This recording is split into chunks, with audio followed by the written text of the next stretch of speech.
A few words about Dostoevsky himself may help the English reader to understand his work. Dostoevsky was the son of a doctor. His parents were very hard-working and deeply religious people, but so poor that they lived with their 5 children in only 2 rooms. The father and mother spent their evenings in reading aloud to their children, generally from books of a serious character. Though always sickly and delicate, Dostoevsky came out third in the final examination of the Petersburg School of Engineering. There he had already begun his first work, Poor Folk. This story was published by the poet Nekrasov in his review, and was received with acclamations. The shy, unknown youth found himself instantly something of a celebrity. A brilliant and successful career seemed to open before him, but these hopes were soon dashed. In 1849, he was arrested. Though neither by temperament nor conviction a revolutionist, Dostoevsky was one of a little group of young men who met together to read Fourier and Proudhon. He was accused of taking part in conversations against the censorship, of reading a letter from Byelinsky to Gogol, and of knowing of the intention to set up a printing press. Under Nicholas I, that stern and just man, as Maurice Baring calls him, this was enough, and he was condemned to death. After 8 months' imprisonment, he was, with 21 others, taken out to the Semyonovsky Square to be shot. Writing to his brother Mikhail, Dostoevsky says, "They snapped words over our heads, and they made us put on the white shirts worn by persons condemned to death. Thereupon we were bound in threes to stakes, to suffer execution. Being the third in the row, I concluded I had only a few minutes of life before me. I thought of you and your dear ones, and I contrived to kiss Plestchev and Durov, who were next to me, and to bid them farewell. Suddenly the troops beat a tattoo. We were unbound, brought back upon the scaffold, and informed that His Majesty had spared us our lives." The sentence was commuted to hard labor. One of the prisoners, Grigoriev, went mad as soon as he was untied and never regained his sanity. The intense suffering of this experience left a lasting stamp on Dostoevsky's mind. Though his religious temper led him in the end to accept every suffering with resignation and to regard it as a blessing in his own case, he constantly recurs to the subject in his writings. He describes the awful agony of the condemned man and insists on the cruelty of inflicting such torture. Then followed 4 years of penal servitude, spent in the company of common criminals in Siberia, where he began the Dead House, and some years of service in a disciplinary battalion. He had shown signs of some obscure nervous disease before his arrest, and this now developed into violent attacks of epilepsy, from which he suffered for the rest of his life. The fits occurred 3 or 4 times a year, and were more frequent in periods of great strain. In 1859 he was allowed to return to Russia. He started a journal, Vremya, which was forbidden by the censorship through a misunderstanding. In 1864 he lost his first wife and his brother Mikhail. He was in terrible poverty, yet he took upon himself the payment of his brother's debts. He started another journal, The Epoch, which within a few months was also prohibited. He was weighed down by debt, his brother's family was dependent on him, he was forced to write at heartbreaking speed, and is said never to have corrected his work. The later years of his life were much softened by the tenderness and devotion of his second wife. In June 1880 he made his famous speech at the unveiling of the monument to Pushkin in Moscow, and he was received with extraordinary demonstrations of love and honor. A few months later, Dostoevsky died. He was followed to the grave by a vast multitude of mourners, who gave the hapless man the funeral of a king. He is still probably the most widely read writer in Russia. In the words of a Russian critic, who seeks to explain the feeling inspired by Dostoevsky, "He was one of ourselves, a man of our blood and our bone, but one who has suffered, and has seen so much more deeply than we have. His insight impresses us as wisdom. That wisdom of the heart which we seek that we may learn from it how to live. All his other gifts came to him from nature. This he won for himself, and through it he became great." Part 1, Chapter 1. On an exceptionally hot evening early in July, a young man came out of the garret in which he lodged in S Place and walked slowly, as though in hesitation, towards K Bridge. He had successfully avoided meeting his landlady on the staircase. His garret was under the roof of a high, five-storied house, and was more like a cupboard than a room. The landlady who provided him with garret, dinners, and attendance lived on the floor below, and every time he went out he was obliged to pass her kitchen, the door of which invariably stood open. And each time he passed, the young man had a sick, frightened feeling, which made him scowl and feel ashamed. He was hopelessly in debt to his landlady, and was afraid of meeting her. This was not because he was cowardly and abject, quite the contrary, but for some time past he had been in an overstrained, irritable condition, verging on hypochondria. He had become so completely absorbed in himself and isolated from his fellows that he dreaded meeting not only his landlady, but anyone at all. He was crushed by poverty, but the anxieties of his position had of late ceased to weigh upon him. He had given up attending to matters of practical importance. He had lost all desire to do so. Nothing that any landlady could do had a real terror for him. But to be stopped on the stairs, to be forced to listen to her trivial, irrelevant gossip, to pestering demands for payment, threats and complaints, and to rack his brains for excuses, to prevaricate, to lie. No, rather than that, he would creep down the stairs like a cat and slip out unseen. This evening, however, on coming out into the street, he became acutely aware of his fears. "I want to attempt a thing like that, and am frightened by these trifles," he thought with an odd smile. Yes, all is in a man's hands, and he lets it all slip from cowardice. That's an axiom. It would be interesting to know what it is men are most afraid of. Taking a new step, uttering a new word is what they fear most. But I am talking too much.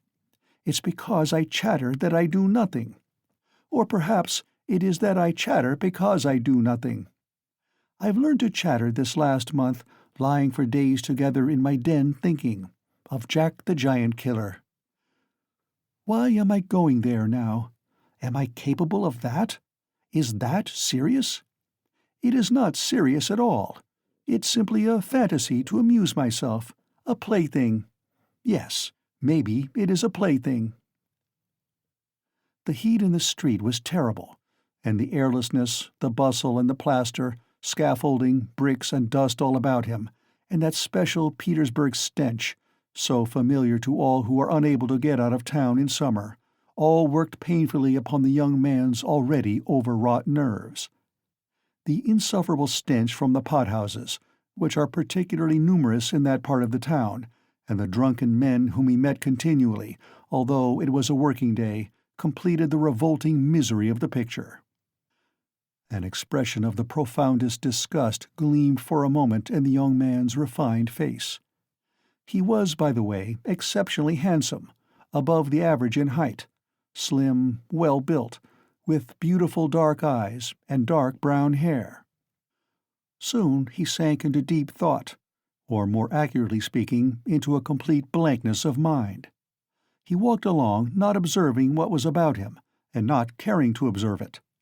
From time to time he would mutter something, from the habit of talking to himself, to which he had just confessed. At these moments he would become conscious that his ideas were sometimes in a tangle, and that he was very weak. For 2 days he had scarcely tasted food.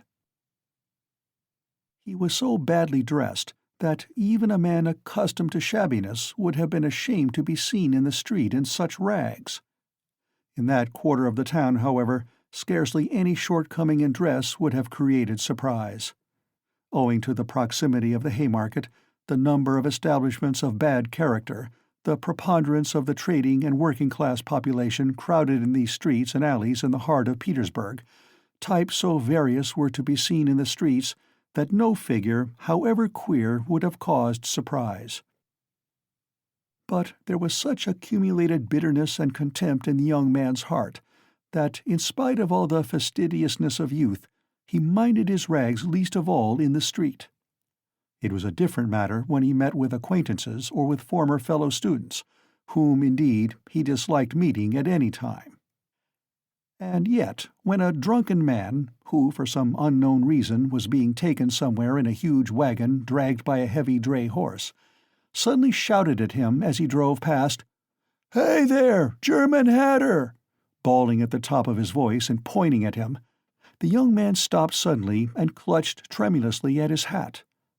It was a tall round hat from Zimmermann's, but completely worn out, rusty with age, all torn and bespattered, brimless and bent on one side in a most unseemly fashion.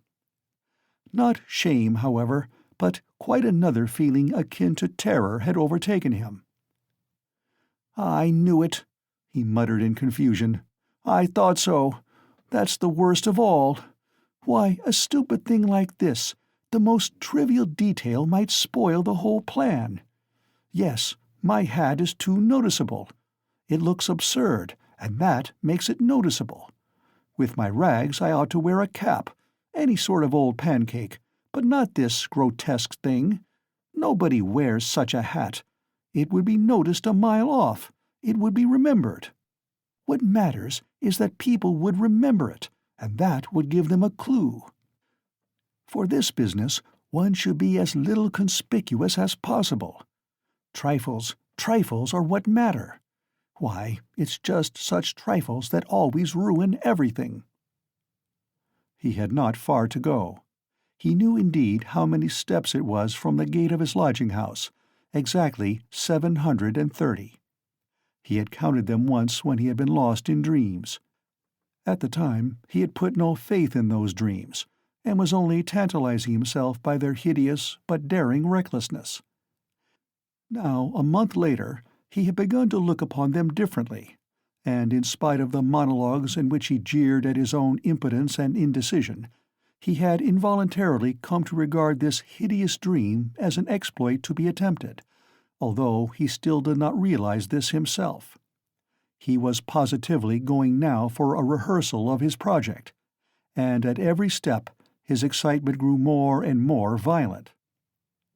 With a sinking heart and a nervous tremor, he went up to a huge house which on one side looked on to the canal, and on the other into the street.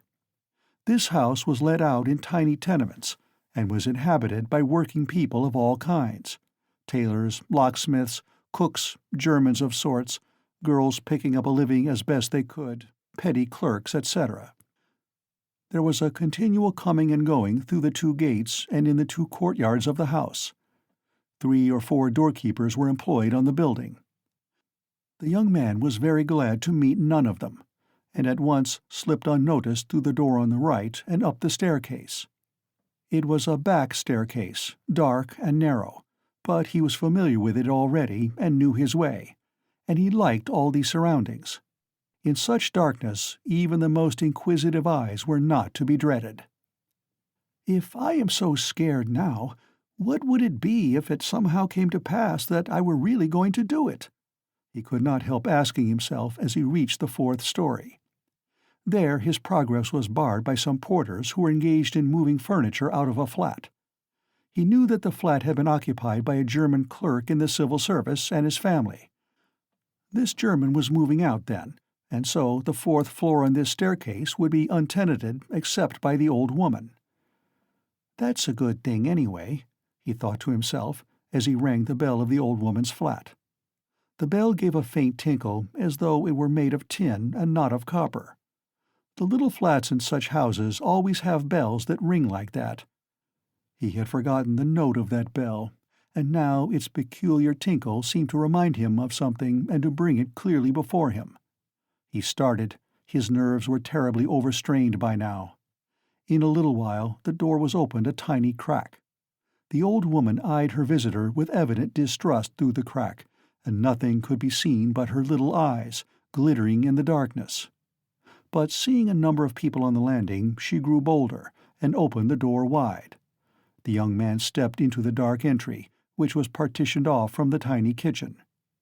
The old woman stood facing him in silence and looking inquiringly at him. She was a diminutive, withered-up old woman of 60, with sharp, malignant eyes and a sharp little nose. Her colorless, somewhat grizzled hair was thickly smeared with oil, and she wore no kerchief over it. Round her thin, long neck, which looked like a hen's leg, was knotted some sort of flannel rag, and in spite of the heat there hung, flapping on her shoulders, a mangy fur cape, yellow with age. The old woman coughed and groaned at every instant. The young man must have looked at her with a rather peculiar expression, for a gleam of mistrust came into her eyes again. "Raskolnikov, a student. I came here a month ago," the young man made haste to mutter, with a half-bow, remembering that he ought to be more polite. "I remember it, my good sir. I remember quite well your coming here," the old woman said distinctly, still keeping her inquiring eyes on his face. "And here, I am again on the same errand," Raskolnikov continued, a little disconcerted and surprised at the old woman's mistrust. "Perhaps she is always like that, though, only I did not notice it the other time," he thought with an uneasy feeling. The old woman paused, as though hesitating, then stepped on one side, and pointing to the door of the room, she said, letting her visitor pass in front of her, "Step in, my good sir." The little room into which the young man walked, with yellow paper on the walls, geraniums and muslin curtains in the windows, was brightly lighted up at that moment by the setting sun. So the sun will shine like this then, too, flashed as it were by chance through Raskolnikov's mind, and with a rapid glance he scanned everything in the room, trying as far as possible to notice and remember its arrangement. But there was nothing special in the room. The furniture, all very old and of yellow wood, consisted of a sofa with a huge bent wooden back, an oval table in front of the sofa, a dressing table with a looking-glass fixed on it between the windows, chairs along the walls, and 2 or 3 halfpenny prints in yellow frames, representing German damsels with birds in their hands. That was all. In the corner a light was burning before a small icon. Everything was very clean. The floor and the furniture were brightly polished. Everything shone. "Lizaveta's work," thought the young man. There was not a speck of dust to be seen in the whole flat.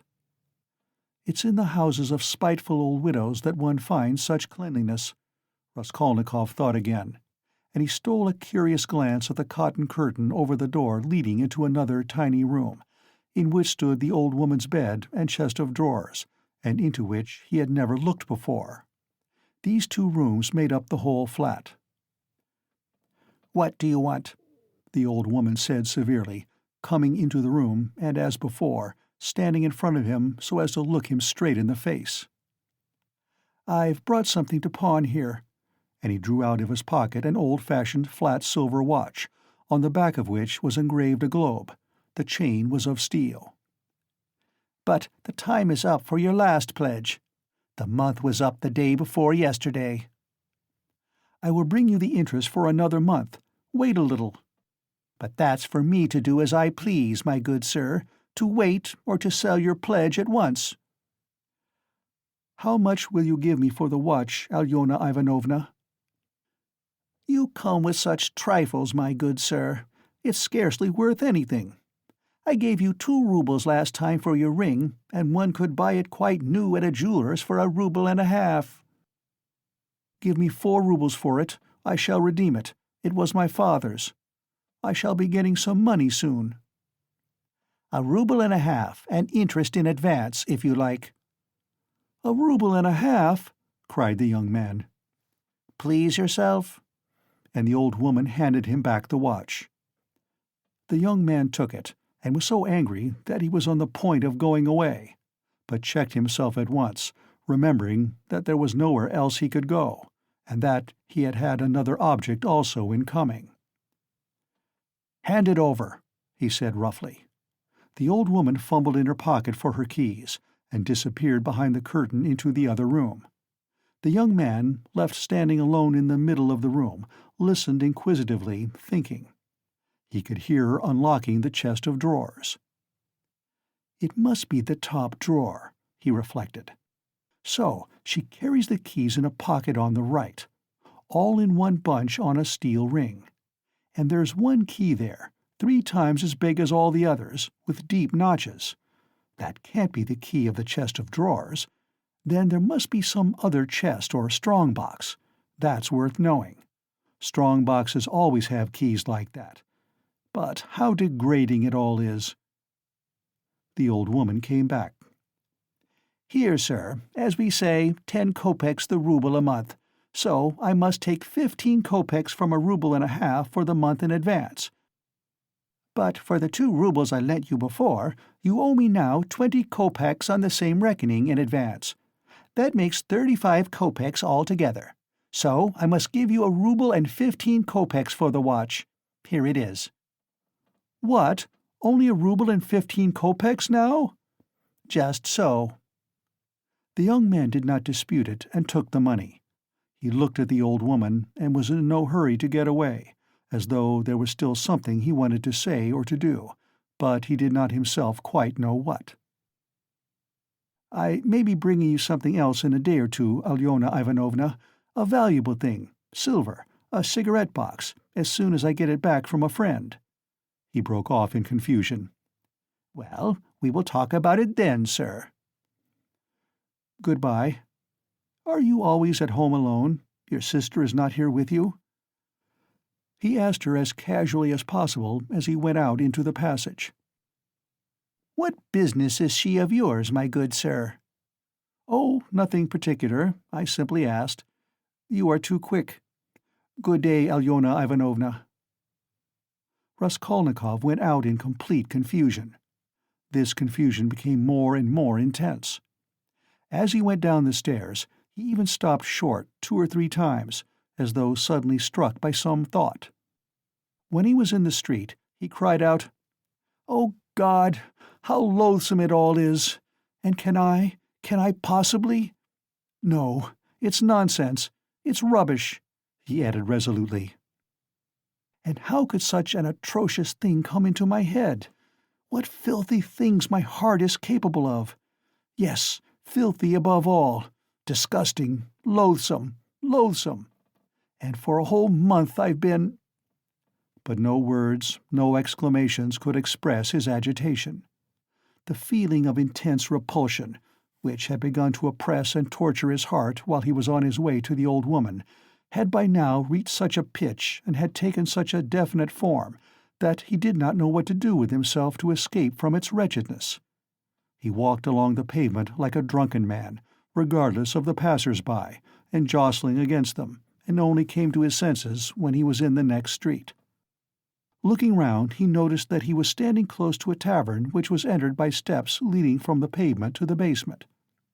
At that instant, 2 drunken men came out at the door, and abusing and supporting one another, they mounted the steps. Without stopping to think, Raskolnikov went down the steps at once. Till that moment he had never been into a tavern, but now he felt giddy and was tormented by a burning thirst. He longed for a drink of cold beer, and attributed his sudden weakness to the want of food. He sat down at a sticky little table in a dark and dirty corner, ordered some beer, and eagerly drank off the first glassful. At once he felt easier, and his thoughts became clear. "All that's nonsense," he said hopefully, "and there's nothing in it at all to worry about. It's simply physical derangement. Just a glass of beer, a piece of dry bread, and in one moment the brain is stronger, the mind is clearer, and the will is firm. Phew, how utterly petty it all is!" But in spite of this scornful reflection, he was by now looking cheerful, as though he were suddenly set free from a terrible burden. And he gazed round in a friendly way at the people in the room. But even at that moment he had a dim foreboding that this happier frame of mind was also not normal. There were few people at the time in the tavern. Besides the 2 drunken men he had met on the steps, a group consisting of about 5 men and a girl with a concertina had gone out at the same time. Their departure left the room quiet and rather empty. The persons still in the tavern were a man who appeared to be an artisan, drunk, but not extremely so, sitting before a pot of beer, and his companion, a huge stout man with a gray beard, in a short, full-skirted coat. He was very drunk, and had dropped asleep on the bench. Every now and then he began, as though in his sleep, cracking his fingers, with his arms wide apart and the upper part of his body bounding about on the bench, while he hummed some meaningless refrain, trying to recall some such lines as these: "His wife a year he fondly loved, his wife a year he fondly loved," or suddenly waking up again, "Walking along the crowded row, he met the one he used to know." But no one shared his enjoyment. His silent companion looked with positive hostility and mistrust at all these manifestations. There was another man in the room who looked somewhat like a retired government clerk. He was sitting apart, now and then sipping from his pot and looking round at the company. He, too, appeared to be in some agitation. Part 1, Chapter 2. Raskolnikov was not used to crowds, and, as we said before, he avoided society of every sort, more especially of late. But now, all at once, he felt a desire to be with other people. Something new seemed to be taking place within him, and with it he felt a sort of thirst for company. He was so weary after a whole month of concentrated wretchedness and gloomy excitement that he longed to rest, if only for a moment, in some other world, whatever it might be. And in spite of the filthiness of the surroundings, he was glad now to stay in the tavern. The master of the establishment was in another room, but he frequently came down some steps into the main room, his jaunty, tarred boots with red turnover tops coming into view each time before the rest of his person. He wore a full coat and a horribly greasy black satin waistcoat, with no cravat, and his whole face seemed smeared with oil like an iron lock. At the counter stood a boy of about 14, and there was another boy somewhat younger who handed whatever was wanted. On the counter lay some sliced cucumber, some pieces of dried black bread, and some fish, chopped up small, all smelling very bad. It was insufferably close, and so heavy with the fumes of spirits that 5 minutes in such an atmosphere might well make a man drunk. There are chance meetings with strangers that interest us from the first moment, before a word is spoken. Such was the impression made on Raskolnikov by the person sitting a little distance from him, who looked like a retired clerk. The young man often recalled this impression afterwards, and even ascribed it to presentiment. He looked repeatedly at the clerk, partly, no doubt, because the latter was staring persistently at him, obviously anxious to enter into conversation. At the other persons in the room, including the tavern-keeper, the clerk looked as though he were used to their company and weary of it, showing a shade of condescending contempt for them as persons of station and culture inferior to his own, with whom it would be useless for him to converse. He was a man over 50, bald and grizzled, of medium height, and stoutly built. His face, bloated from continual drinking, was of a yellow, even greenish tinge, with swollen eyelids out of which keen reddish eyes gleamed like little chinks. But there was something very strange in him. There was a light in his eyes as though of intense feeling. Perhaps there were even thought and intelligence, but at the same time there was a gleam of something like madness. He was wearing an old and hopelessly ragged black dress coat, with all its buttons missing except one, and that one he had buttoned, evidently clinging to this last trace of respectability. A crumpled shirt front, covered with spots and stains, protruded from his canvas waistcoat. Like a clerk, he wore no beard nor mustache, but had been so long unshaven that his chin looked like a stiff grayish brush. And there was something respectable and like an official about his manner, too. But he was restless. He ruffled up his hair and from time to time let his head drop into his hands dejectedly, resting his ragged elbows on the stained and sticky table. At last he looked straight at Raskolnikov, and said loudly and resolutely, "May I venture, honored sir, to engage you in polite conversation? Forasmuch as, though your exterior would not command respect, my experience admonishes me that you are a man of education and not accustomed to drinking. I have always respected education when in conjunction with genuine sentiments, and am besides a titular councillor in rank. Marmeladov, such is my name, titular councillor. I make bold to inquire, have you been in the service? No, I am studying, answered the young man, somewhat surprised at the grandiloquent style of the speaker, and also at being so directly addressed.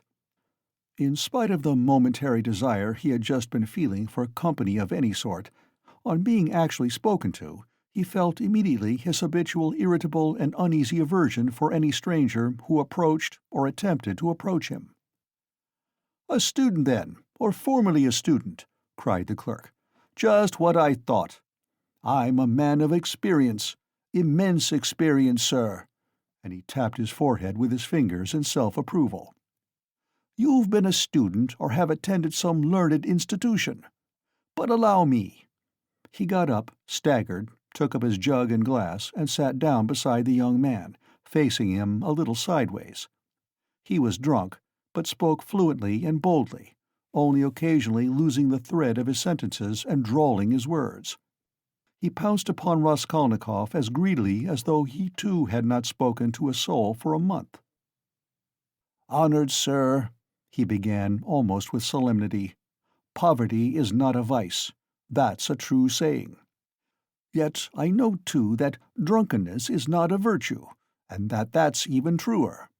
But beggary, honored sir, beggary is a vice.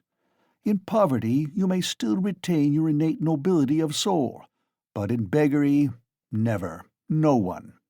For beggary a man is not chased out of human society with a stick, he is swept out with a broom, so as to make it as humiliating as possible.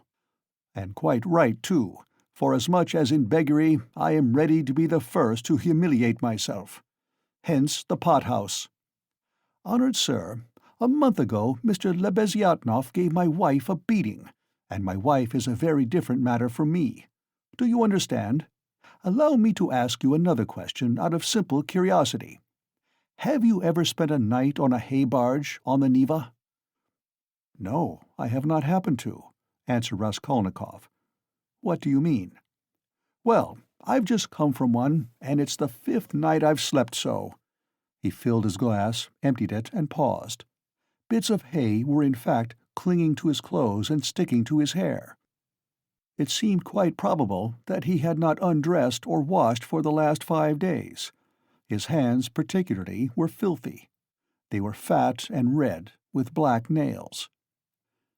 His conversation seemed to excite a general, though languid, interest. The boys at the counter fell to sniggering. The innkeeper came down from the upper room, apparently on purpose to listen to the funny fellow, and sat down at a little distance, yawning lazily, but with dignity. Evidently, Marmeladov was a familiar figure here, and he had most likely acquired his weakness for high-flown speeches from the habit of frequently entering into conversation with strangers of all sorts in the tavern. This habit develops into a necessity in some drunkards, and especially in those who are looked after sharply and kept in order at home. Hence, in the company of other drinkers, they try to justify themselves and even, if possible, obtain consideration. "Funny fellow," pronounced the innkeeper. "And why don't you work? Why aren't you at your duty, if you are in the service?" "Why am I not at my duty, honored sir?" Marmeladov went on, addressing himself exclusively to Raskolnikov, as though it had been he who put that question to him. "Why am I not at my duty? Does not my heart ache to think what a useless worm I am? A month ago, when Mr. Lebeziatnikov beat my wife with his own hands, and I lay drunk, didn't I suffer? Excuse me, young man, has it ever happened to you, well, to petition hopelessly for a loan?" "Yes, it has. But what do you mean by hopelessly?" "Hopelessly in the fullest sense, when you know beforehand that you will get nothing by it. You know, for instance, beforehand with positive certainty that this man, this most reputable and exemplary citizen, will on no consideration give you money. And indeed, I ask you, why should he? For he knows, of course, that I shan't pay it back. From compassion? But Mr. Lebeziatnikov, who keeps up with modern ideas, explained the other day that compassion is forbidden nowadays by science itself, and that that's what is done now in England, where there is political economy. Why, I ask you, should he give it to me? And yet, though I know beforehand that he won't, I set off to him, and— "Why do you go?" put in Raskolnikov. "Well, when one has no one, nowhere else one can go. For every man must have somewhere to go, since there are times when one absolutely must go somewhere. When my own daughter first went out with a yellow ticket, then I had to go, for my daughter has a yellow passport," he added in parentheses, looking with a certain uneasiness at the young man. "No matter, sir, no matter," he went on hurriedly and with apparent composure when both the boys at the counter guffawed, and even the innkeeper smiled. "No matter, I am not confounded by the wagging of their heads, for everyone knows everything about it already, and all that is secret is made open. And I accept it all, not with contempt, but with humility. So be it, so be it. Behold the man. Excuse me, young man, can you— not to put it more strongly and more distinctly, not can you, but dare you, looking upon me, assert that I am not a pig?"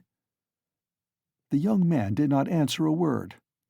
"Well," the orator began again stolidly and with even increased dignity, after waiting for the laughter in the room to subside. "Well, so be it. I am a pig, but she is a lady. I have the semblance of a beast, but Katerina Ivanovna, my spouse, is a person of education and an officer's daughter. Granted, I am a scoundrel, but she is a woman of a noble heart, full of sentiments, refined by education. And yet, oh, if only she felt for me! Honored sir, you know every man ought to have at least one place where people feel for him. But Katerina Ivanovna, though she is magnanimous, she is unjust. And yet, although I realize that when she pulls my hair she only does it out of pity, for I repeat without being ashamed, she pulls my hair, young man," he declared with redoubled dignity, hearing the sniggering again. "But, by God, if she would but once— But no, it's all in vain, and it's no use talking, for more than once my wish did come true, and more than once she has felt for me, but such is my fate, and I am a beast by nature." "Rather," assented the innkeeper, yawning. Marmeladov struck his fist resolutely on the table. "Such is my fate. Do you know, sir, I have sold her very stockings for drink? Not her shoes, that would be more or less in the order of things, but her stockings I have sold for drink. Her mohair shawl I sold for drink, a present to her long ago, her own property, not mine. And we live in a cold room, and she caught cold this winter, and has begun coughing and spitting blood too. We have 3 little children, and Katerina Ivanovna is at work from morning till night. She is scrubbing and cleaning and washing the children, for she's been used to cleanliness from a child. But her chest is weak, and she has a tendency to consumption, and I feel it. Do you suppose I don't feel it? And the more I drink, the more I feel it. That's why I drink too. I try to find sympathy and feeling in drink. I drink so that I may suffer twice as much." And as though in despair, he laid his head down on the table. "Young man," he went on, raising his head again, "in your face I seem to read some trouble of mind. When you came in I read it, and that was why I addressed you at once. For in unfolding to you the story of my life, I do not wish to make myself a laughingstock before these idle listeners, who indeed know all about it already. But I am looking for a man of feeling and education. Know then that My wife was educated in a high-class school for the daughters of noblemen, and on leaving she danced the shawl dance before the governor and other personages, for which she was presented with a gold medal and a certificate of merit. The medal, well, the medal of course was sold, long ago, but the certificate of merit is in her trunk still, and not long ago she showed it to our landlady. And, although she is most continually on bad terms with the landlady, yet she wanted to tell someone or other of her past honors and of the happy days that are gone. I don't condemn her for it, I don't blame her, for the one thing left her is recollection of the past, and all the rest is dust and ashes. Yes, yes, she is a lady of spirit, proud and determined. She scrubs the floors herself and has nothing but black bread to eat, but won't allow herself to be treated with disrespect. That's why she would not overlook Mr. Lebeziatnikov's rudeness to her, and so when he gave her a beating for it, she took to her bed more from the hurt to her feelings than from the blows. She was a widow when I married her, with 3 children, one smaller than the other.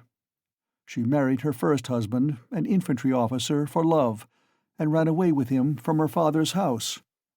She was exceedingly fond of her husband, but he gave way to cards, got into trouble, and with that he died. He used to beat her at the end, and although she paid him back, of which I have authentic documentary evidence, to this day she speaks of him with tears, and she throws him up to me.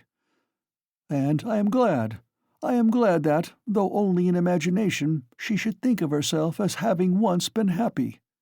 And she was left at his death with 3 children in a wild and remote district where I happened to be at the time. And she was left in such hopeless poverty that, although I have seen many ups and downs of all sort, I don't feel equal to describing it even. Her relations had all thrown her off. And she was proud, too, excessively proud. And then, honored sir, and then, I, being at the time a widower, with a daughter of 14 left me by my first wife, offered her my hand, for I could not bear the sight of such suffering. You can judge the extremity of her calamities, that she, a woman of education and culture and distinguished family, should have consented to be my wife. But she did. Weeping and sobbing and wringing her hands, she married me. For she had nowhere to turn. Do you understand, sir? Do you understand what it means when you have absolutely nowhere to turn? No, that you don't understand yet. And for a whole year I performed my duties conscientiously and faithfully, and did not touch this. He tapped the jug with his finger. For I have feelings. But even so, I could not please her. And then I lost my place, too, and that through no fault of mine, but through the changes in the office. And then I did touch it. It will be a year and a half ago soon since we found ourselves at last, after many wanderings and numerous calamities, in this magnificent capital, adorned with innumerable monuments. Here I obtained a situation. I obtained it, and I lost it again. Do you understand? This time it was through my own fault I lost it, for my weakness had come out. We have now part of a room at Amalia Fyodorovna Lipovech's, and what we live upon and what we pay our rent with, I could not say. There are a lot of people living there besides ourselves. Dirt and disorder, a perfect bedlam. Yes. And meanwhile, my daughter by my first wife has grown up. And what my daughter has had to put up with from her stepmother whilst she was growing up, I won't speak of. For, though Katerina Ivanovna is full of generous feelings, she is a spirited lady, irritable and short-tempered. Yes, but it's no use going over that. Sonia, as you may well fancy, has had no education. I did make an effort 4 years ago to give her a course of geography and universal history, but as I was not very well up in those subjects myself, and we had no suitable books, and what books we had— Anyway, we have not even those now, so all our instruction came to an end. We stopped at Cyrus of Persia. Since she has attained years of maturity, She has read other books of romantic tendency, and of late she had read with great interest a book she got through Mr. Lebeziatnikov, Low's Physiology, do you know it? And even recounted extracts from it to us. And that's the whole of her education. And now, may I venture to address you, honored sir, on my own account with a private question? Do you suppose that a respectable poor girl can earn much by honest work?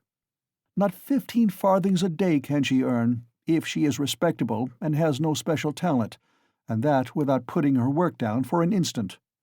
And what's more, Ivan Ivanitch Klopstock, the civil councillor, have you heard of him, has not to this day paid her for the half-dozen linen shirts she made him, and drove her roughly away, stamping and reviling her, on the pretext that the shirt-collars were not made like the pattern and were put in askew.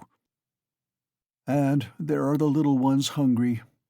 And Katerina Ivanovna walking up and down and wringing her hands, her cheeks flushed red, as they always are in that disease. "Here you live with us," says she. "You eat and drink and are kept warm, and you do nothing to help." And much she gets to eat and drink when there is not a crust for the little ones for 3 days. I was lying at the time. Well, what of it? I was lying drunk, and I heard my Sonia speaking.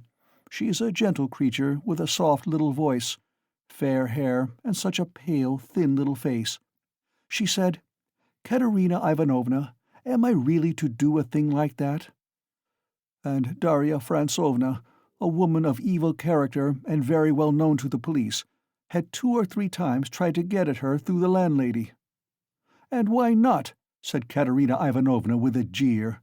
"You are something mighty precious to be so careful of." But don't blame her, honored sir, don't blame her. She was not herself when she spoke, but driven to distraction by her illness and the crying of the hungry children. And it is said more to wound her than anything else. For that's Katerina Ivanovna's character, and when children cry, even from hunger, she falls to beating them at once. At 6 o'clock I saw Sonia get up, put on her kerchief and her cape, and go out of the room, and about 9 o'clock she came back. She walked straight up to Katerina Ivanovna, and she laid 30 roubles on the table before her in silence. She did not utter a word. She did not even look at her. She simply picked up our big green drop-de-dam shawl — we have a shawl made of drop-de-dam — put it over her head and face, and lay down on the bed with her face to the wall. Only her little shoulders and her body kept shuddering. And I went on lying there, just as before. And then I saw, young man, I saw Katerina Ivanovna, in the same silence, go up to Sonia's little bed. She was on her knees all the evening kissing Sonia's feet, and would not get up. And then they both fell asleep in each other's arms. Together. Yes, and I lay drunk. Marmeladov stopped short, as though his voice had failed him. Then he hurriedly filled his glass, drank, and cleared his throat. "Since then, sir," he went on after a brief pause, "since then, owing to an unfortunate occurrence, and through information given by evil-intentioned persons, in all which Darya Fransovna took a leading part on the pretext that she had been treated with want of respect, since then, my daughter Sofia Semyonovna has been forced to take a yellow ticket, and owing to that she is unable to go on living with us. For our landlady, Amelia Fyodorovna, would not hear of it, though she had backed up Darya Fransovna before, and Mr. Lebeziatnikov too. All the trouble between him and Katerina Ivanovna was on Sonia's account. At first he was for making up to Sonia himself, and then all of a sudden he stood on his dignity. 'How,' said he, 'can a highly educated man like me live in the same rooms with a girl like that?' And Katerina Ivanovna would not let it pass. She stood up for her. And so that's how it happened.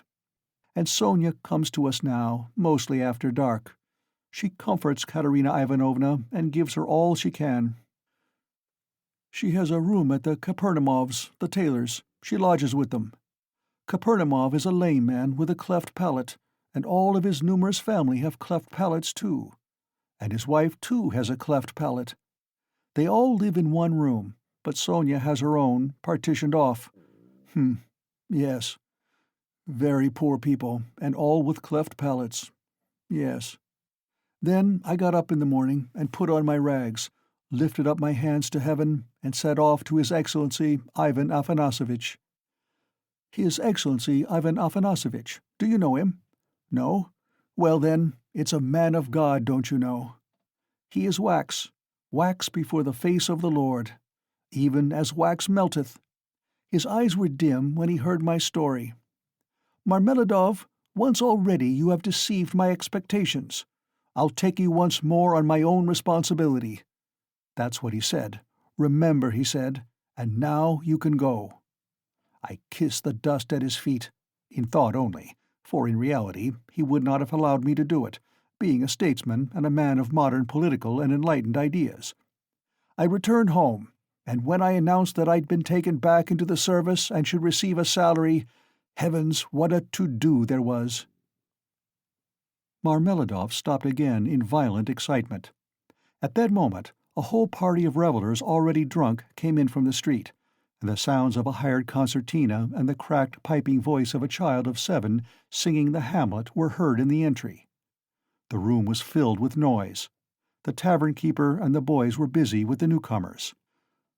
Marmeladov, paying no attention to the new arrivals, continued his story. He appeared by now to be extremely weak, but as he became more and more drunk, he became more and more talkative. The recollection of his recent success in getting the situation seemed to revive him, and was positively reflected in a sort of radiance on his face. Raskolnikov listened attentively. "That was 5 weeks ago, sir. Yes. As soon as Katerina Ivanovna and Sonia heard of it, mercy on us, it was as though I stepped into the kingdom of heaven. It used to be, you can lie like a beast, nothing but abuse. Now they were walking on tiptoe, hushing the children. Semyon Zaharovitch is tired with his work at the office. He is resting. Shh! They made me coffee before I went to work, and boiled cream for me. They began to get real cream for me, do you hear that? And how they managed to get together the money for a decent outfit, 11 rubles, 50 kopecks, I can't guess. Boots, cotton shirt fronts, most magnificent. A uniform, they got it all up in splendid style, for 11 rubles and a half. The first morning I came back from the office, I found Katerina Ivanovna had cooked 2 courses for dinner, soup and salt meat with horseradish, which we had never dreamed of till then. She had not any dresses, none at all, but she got herself up as though she were going on a visit. And not that she'd anything to do it with, she smartened herself up with nothing at all. She'd done her hair nicely, put on a clean collar of some sort, cuffs, and there she was, quite a different person. She was younger and better looking. Sonia, my little darling, had only helped with money for the time, she said. It won't do for me to come and see you too often. After dark, maybe, when no one can see. Do you hear? Do you hear? I laid down for a nap after dinner, and what do you think? Though Katerina Ivanovna had quarrelled to the last degree with our landlady, Amelia Fyodorovna, only a week before, she could not resist then asking her in to coffee. For 2 hours they were sitting, whispering together. "Semyon Zaharovitch is in the service again now, and receiving a salary," says she. "And he went himself to His Excellency, and His Excellency himself came out to him, made all the others wait, and led Semyon Zaharovitch by the hand before everybody into his study. Do you hear? Do you hear?" "To be sure," says he. "Semyon Zaharovitch, remembering your past service," says he, "and in spite of your propensity to that foolish weakness, since you promise now, and since, moreover, we've got on badly without you. Do you hear? Do you hear? And so," says he, "I rely now on your word as a gentleman." And all that, let me tell you, she has simply made up for herself, and not simply out of wantonness, for the sake of bragging. No, she believes it all herself. She amuses herself with her own fancies. Upon my word she does. And I don't blame her for it. No, I don't blame her. 6 days ago, when I brought her my first earnings in full, 23 rubles, 40 kopecks altogether, she called me her puppet, puppet," said she, "my little puppet." "And when we were by ourselves, you understand. You would not think me a beauty. You would not think much of me as a husband, would you? Well, she pinched my cheek.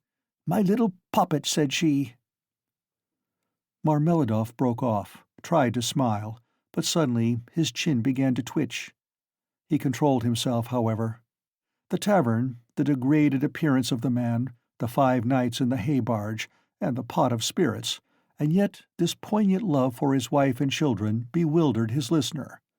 Raskolnikov listened intently, but with a sick sensation. He felt vexed that he had come here. "Honored sir, cried Marmeladov, recovering himself.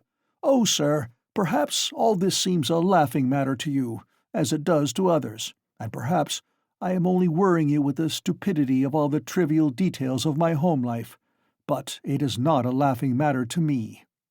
For I can feel it all, and the whole of that heavenly day of my life and the whole of that evening I passed in fleeting dreams of how I would arrange it all, and how I would dress all the children, and how I should give her rest, and how I should rescue my own daughter from dishonor and restore her to the bosom of her family, and a great deal more. Quite excusable, sir. Well then, sir—" Marmeladov suddenly gave a sort of start, raised his head, and gazed intently at his listener. "Well, on the very next day, after all those dreams, that is to say, exactly 5 days ago, in the evening, by a cunning trick, like a thief in the night, I stole from Katerina Ivanovna the key of her box, took out what was left of my earnings. How much it was I have forgotten. And now, look at me, all of you.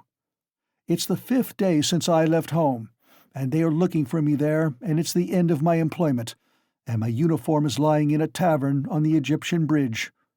I exchanged it for the garments I have on, and it's the end of everything."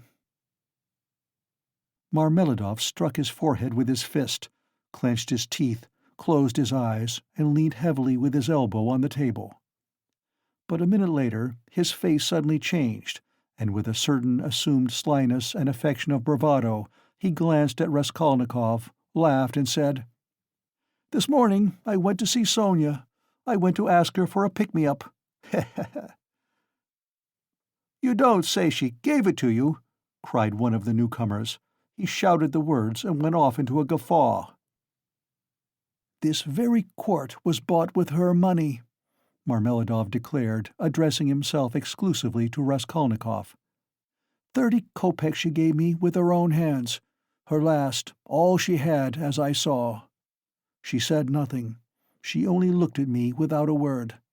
Not on earth, but up yonder. They grieve over men, they weep, but they don't blame them. They don't blame them.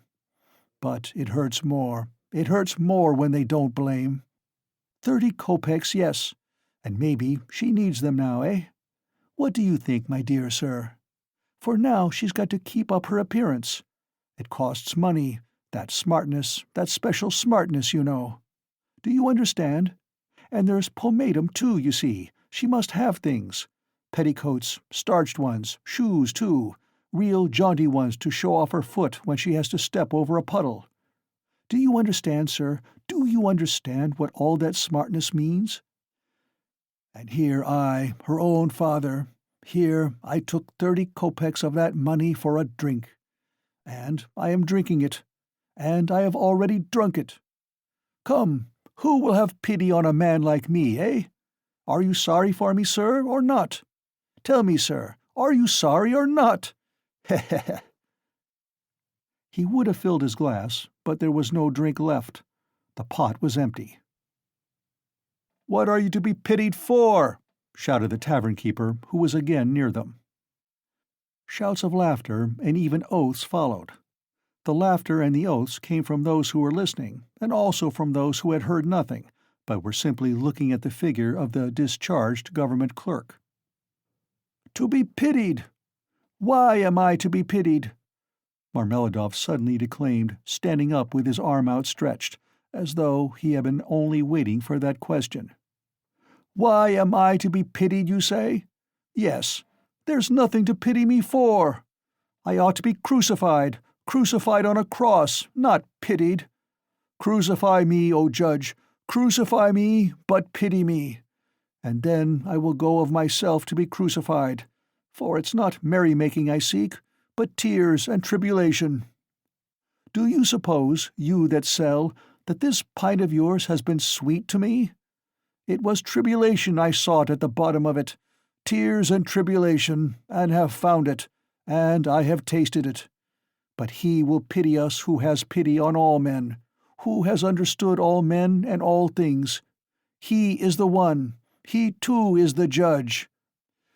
He will come in that day, and he will ask, Where is the daughter who gave herself for her cross, consumptive stepmother, and for the little children of another? Where is the daughter who had pity upon the filthy drunkard, her earthly father, undismayed by his beastliness? And he will say, Come to me, I have already forgiven thee once, I have forgiven thee once. Thy sins, which are many, are forgiven thee, for thou hast loved much. And he will forgive my Sonia, he will forgive, I know it. I felt it in my heart when I was with her just now. And he will judge and will forgive all, the good and the evil, the wise and the meek. And when he has done with all of them, then he will summon us. You too come forth, he will say. Come forth, ye drunkards. Come forth, ye weak ones. Come forth, ye children of shame. And we shall all come forth, without shame, and shall stand before him. And he will say unto us, Ye are swine, made in the image of the beast, and with his mark. But come ye also. And the wise ones and those of understanding will say, O Lord, why dost thou receive these men? And he will say, This is why I receive them, O ye wise. This is why I receive them, O ye of understanding, that not one of them believed himself to be worthy of this. And he will hold out his hands to us, and we shall fall down before him, and we shall weep, and we shall understand all things. Then we shall understand all, and all will understand. Katerina Ivanovna even, she will understand. Lord, thy kingdom come. And he sank down on the bench exhausted and helpless, looking at no one, apparently oblivious of his surroundings, and plunged in deep thought. His words had created a certain impression. There was a moment of silence, but soon laughter and oaths were heard again. That's his notion. Talked himself silly. A fine clerk he is. And so on, and so on. Let us go, sir, said Marmeladov all at once, raising his head and addressing Raskolnikov. Come along with me. Kozel's house, looking out into the yard. I'm going to Katerina Ivanovna. Time I did. Raskolnikov had for some time been wanting to go, and he had meant to help him. Marmeladov was much unsteadier on his legs than in his speech, and leaned heavily on the young man. They had 200 or 300 paces to go. The drunken man was more and more overcome by dismay and confusion as they drew nearer the house. "It's not Katerina Ivanovna I'm afraid of now," he muttered in agitation, "and that she will begin pulling my hair. What does my hair matter? Bother my hair. That's what I say. Indeed, it will be better if she does begin pulling it. That's not what I'm afraid of. It's her eyes I am afraid of. Yes, her eyes. The red on her cheeks, too, frightens me. And her breathing, too. Have you noticed how people in that disease breathe when they are excited? I am frightened of the children's crying, too. For if Sonia has not taken them food, I don't know what's happened. I don't know. But blows I am not afraid of. Know, sir, that such blows are not a pain to me, but even an enjoyment. In fact, I can't get on without it. It's better so. Let her strike me. It relieves her heart. It's better so. There is the house of Kozel, the cabinet-maker, a German, well-to-do. Lead the way." They went in from the yard and up to the 4th story. The staircase got darker and darker as they went up. It was nearly 11 o'clock, and although in summer in Petersburg there is no real night, yet it was quite dark at the top of the stairs. A grimy little door at the very top of the stairs stood ajar. A very poor-looking room about 10 paces long was lighted up by a candle end. The whole of it was visible from the entrance. It was all in disorder, littered up with rags of all sorts, especially children's garments. Across the furthest corner was stretched a ragged sheet. Behind it probably was the bed. There was nothing in the room except 2 chairs and a sofa covered with American leather, full of holes, before which stood an old deal kitchen table, unpainted and uncovered. At the edge of the table stood a smoldering tallow candle in an iron candlestick. It appeared that the family had a room to themselves, not part of a room, but their room was practically a passage. The door leading to the other rooms, or rather cupboards, into which Amelia Leperchevel's flat was divided, stood half open, and there was shouting, uproar, and laughter within. People seemed to be playing cards and drinking tea there. Words of the most unceremonious kind flew out from time to time. Raskolnikov recognized Katerina Ivanovna at once. She was a rather tall, slim, and graceful woman, terribly emaciated, with magnificent dark brown hair and with a hectic flush in her cheeks. She was pacing up and down in her little room, pressing her hands against her chest. Her lips were parched, and her breathing came in nervous, broken gasps. Her eyes glittered as in fever, and looked about with a harsh, immovable stare. And that consumptive and excited face, with the last flickering light of the candle end playing upon it, made a sickening impression. She seemed to Raskolnikov about 30 years old, and was certainly a strange wife for Marmeladov. She had not heard them and did not notice them coming in. She seemed to be lost in thought, hearing and seeing nothing. The room was close, but she had not opened the window. A stench rose from the staircase, but the door onto the stairs was not closed. From the inner rooms clouds of tobacco smoke floated in. She kept coughing, but did not close the door. The youngest child, a girl of 6, was asleep, sitting curled up on the floor with her head on the sofa.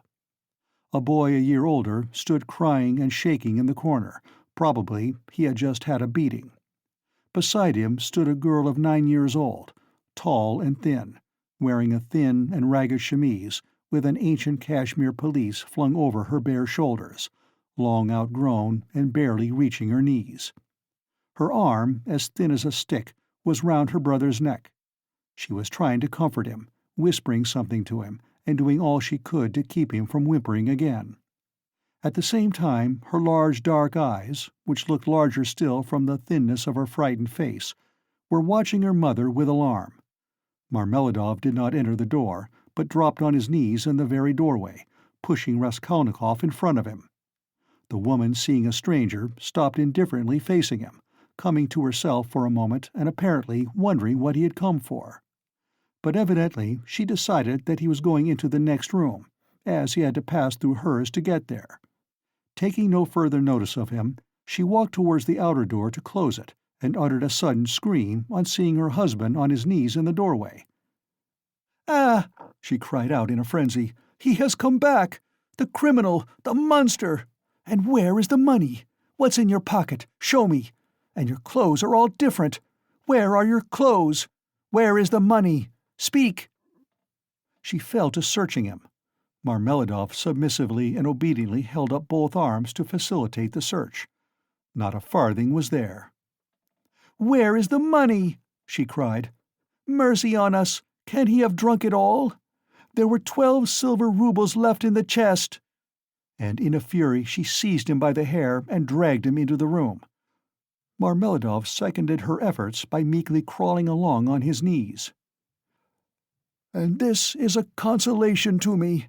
This does not hurt me, but is a positive consolation, honored sir," he called out, shaken to and fro by his hair, and even once striking the ground with his forehead.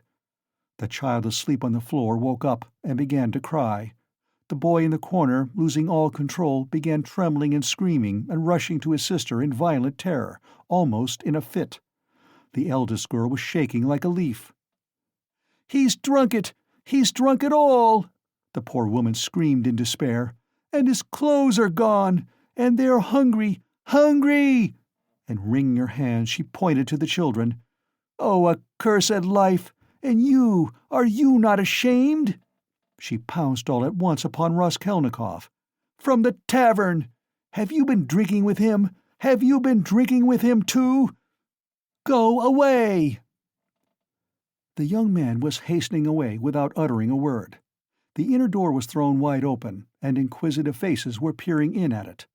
Coarse laughing faces with pipes and cigarettes and heads wearing caps thrust themselves in at the doorway. Further in could be seen figures in dressing gowns flung open, in costumes of unseemly scantiness, some of them with cards in their hands. They were particularly diverted when Marmeladov, dragged about by his hair, shouted that it was a consolation to him.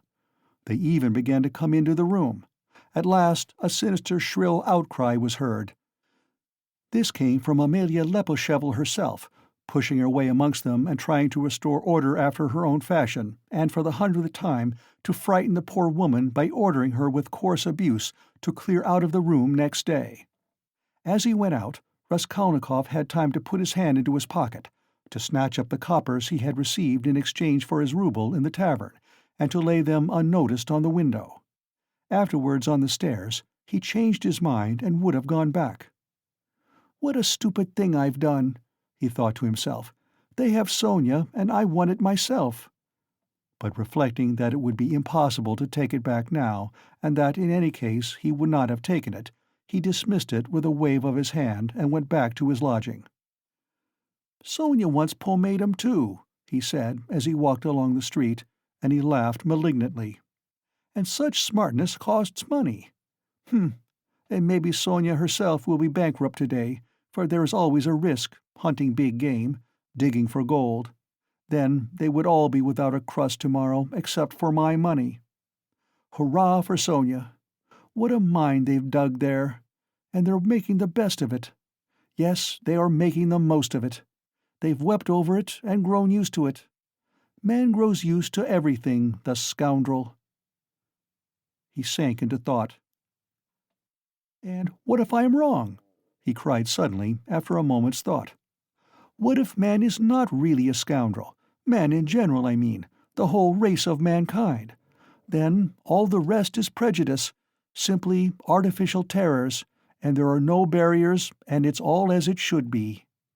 Part 1, Chapter 3.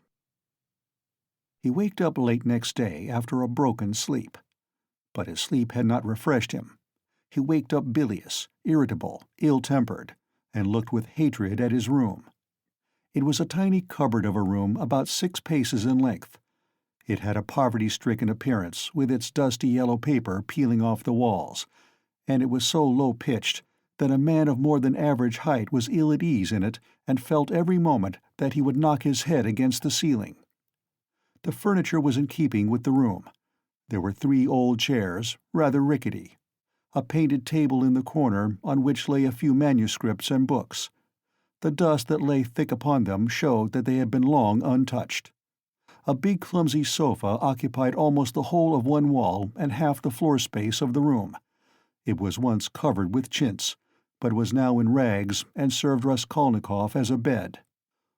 Often he went to sleep on it, as he was, without undressing, without sheets, wrapped in his old student's overcoat, with his head on one little pillow, under which he heaped up all the linen he had, clean and dirty, by way of a bolster.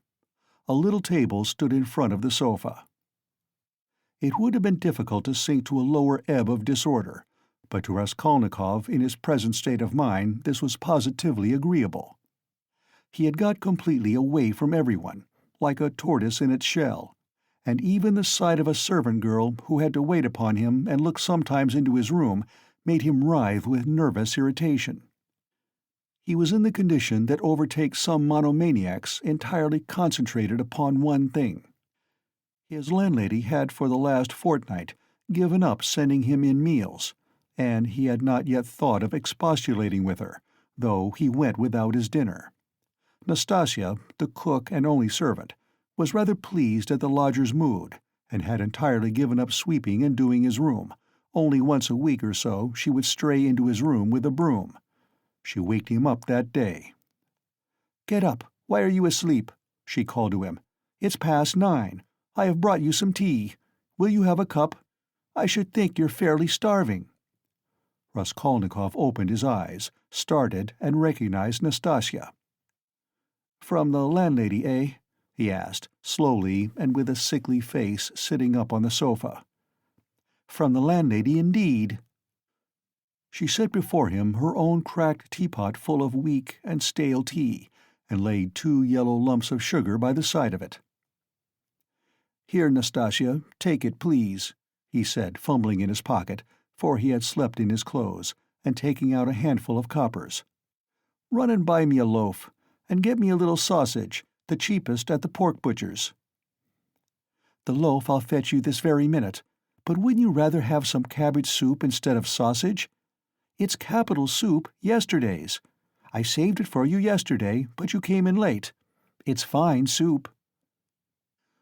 When the soup had been brought, and he had begun upon it, Nastasia sat down beside him on the sofa and began chatting. She was a country peasant woman, and a very talkative one. "Praskovya Pavlovna means to complain to the police about you," she said. He scowled.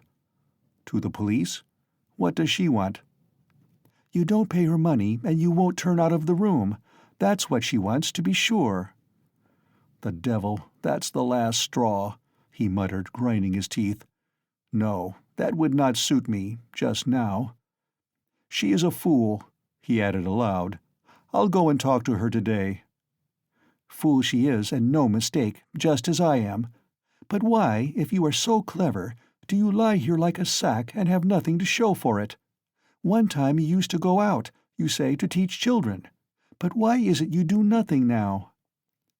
"I am doing—" Raskolnikov began sullenly and reluctantly. "What are you doing?" "Work." "What sort of work?" "I am thinking," he answered seriously after a pause. Nastasia was overcome with a fit of laughter. She was given to laughter, and when anything amused her, she laughed inaudibly, quivering and shaking all over till she felt ill. "And have you made much money by your thinking?" she managed to articulate at last. "One can't go out to give lessons without boots, and I'm sick of it." "Don't quarrel with your bread and butter." "They pay so little for lessons. What's the use of a few coppers?" he answered, reluctantly, as though replying to his own thought. "And you want to get a fortune all at once?" He looked at her strangely. "Yes, I want a fortune," he answered firmly, after a brief pause.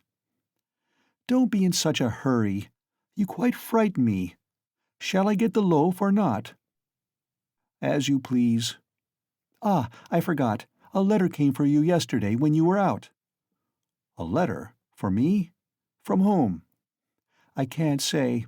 I gave 3 kopecks of my own to the postman for it. Will you pay me back?" "Then bring it to me, for God's sake, bring it!" cried Raskolnikov, greatly excited. "Good God!" A minute later the letter was brought him. That was it, from his mother, from the province of R. He turned pale when he took it. It was a long while since he had received a letter, but another feeling also suddenly stabbed his heart. "Nastasia, leave me alone, for goodness' sake. Here are your 3 kopecks, but for goodness' sake, make haste and go." The letter was quivering in his hand. He did not want to open it in her presence. He wanted to be left alone with his letter. When Nastasia had gone out, he lifted it quickly to his lips and kissed it. Then he gazed intently at the address, the small, sloping handwriting, so dear and familiar, of the mother who had once taught him to read and write. He delayed. He seemed almost afraid of something. At last he opened it. It was a thick, heavy letter, weighing over 2 ounces. 2 large sheets of notepaper were covered with very small handwriting.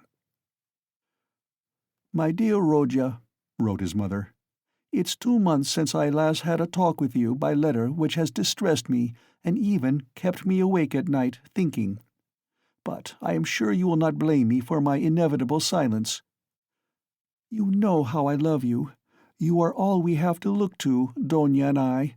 You are our all, our one hope, our one stay. What a grief it was to me when I heard that you had given up the university some months ago for want of means to keep yourself, and that you had lost your lessons and your other work. How could I help you out of my 120 rubles a year pension? The 15 rubles I sent you 4 months ago I borrowed, as you know, on security of my pension, from Vasily Ivanovitch Varushkin, a merchant of this town. He is a kind-hearted man, and was a friend of your father's too. But having given him the right to receive the pension, I had to wait till the debt was paid off, and that is only just done, so that I've been unable to send you anything all this time. But now, thank God, I believe I shall be able to send you something more, and in fact we may congratulate ourselves on our good fortune now, of which I hasten to inform you. In the first place, would you have guessed, dear Rodya, that your sister has been living with me for the last 6 weeks, and we shall not be separated in the future? Thank God, her sufferings are over, but I will tell you everything in order, so that you may know just how everything has happened and all that we have hitherto concealed from you. When you wrote to me 2 months ago that you had heard that Donia had a great deal to put up with in the Svidrigailov's house, when you wrote that and asked me to tell you all about it, what could I write in answer to you? If I had written the whole truth to you, I dare say you would have thrown up everything and have come to us, even if you had to walk all the way, for I know your character and your feelings, and you would not let your sister be insulted. I was in despair myself, but what could I do? And besides, I did not know the whole truth myself then. What made it all so difficult was that Donia received 100 rubles in advance when she took the place as governess in their family, on condition of part of her salary being deducted every month. And so it was impossible to throw up the situation without repaying the debt. This sum, now I can explain it all to you, my precious Rodya, she took chiefly in order to send you 60 rubles, which you needed so terribly then, and which you received from us last year. We deceived you then, writing that this money came from Donia's savings, but that was not so, and now I tell you all about it, because, thank God, things have suddenly changed for the better, and that you may know how Donia loves you and what a heart she has. At first, indeed, Mr. Svidrigailov treated her very rudely, and used to make disrespectful and jeering remarks at table. But I don't want to go into all these painful details, so as not to worry you for nothing when it is now all over. In short, in spite of the kind and generous behavior of Marfa Petrovna, Mr. Svidrigailov's wife, and all the rest of the household, Donia had a very hard time, especially when Mr. Svidrigailov, relapsing into his old regimental habits, was under the influence of Bacchus. And how do you think it was all explained later on? Would you believe that the crazy fellow had conceived a passion for Donia from the beginning, but had concealed it under a show of rudeness and contempt? Possibly he was ashamed and horrified himself at his own flighty hopes, considering his years and his being the father of a family, and that made him angry with Donia. And possibly, too, he hoped by his rude and sneering behavior to hide the truth from others. But at last he lost all control and had the face to make Donia an open and shameful proposal, promising her all sorts of inducements and offering besides to throw up everything and take her to another estate of his, or even abroad. You can imagine all she went through. To leave her situation at once was impossible, not only on account of the money debt, but also to spare the feelings of Marfa Petrovna, whose suspicions would have been aroused. And then Donia would have been the cause of a rupture in the family. And it would have meant a terrible scandal for Donia, too. That would have been inevitable. There were various other reasons owing to which Donia could not hope to escape from that awful house for another 6 weeks. You know Donia, of course. You know how clever she is, and what a strong will she has. Donia can endure a great deal, and even in the most difficult cases she has the fortitude to maintain her firmness. She did not even write to me about everything for fear of upsetting me, although we were constantly in communication. It all ended very unexpectedly. Marfa Petrovna accidentally overheard her husband imploring Donya in the garden, and putting quite a wrong interpretation on the position, threw the blame upon her, believing her to be the cause of it all. An awful scene took place between them on the spot in the garden. Marfa Petrovna went so far as to strike Donya, refused to hear anything, and was shouting at her for a whole hour, and then gave orders that Donya should be packed off at once to me in a plain peasant's cart, into which they flung all her things, her linen and her clothes, all pell-mell, without folding it up and packing it. And a heavy shower of rain came on too, and Donya, insulted and put to shame, had to drive with a peasant in an open cart all the 17 versts into town. Only think now, what answer could I have sent to the letter I received from you 2 months ago, and what could I have written? I was in despair. I dare not write to you the truth, because you would have been very unhappy, mortified, and indignant, and yet what could you do? You could only, perhaps, ruin yourself, and besides, Donya would not allow it. And fill up my letter with trifles when my heart was so full of sorrow, I could not. For a whole month the town was full of gossip about this scandal, and it came to such a pass that Donya and I dare not even go to church on account of the contemptuous looks, whispers, and even remarks made aloud about us. All our acquaintances avoided us. Nobody even bowed to us in the street. And I learnt that some shopmen and clerks were intending to insult us in a shameful way, smearing the gates of our house with pitch, so that the landlord began to tell us we must leave.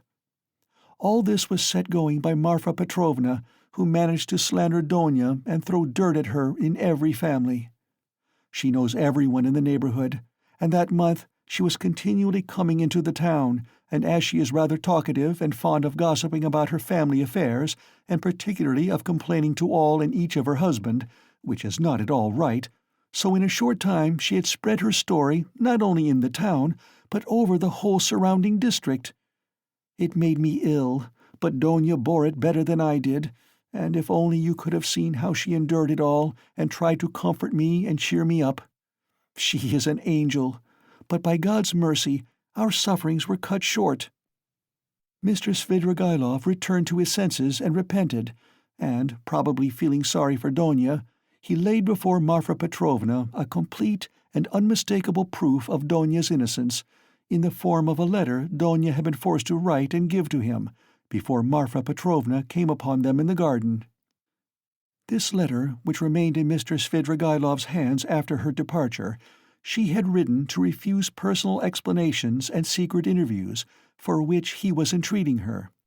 In that letter she reproached him with great heat and indignation for the baseness of his behavior in regard to Marfa Petrovna, reminding him that he was the father and head of a family, and telling him how infamous it was of him to torment and make unhappy a defenseless girl, unhappy enough already.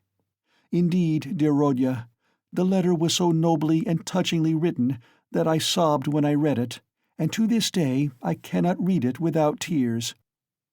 Moreover, the evidence of the servants, too, cleared Donya's reputation. They had seen and known a great deal more than Mr. Svidrigailov had himself supposed, as indeed is always the case with servants. Marfa Petrovna was completely taken aback, and again crushed, as she said herself to us, but she was completely convinced of Donya's innocence. The very next day, being Sunday, she went straight to the cathedral, knelt down and prayed with tears to Our Lady to give her strength to bear this new trial and to do her duty. Then she came straight from the cathedral to us, told us the whole story, wept bitterly, and fully penitent, she embraced Donya and besought her to forgive her. The same morning, without any delay, she went round to all the houses in the town and everywhere, shedding tears. She asserted in the most flattering terms Donya's innocence, and the nobility of her feelings and her behavior. What was more, she showed and read to everyone the letter in Donya's own handwriting to Mr. Svidrigailov, and even allowed them to take copies of it, which, I must say, I think was superfluous. In this way she was busy for several days in driving about the whole town, because some people had taken offense through precedence having been given to others.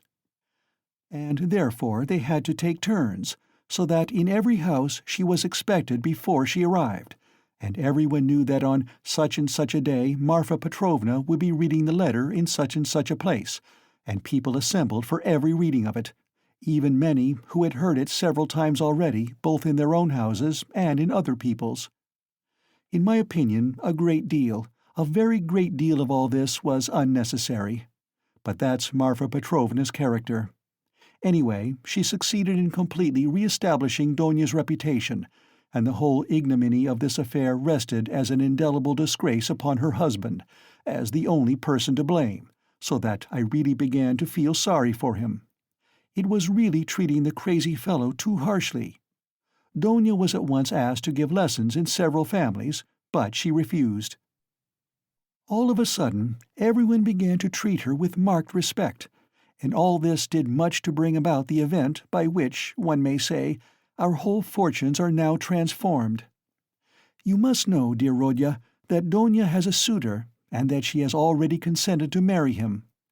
I hasten to tell you all about the matter, and though it has been arranged without asking your consent, I think you will not be aggrieved with me or with your sister on that account, for you will see that we could not wait and put off our decision till we heard from you. And you could not have judged all the facts without being on the spot. This is how it happened. He is already of the rank of a councillor, Pyotr Petrovitch Luzhin, and is distantly related to Marfa Petrovna, who has been very active in bringing the match about. It began with his expressing through her his desire to make our acquaintance. He was properly received, drank coffee with us, and the very next day he sent us a letter in which he very courteously made an offer, and begged for a speedy and decided answer. He is a very busy man, and is in a great hurry to get to Petersburg, so that every moment is precious to him. At first, of course, we were greatly surprised, as it had all happened so quickly and unexpectedly. We thought and talked it over the whole day. He is a well-to-do man, to be depended upon. He has 2 posts in the government, and has already made his fortune. It is true that he is 45 years old, but he is of a fairly prepossessing appearance, and might still be thought attractive by women. And he is altogether a very respectable and presentable man, only he seems a little morose and somewhat conceited. But possibly that may only be the impression he makes at first sight. And beware, dear Rodya, when he comes to Petersburg, as he shortly will do, beware of judging him too hastily and severely, as your way is, if there is anything you do not like in him at first sight. I give you this warning, although I feel sure that he will make a favorable impression upon you. Moreover, in order to understand any man, one must be deliberate and careful to avoid forming prejudices and mistaken ideas, which are very difficult to correct and get over afterwards. And Pyotr Petrovitch, judging by many indications, is a thoroughly estimable man. At his first visit, indeed, he told us that he was a practical man, but he still shares, as he expressed it, many of the convictions of our most rising generation, and he is an opponent of all prejudices. He said a good deal more, for he seems a little conceited and likes to be listened to, but this is scarcely a vice. I, of course, understood very little of it, but Donia explained to me that, though he is not a man of great education, he is clever and seems to be good-natured. You know your sister's character, Rodya. She is a resolute, sensible, patient, and generous girl, but she has a passionate heart, as I know very well. Of course, there is no great love either on his side or on hers, but Donia is a clever girl and has the heart of an angel, and will make it her duty to make her husband happy, who on his side will make her happiness his care. Of that we have no good reason to doubt, though it must be admitted the matter has been arranged in great haste. Besides, he is a man of great prudence, and will see to be sure of himself that his own happiness will be the more secure, the happier Donia is with him. And as for some defects of character, for some habits, and even certain differences of opinion, which indeed are inevitable even in the happiest marriages, Donia has said that, as regards all that, she relies on herself, that there is nothing to be uneasy about, and that she is ready to put up with a great deal if only their future relationship can be an honorable and straightforward one. He struck me, for instance, at first, as rather abrupt, but that may well come from his being an outspoken man, and that is no doubt how it is. For instance, at his second visit, after he had received Donia's consent, in the course of conversation he declared that, before making Donia's acquaintance, he had made up his mind to marry a girl of good reputation, without dowry, and above all, one who had experienced poverty, because, as he explained, a man ought not to be indebted to his wife, but that it is better for a wife to look upon her husband as her benefactor. I must add that he expressed it more nicely and politely than I have done, for I have forgotten his actual phrases and only remembered the meaning. And besides, it was obviously not said of a design, but slipped out in the heat of conversation, so that he tried afterwards to correct himself and smooth it over, but all the same it did strike me as somewhat rude, and I said so afterwards to Donia. But Donia was vexed, and answered that words are not deeds, and that, of course, is perfectly true. Donia did not sleep all night before she made up her mind, and thinking that I was asleep, she got out of bed and was walking up and down the room all night. At last she knelt down before the icon and prayed long and fervently, and in the morning she told me that she had decided. I have mentioned already that Pyotr Petrovitch is just setting off for Petersburg, where he has a great deal of business, and he wants to open a legal bureau. He has been occupied for many years in conducting civil and commercial litigation, and only the other day he won an important case. He has to be in Petersburg because he has an important case before the Senate. So, Rodya dear, he may be of greatest use to you in every way indeed, and Donia and I have agreed that from this very day you could definitely enter upon your career and might consider that your fortune is marked out and assured for you. Oh, if only this comes to pass! This would be such a benefit that we could only look upon it as a providential blessing. Donia is dreaming of nothing else. We have even ventured already to drop a few words on the subject to Pyotr Petrovitch. He was cautious in his answer, and said that, of course, as he could not get on without a secretary, it would be better to be paying a salary to a relation than to a stranger, if only the former were fitted for the duties, as though there could be doubt of your being fitted. But then he expressed doubts whether your studies at the university would leave you time for work at his office. The matter dropped for the time, but Donia is thinking of nothing else now. She has been in a sort of fever for the last few days, and has already made a regular plan for your becoming in the end an associate and even a partner in Pyotr Petrovitch's business, which might well be, seeing that you're a student of law. I am in complete agreement with her, Rodya, and share all her plans and hopes, and think there is every probability of realizing them. And in spite of Pyotr Petrovitch's evasiveness, very natural at present, since he does not know you, Donia is firmly persuaded that she will gain everything by her good influence over her future husband. This she is reckoning upon. Of course, we are careful not to talk of any of these more remote plans to Pyotr Petrovitch, especially of your becoming his partner. He is a practical man, and might take this very coldly. It might all seem to him simply a daydream. Nor has either Donia or I breathed a word to him of the great hopes we have of his helping us to pay for your university studies. We have not spoken of it in the first place, because it will come to pass of itself later on, and he will no doubt, without wasting words, offer to do it of himself, as though he could refuse Donia that, the more readily since you may be by your own efforts become his right hand in the office, and receive this assistance not as a charity, but as a salary earned by your own work. Donia wants to arrange it all like this, and I quite agree with her. And we have not spoken of our plans for another reason, that is, because I particularly wanted you to feel on equal footing when you first meet him. When Donia spoke to him with enthusiasm about you, he answered that one could never judge of a man without seeing him close, for oneself, and that he looked forward to forming his own opinion when he makes your acquaintance. Do you know, my precious Rodya, I think that perhaps for some reasons, nothing to do with Pyotr Petrovitch though, simply for my own personal, perhaps old womanish fancies, I should do better to go on living by myself, apart, than with them after the wedding.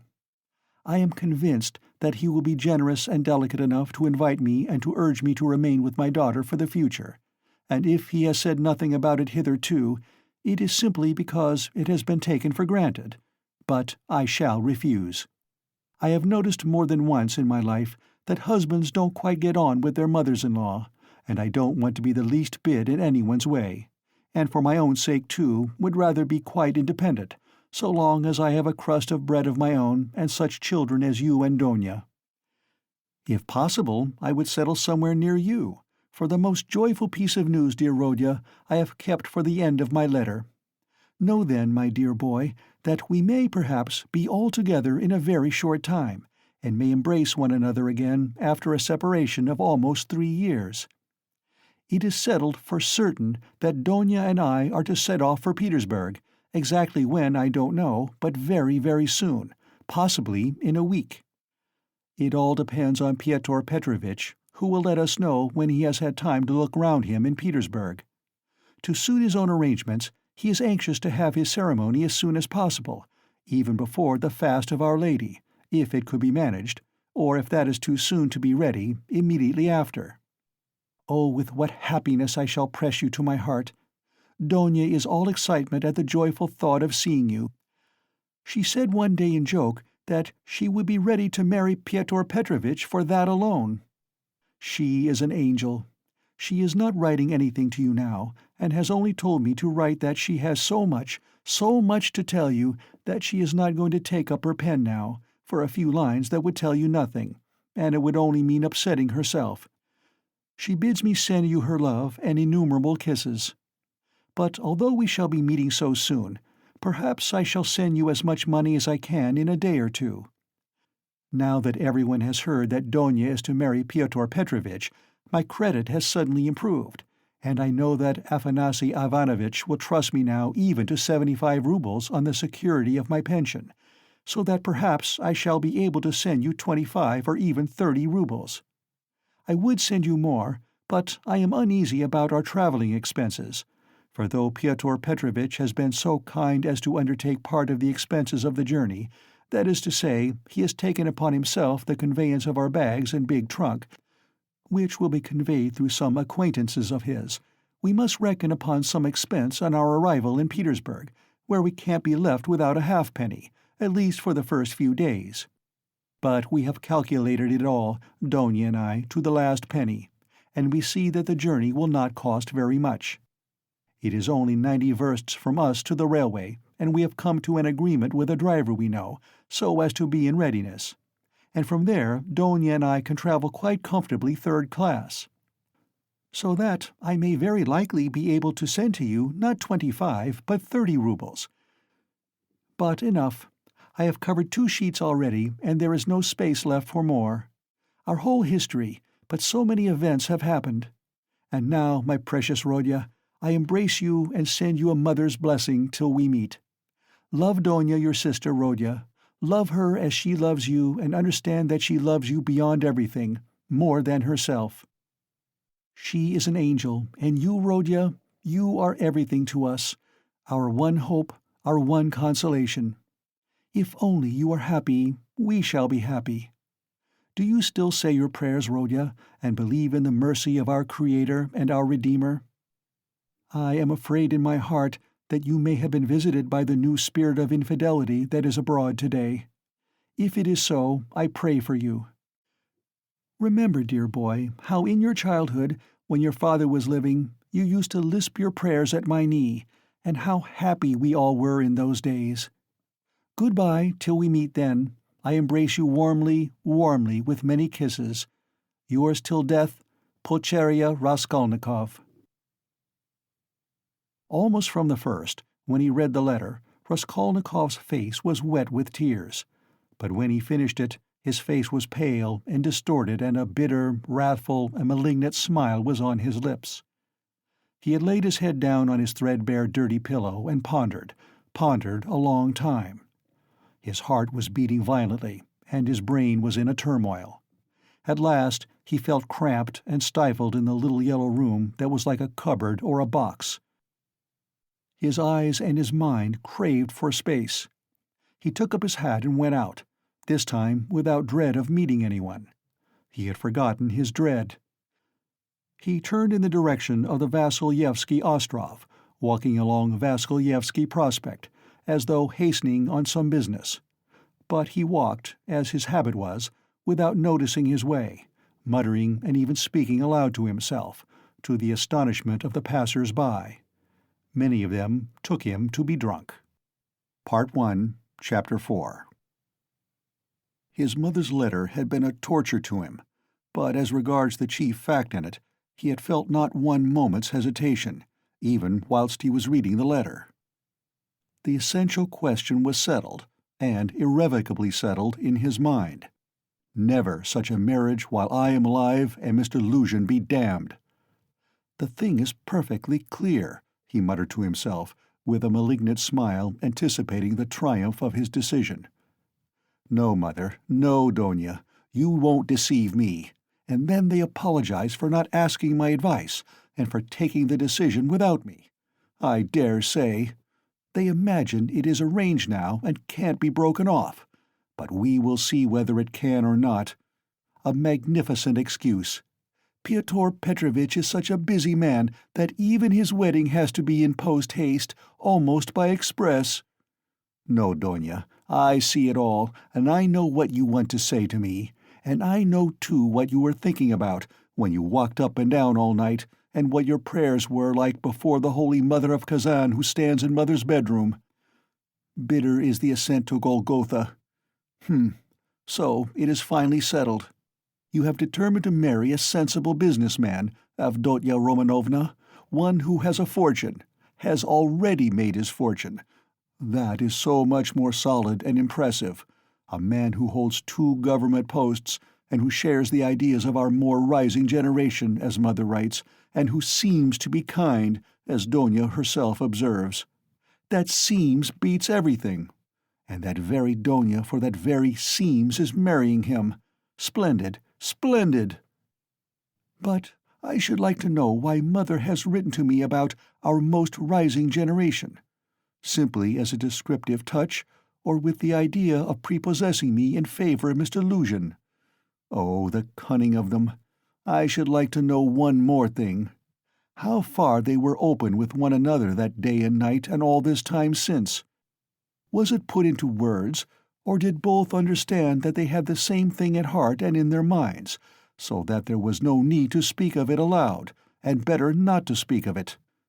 Most likely it was partly like that.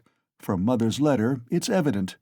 He struck her as rude a little, and Mother in her simplicity took her observations to Donia, and she was sure to be vexed and answered her angrily. I should think so. Who would not be angered when it was quite clear without any naive questions, and when it was understood that it was useless to discuss it? And why does she write to me, "Love Donia, Rodya, and she loves you more than herself"?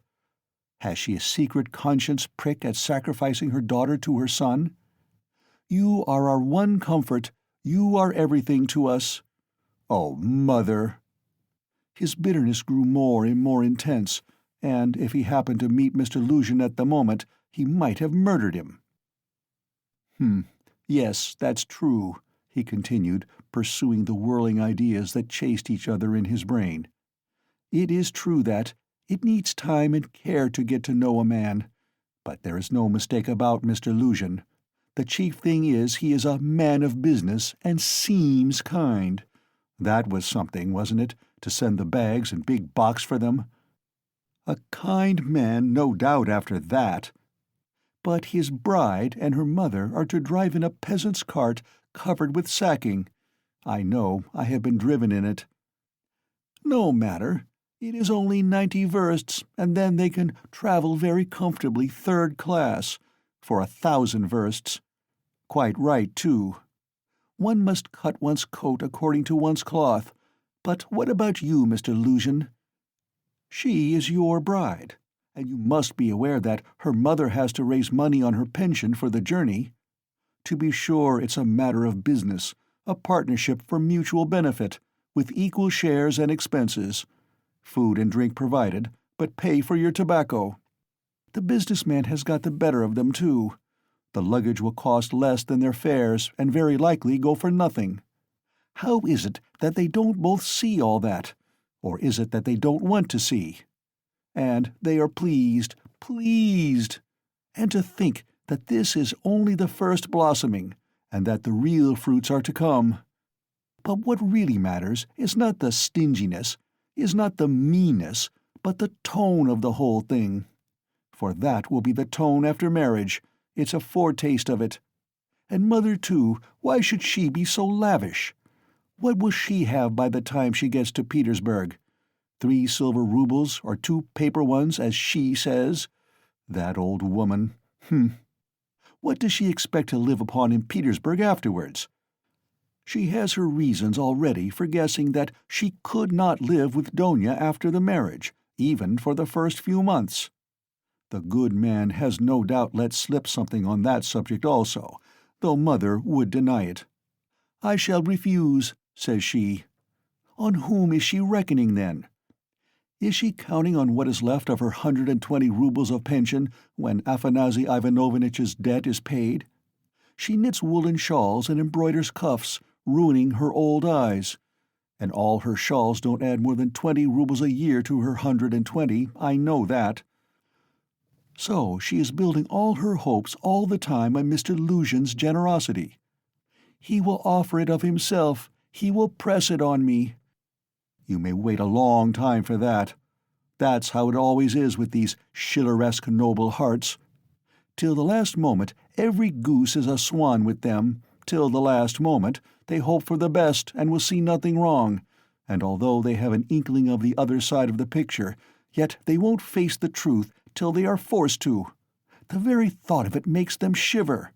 They thrust the truth away with both hands, until the man they deck out in false colors puts a fool's cap on them with his own hands.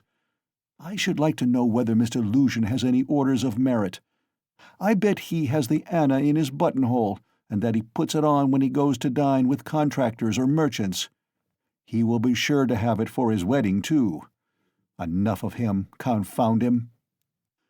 Well, Mother I don't wonder at. It's like her, God bless her. But how could Donia? Donia, darling, as though I did not know you. You were nearly 20 when I saw you last. I understood you then. Mother writes that Donia can put up with a great deal. I know that very well. I knew that 2 years and a half ago, and for the last 2.5 years I have been thinking about it, thinking of just that Donia can put up with a great deal. If she could put up with Mr. Svidrigailov and all the rest of it, she certainly can put up with a great deal. And now Mother and she have taken it into their heads that she can put up with Mr. Luzhin, who propounds the theory of the superiority of wives raised from destitution and owing everything to their husband's bounty, who propounds it, too, almost at the first interview. Granted that he let it slip, though he is a sensible man, yet maybe it was not a slip at all, but he meant to make himself clear as soon as possible. But Donia? She understands the man, of course, but she will have to live with the man. Why, she'd live on black bread and water. She would not sell her soul. She would not barter her moral freedom for comfort. She would not barter it for all Schleswig-Holstein, much less Mr. Luzhin's money. No, Donia was not that sort when I knew her, and she is still the same, of course. Yes, there's no denying the Svidrigailovs are a bitter pill. It's a bitter thing to spend one's life a governess in the provinces for 200 roubles. But I know she would rather be a nigger on a plantation or a let with a German master than degrade her soul, and her moral dignity, by binding herself forever to a man whom she does not respect and with whom she has nothing in common, for her own advantage. And if Mr. Luzhin had been of unalloyed gold or one huge diamond, she would never have consented to become his legal concubine. Why is she consenting, then?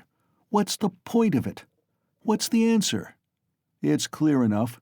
For herself, for her comfort. To save her life she would not sell herself, but for someone else she is doing it. For one she loves, for one she adores, she will sell herself. That's what it all amounts to. For her brother, for her mother, she will sell herself. She will sell everything. In such cases, we overcome our moral feeling if necessary. Freedom, peace, conscience even, all are brought into the market. Let my life go, if only my dear ones may be happy. More than that, we become casuists.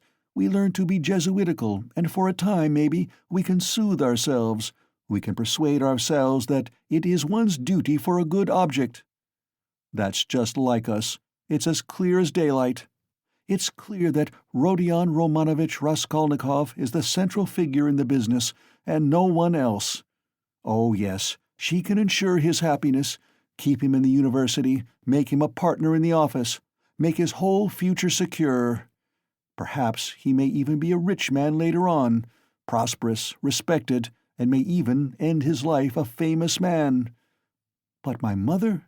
It's all Rodya, precious Rodya, her firstborn.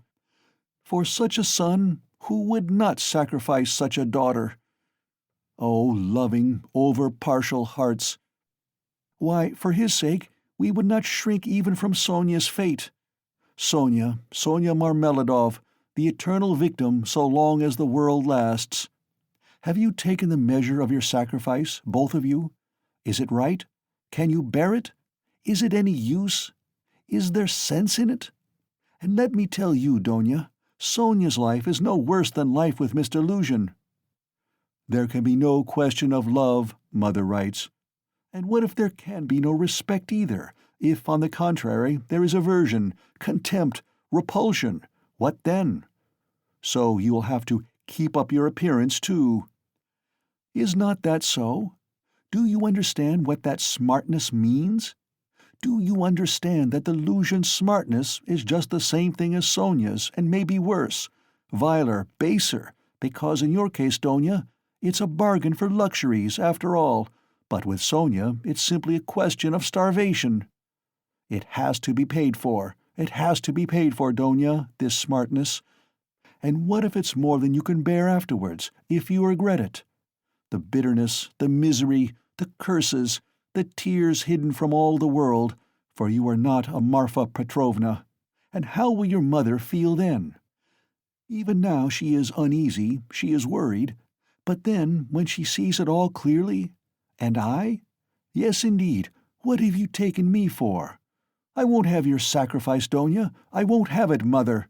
It shall not be, so long as I am alive. It shall not, it shall not. I won't accept it. He suddenly paused in his reflection and stood still. It shall not be? But what are you going to do to prevent it? You'll forbid it? And what right have you? What can you promise them on your side to give you such a right? Your whole life, your whole future, you will devote to them when you have finished your studies and obtained a post? Yes, we've heard all that before, and that's all words. But now, something must be done now, do you understand that? And what are you going to do now? You are living upon them. They borrow on their 100 rubles pension. They borrow from the Svidrigailovs. How are you going to save them from the Svidrigailovs, from Afanasy Ivanovitch Verushin, future millionaire Zeus who would arrange their lives for them? In another 10 years? In another 10 years, Mother will be blind with knitting shawls, maybe with weeping too. She will be worn to a shadow with fasting. And my sister? Imagine for a moment what may have become of your sister in 10 years. What may happen to her during those 10 years? Can you fancy? So he tortured himself, fretting himself with such questions, and finding a kind of enjoyment in it. And yet all these questions were not new ones suddenly confronting him. They were old, familiar aches. It was long since they had first begun to grip and rend his heart. Long, long ago his present anguish had its first beginnings. It had waxed and gathered strength. It had matured and concentrated, until it had taken the form of a fearful, frenzied, and fantastic question, which tortured his heart and mind, clamoring insistently for an answer. Now his mother's letter had burst on him like a thunderclap. It was clear that he must not now suffer passively, worrying himself over unsolved questions, but that he must do something, do it at once, and do it quickly. Anyway, he must decide on something, or else. Or throw up life altogether, he cried suddenly in a frenzy. Accept one's lot humbly as it is, once for all, and stifle everything in oneself, giving up all claim to activity, life, and love. Do you understand, sir? Do you understand what it means when you have absolutely nowhere to turn? Marmeladov's question came suddenly into his mind. For every man must have somewhere to turn. He gave a sudden start. Another thought, that he had had yesterday, slipped back into his mind.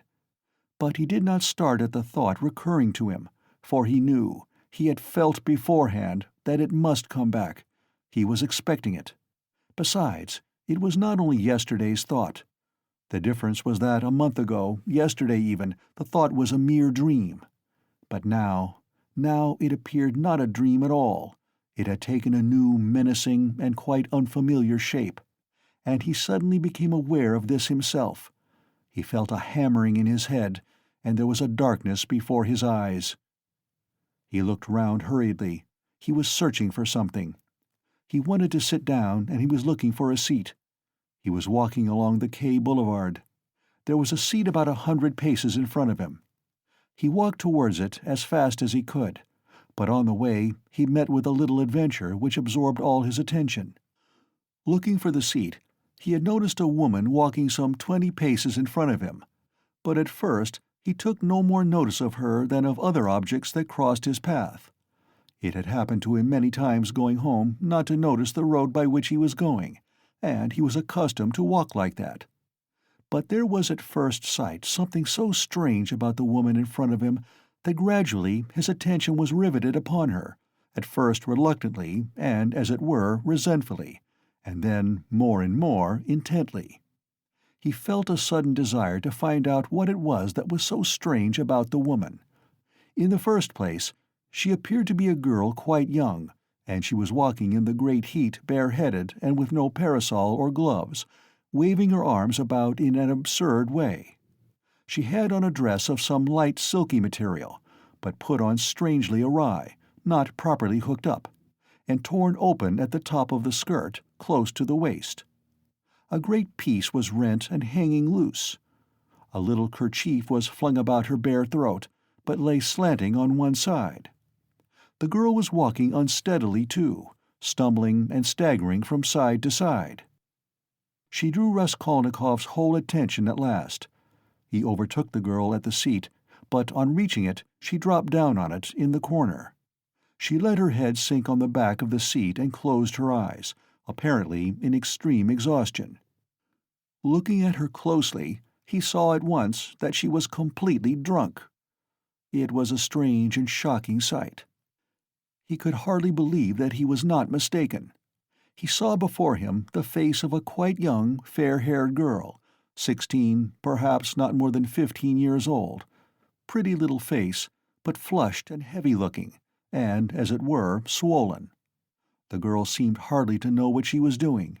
She crossed one leg over the other, lifting it indecorously, and showed every sign of being unconscious that she was in the street. Raskolnikov did not sit down, but he felt unwilling to leave her, and stood facing her in perplexity. This boulevard was never much frequented, and now at 2 o'clock, in the stifling heat, it was quite deserted. And yet, on the further side of the boulevard, about 15 paces away, a gentleman was standing on the edge of the pavement. He, too, would apparently have liked to approach the girl with some object of his own. He, too, had probably seen her in the distance and had followed her, but found Raskolnikov in his way. He looked angrily at him, though he tried to escape his notice. He stood impatiently biding his time, till the unwelcome man in rags should have moved away.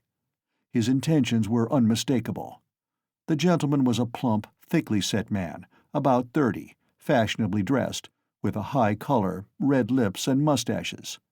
Raskolnikov felt furious. He had a sudden longing to insult this fat dandy in some way. He left the girl for a moment and walked towards the gentleman. "Hey, You, Svidrigailov! What do you want here?" he shouted, clenching his fists and laughing, spluttering with rage. "What do you mean?" the gentleman asked sternly, scowling in haughty astonishment. "Get away, that's what I mean." "How dare you, you low fellow!" He raised his cane. Raskolnikov rushed at him with his fists, without reflecting that the stout gentleman was a match for two men like himself. But at that instant someone seized him from behind, and a police constable stood between them. "That's enough, gentlemen. No fighting, please, in a public place. What do you want? Who are you?" he asked Raskolnikov sternly, noticing his rags. Raskolnikov looked at him intently.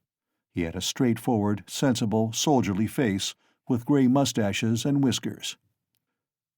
"You are just the man I want," Raskolnikov cried, catching at his arm. "I am a student, Raskolnikov. You may as well know that, too," he added, addressing the gentleman. "Come along, I have something to show you." And taking the policeman by the hand, he drew him towards the seat.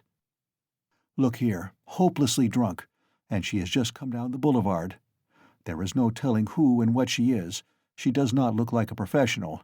It's more likely she has been given drink and deceived somewhere, for the first time, you understand? And they've put her out into the street like that. Look at the way her dress is torn, and the way it has been put on. She has been dressed by somebody, she has not dressed herself, and dressed by unpracticed hands, by a man's hands. That's evident. And now look there. I don't know that dandy with whom I was going to fight. I see him for the first time. But he too has seen her on the road, just now, drunk, not knowing what she is doing. And now he is very eager to get hold of her, to get her away somewhere while she is in this state. That's certain, believe me, I am not wrong. I saw him myself watching her and following her, but I prevented him, and he is just waiting for me to go away. Now he has walked away a little and is standing still, pretending to make a cigarette. Think how we can keep her out of his hands, and how are we going to get her home?" The policeman saw it all in a flash. The stout gentleman was easy to understand. He turned to consider the girl. The policeman bent over to examine her more closely, and his face worked with genuine compassion. "Ah, what a pity," he said, shaking his head. "Why, she is quite a child. She has been deceived, you can see that at once. Listen, lady," he began, addressing her, "where do you live?" The girl opened her weary and sleepy-looking eyes, gazed blankly at the speaker, and waved her hand. "Here," said Raskolnikov, feeling in his pocket and finding 20 kopecks. "Here, call a cab and tell him to drive her to her address. The only thing is to find out her address." Missy, the policeman began again, taking the money.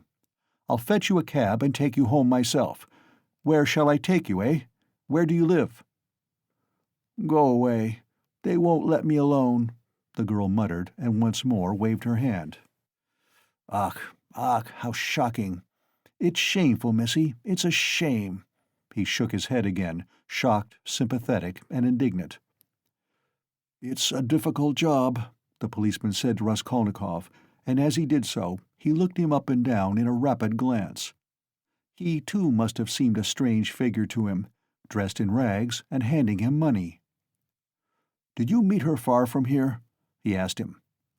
"I tell you, she was walking in front of me, staggering, just here in the boulevard. She only just reached the seat and sank down on it." "Ah, the shameful things that are done in the world nowadays. God have mercy on us. An innocent creature like that, drunk already. She has been deceived, that's a sure thing. See how her dress has been torn, too. Ah, the vice one sees nowadays. And as likely as not, she belongs to gentlefolk, too. Poor ones, maybe. There are many like that nowadays. She looks refined, too, as though she were a lady." And he bent over her once more. Perhaps he had daughters growing up like that, looking like ladies and refined, with pretensions to gentility and smartness.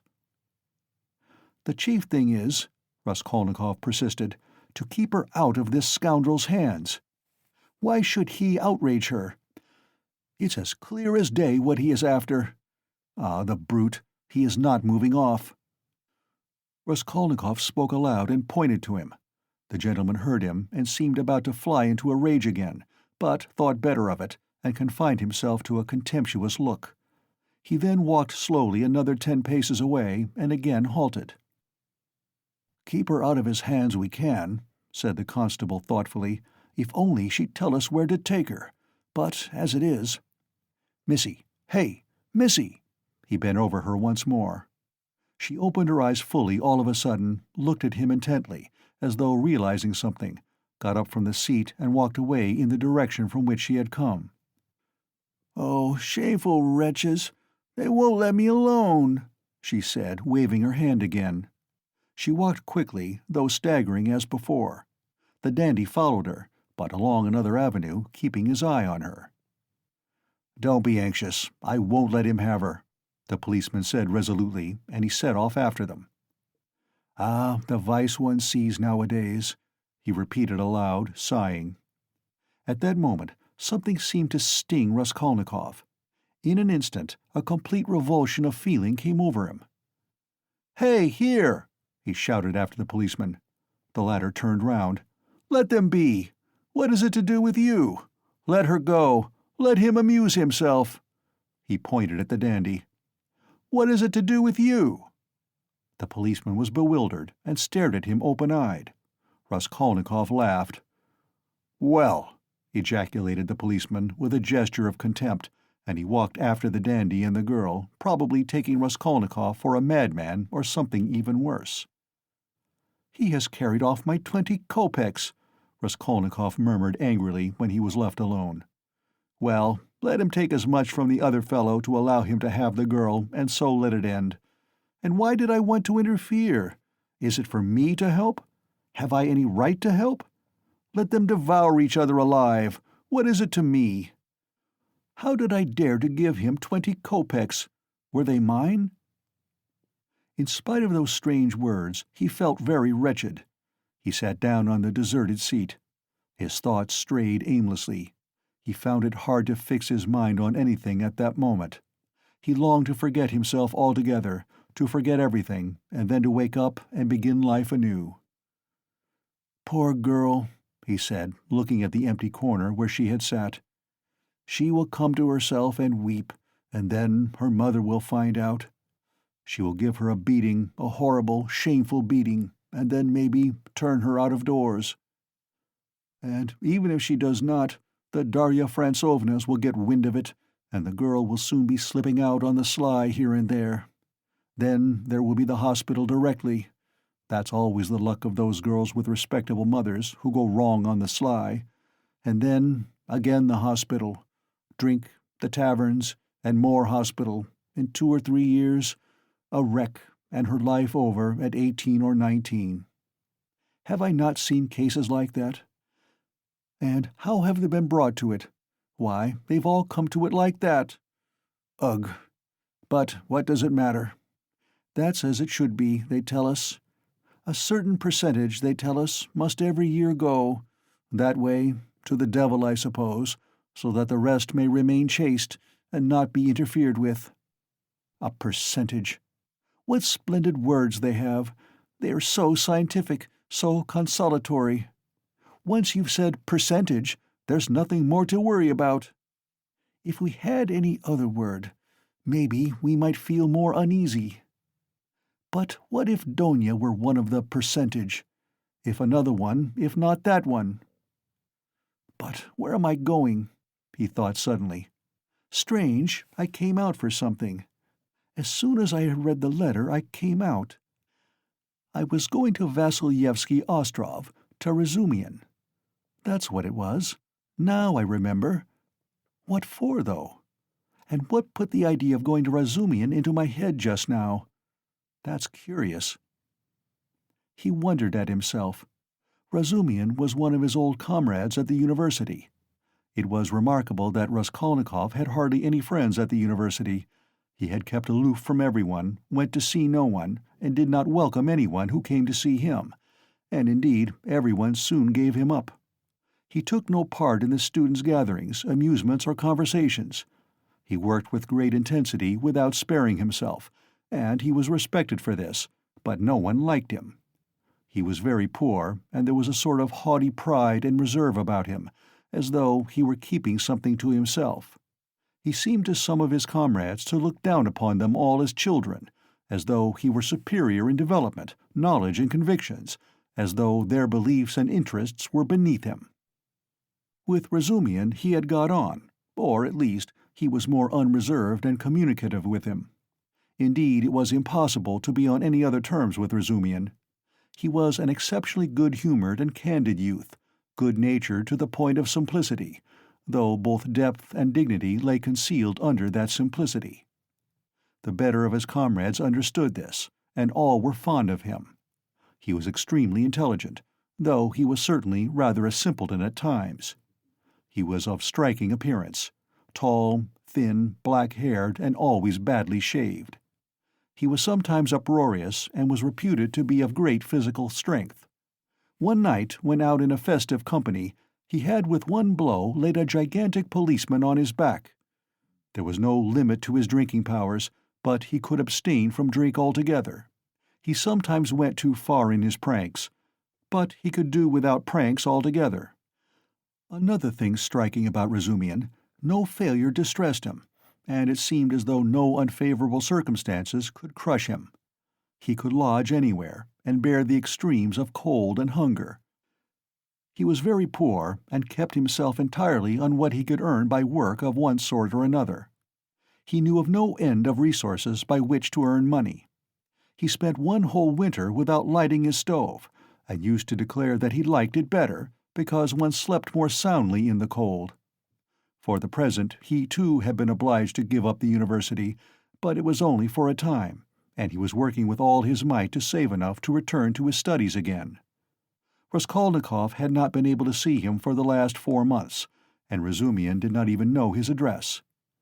About 2 months before, they had met in the street, but Raskolnikov had turned away and even crossed to the other side that he might not be observed. And though Razumian noticed him, he passed him by, as he did not want to annoy him. Part 1, Chapter 5. Of course, I've been meaning lately to go to Razumian's to ask for work, to ask him to get me lessons or something, Raskolnikov thought. But what help can he be to me now? Suppose he gets me lessons. Suppose he shares his last farthing with me, if he has any farthings, so that I could get some boots and make myself tidy enough to give lessons. Well, and what then? What shall I do with the few coppers I earn? That's not what I want now. It's really absurd for me to go to Razumian. The question why he was now going to Razumian agitated him even more than he was himself aware.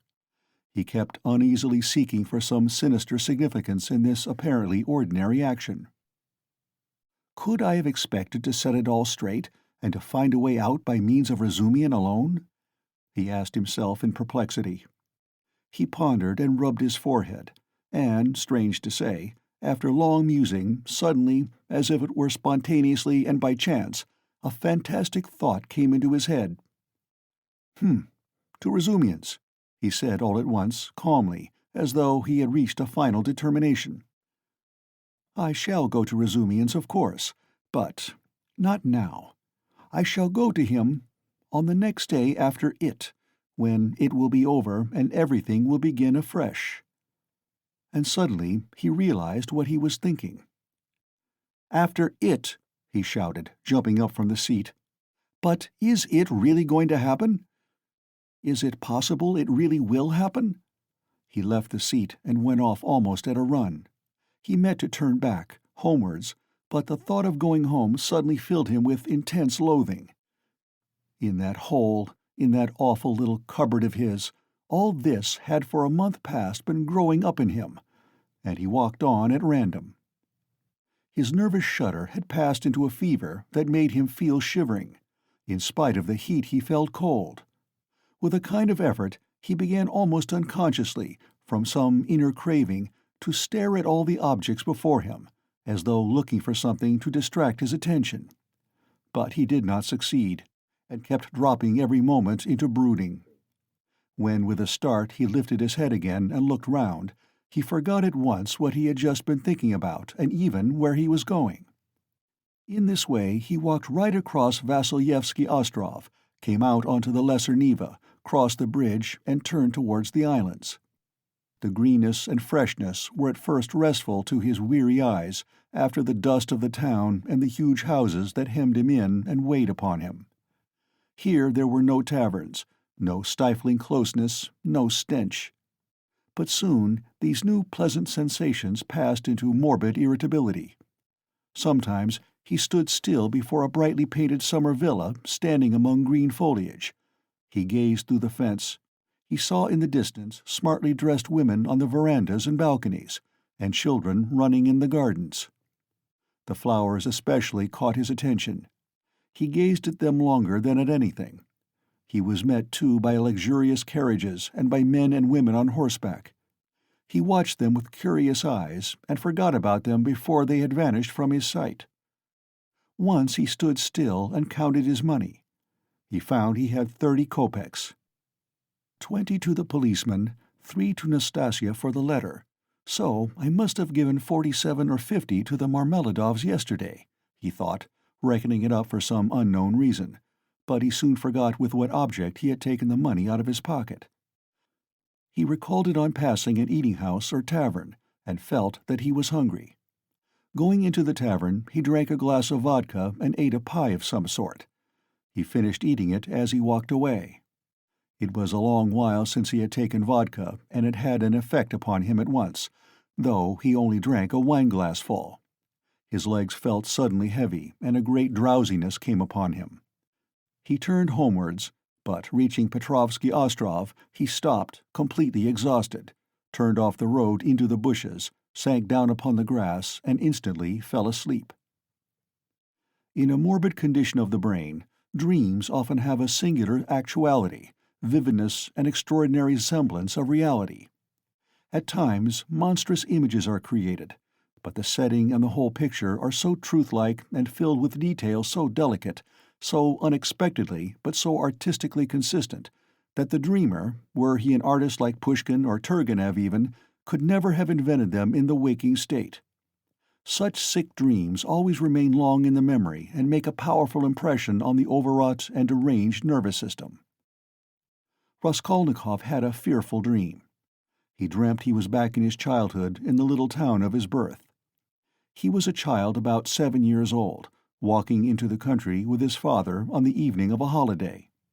It was a gray and heavy day. The country was exactly as he remembered it. Indeed, he recalled it far more vividly in his dream than he had done in memory. The little town stood on a level flat as bare as the hand, not even a willow near it. Only in the far distance a copse lay, a dark blur on the very edge of the horizon. A few paces beyond the last market garden stood a tavern, a big tavern, which had always aroused in him a feeling of aversion, even of fear, when he walked by it with his father. There was always a crowd there, always shouting, laughter and abuse, hideous hoarse singing, and often fighting. Drunken and horrible-looking figures were hanging about the tavern. He used to cling close to his father, trembling all over when he met them. Near the tavern the road became a dusty track, the dust of which was always black. It was a winding road, and about 100 paces further on it turned to the right to the graveyard.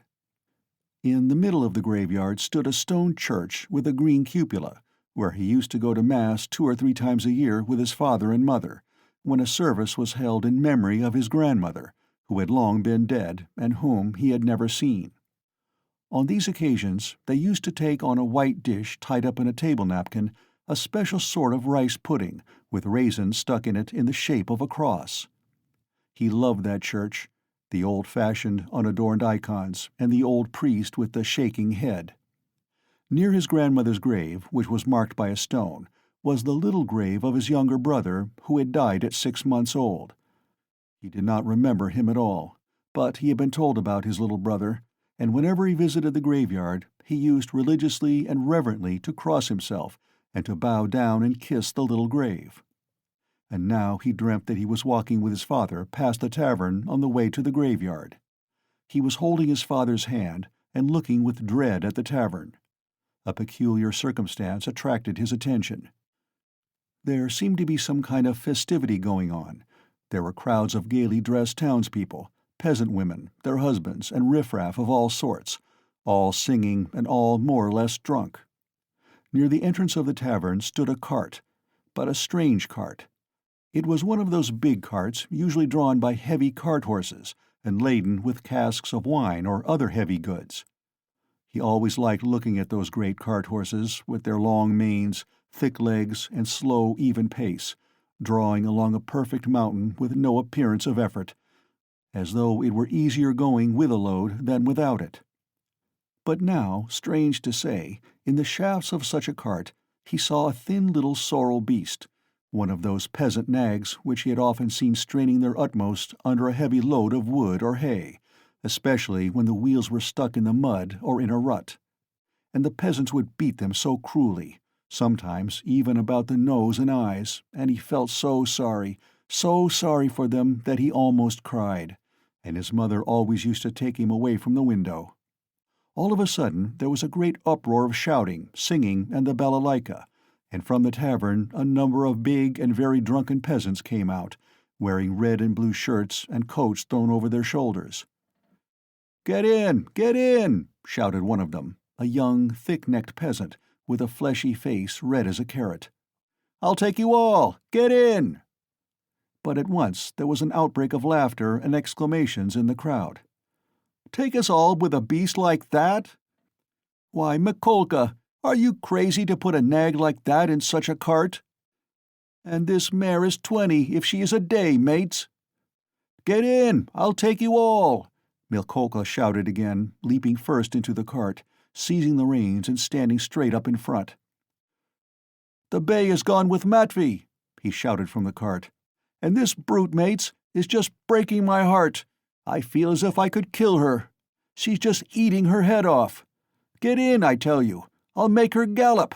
She'll gallop." And he picked up the whip, preparing himself with relish to flog the little mare. "Get in! Come along!" the crowd laughed. "Do you hear? She'll gallop!" "Gallop, indeed! She has not had a gallop in her for the last 10 years. She'll jog along." "Don't you mind her, mates. Bring a whip, each of you. Get ready."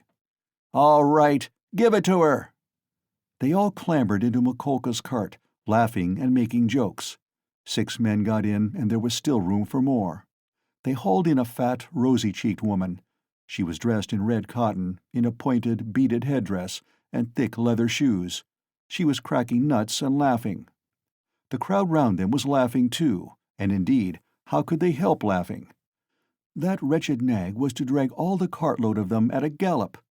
2 young fellows in the cart were just getting whips ready to help Mikolka.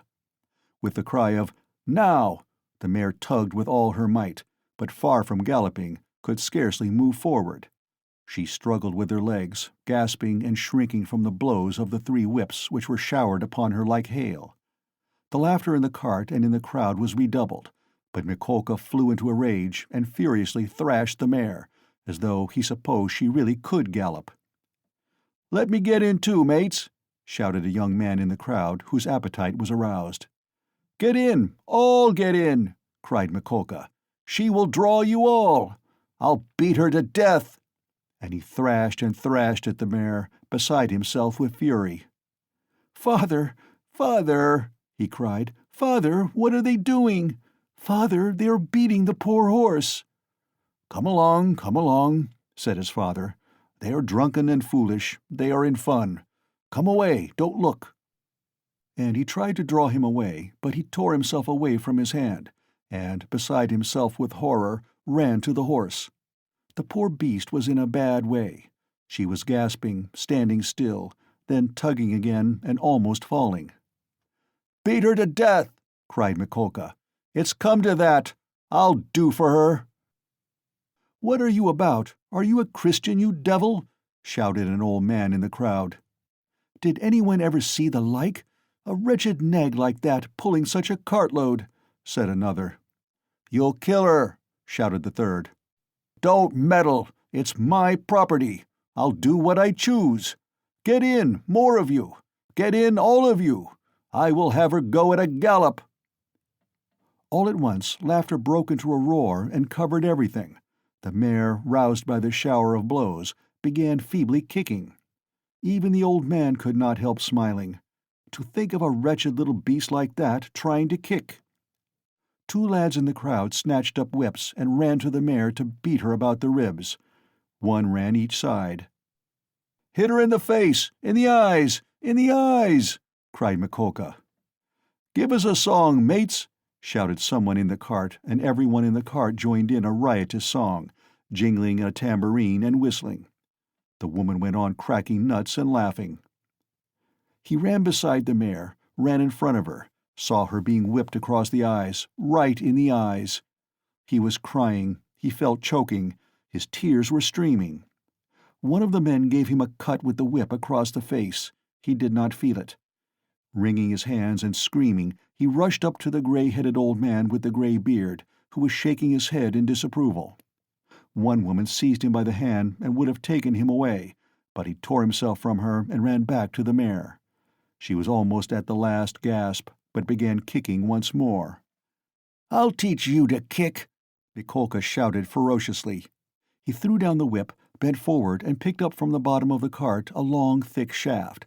He took hold of one end with both hands, and with an effort brandished it over the mare. "He'll crush her!" was shouted round him. "He'll kill her!" "It's my property!" shouted Mikolka, and brought the shaft down with a swinging blow. There was a sound of a heavy thud. "Thrasher! Thrasher! Why have you stopped?" shouted voices in the crowd.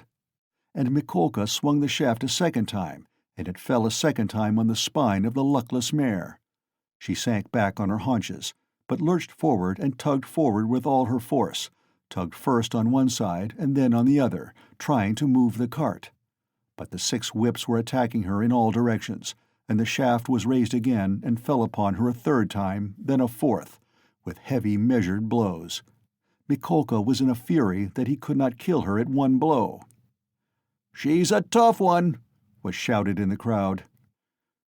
"She'll fall in a minute, mates. There will soon be an end of her," said an admiring spectator in the crowd. "Fetch an axe to her! Finish her off!" shouted a third. "I'll show you! Stand off!" Mikolka screamed frantically. He threw down the shaft, stooped down in the cart, and picked up an iron crowbar. "Look out!" he shouted, and with all his might he dealt a stunning blow at the poor mare. The blow fell. The mare staggered, sank back, tried to pull, but the bar fell again with a swinging blow on her back, and she fell on the ground like a log. "Finish her off!" shouted Mikolka, and he leapt beside himself, out of the cart. Several young men, also flushed with drink, seized anything they could come across, whips, sticks, poles, and ran to the dying mare. Mikolka stood on one side and began dealing random blows with the crowbar. The mare stretched out her head, drew a long breath, and died. "You butchered her!" someone shouted in the crowd. "Why wouldn't she gallop, then?" "My property!" shouted Mikolka, with bloodshot eyes, brandishing the bar in his hands. He stood as though regretting that he had nothing more to beat. "No mistake about it, you are not a Christian," many voices were shouting in the crowd. But the poor boy, beside himself, made his way screaming through the crowd to the sorrel nag, put his arms around her bleeding dead head and kissed it, kissed the eyes and kissed the lips. Then he jumped up and flew in a frenzy with his little fists out at Mikolka. At that instant, his father, who had been running after him, snatched him up and carried him out of the crowd. "Come along, come, let us go home," he said to him. "Father, why did they kill the poor horse?" he sobbed, but his voice broke and the words came in shrieks from his panting chest. "They are drunk. They are brutal. It's not our business," said his father. He put his arms round his father, but he felt choked. He tried to draw a breath, to cry out, and woke up. He waked up, gasping for breath, his hair soaked with perspiration, and stood up in terror. "Thank God, that was only a dream," he said, sitting down under a tree and drawing deep breaths. "But what is it? Is it some fever coming on? Such a hideous dream!" He felt utterly broken. Darkness and confusion were in his soul. He rested his elbows on his knees and leaned his head on his hands. "Good God!" he cried. "Can it be? Can it be that I shall really take an axe, that I shall strike her on the head, split her skull open, that I shall tread in the sticky warm blood, break the lock, steal and tremble, hide, all spattered in the blood, with the axe? Good God, can it be?" He was shaking like a leaf as he said this. "But why am I going on like this?" he continued, sitting up again, as it were in profound amazement. "I knew that I could never bring myself to it, so what have I been torturing myself for till now? Yesterday, when I went to make that experiment, yesterday I realized completely that I could never bear to do it. Why am I going over it again, then? Why am I hesitating? As I came down the stairs yesterday, I said myself that it was base, loathsome, vile, vile. The very thought of it made me sick and filled me with horror. No, I couldn't do it. I couldn't do it. Granted that there is no flaw in all that reasoning, that all that I have concluded this last month is clear as day, true as arithmetic. My God! Anyway, I couldn't bring myself to it. I couldn't do it. I couldn't do it. Why then am I still—" He rose to his feet, looked round in wonder as though surprised at finding himself in this place, and went towards the bridge. He was pale, his eyes glowed, he was exhausted in every limb, but he seemed suddenly to breathe more easily. He felt he had cast off that fearful burden that had so long been weighing upon him, and all at once there was a sense of relief and peace in his soul. "Lord," he prayed, "show me my path.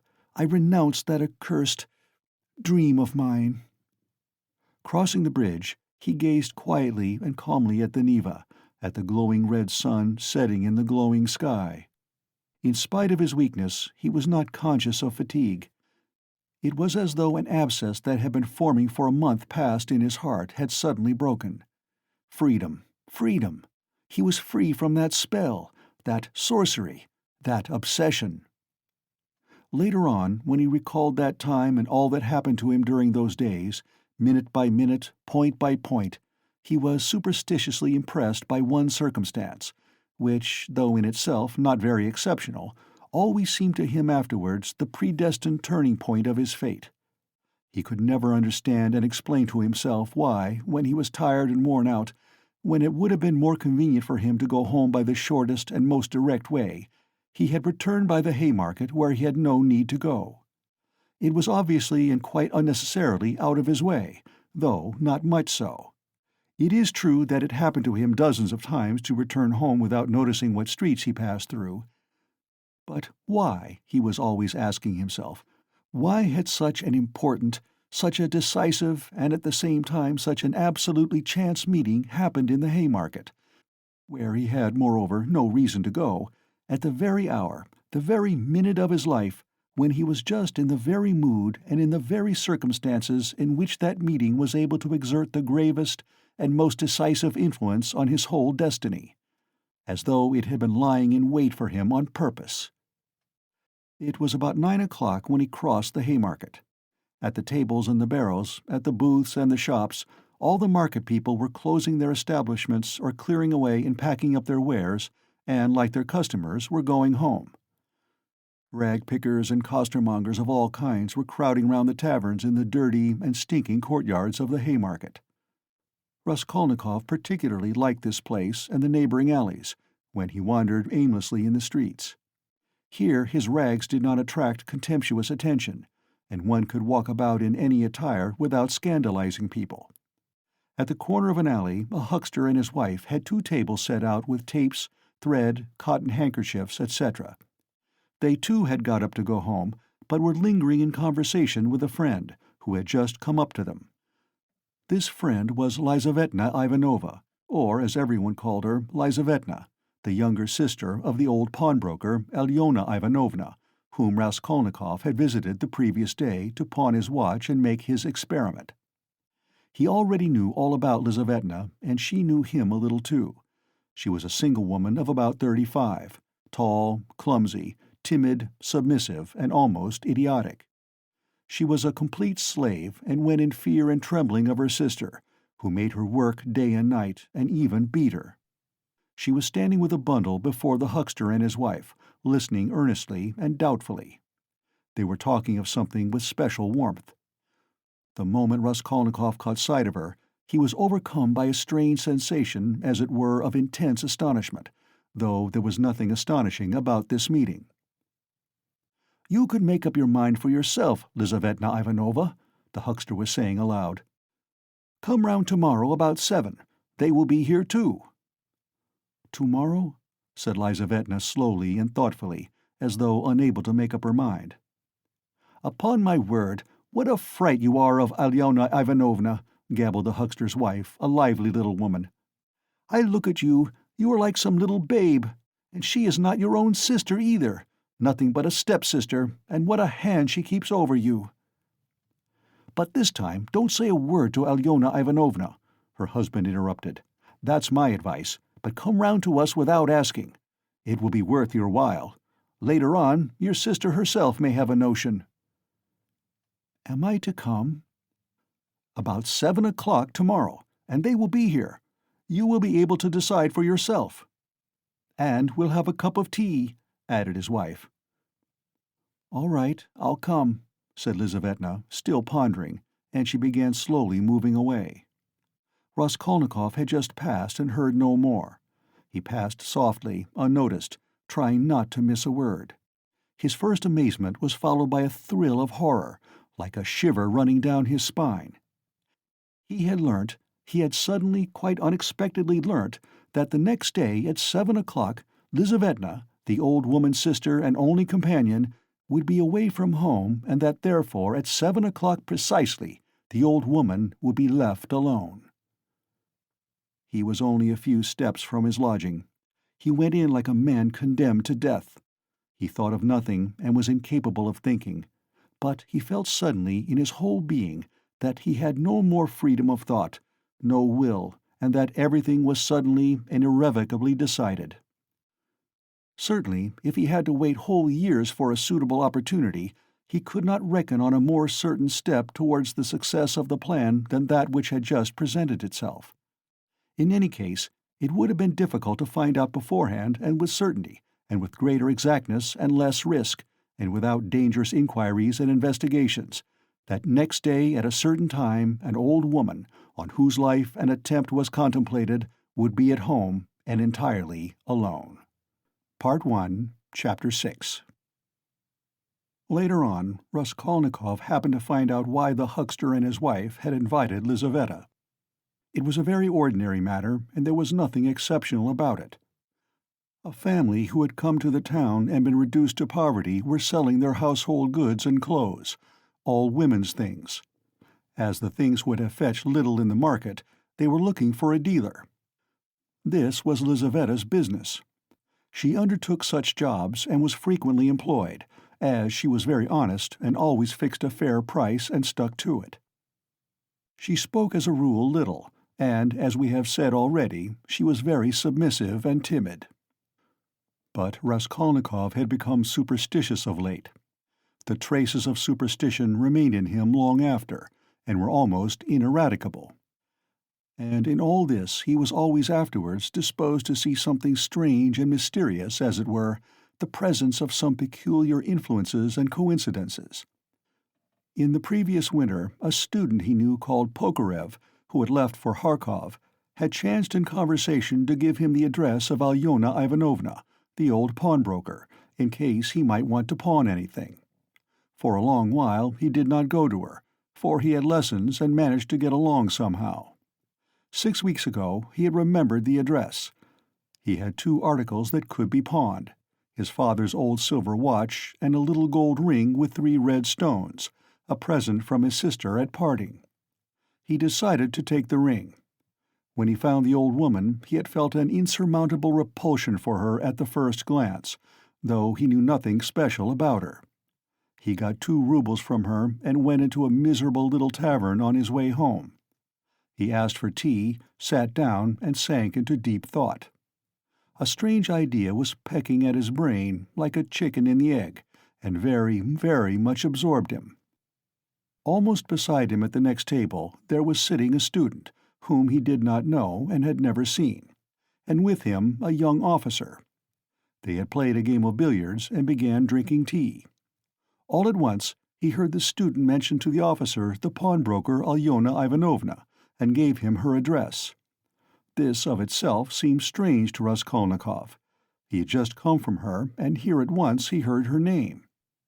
Of course it was a chance, but he could not shake off a very extraordinary impression, and here someone seemed to be speaking expressly for him. The student began telling his friend various details about Alyona Ivanovna. "She is first-rate," he said. "You can always get money from her. She is as rich as a Jew. She can give you 5,000 rubles at a time, and she is not above taking a pledge for a ruble. Lots of our fellows have had dealings with her, but she is an awful old harpy." And he began describing how spiteful and uncertain she was, how if you were only a day late with your interest the pledge was lost, how she gave a quarter of the value of an article and took 5 and even 7% a month on it, and so on. The student chattered on, saying that she had a sister Lizaveta, whom the wretched little creature was continually beating, and kept in complete bondage like a small child, though Lizaveta was at least 6 feet high. "There's a phenomenon for you," cried the student, and he laughed. They began talking about Lizaveta. The student spoke about her with a peculiar relish, and was continually laughing, and the officer listened with great interest, and asked him to send Lizaveta to do some mending for him. Raskolnikov did not miss a word, and learned everything about her. Lizaveta was younger than the old woman, and was her half-sister, being the child of a different mother. She was 35. She worked day and night for her sister, and besides doing the cooking and the washing, she did the sewing and worked as a charwoman and gave her sister all she earned. She did not dare to accept an order or job of any kind without her sister's permission. The old woman had already made her will, and Lizaveta knew of it, and by this will she would not get a farthing, nothing but the movables, chairs and so on. All the money was left to a monastery in the province of N, that prayers might be said for her in perpetuity. Lizaveta was of lower rank than her sister, unmarried and awfully uncouth in appearance, remarkably tall, with long feet that looked as if they were bent outwards. She always wore battered goatskin shoes, and was clean in her person. What the student expressed most surprise and amusement about was the fact that Lizaveta was continually with child. "But you say she is hideous?" observed the officer. "Yes, she is so dark-skinned and looks like a soldier dressed up, but you know she is not at all hideous. She has such a good-natured face and eyes, strikingly so, and the proof of it is that lots of people are attracted by her. She is such a soft, gentle creature, ready to put up with anything, always willing to do anything, and her smile is really very sweet." "You seem to find her attractive yourself," laughed the officer. "From her queerness? No, I'll tell you what. I could kill that damned old woman and make off with her money, I assure you, without the faintest conscience prick," the student added with warmth. The officer laughed again, while Raskolnikov shuddered. How strange it was. "Listen, I want to ask you a serious question," the student said hotly. "I was joking, of course, but look here. On one side, we have a stupid, senseless, worthless, spiteful, ailing, horrid old woman. Not simply useless, but doing actual mischief, who has not an idea what she is living for herself, and who will die in a day or two in any case. You understand? You understand?" Yes, I understand," answered the officer, watching his excited companion attentively. "Well, listen then. On the other side, fresh young lives thrown away for want of help, and by thousands, on every side. 100,000 good deeds could be done and helped on that old woman's money, which will be buried in a monastery. Hundreds, thousands perhaps, might be set on the right path. Dozens of families saved from destitution, from ruin, from vice, from the lock hospitals, and all with her money. Kill her, take her money, and with the help of it, devote oneself to the service of humanity and the good of all. What do you think? Would not one tiny crime be wiped out by thousands of good deeds? For one life, thousands would be saved from corruption and decay. One death and 100 lives in exchange. It's simple arithmetic. Besides, what value has the life of that sickly, stupid, ill-natured old woman in the balance of existence? No more than the life of a louse, of a black-beetle. Less, in fact, because the old woman is doing harm. She is wearing out the lives of others. The other day, she bit Lizavetta's finger out of spite. It almost had to be amputated. "Of course, she does not deserve to live," remarked the officer. "But there it is. It's nature." "Oh, well, brother, but we have to correct and direct nature, and but for that, we should drown in an ocean of prejudice. But for that, there would never have been a single great man. Talk of duty, conscience. I don't want to say anything against duty and conscience, but the point is, what do we mean by them? Stay, I have another question to ask you. Listen. No, you stay. I'll ask you a question. Listen. Well? You are talking and speechifying away, but tell me, would you kill the old woman yourself?" "Of course not. I was only arguing the justice of it. It's nothing to do with me." "But I think, if you would not do it yourself, there's no justice about it. Let us have another game." Raskolnikov was violently agitated. Of course, it was all ordinary youthful talk and thought, such as he had often heard before in different forms and on different themes. But why had he happened to hear such a discussion and such ideas at the very moment when his own brain was just conceiving the very same ideas? And why, just at the moment when he had brought away the embryo of his idea from the old woman, had he dropped at once upon a conversation about her? This coincidence always seemed strange to him. This trivial talk in a tavern had an immense influence on him in his later action, as though there had really been in it something preordained, some guiding hint. On returning from the Haymarket, he flung himself on the sofa and sat for a whole hour without stirring. Meanwhile it got dark. He had no candle, and, indeed, it did not occur to him to light up. He could never recollect whether he had been thinking about anything at that time. At last he was conscious of his former fever and shivering, and he realized with relief that he could lie down on the sofa. Soon heavy leaden sleep came over him, as it were crushing him. He slept an extraordinarily long time and without dreaming. Nastasia, coming into his room at 10 o'clock the next morning, had difficulty in rousing him. She brought him in tea and bread. The tea was again the second brew, and again in her own teapot. "My goodness, how he sleeps!" she cried indignantly. "And he is always asleep." He got up with an effort. His head ached. He stood up, took a turn in his garret, and sank back on the sofa again. "Going to sleep again?" cried Nastasia. "Are you ill, eh?" He made no reply. "Do you want some tea?" "Afterwards," he said with an effort, closing his eyes again and turning to the wall. Nastasia stood over him. "Perhaps he really is ill," she said, turned and went out. She came in again at 2 o'clock with soup. He was lying as before. The tea stood untouched. Nastasia felt positively offended and began wrathfully rousing him. "Why are you lying like a log?" she shouted, looking at him with repulsion. He got up and sat down again, but said nothing and stared at the floor. "Are you ill or not?" asked Nastasia, and again received no answer. "You'd better go out and get a breath of air," she said after a pause. "Will you eat it or not?"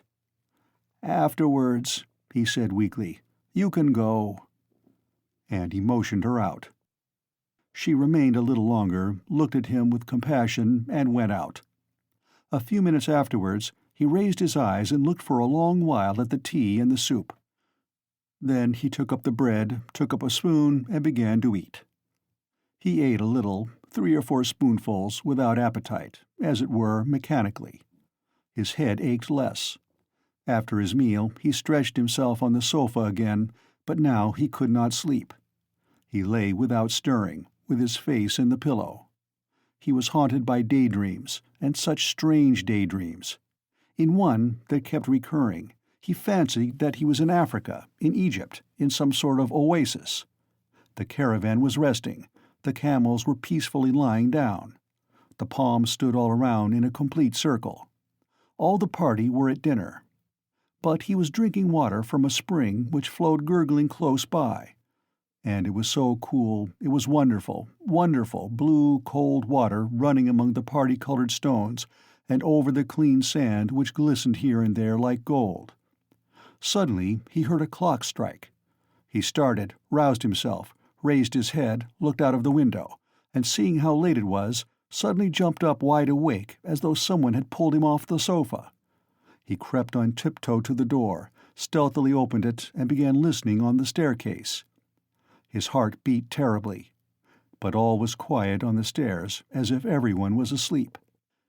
It seemed to him strange and monstrous that he could have slept in such forgetfulness from the previous day and had done nothing, had prepared nothing yet.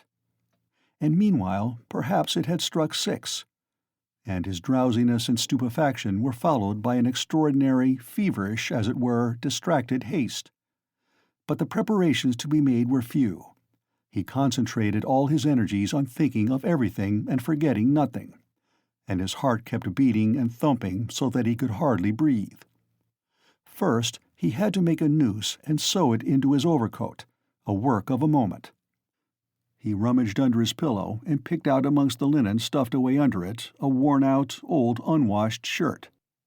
From its rags he tore a long strip, a couple of inches wide and about 16 inches long. He folded this strip in two, took off his wide, strong summer overcoat of some stout cotton material, his only outer garment, and began sewing the 2 ends of the rag on the inside, under the left armhole. His hands shook as he sewed, but he did it successfully so that nothing showed outside when he put on the coat again. The needle and thread he had got ready long before, and they lay on his table in a piece of paper. As for the noose, it was a very ingenious device of his own.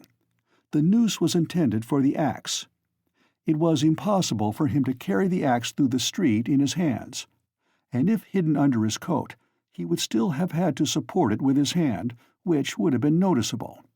Now he only had to put the head of the axe in the noose, and it would hang quietly under his arm on the inside. Putting his hand in his coat pocket, he could hold the end of the handle all the way, so that it did not swing, and as the coat was very full, a regular sack in fact, it would not be seen from outside that he was holding something with the hand that was in the pocket. This noose, too, he had designed a fortnight before. When he had finished with this, he thrust his hand into a little opening between his sofa and the floor, fumbled in the left corner, and drew out the pledge, which he had got ready long before and hidden there. This pledge was, however, only a smoothly planed piece of wood the size and thickness of a silver cigarette case. He picked up this piece of wood in one of his wanderings in a courtyard where there was some sort of a workshop. Afterwards, he had added to the wood a thin, smooth piece of iron, which he had also picked up at the same time in the street.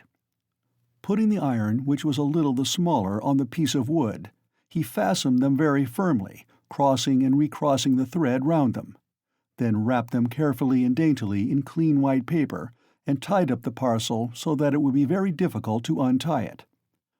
This was in order to divert the attention of the old woman for a time, while she was trying to undo the knot, and so to gain a moment. The iron strip was added to give weight, so that the woman might not guess the first minute that the thing was made of wood. All this had been stored by him beforehand under the sofa. He had only just got the pledge out when he heard someone suddenly about in the yard. "It struck 6 long ago." "Long ago? My God!" He rushed to the door, listened, caught up his hat, and began to descend his 13 steps cautiously, noiselessly, like a cat. He had still the most important thing to do, to steal the axe from the kitchen. That the deed must be done with an axe he had decided long ago. He had also a pocket pruning knife, but he could not rely on the knife, and still less on his own strength, and so resolved finally on the axe. We may note in passing one peculiarity in regard to all the final resolutions taken by him in the matter. They had one strange characteristic. The more final they were, the more hideous and the more absurd they at once became in his eyes. In spite of all his agonizing inward struggle, he never for a single instant all that time could believe in the carrying out of his plans. And indeed, if it had ever happened that everything to the least point could have been considered and finally settled, and no uncertainty of any kind had remained, he would, it seems, have renounced it all as something absurd, monstrous, and impossible. But a whole mass of unsettled points and uncertainties remained. As for getting the axe, that trifling business cost him no anxiety, for nothing could be easier. Nastasia was continually out of the house, especially in the evenings. She would run into the neighbors or to a shop, and always left the door ajar. It was the one thing the landlady was always scolding her about. And so, when the time came, he would only have to go quietly into the kitchen and to take the axe, and an hour later, when everything was over, go in and put it back again. But these were doubtful points. Supposing he returned an hour later to put it back, and Nastasia had come back and was on the spot. He would, of course, have to go by and wait till she went out again. But supposing she were in the meantime to miss the axe, look for it, make an outcry, that would mean suspicion, or at least grounds for suspicion. But those were all trifles which he had not even begun to consider, and indeed he had no time. He was thinking of the chief point, and put off trifling details until he could believe in it all. But that seemed utterly unattainable. So it seemed to himself, at least. He could not imagine, for instance, that he would sometime leave off thinking, get up and simply go there. Even his late experiment, that is, his visit with the object of a final survey of the place, was simply an attempt at an experiment, far from being the real thing, as though one should say, "Come, let us go and try it. Why dream about it?" And at once he had broken down and had run away cursing, in a frenzy with himself. Meanwhile, it would seem, as regards the moral question, that his analysis was complete. His casuistry had become keen as a razor, and he could not find rational objections in himself. But in the last resort he simply ceased to believe in himself, and doggedly, slavishly sought arguments in all directions, fumbling for them, as though someone were forcing and drawing him to it. At first, long before indeed, he had been much occupied with one question: why almost all crimes are so badly concealed and so easily detected, and why almost all criminals leave such obvious traces. He had come gradually to many different and curious conclusions, and in his opinion the chief reason lay not so much in the material impossibility of concealing the crime, as in the criminal himself. Almost every criminal is subject to a failure of will and reasoning power by a childish and phenomenal heedlessness, at the very instant when prudence and caution are most essential. It was his conviction that this eclipse of reason and failure of willpower attacked a man like a disease, developed gradually and reached its highest point just before the perpetration of the crime, continued with equal violence at the moment of the crime, and for longer or shorter time after, according to the individual case, and then passed off like any other disease. The question whether the disease gives rise to the crime, or whether the crime from its own peculiar nature is always accompanied by something of the nature of disease, he did not yet feel able to decide. When he reached these conclusions, he decided that in his own case there could not be such a morbid reaction, that his reason and will would remain unimpaired at the time of carrying out his design, for the simple reason that his design was not a crime. We will omit all the process by means of which he arrived at this last conclusion. We have run too far ahead already. We may add only that the practical, purely material difficulties of the affair occupied a secondary position in his mind.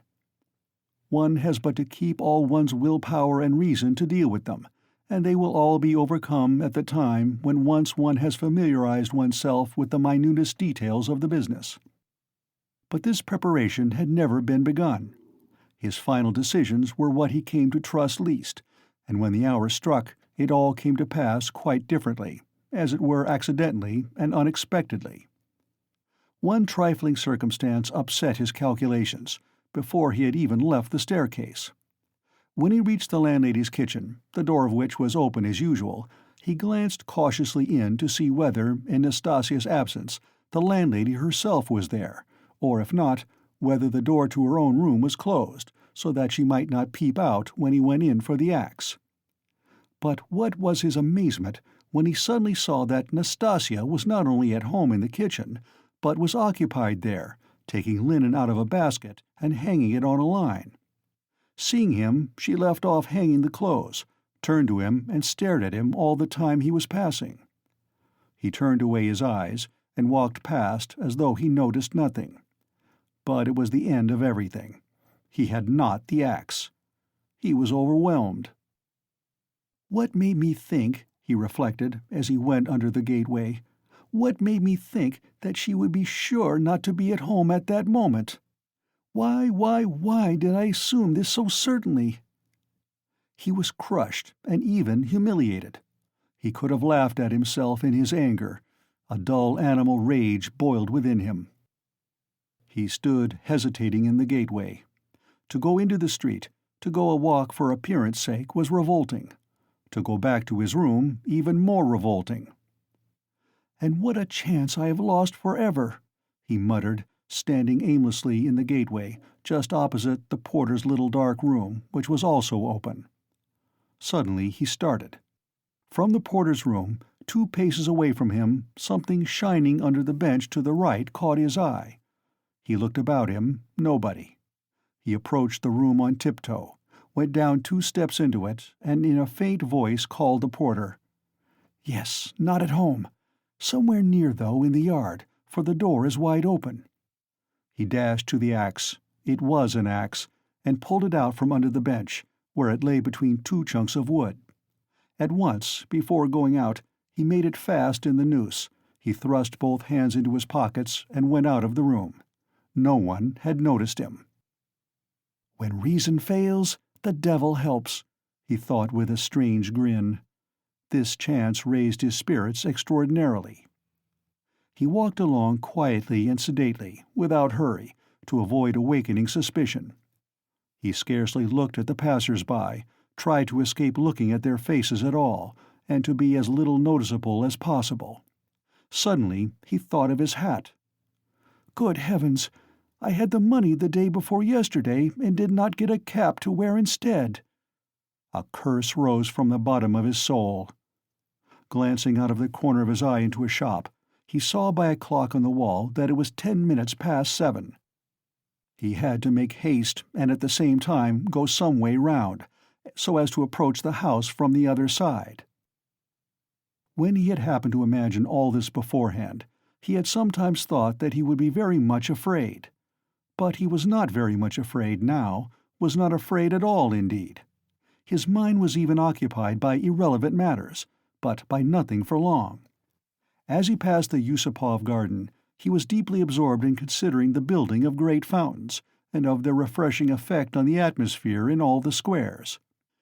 By degrees he passed to the conviction that if the summer garden were extended to the Field of Mars, and perhaps joined to the garden of the Mihailovsky Palace, it would be a splendid thing and a great benefit to the town.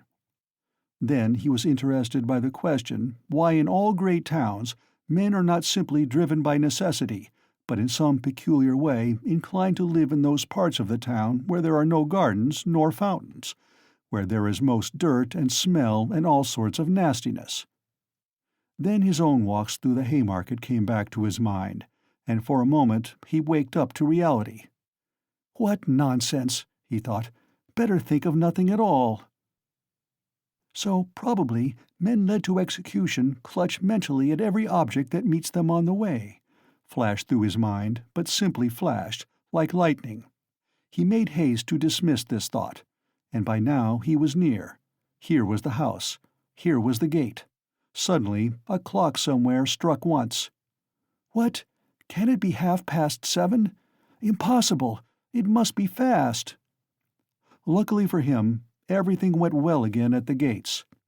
At that very moment, as though expressly for his benefit, a huge wagon of hay had just driven in at the gate, completely screening him as he passed under the gateway, and the wagon had scarcely had time to drive through into the yard before he had slipped in a flash to the right.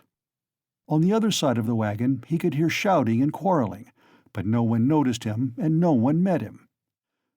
Many windows looking into that huge quadrangular yard were open at that moment, but he did not raise his head. He had not the strength to. The staircase leading to the old woman's room was close by, just on the right of the gateway. He was already on the stairs. Drawing a breath, pressing his hand against his throbbing heart, and once more feeling for the axe and setting it straight, he began softly and cautiously ascending the stairs, listening every minute. But the stairs, too, were quite deserted. All the doors were shut. He met no one. One flat indeed on the first floor was wide open, and painters were at work in it, but they did not glance at him. He stood still, thought a minute, and went on. "Of course, it would be better if they had not been here, but it's 2 stories above them." And there was the 4th story. Here was the door. Here was the flat opposite, the empty one. The flat underneath the old woman's was apparently empty also. The visiting card nailed on the door had been torn off. They had gone away. He was out of breath. For one instant the thought floated through his mind, "Shall I go back?" But he made no answer and began listening at the old woman's door, a dead silence. Then he listened again on the staircase, listened long and intently, then looked about him for the last time, pulled himself together, drew himself up, and once more tried the axe in the noose. "Am I very pale?" he wondered. "Am I not evidently agitated? She is mistrustful. Had I better wait a little longer, till my heart leaves off thumping?" But his heart did not leave off. On the contrary, as though to spite him, it throbbed more and more violently. He could stand it no longer. He slowly put out his hand to the bell and rang. Half a minute later he rang again, more loudly. No answer. To go on ringing was useless and out of place. The old woman was, of course, at home, but she was suspicious and alone. He had some knowledge of her habits, and once more he put his ear to the door. Either his senses were peculiarly keen, which it is difficult to suppose, or the sound was really very distinct. Anyway, he suddenly heard something like the cautious touch of a hand on the lock and the rustle of a skirt at the very door. Someone was standing stealthily close to the lock, and just as he was doing on the outside, was secretly listening within, and seemed to have her ear to the door. He moved a little on purpose, and muttered something aloud that he might not have the appearance of hiding, then rang a 3rd time, but quietly, soberly, and without impatience.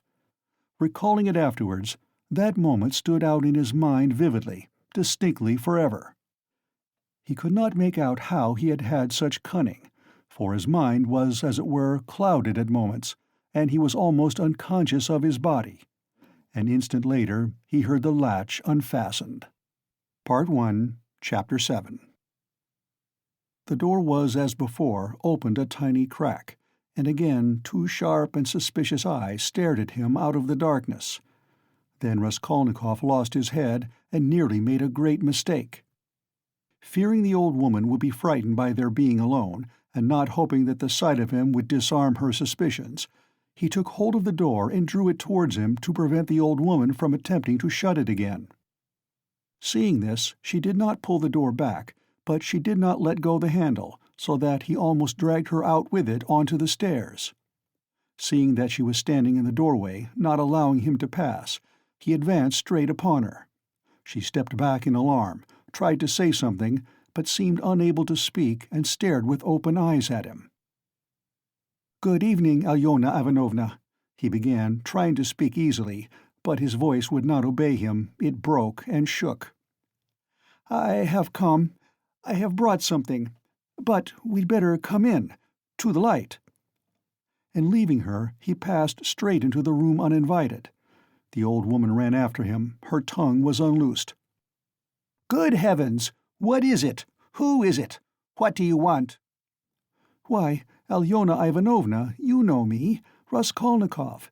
Here, I brought you the pledge I promised the other day." And he held out the pledge. The old woman glanced for a moment at the pledge, but at once stared in the eyes of her uninvited visitor. She looked intently, maliciously, and mistrustfully. A minute passed. He even fancied something like a sneer in her eyes, as though she had already guessed everything. He felt that he was losing his head, that he was almost frightened, so frightened that if she were to look like that and not say a word for another half-minute, he thought he would have run away from her. "Why do you look at me as though you did not know me?" he said suddenly, also with malice. "Take it if you like. If not, I'll go elsewhere. I am in a hurry." He had not even thought of saying this, but it was suddenly said of itself. The old woman recovered herself, and her visitor's resolute tone evidently restored her confidence. "But why, my good sir, all of a minute? What is it?" she asked, looking at the pledge. "The silver cigarette case. I spoke of it last time, you know." She held out her hand. "But how pale you are, to be sure, and your hands are trembling too. Have you been bathing, or what?" "Fever," he answered abruptly. "You can't help getting pale, if you've nothing to eat," he added, with difficulty articulating the words. His strength was failing him again, but his answer sounded like truth. The old woman took the pledge. "What is it?" she asked once more, scanning Raskolnikov intently, and weighing the pledge in her hand. "A thing. Cigarette case. Silver. Look at it." "It does not seem somehow like silver. How has he wrapped it up?" Trying to untie the string and turning to the window, to the light, all her windows were shut, in spite of the stifling heat, she left him altogether for some seconds and stood with her back to him. He unbuttoned his coat and freed the axe from the noose, but did not yet take it out altogether, simply holding it in his right hand under the coat. His hands were fearfully weak. He felt them every moment growing more numb and more wooden. He was afraid he would let the axe slip and fall. A sudden giddiness came over him. "But what has he tied it up like this for?" the old woman cried with vexation, and moved towards him. He had not a minute more to lose. He pulled the axe quite out, swung it with both arms, scarcely conscious of himself, and almost without effort, almost mechanically, brought the blunt side down on her head. He seemed not to use his own strength in this, but as soon as he had once brought the axe down, his strength returned to him. The old woman was always bareheaded. Her thin, light hair, streaked with gray, thickly smeared with grease, was plaited in a rat's tail and fastened by a broken horn-comb which stood out on the nape of her neck. As she was so short, the blow fell on the very top of her skull. She cried out, but very faintly, and suddenly sank all of a heap on the floor, raising her hands to her head. In one hand she still held the pledge. Then he dealt her another and another blow with the blunt side and on the same spot. The blood gushed as from an overturned glass. The body fell back. He stepped back, let it fall, and at once bent over her face. She was dead. Her eyes seemed to be staring out of their sockets. The brow and the whole face were drawn and contorted convulsively. He laid the axe on the ground near the dead body and felt at once in her pocket, trying to avoid the streaming body, the same right-hand pocket from which she had taken the key on his last visit. He was in full possession of his faculties, free from confusion or giddiness, but his hands were still trembling. He remembered afterwards that he had been particularly collected and careful, trying all the time not to get smeared with blood. He pulled out the keys at once. They were all as before, in one bunch on a steel ring. He ran at once into the bedroom with them. It was a very small room with a whole shrine of holy images. Against the other wall stood a big bed, very clean and covered with a silk patchwork wadded quilt. Against a third wall was a chest of drawers. Strange to say, so soon as he began to fit the keys into the chest, so soon as he heard their jingling, a convulsive shudder passed over him. He suddenly felt tempted again to give it all up and go away. But that was only for an instant. It was too late to go back. He positively smiled at himself when suddenly another terrifying idea occurred to his mind. He suddenly fancied that the old woman might still be alive and might recover her senses. Leaving the keys in the chest, he ran back to the body, snatched up the axe, and lifted it once more over the old woman, but did not bring it down. There was no doubt that she was dead. Bending down and examining her again more closely, he saw clearly that the skull was broken and even battered in on one side. He was about to feel it with his finger, but drew back his hand, and indeed it was evident without that. Meanwhile, there was a perfect pool of blood. All at once he noticed a string on her neck. He tugged at it, but the string was strong and did not snap, and besides, it was soaked with blood. He tried to pull it out from the front of the dress, but something held it and prevented its coming. In his impatience, he raised the axe again to cut the string from above on the body, but did not dare, and with difficulty, smearing his hand and the axe in the blood, after 2 minutes' hurried effort, he cut the string and took it off without touching the body with the axe. He was not mistaken, it was a purse. On the string were 2 crosses, one of cypress wood and one of copper, and an image in silver filigree, and with them a small, greasy chamois leather purse with a steel rim and ring. The purse was stuffed very full. Raskolnikov thrust it in his pocket without looking at it, flung the crosses on the old woman's body, and rushed back into the bedroom, this time taking the axe with him. He was in terrible haste. He snatched the keys and began trying them again. But he was unsuccessful. They would not fit in the locks. It was not so much that his hands were shaking, but that he kept making mistakes. Though he saw, for instance, that a key was not the right one and would not fit, still he tried to put it in. Suddenly he remembered and realized that the big key with the deep notches, which was hanging there with the small keys, could not possibly belong to the chest of drawers. On his last visit this had struck him. But to some strong box, and that everything perhaps was hidden in that box. He left the chest of drawers, and at once felt under the bedstead, knowing that old women usually keep boxes under their beds. And so it was. There was a good-sized box under the bed, at least a yard in length, with an arched lid covered with red leather and studded with steel nails. The notched key fitted at once and unlocked it. At the top, under a white sheet, was a coat of red brocade lined with hareskin. Under it was a silk dress. Then a shawl, and it seemed as though there was nothing below but clothes. The first thing he did was to wipe his blood-stained hands on the red brocade. "It's red, and on red blood will be less noticeable," the thought passed through his mind. Then he suddenly came to himself. "Good God, am I going out of my senses?" he thought with terror. But no sooner did he touch the clothes than a gold watch slipped from under the fur coat. He made haste to turn them all over. There turned out to be various articles made of gold among the clothes, probably all pledges, unredeemed or waiting to be redeemed, bracelets, chains, earrings, pins, and such things. Some were in cases, others simply wrapped in newspaper, carefully and exactly folded and tied round with tape. Without any delay, he began filling up the pockets of his trousers and overcoat without examining or undoing the parcels and cases, but he had not time to take many. He suddenly heard steps in the room where the old woman lay. He stopped short and was still as death. But all was quiet, so it must have been his fancy. All at once he heard distinctly a faint cry, as though someone had uttered a low, broken moan. Then again dead silence for a minute or two. He sat squatting on his heels by the box and waited, holding his breath. Suddenly he jumped up, seized the axe, and ran out of the bedroom. In the middle of the room stood Lizaveta with a big bundle in her arms. She was gazing in stupefaction at her murdered sister, white as a sheet and seeming not to have the strength to cry out.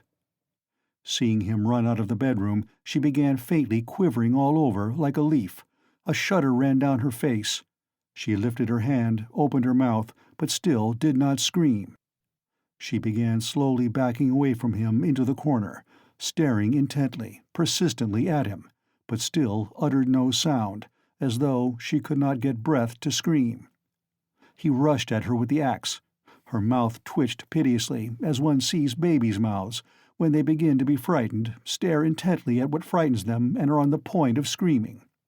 And this hapless Lizaveta was so simple, and had been so thoroughly crushed and scared, that she did not even raise a hand to guard her face, though that was the most necessary and natural action at the moment, for the axe was raised over her face. She only put up her empty left hand, but not to her face, slowly holding it out before her as though motioning him away. The axe fell with the sharp edge just on the skull and split at one blow all the top of the head. She fell heavily at once. Raskolnikov completely lost his head. Snatching up her bundle, dropped it again, and ran into the entry. Fear gained more and more mastery over him, especially after this second, quite unexpected murder. He longed to run away from the place as fast as possible. And if at that moment he had been capable of seeing and reasoning more correctly, if he had been able to realize all the difficulties of his position, the hopelessness, the hideousness, and the absurdity of it, if he could have understood how many obstacles, and perhaps crimes he had still to overcome or to commit, to get out of that place and to make his way home, it is very possible that he would have flung up everything, and would have gone to give himself up, and not from fear, but from simple horror and loathing of what he had done. The feeling of loathing especially surged up within him and grew stronger every minute. He would not now have gone to the box or even into the room for anything in the world. But a sort of blankness, even dreaminess, had begun by degrees to take possession of him. At moments he forgot himself, or rather forgot what was of importance, and caught at trifles. Glancing, however, into the kitchen and seeing a bucket half full of water on a bench, he bethought him of washing his hands and the axe. His hands were sticky with blood. He dropped the axe with the blade in the water, snatched a piece of soap that lay in a broken saucer on the window, and began washing his hands in the bucket. When they were clean, he took out the axe, washed the blade, and spent a long time, about 3 minutes, washing the wood where there were spots of blood, rubbing them with soap. Then he wiped it all with some linen that was hanging to dry on a line in the kitchen, and then he was a long while attentively examining the axe at the window. There was no trace left on it, only the wood was still damp. He carefully hung the axe in the noose under his coat. Then, as far as was possible, in the dim light in the kitchen, he looked over his overcoat, his trousers, and his boots. At the first glance there seemed to be nothing but stains on the boots. He wetted the rag and rubbed the boots. But he knew he was not looking thoroughly, that there might be something quite noticeable that he was overlooking. He stood in the middle of the room, lost in thought. Dark, agonizing ideas rose in his mind. The idea that he was mad, and that at that moment he was incapable of reasoning, of protecting himself, that he ought perhaps to be doing something utterly different from what he was now doing. "Good God!" he muttered. "I must fly! Fly!" And he rushed into the entry. But here a shock of terror awaited him, such as he had never known before. He stood and gazed and could not believe his eyes. The door, the outer door from the stairs, at which he had not long before waited and rung, was standing unfastened and at least 6 inches open. No lock, no bolt, all the time, all that time. The old woman had not shut it after him, perhaps as a precaution. But, good God, why, he had seen Lizaveta afterwards, and how could he have failed to reflect that she must have come in somehow? She could not have come through the wall. He dashed to the door and fastened the latch. But no, the wrong thing again. I must get away, get away. He unfastened the latch, opened the door, and began listening on the staircase. He listened a long time. Somewhere far away, it might be in the gateway, 2 voices were loudly and shrilly shouting, quarreling, and scolding. What are they about? He waited patiently. At last all was still, as though suddenly cut off. They had separated. He was meaning to go out, but suddenly, on the floor below, a door was noisily opened and someone began going downstairs humming a tune. "How is it they all make such a noise?" flashed through his mind.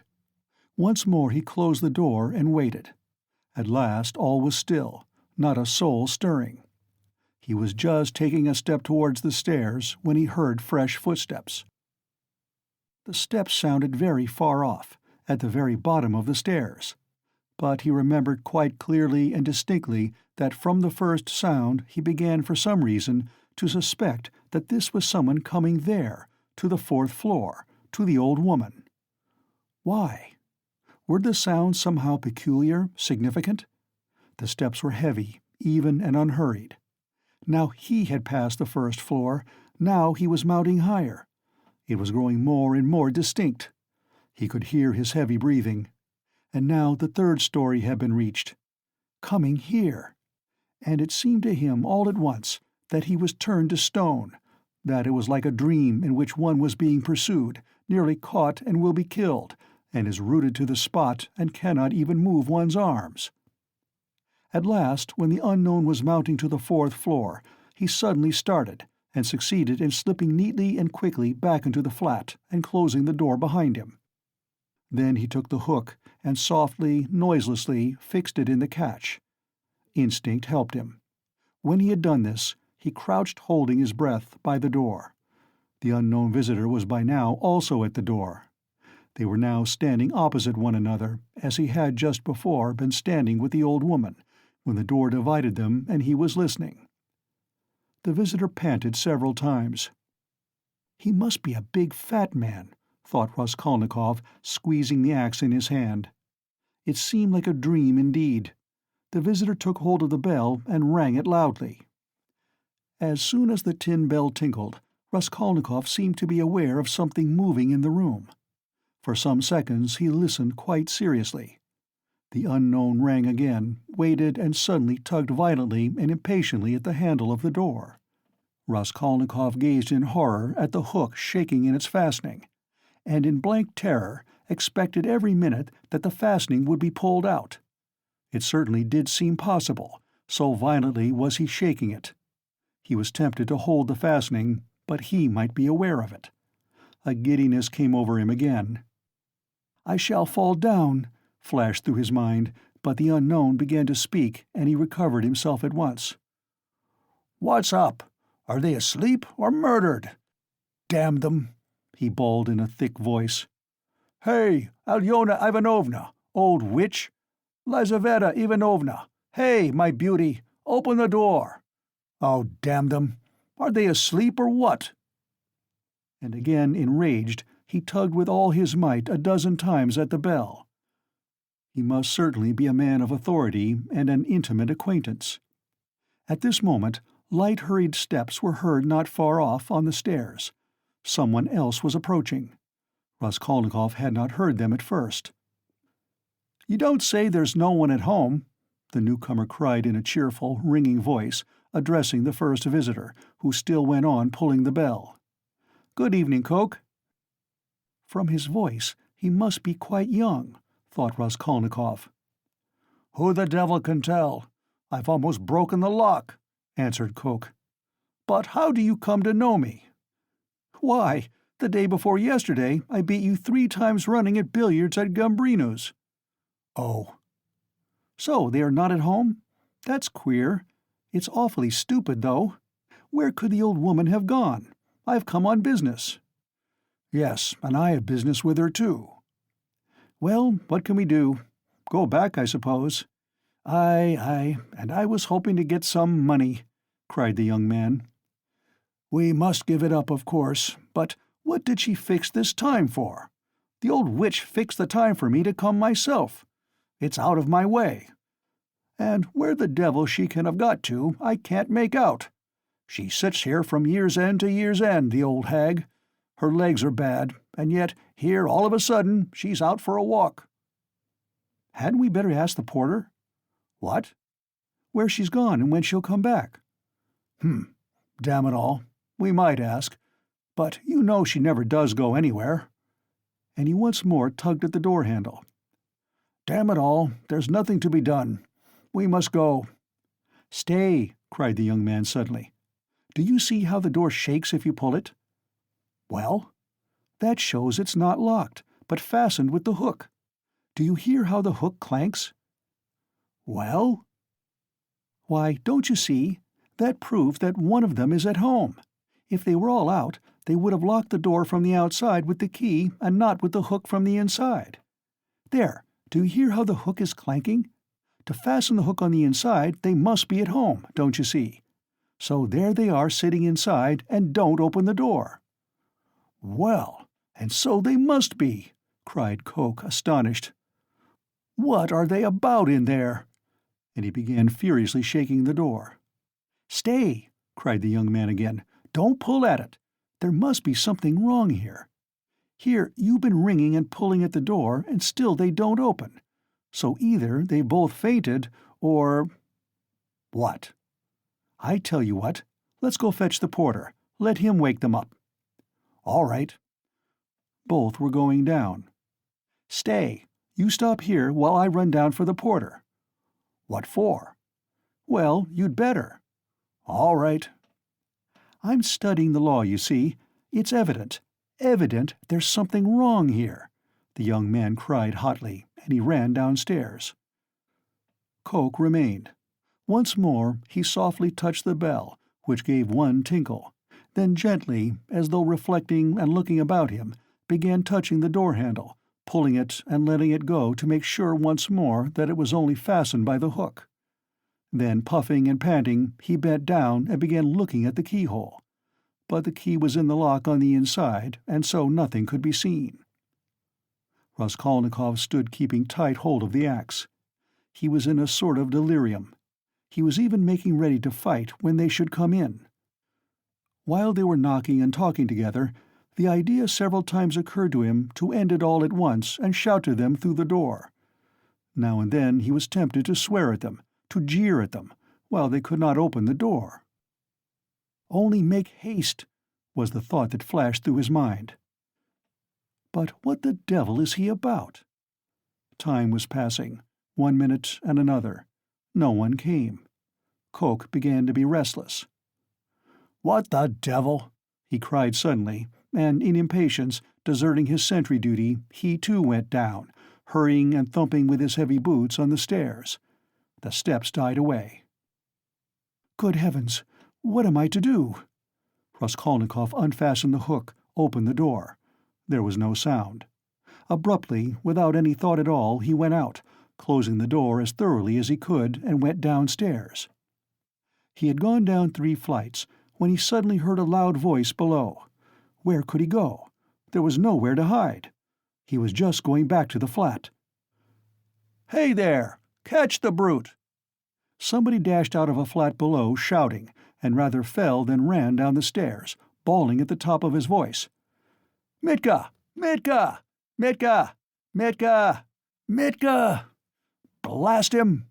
The shout ended in a shriek. The last sounds came from the yard. All was still.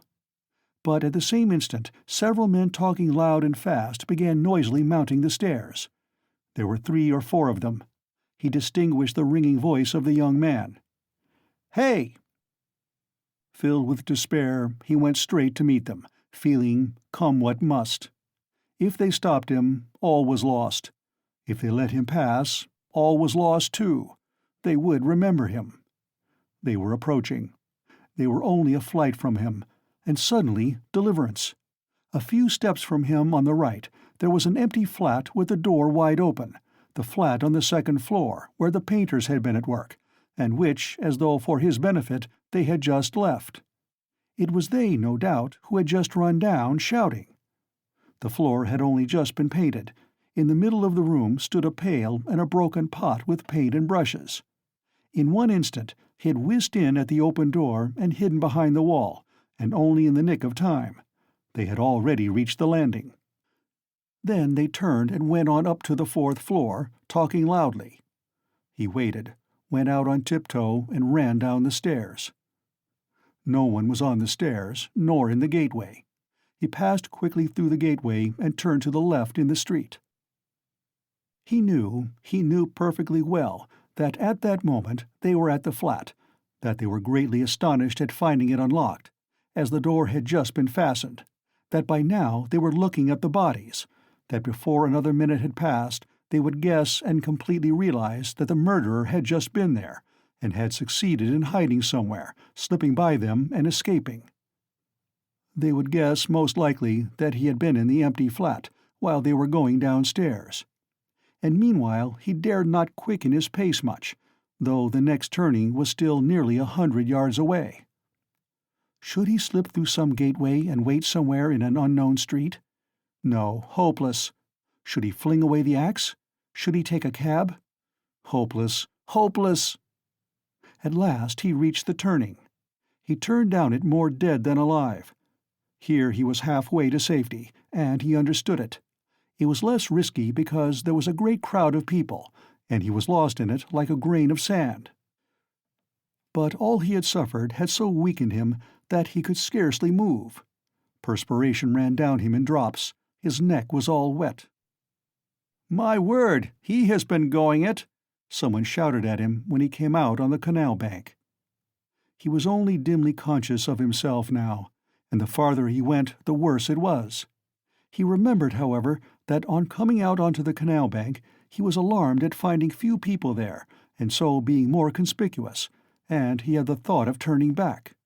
Though he was almost falling from fatigue, he went a long way round so as to get home from quite a different direction. He was not fully conscious when he passed through the gateway of his house. He was already on the staircase before he recollected the axe. And yet he had a very grave problem before him, to put it back and to escape observation as far as possible in doing so. He was, of course, incapable of reflecting that it might perhaps be far better not to restore the axe at all, but to drop it later on in somebody's yard. But it all happened fortunately. The door of the porter's room was closed but not locked, so that it seemed most likely that the porter was at home. But he had so completely lost all power of reflection that he walked straight to the door and opened it. If the porter had asked him, "What do you want?" he would perhaps have simply handed him the axe. But again the porter was not at home, and he succeeded in putting the axe back under the bench and even covering it with the chunk of wood as before. He met no one, not a soul afterwards, on the way to his room. The landlady's door was shut. When he was in his room, he flung himself on the sofa just as he was. He did not sleep, but sank into blank forgetfulness. If anyone had come into his room then, he would have jumped up at once and screamed. Scraps and shreds of thoughts were simply swarming in his brain, but he could not catch at one, he could not rest on one, in spite of all his efforts. Part 2, Chapter 1. So he lay a very long while. Now and then he seemed to wake up, and at such moments he noticed that it was far into the night, but it did not occur to him to get up. At last he noticed that it was beginning to get light. He was lying on his back, still dazed from his recent oblivion. Fearful, despairing cries rose shrilly from the street, sounds which he heard every night, indeed, under his window after 2 o'clock. They woke him up now. "Ah, the drunken men are coming out of the taverns," he thought.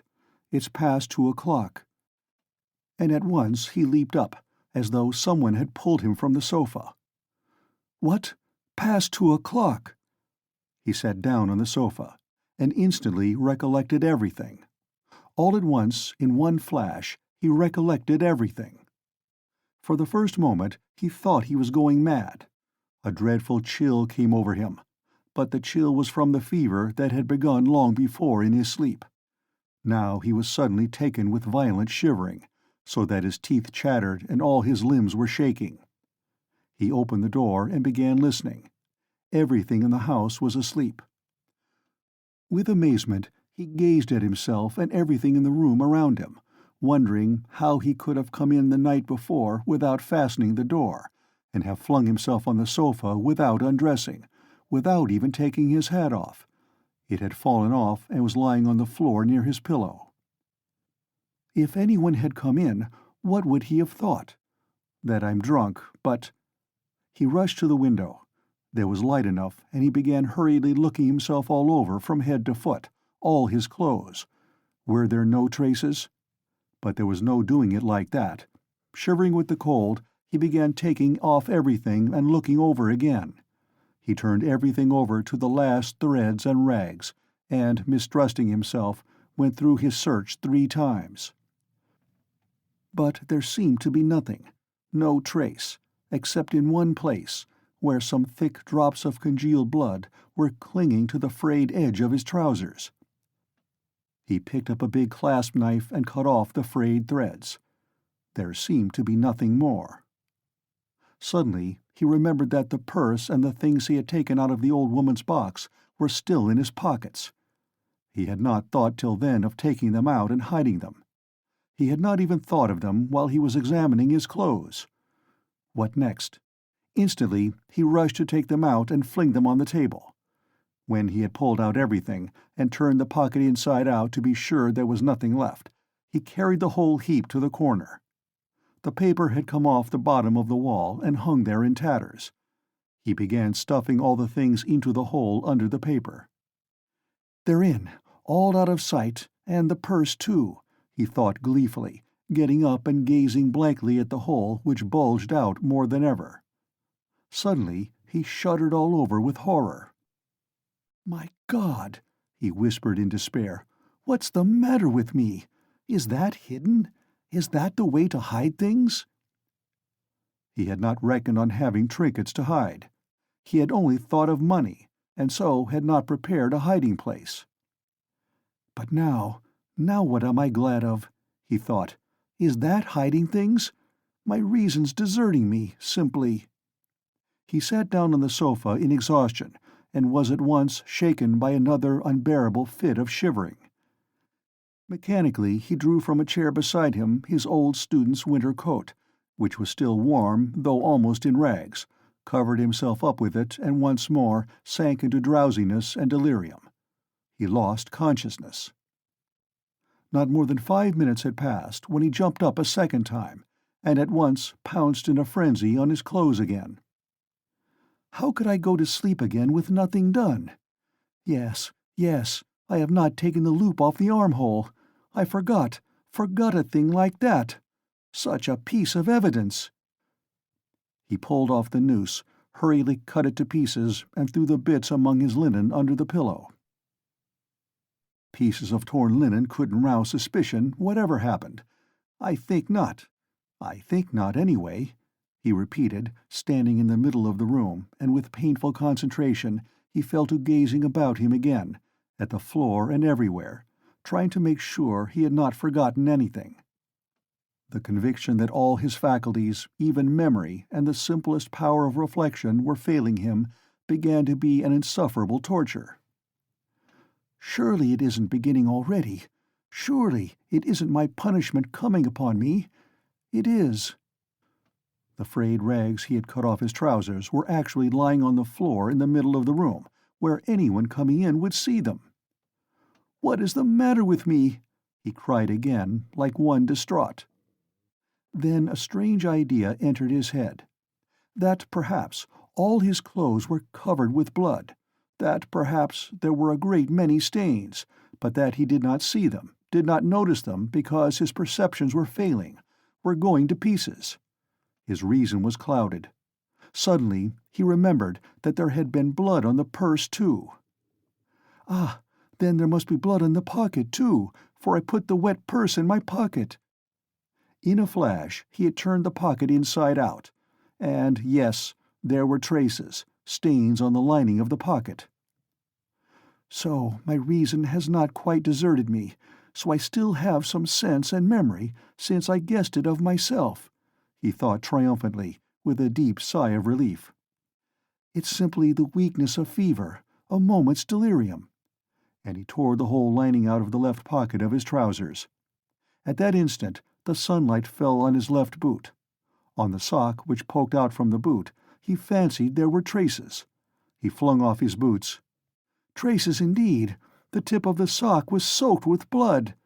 He must have unwarily stepped into that pool. But What am I to do with this now? Where am I to put the sock and rags and pocket? He gathered them all up in his hands and stood in the middle of the room. In the stove? But they would ransack the stove first of all. Burn them? But what can I burn them with? There are no matches even. No, better go out and throw it all away somewhere. Yes, better throw it away, he repeated, sitting down on the sofa again. And at once, this minute, without lingering. But his head sank on the pillow instead. Again the unbearable icy shivering came over him. Again he drew his coat over him. And for a long while, for some hours, he was haunted by the impulse to go off somewhere at once, this moment, and fling it all away, so that it may be out of sight and done with, at once, at once. Several times he tried to rise from the sofa, but could not. He was thoroughly waked up at last by a violent knocking at his door. "Open, do! Are you dead or alive? He keeps sleeping here," shouted Nastasia, banging with her fist on the door. "For whole days together he's snoring here like a dog he is, too. Open, I tell you! It's past 10. "Maybe he's not at home," said a man's voice. "Ha, that's the porter's voice. What does he want?" He jumped up and sat on the sofa.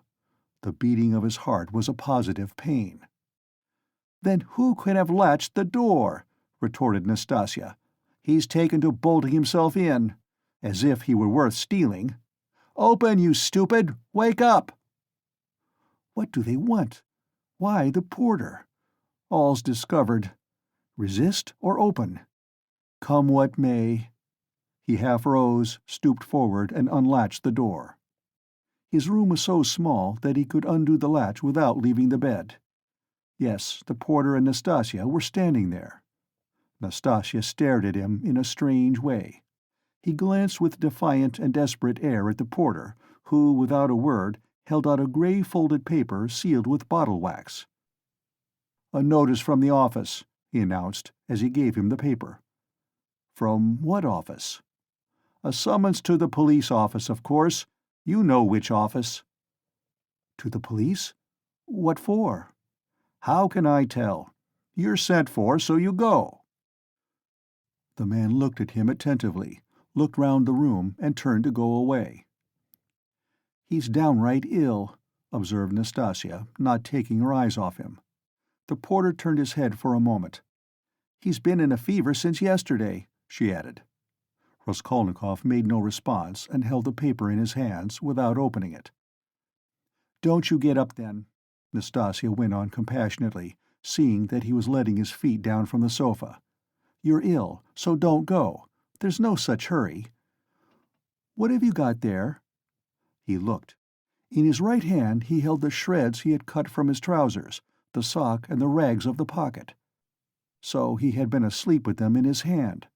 Afterwards, reflecting upon it, he remembered that half waking up in his fever, he had grasped all this tightly in his hand and so fallen asleep again.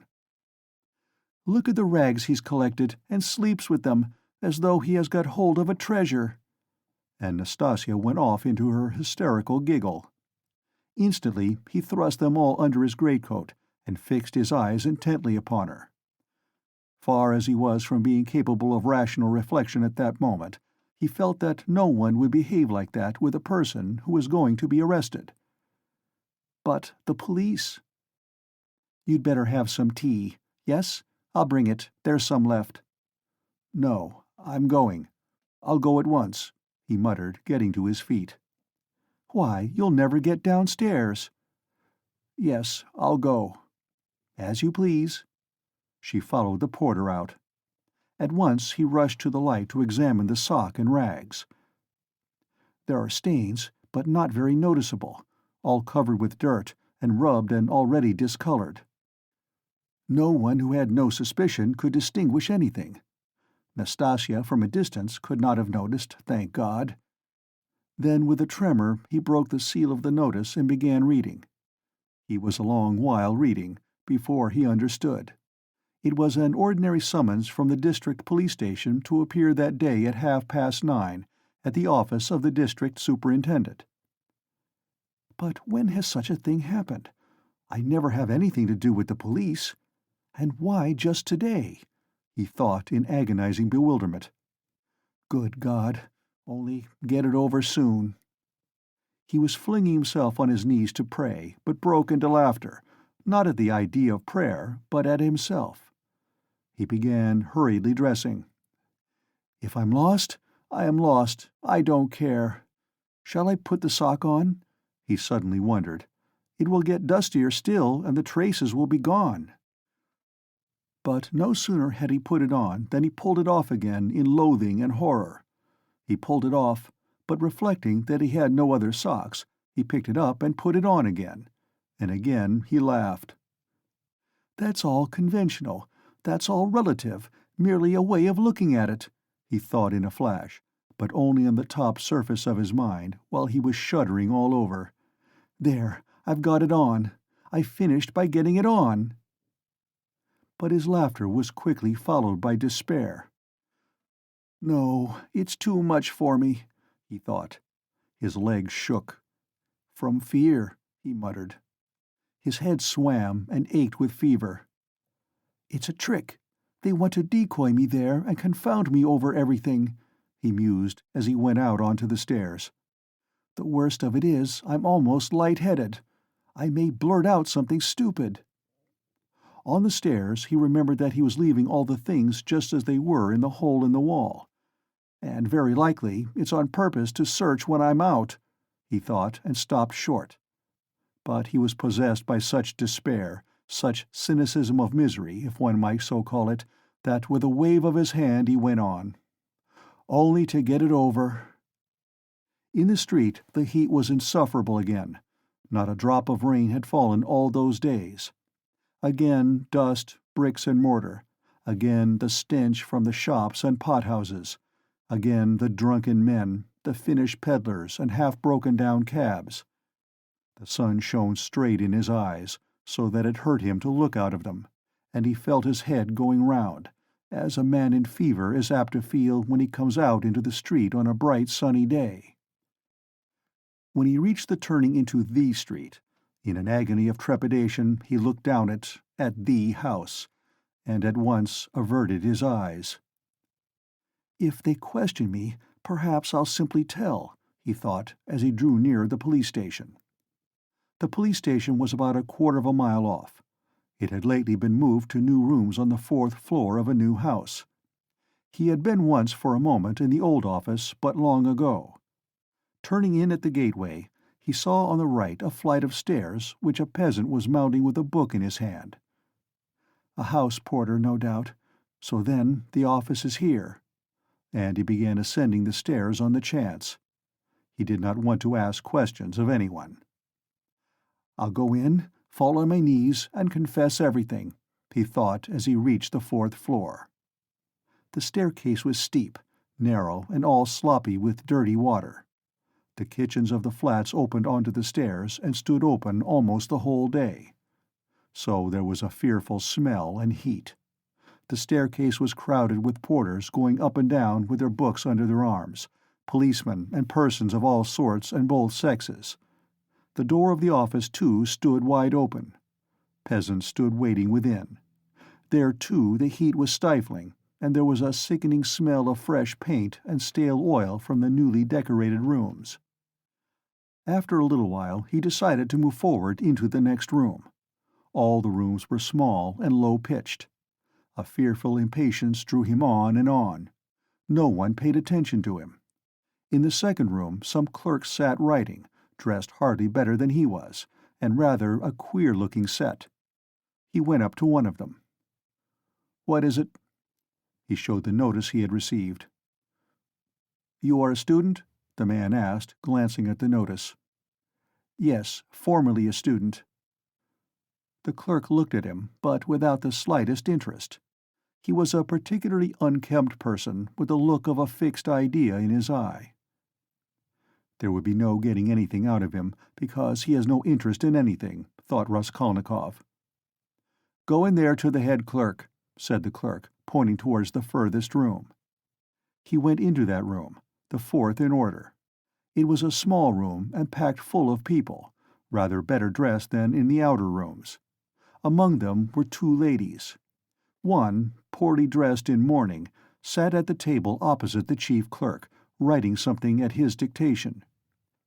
The other, a very stout, buxom woman with a purplish-red, blotchy face, excessively smartly dressed with a brooch on her bosom as big as a saucer, was standing on one side, apparently waiting for something. Raskolnikov thrust his notice upon the head clerk. The latter glanced at it, said, "Wait a minute," and went on attending to the lady in mourning. He breathed more freely. It can't be that. By degrees he began to regain confidence. He kept urging himself to have courage and be calm. "Some foolishness, some trifling carelessness, and I may betray myself. It's a pity there's no air here," he added. "It's stifling. It makes one's head dizzier than ever, and one's mind, too." He was conscious of a terrible inner turmoil. He was afraid of losing his self-control. He tried to catch at something and fix his mind on it, something quite irrelevant, but he could not succeed in this at all. Yet the head clerk greatly interested him. He kept hoping to see through him and guess something from his face. He was a very young man, about 22, with a dark, mobile face that looked older than his years. He was fashionably dressed and foppish, with his hair parted in the middle, well combed and pomaded, and wore a number of rings on his well-scrubbed fingers, and a gold chain on his waistcoat. He said a couple of words in French to a foreigner who was in the room, and said them fairly correctly. "Louise Ivanovna, you can sit down," he said casually to the gaily dressed, purple-faced lady, who was still standing as though not venturing to sit down, though there was a chair beside her. "Ich danke," said the latter, and softly, with a rustle of silk, she sank into the chair. Her light blue dress trimmed with white lace floated about the table like an air balloon, and filled almost half the room. She smelt of scent. But she was obviously embarrassed at filling half the room and smelling so strongly of scent, and though her smile was impudent as well as cringing, it betrayed evident uneasiness. The lady in mourning had done at last and got up. All at once, with some noise, an officer walked in very jauntily, with a peculiar swing of his shoulders at each step. He tossed his cockaded cap on the table and sat down in an easy-chair. The small lady positively skipped from her seat on seeing him, and fell to curtsying in a sort of ecstasy. But the officer took not the smallest notice of her, and she did not venture to sit down again in his presence. He was the assistant superintendent. He had a reddish mustache that stood out horizontally on each side of his face, and extremely small features, expressive of nothing much except a certain insolence. He looked askance and rather indignantly at Raskolnikov.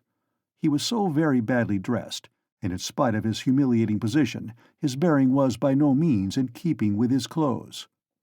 Raskolnikov had unwarily fixed a very long and direct look on him, so that he felt positively affronted. "What do you want?" he shouted, apparently astonished that such a ragged fellow was not annihilated by the majesty of his glance. "I was summoned by a notice," Raskolnikov faltered. "For the recovery of money due from the student," the head clerk interfered hurriedly, tearing himself from his papers. "Here," and he flung Raskolnikov a document and pointed out the place. "Read that." "Money? What money?" thought Raskolnikov. "But, then, it's certainly not that." And he trembled with joy. He felt sudden, intense, indescribable relief. A load was lifted from his back. "And pray, what time were you directed to appear, sir?" shouted the assistant superintendent, seeming for some unknown reason more and more aggrieved. "You are told to come at 9, and now it's 12." "The notice was only brought me a quarter of an hour ago," Raskolnikov answered loudly over his shoulder. To his own surprise, he too grew suddenly angry and found a certain pleasure in it. "And it's enough that I have to come here ill with a fever." "Kindly refrain from shouting." "I'm not shouting. I'm speaking very quietly. It's you who are shouting at me. I'm a student, and allow no one to shout at me." The assistant superintendent was so furious that for the first minute he could only splutter inarticulately. He leaped up from his seat. "Be silent! You are in a government office. Don't be impudent, sir." "You're in a government office, too," cried Raskolnikov. "And you're smoking a cigarette as well as shouting, so you are showing disrespect to all of us." He felt an indescribable satisfaction at having said this. The head clerk looked at him with a smile. The angry assistant superintendent was obviously disconcerted. "That's not your business," he shouted at last, with unnatural loudness. "Kindly make the declaration demanded of you. Show him, Alexander Grigorovitch. There is a complaint against you. You don't pay your debts. You're a fine bird." But Raskolnikov was not listening now. He had eagerly clutched at the paper in haste to find an explanation. He read it once and a second time, and still did not understand. "What is this?" he asked the head clerk. "It is for the recovery of money on an IOU, a writ. You must either pay it, with all expenses, cost, and so on, or give a written declaration when you can pay it, and at the same time an undertaking not to leave the capital without payment, and nor to sell or conceal your property. The creditor is at liberty to sell your property and proceed against you according to the law." "But I am not in debt to anyone." "That's not our business. Here, an IOU for 115 roubles, legally attested and due for payment, has been brought us for recovery, given by you to the widow of the assessor Zarnitsyn 9 months ago and paid over by the widow Zarnitsyn to one Mr. Chebarov. We therefore summon you hereupon." "But she is my landlady." "And what if she is your landlady?" The head clerk looked at him with a condescending smile of compassion, and at the same time with a certain triumph, as at a novice under fire for the first time, as though he would say, "Well, how do you feel now?" But what did he care now for an IOU, for a writ of recovery? Was that worth worrying about now? Was it worth attention even? He stood, he read, he listened, he answered, he even asked questions himself, but all mechanically. The triumphant sense of security, of deliverance from overwhelming danger, that was what filled his whole soul that moment, without thought for the future, without analysis, without suppositions or surmises, without doubts and without questioning. It was an instant of full, direct, purely instinctive joy. But at that very moment something like a thunderstorm took place in the office. The assistant superintendent, still shaken by Raskolnikov's disrespect, still fuming and obviously anxious to keep up his wounded dignity, pounced on the unfortunate smart lady, who had been gazing at him ever since he came in with an exceedingly silly smile. "You shameful hussy!" he shouted suddenly at the top of his voice. The lady in mourning had left the office. "What was going on at your house last night, eh? A disgrace again. You're a scandal to the whole street. Fighting and drinking again. Do you want the house of correction? Why, I have warned you 10 times over that I would not let you off the 11th. And here you are again. Again, you... The paper fell out of Raskolnikov's hands, and he looked wildly at the smart lady who was so unceremoniously treated. But he soon saw what it meant, and at once began to find positive amusement in the scandal. He listened with pleasure, so that he longed to laugh and laugh. All his nerves were on edge. "Ilya Petrovitch," the head clerk was beginning anxiously, but stopped short, for he knew from experience that the enraged assistant could not be stopped except by force.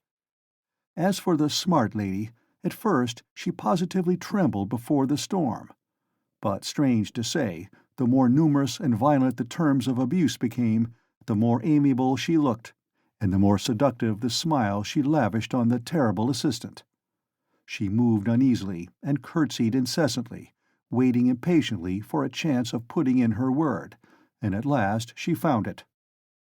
"There was no sort of noise or fighting in my house, Mr. Captain," she pattered all at once, like peas dropping, speaking Russian confidently, though with a strong German accent. "And no sort of scandal, and His Honor came drunk, and it's the whole truth I am telling, Mr. Captain, and I am not to blame. Mine is an honorable house, Mr. Captain, and honorable behavior, Mr. Captain, and I always dislike any scandal myself. But he came quite tipsy, and asked for 3 bottles again, and then he lifted up one leg and began playing the pianoforte with one foot, and that is not at all right in an honorable house, and he ganz broke the piano, and it was very bad manners indeed, and I said so. And he took up a bottle and began hitting everyone with it. And then I called the porter, and Karl came, and he took Karl and hit him in the eye, and he hit Henriette in the eye too, and gave me 5 slaps on the cheek. And it was so ungentlemanly in an honorable house, Mr. Captain, and I screamed. And he opened the window over the canal and stood in the window, squealing like a little pig. It was a disgrace. The idea of squealing like a little pig at the window into the street. Fie upon him! And Karl pulled him away from the window by his coat, and it is true, Mr. Captain, he tore Sein Rock. And then he shouted that man must pay him 15 rubles damages. And I did pay him, Mr. Captain, 5 rubles for Sein Rock. And he is an ungentlemanly visitor and caused all the scandal. I will show you up, he said, for I can write to all the papers about you. Then he was an author? Yes, Mr. Captain, and what an ungentlemanly visitor in an honorable house. Now then, enough. I have told you already. Ilya Petrovitch, the head clerk repeated significantly. The assistant glanced rapidly at him. The head clerk slightly shook his head. So, I tell you this, most respectable Louise Ivanova, and I tell it you for the last time, the assistant went on. If there is a scandal in your honorable house once again, I will put you yourself in the lock-up, as it is called in polite society. Do you hear? So, a literary man, an author took 5 rubles for his coat-tail in an honorable house. A nice set, these authors. And he cast a contemptuous glance at Raskolnikov. There was a scandal the other day in a restaurant, too. An author had eaten his dinner and would not pay. "I'll write a satire on you," says he. And there was another of them on a steamer last week used the most disgraceful language to the respectable family of a civil councillor, his wife and daughter. And there was one of them turned out of a confectioner's shop the other day. They are all like that, authors, literary men, students, town criers. Phew! You get along. I shall look in upon you myself one day. Then you had better be careful. Do you hear?" With hurried deference, Louise Ivanova fell to curtsying in all directions, and so curtsied herself to the door. But at the door she stumbled backwards against a good-looking officer with a fresh, open face and splendid, thick, fair whiskers. This was the superintendent of the district himself, Nicodim Fomitch. Louise Ivanova made haste to curtsy almost to the ground, and with mincing little steps she fluttered out of the office. "Again, thunder and lightning, a hurricane," said Nicodim Fomitch to Ilya Petrovitch in a civil and friendly tone. "You are aroused again. You are fuming again. I heard it on the stairs." "Well, what then?" Ilya Petrovitch drawled with gentlemanly nonchalance, and he walked with some papers to another table, with a jaunty swing of his shoulders at each step. "Here, if you will kindly look. An author, or a student, has been one at least, does not pay his debts, has given an IOU, won't clear out of his room, and complaints are constantly being lodged against him. And here he is pleased to make a protest against my smoking in his presence. He behaves like a cad himself, and just look at him, please. Here's the gentleman, and very attractive he is." "Poverty is not a vice, my friend, but we know you go off like powder. You can't bear a slight. I dare say you took offense at something and went too far yourself," continued Nicodim Fomitch, turning affably to Raskolnikov. "But you were wrong there. He is a capital fellow, I assure you, but explosive, explosive. He gets hot, fires up, boils over, and no stopping him. And then it's all over. And at the bottom he's a heart of gold. His nickname in the regiment was the Explosive Lieutenant." "And what a regiment it was, too!" cried Ilya Petrovitch, much gratified at this agreeable banter, though still sulky. Raskolnikov had a sudden desire to say something exceptionally pleasant to them all. "Excuse me, Captain," he began easily, suddenly addressing Nikodim Fomitch. "Will you enter in my position? I am ready to ask pardon if I have been ill-mannered. I am a poor student, sick and shattered was the word he used, by poverty. I am not studying because I cannot keep myself now, but I shall get money. I have a mother and sister in the province of X. They will send it to me, and I will pay.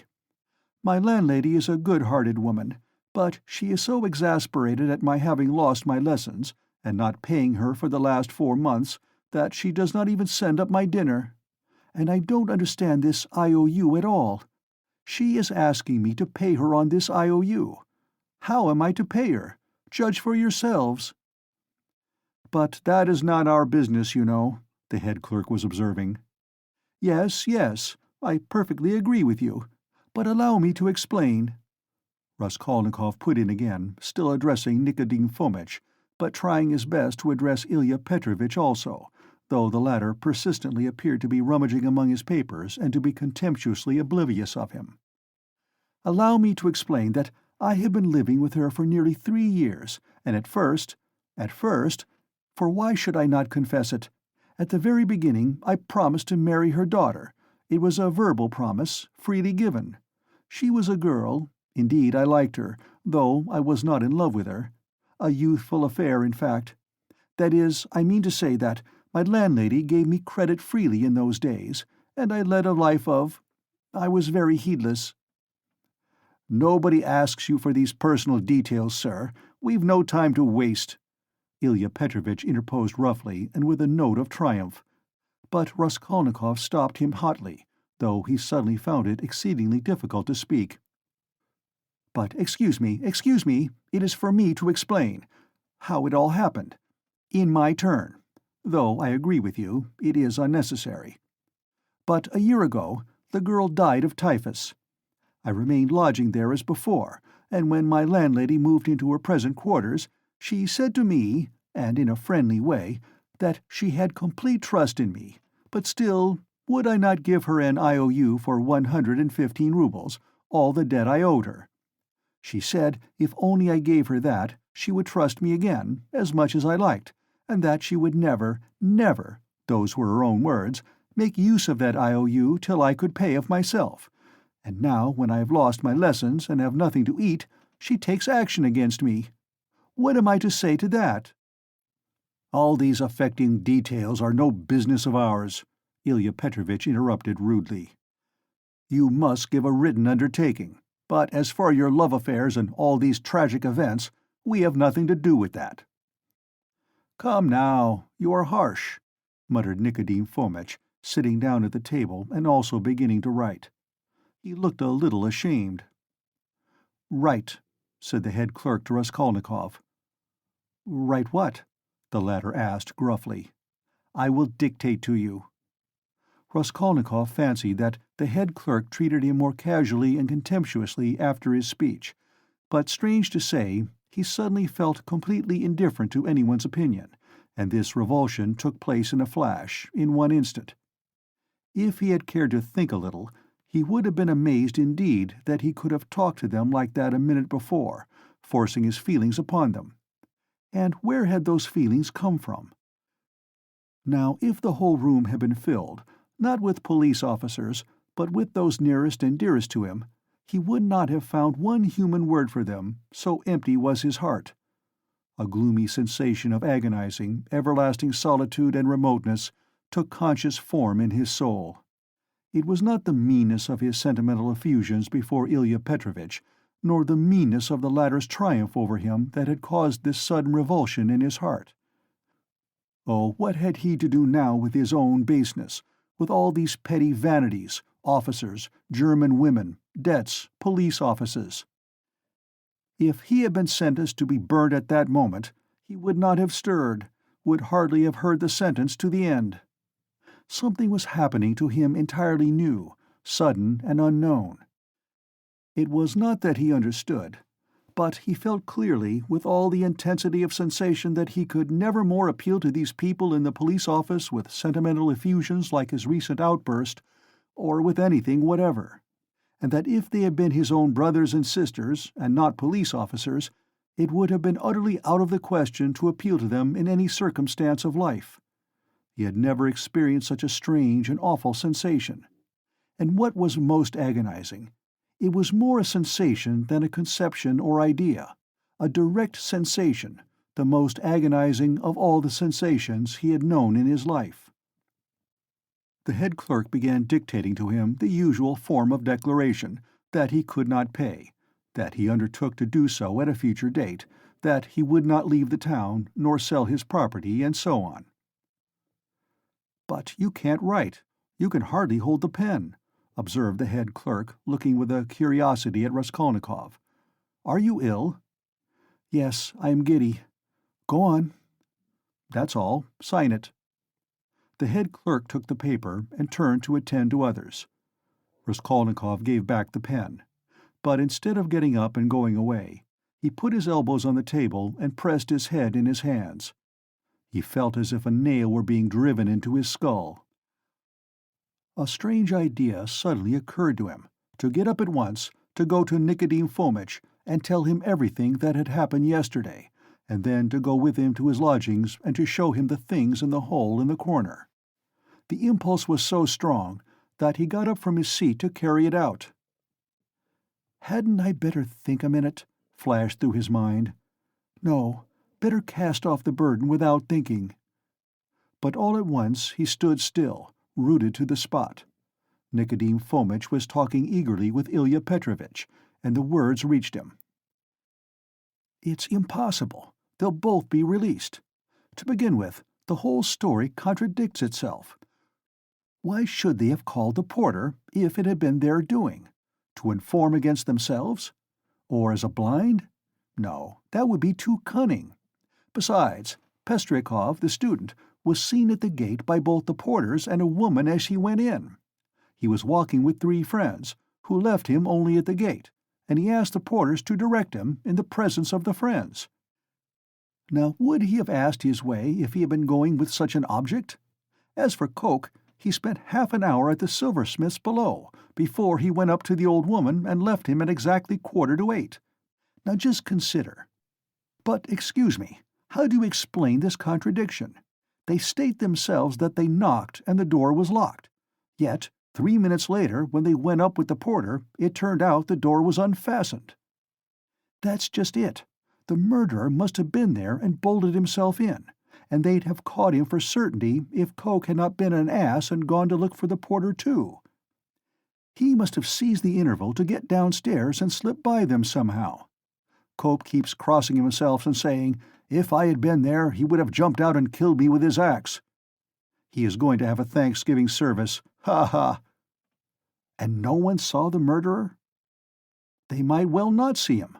The house is a regular Noah's Ark, said the head clerk, who was listening.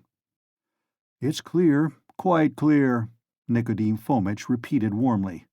No, it's anything but clear, Ilya Petrovitch maintained.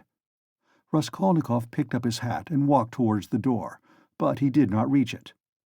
When he recovered consciousness, he found himself sitting in a chair, supported by someone on the right side, while someone else was standing on the left, holding a yellowish glass filled with yellow water, and Nicodim Fomitch standing before him, looking intently at him.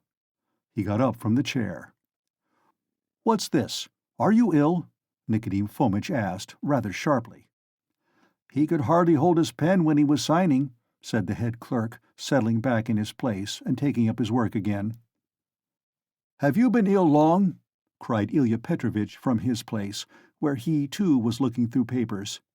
He had, of course, come to look at the sick man when he fainted, but retired at once when he recovered. "Since yesterday," muttered Raskolnikov in reply. "Did you go out yesterday?" "Yes." "Though you were ill?" "Yes." "At what time?" "About 7. "And where did you go, may I ask?" "Along the street." short and clear. Raskolnikov, white as a handkerchief, had answered sharply, jerkily, without dropping his black, feverish eyes before Ilya Petrovitch's stare. "He can scarcely stand upright. And you," Nikodim Fomitch was beginning. "No matter," Ilya Petrovitch pronounced rather peculiarly. Nikodim Fomitch would have made some further protest, but glancing at the head clerk, who was looking very hard at him, he did not speak. There was a sudden silence. It was strange. "Very well, then," concluded Ilya Petrovitch. "We will not detain you." Raskolnikov went out. He caught the sound of eager conversation on his departure, and above the rest rose the questioning voice of Nikodim Fomitch. In the street, his faintness passed off completely. "A search. There will be a search at once," he repeated to himself, hurrying home. "The brutes. They suspect." His former terror mastered him completely again. Part 2, Chapter 2. And what if there has been a search already? What if I find them in my room? But here was his room. Nothing and no one in it. No one had peeped in. Even Nastasia had not touched it. But heavens, how could he have left all those things in the hole? He rushed to the corner, slipped his hand under the paper, pulled the things out, and lined his pockets with them. There were 8 articles in all. 2 little boxes with earrings or something of the sort. He hardly looked to see. Then 4 small leather cases. There was a chain, too, merely wrapped in newspaper, and something else in newspaper that looked like a decoration. He put them all in the different pockets of his overcoat, and the remaining pocket of his trousers, trying to conceal them as much as possible. He took the purse, too. Then he went out of his room, leaving the door open. He walked quickly and resolutely, and though he felt shattered, he had his senses about him. He was afraid of pursuit. He was afraid that in another half-hour, another quarter of an hour perhaps, instructions would be issued for his pursuit, and so at all costs he must hide all traces before then. He must clear everything up while he still had some strength, some reasoning power left him. Where was he to go? That had long been settled. Fling them into the canal, and all traces hidden in the water, the thing would be at an end. So he had decided in the night of his delirium, when several times he had had the impulse to get up and go away, to make haste and get rid of it all. But to get rid of it turned out to be a very difficult task. He wandered along the bank of the Ekaterininsky Canal for half an hour or more, and looked several times at the steps running down to the water, but he could not think of carrying out his plan. Either rafts stood at the step's edge, and women were washing clothes on them, or boats were moored there, and people were swarming everywhere. Moreover, he could be seen and noticed from the banks on all sides. It would look suspicious for a man to go down on purpose, stop, and throw something into the water. And what if the boxes were to float instead of sinking? And, of course, they would. Even as it was, everyone he met seemed to stare and look round, as if they had nothing to do but to watch him. "Why is it, or can it be my fancy?" he thought. At last the thought struck him that it might be better to go to the Neva. There were not so many people there, he would be less observed, and it would be more convenient in every way. Above all, it was further off. He wondered how he could have been wandering for a good half-hour, worried and anxious in this dangerous past, without thinking of it before. And that half-hour he had lost over an irrational plan, simply because he had thought of it in delirium. He had become extremely absent and forgetful, and he was aware of it. He certainly must make haste. He walked towards the Neva along V Prospect, but on the way another idea struck him. Why to the Neva? Would it not be better to go somewhere far off, to the islands again, and there hide the things in some solitary place, in a wood or under a bush, and mark the spot perhaps? And, though he felt incapable of clear judgment, the idea seemed to him a sound one. But he was not destined to go there, for coming out of V Prospect towards the square, he saw on the left a passage leading between 2 blank walls to a courtyard. On the right hand, the blank, unwhitewashed wall of a 4-storied house stretched far into the court. On the left, a wooden hoarding ran parallel with it for 20 paces into the court, and then turned sharply to the left. Here was a deserted, fenced-off place where rubbish of different sorts was lying. At the end of the court, the corner of a low, smutty stone shed, apparently part of some workshop, peeped from behind the hoarding. It was probably a carriage builder's or carpenter's shed. The whole place from the entrance was black with coal dust. Here would be the place to throw it, he thought. Not seeing anyone in the yard, he slipped in, and at once saw near the gate a sink, such as is often put in yards where there are many workmen or cab drivers, and on the hoarding above had been scribbled in chalk the time-honored witticism, "Standing here strictly forbidden." This was all the better, for there would be nothing suspicious about his going in. Here I could throw it all in a heap and get away. Looking round once more, with his hand already in his pocket, he noticed against the outer wall, between the entrance and the sink, a big unhewn stone, weighing perhaps 60 pounds. The other side of the wall was a street.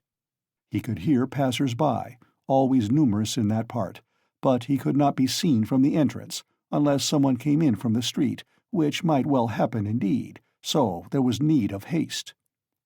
He bent down over the stone, seized the top of it firmly in both hands, and using all his strength turned it over. Under the stone was a small hollow in the ground, and he immediately emptied his pocket into it. The purse lay at the top, and yet the hollow was not filled up. Then he seized the stone again and with one twist turned it back, so that it was in the same position again, though it stood a very little higher. But he scraped the earth about it and pressed it at the edges with his foot. Nothing could be noticed. Then he went out and turned into the square. Again an intense, almost unbearable joy overwhelmed him for an instant, as it had in the police office. I have buried my tracks. And who can think of looking under that stone? It has been lying there most likely ever since the house was built, and will lie as many years more. And if it were found, who would think of me? It is all over. No clue. And he laughed. Yes, he remembered that he began laughing a thin, nervous, noiseless laugh, and went on laughing all the time he was crossing the square. But when he reached the K Boulevard, where 2 days before he had come upon that girl, his laughter suddenly ceased. Other ideas crept into his mind. He felt all at once that it would be loathsome to pass that seat on which, after the girl was gone, he had sat and pondered, and that it would be hateful, too, to meet that whiskered policeman to whom he had given the 20 kopecks. Damn him! He walked, looking about him angrily and distractedly. All his ideas now seemed to be circling round some single point, and he felt that there really was such a point, and that now he was left facing that point, and for the first time indeed during the last 2 months. Damn it all! He thought suddenly, in a fit of ungovernable fury. If it has begun, then it has begun. Hang the new life! Good Lord, how stupid it is! And what lies I told today! How despicably I fawned upon that wretched Ilya Petrovitch! But that is all folly. What do I care for them all, and my fawning upon them? It is not that at all. It is not that at all. Suddenly he stopped. A new, utterly unexpected and exceedingly simple question perplexed and bitterly confounded him. If it all has really been done deliberately and not idiotically, if I really had a certain and definite object, how is it I did not even glance into the purse and don't know what I had there, for which I have undergone these agonies, and have deliberately undertaken this base, filthy, degrading business? And here I wanted at once to throw into the water the purse together with all the things which I had not seen either. How's that? Yes, that was so. That was all so. Yet he had known it all before, and it was not a new question for him, even when it was decided in the night without hesitation and consideration, as though so it must be, as though it could not possibly be otherwise. Yes, he had known it all and understood it all. It surely had been all settled even yesterday at the moment when he was bending over the box and pulling the jewel cases out of it. Yes, so it was. "It is because I am very ill," he decided grimly at last. "I have been worrying and fretting myself, and I don't know what I am doing. Yesterday and the day before yesterday and all this time I have been worrying myself. I shall get well and I shall not worry. But what if I don't get well at all? Good God, how sick I am of it all!" He walked on without resting. He had a terrible longing for some distraction, but he did not know what to do, what to attempt. A new, overwhelming sensation was gaining more and more mastery over him every moment. This was an immeasurable, almost physical repulsion for everything surrounding him, an obstinate, malignant feeling of hatred. All who met him were loathsome to him. He loathed their faces, their movements, their gestures. If anyone had addressed him, he felt that he might have spat at him or bitten him. He stopped suddenly on coming out on the bank of the Little Neva near the bridge to Vasilyevsky Ostrov. "Why, he lives here, in that house," he thought. "Why, I have not come to Razumian of my own accord. Here it's the same thing over again. Very interesting to know, though. Have I come on purpose, or have I simply walked here by chance? Never mind, I said the day before yesterday that I would go and see him the day after. Well, and so I will. Besides, I really cannot go further now." He went up to Razumian's room on the 5th floor. The latter was at home in his garret, busily writing at the moment, and he opened the door himself. It was 4 months since they had seen each other. Razumian was sitting in a ragged dressing-gown, with slippers on his bare feet, unkempt, unshaven, and unwashed. His face showed surprise. "Is it you?" he cried. He looked his comrade up and down. Then, after a brief pause, he whistled. "As hard up as all that. Why, brother, you've cut me out," he added, looking at Raskolnikov's rags. "Come, sit down. You are tired, I'll be bound." And when he had sunk down on the American leather sofa, which was in even worse condition than his own, Razumian saw at once that his visitor was ill. "Why, you are seriously ill, do you know that?" He began feeling his pulse. Raskolnikov pulled away his hand. "Never mind," he said. "I have come for this. I have no lessons. I wanted, but I don't really want lessons." "But I say, you are delirious, you know," Razumian observed, watching him carefully. "No, I am not." Raskolnikov got up from the sofa. As he had mounted the stairs to Razumian's, he had not realized that he would be meeting his friend face to face. Now, in a flash, he knew that what he was least of all disposed for at that moment was to be face to face with anyone in the wide world. His spleen rose within him. He almost choked with rage at himself as soon as he crossed Razumian's threshold. "Goodbye," he said abruptly, and walked to the door. "Stop, stop, you queer fish!" "I don't want to," said the other, again pulling away his hand. "Then why the devil have you come? Are you mad or what? Why, this is almost insulting. I won't let you go like that." "Well then, I came to you because I know no one but you who could help.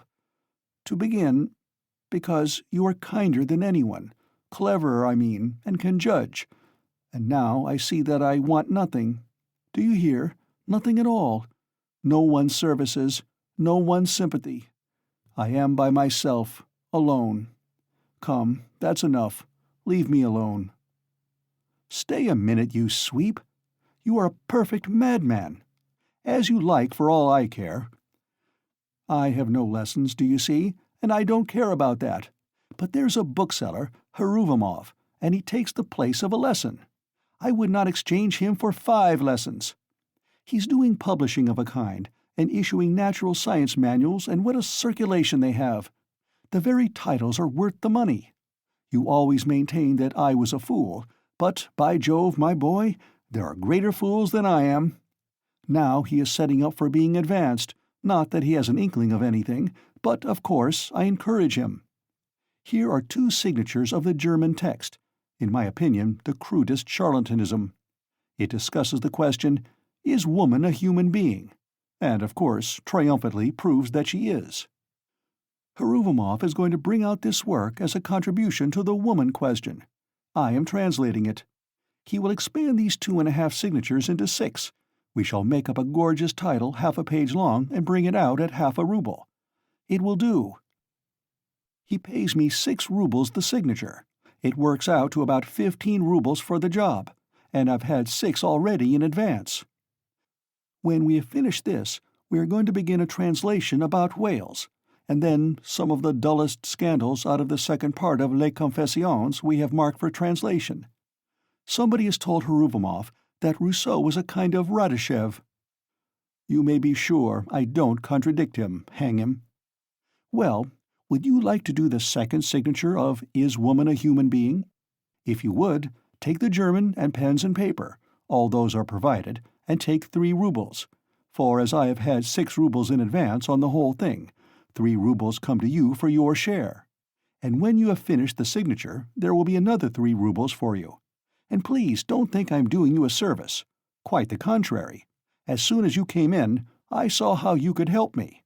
To begin with, I am weak in spelling, and secondly, I am sometimes utterly adrift in German, so that I make it up as I go along for the most part. The only comfort is that it's bound to be a change for the better. Though, who can tell, maybe it's sometimes for the worse. Will you take it? Raskolnikov took the German sheets in silence, took the 3 rubles, and without a word went out. Razumihin gazed after him in astonishment. But when Raskolnikov was in the next street, he turned back, mounted the stairs to Razumihin's again, and laying on the table the German article and the 3 rubles, went out again, still without uttering a word. "Are you raving or what?" Razumihin shouted, roused to fury at last. "What farce is this? You'll drive me crazy too. What did you come to see me for, damn you?"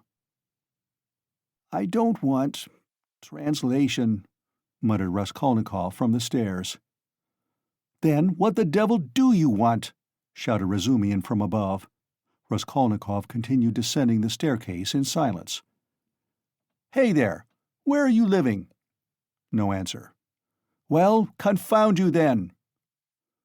But Raskolnikov was already stepping into the street. On the Nikolaevsky Bridge, he was roused to full consciousness again by an unpleasant incident.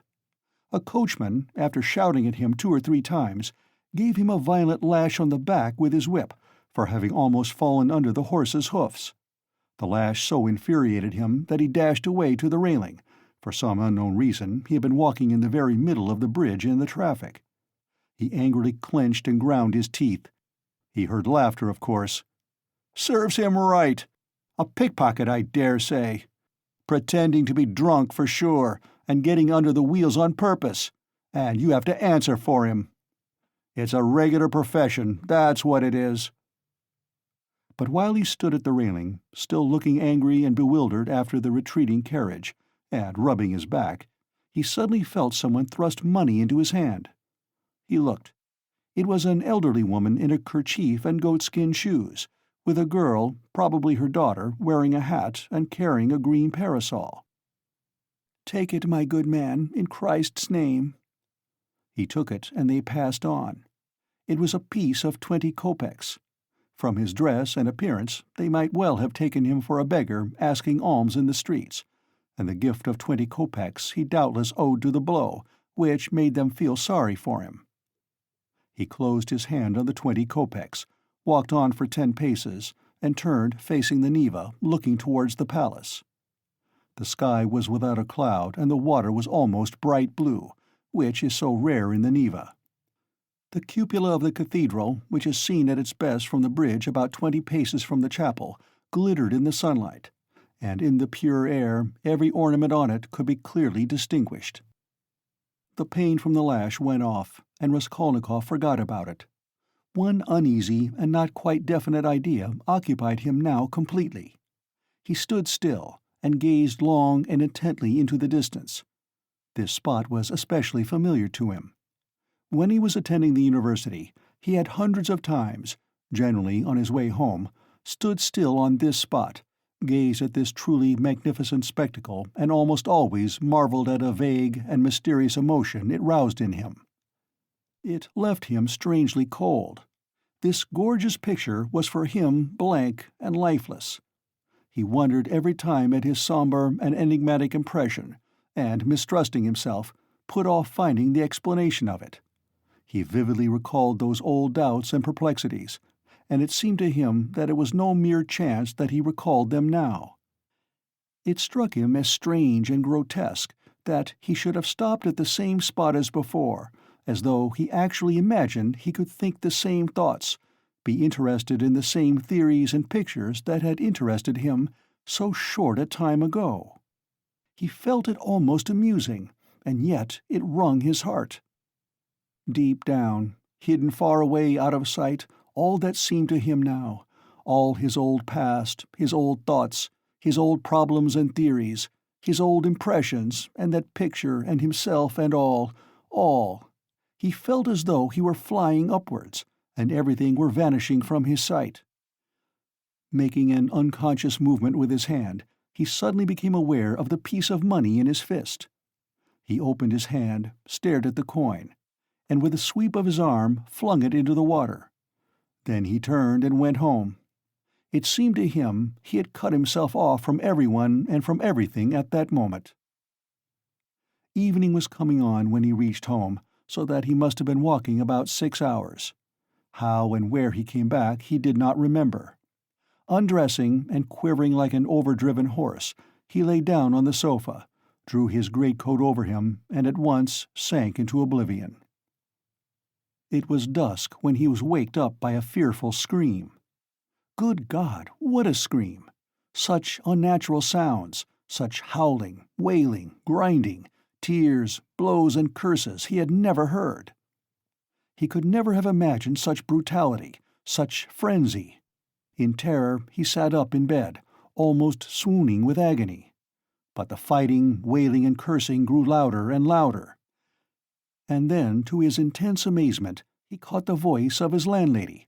She was howling, shrieking, and wailing, rapidly, hurriedly, incoherently, so that he could not make out what she was talking about. She was beseeching, no doubt, not to be beaten, for she was being mercilessly beaten on the stairs. The voice of her assailant was so horrible, from spite and rage, that it was almost a croak. But he too was saying something, and just as quickly and indistinctly, hurrying and spluttering. All at once Raskolnikov trembled. He recognized the voice. It was the voice of Ilya Petrovitch. Ilya Petrovitch here and beating the landlady. He is kicking her, banging her head against the steps. That's clear, that can be told from the sounds, from the cries and the thuds. How is it? Is the world topsy-turvy? He could hear people running in crowds from all the stories and all the staircases. He heard voices, exclamations, knocking, doors banging. But why? Why, and how could it be? He repeated, thinking seriously that he had gone mad. But no, he heard too distinctly. And they would come to him then next. For, no doubt, it's all about that, about yesterday. Good God! He would have fastened his door with the latch, but he could not lift his hand. Besides, it would be useless. Terror gripped his heart like ice, tortured him and numbed him. But at last, all this uproar, after continuing about 10 minutes, began gradually to subside. The landlady was moaning and groaning. Ilya Petrovitch was still uttering threats and curses. But at last he too seemed to be silent, and now he could not be heard. Can he have gone away? Good Lord!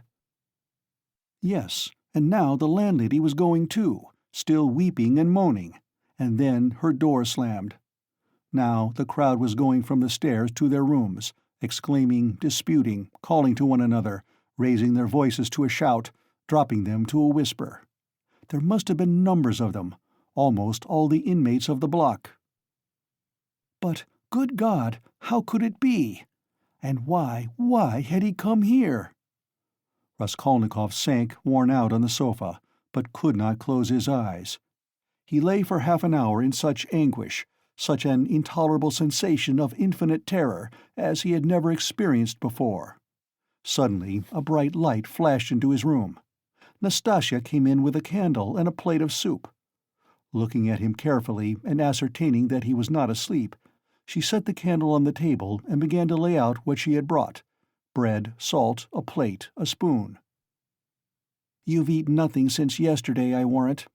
You've been trudging about all day, and you're shaking with fever." "Nastasia, what were they beating the landlady for?" She looked intently at him. "Who beat the landlady?" "Just now, half an hour ago, Ilya Petrovitch, the assistant superintendent, on the stairs. Why was he ill-treating her like that, and why was he here?" Nastasia scrutinized him, silent and frowning, and her scrutiny lasted a long time. He felt uneasy, even frightened at her searching eyes. "Nastasia, why don't you speak?" he said timidly at last in a weak voice. "It's the blood," she answered at last, softly, as though speaking to herself. "Blood? What blood?" he muttered, growing white and turning towards the wall. Nastasia still looked at him without speaking. "Nobody has been beating the landlady," she declared at last in a firm, resolute voice. He gazed at her, hardly able to breathe. "I heard it myself. I was not asleep. I was sitting up," he said still more timidly. "I listened a long while. The assistant superintendent came. Everyone ran out onto the stairs from all the flats." "No one has been here. That's the blood crying in your ears. When there's no outlet for it and it gets clotted, you begin fancying things. Will you eat something?" He made no answer. Nastasia still stood over him, watching him. "Give me something to drink, Nastasia." She went downstairs and returned with a white earthenware jug of water. He remembered only swallowing one sip of the cold water and spilling some on his neck. Then followed forgetfulness. Part 2, Chapter 3. He was not completely unconscious, however, all the time he was ill. He was in a feverish state, sometimes delirious, sometimes half-conscious. He remembered a great deal afterwards. Sometimes it seemed as though there were a number of people round him. They wanted to take him away somewhere. There was a great deal of squabbling and discussing about him. Then he would be alone in the room. They had all gone away afraid of him, and only now and then opened the door a crack to look at him. They threatened him, plotted something together, laughed and mocked at him. He remembered Nastasia often at his bedside. He distinguished another person, too, whom he seemed to know very well, though he could not remember who he was, and this fretted him, even made him cry. Sometimes he fancied he had been lying there a month. At other times it all seemed part of the same day. But of that, he had no recollection, and yet every minute he felt that he had forgotten something he ought to remember. He worried and tormented himself trying to remember, moaned, flew into a rage, or sank into awful, intolerable terror. Then he struggled to get up, would have run away, but someone always prevented him by force, and he sank back into impotence and forgetfulness. At last he returned to complete consciousness. It happened at 10 o'clock in the morning. On fine days the sun shone into the room at that hour, throwing a streak of light on the right wall and the corner near the door. Nastasia was standing beside him with another person, a complete stranger, who was looking at him very inquisitively. He was a young man with a beard, wearing a full, short-waisted coat, and looked like a messenger. The landlady was peeping in at the half-open door. Raskolnikov sat up. "Who is this, Nastasia?" he asked, pointing to the young man. "I say, he's himself again," she said. "He is himself," echoed the man. Concluding that he had returned to his senses, the landlady closed the door and disappeared. She was always shy and dreaded conversations or discussions. She was a woman of 40, not at all bad-looking, fat and buxom, with black eyes and eyebrows, good-natured from fatness and laziness, and absurdly bashful. "Who are you?" he went on, addressing the man. But at that moment the door was flung open, and, stooping a little, as he was so tall, Razumian came in. "What a cabin it is!" he cried. "I am always knocking my head. You call this a lodging? So, you're conscious, brother. I just heard the news from Pashenka." "He has just come to," said Nastasia. "Just come to," echoed the man again, with a smile. "And who are you?" Razumian asked, suddenly addressing him. "My name is Vrazumian, at your service. Not Razumian, as I am always called, but Vrazumian, a student and a gentleman. And he is my friend. And who are you?" "I am the messenger from our office, from the merchant Shepelev, and I've come on business." "Please sit down." Razumian seated himself on the other side of the table. "It's a good thing you've come too, brother," he went on to Raskolnikov. "For the last 4 days you have scarcely eaten or drunk anything. We had to give you tea in spoonfuls. I brought Zosimov to see you twice. You remember Zosimov? He examined you carefully and said at once it was nothing serious. Something seemed to have gone to your head. Some nervous nonsense, the result of bad feeling. He says you have not had enough beer and radish, but it's nothing much. It will pass, and you will be all right. Zosimov is a first-rate fellow. He is making quite a name. Come, I won't keep you," he said, addressing the man again. "Will you explain what you want? You must know, Rodya, that this is the second time they have sent from the office. But it was another man last time, and I talked to him. Who was it came before?" "That was the day before yesterday, I venture to say, if you please, sir.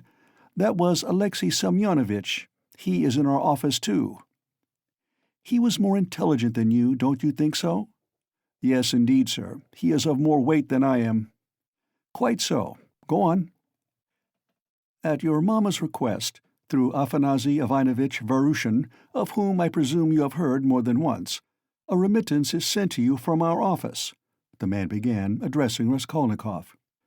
"If you are in an intelligible condition, I've 35 rubles to remit to you, as Semyon Semyonovitch has received from Afanasy Ivanovitch at your mamma's request instructions to that effect, as on previous occasions. Do you know him, sir?" "Yes, I remember. Varushin," Raskolnikov said dreamily. "You hear, he knows Varushin," cried Razumian. "He is in an intelligible condition. And I see you are an intelligent man, too. Well, it's always pleasant to hear words of wisdom." "That's the gentleman Varushin, Afanasy Ivanovitch. And at the request of your mamma, who has sent you a remittance once before in the same manner through him, he did not refuse this time also, and sent instructions to Semyon Semyonovitch some days since to hand you 35 rubles in the hope of better to come." "That hoping for better to come is the best thing you've said, though your mamma is not bad either. Come then, what do you say? Is he fully conscious, eh?" "That's all right, if only he can sign this little paper." "He can scrawl his name. Have you got the book?" "Yes, here's the book." "Give it to me. Here, Rodya, sit up, I'll hold you. Take the pen and scribble Raskolnikov for him. For just now, brother, money is sweeter to us than treacle." "I don't want it," said Raskolnikov, pushing away the pen. "Not want it?" "I won't sign it." "How the devil can you do without signing it?" "I don't want the money." "Don't want the money? Come, brother, that's nonsense. I bear witness. Don't trouble, please. It's only that he is on his travels again. But that's pretty common with him at all times, though. You are a man of judgment, and we will take him in hand. That is, more simply, take his hand, and he will sign it. Here." "But I can come another time." "No, no. Why should we trouble you? You are a man of judgment." "Now, Rodya, don't keep your visitor. You see he is waiting," and he made ready to hold Raskolnikov's hand in earnest. "Stop, I'll do it alone," said the latter, taking the pen and signing his name. The messenger took out the money and went away. "Bravo! And now, brother, are you hungry?"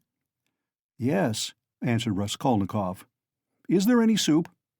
"Some of yesterday's," answered Nastasia, who was still standing there. "With potatoes and rice in it?" "Yes." "I know it by heart. Bring soup and give us some tea." "Very well." Raskolnikov looked at all this with profound astonishment and a dull, unreasoning terror. He made up his mind to keep quiet and see what would happen. "I believe I am not wandering. I believe it's reality," he thought. In a couple of minutes Nastasia returned with the soup, and announced that the tea would be ready directly. With the soup she brought 2 spoons, 2 plates, salt, pepper, mustard for the beef, and so on. The table was set as it had not been for a long time. The cloth was clean. "It would not be amiss, Nastasia, if Praskovya Pavlovna were to send up a couple of bottles of beer. We could empty them." "Well, you are a cool hand," muttered Nastasia, and she departed to carry out his orders. Raskolnikov still gazed wildly with strained attention. Meanwhile Razumihin sat down on the sofa beside him, as clumsily as a bear, put his left arm round Raskolnikov's head, although he was able to sit up, and with his right hand gave him a spoonful of soup, blowing on it that it might not burn him. But the soup was only just warm. Raskolnikov swallowed 1 spoonful greedily, then a second, then a third. But after giving him a few more spoonfuls of soup, Razumihin suddenly stopped and said that he must ask Zosimov whether he ought to have more. Nastasia came in with 2 bottles of beer. "And will you have tea?" "Yes." "Cut along, Nastasia, and bring some tea, for tea we may venture on without the faculty. But here is the beer." He moved back to his chair, pulled the soup and meat in front of him, and began eating as though he had not touched food for 3 days. "I must tell you, Rodya, I dine like this here every day now," he mumbled with his mouth full of beef. "And it's all Pashenka, you dear little landlady, who sees to that. She loves to do anything for me. I don't ask for it, but of course I don't object. And here's Nastasia with the tea. She's a quick girl. Nastasia, my dear, won't you have some beer?" "Get along with your nonsense." "A cup of tea, then?" "A cup of tea, maybe." "Pour it out. Stay, I'll pour it out myself. Sit down." He poured out 2 cups, left his dinner, and sat on the sofa again. As before, he put his left arm round the sick man's head, raised him up and gave him tea in spoonfuls, again blowing each spoonful steadily and earnestly, as though this process was the principal and most effective means towards his friend's recovery. Raskolnikov said nothing and made no resistance, though he felt quite strong enough to sit up on the sofa without support, and could not merely have held a cup or a spoon, but even, perhaps, could have walked about. But from some queer, almost animal cunning, he conceived the idea of hiding his strength and lying low for a time, pretending, if necessary, not to be yet in full possession of his faculties, and meanwhile listening to find out what was going on. Yet he could not overcome his sense of repugnance. After sipping a dozen spoonfuls of tea, he suddenly released his head, pushed the spoon away capriciously, and sank back on the pillow. There were actually real pillows under his head now, down pillows in clean cases. He observed that too, and took note of it. "Pashenka must give us some raspberry jam today to make him some raspberry tea," said Razumihin, going back to his chair and attacking his soup and beer again. "And where is she to get raspberries for you?" asked Nastasia, balancing a saucer on her 5 outspread fingers and sipping tea through a lump of sugar. "She'll get it at the shop, my dear. You see, Rodya, all sorts of things have been happening while you have been laid up. When you decamped in that rascally way without leaving your address, I felt so angry that I resolved to find you out and punish you. I set to work that very day. How I ran about making inquiries for you.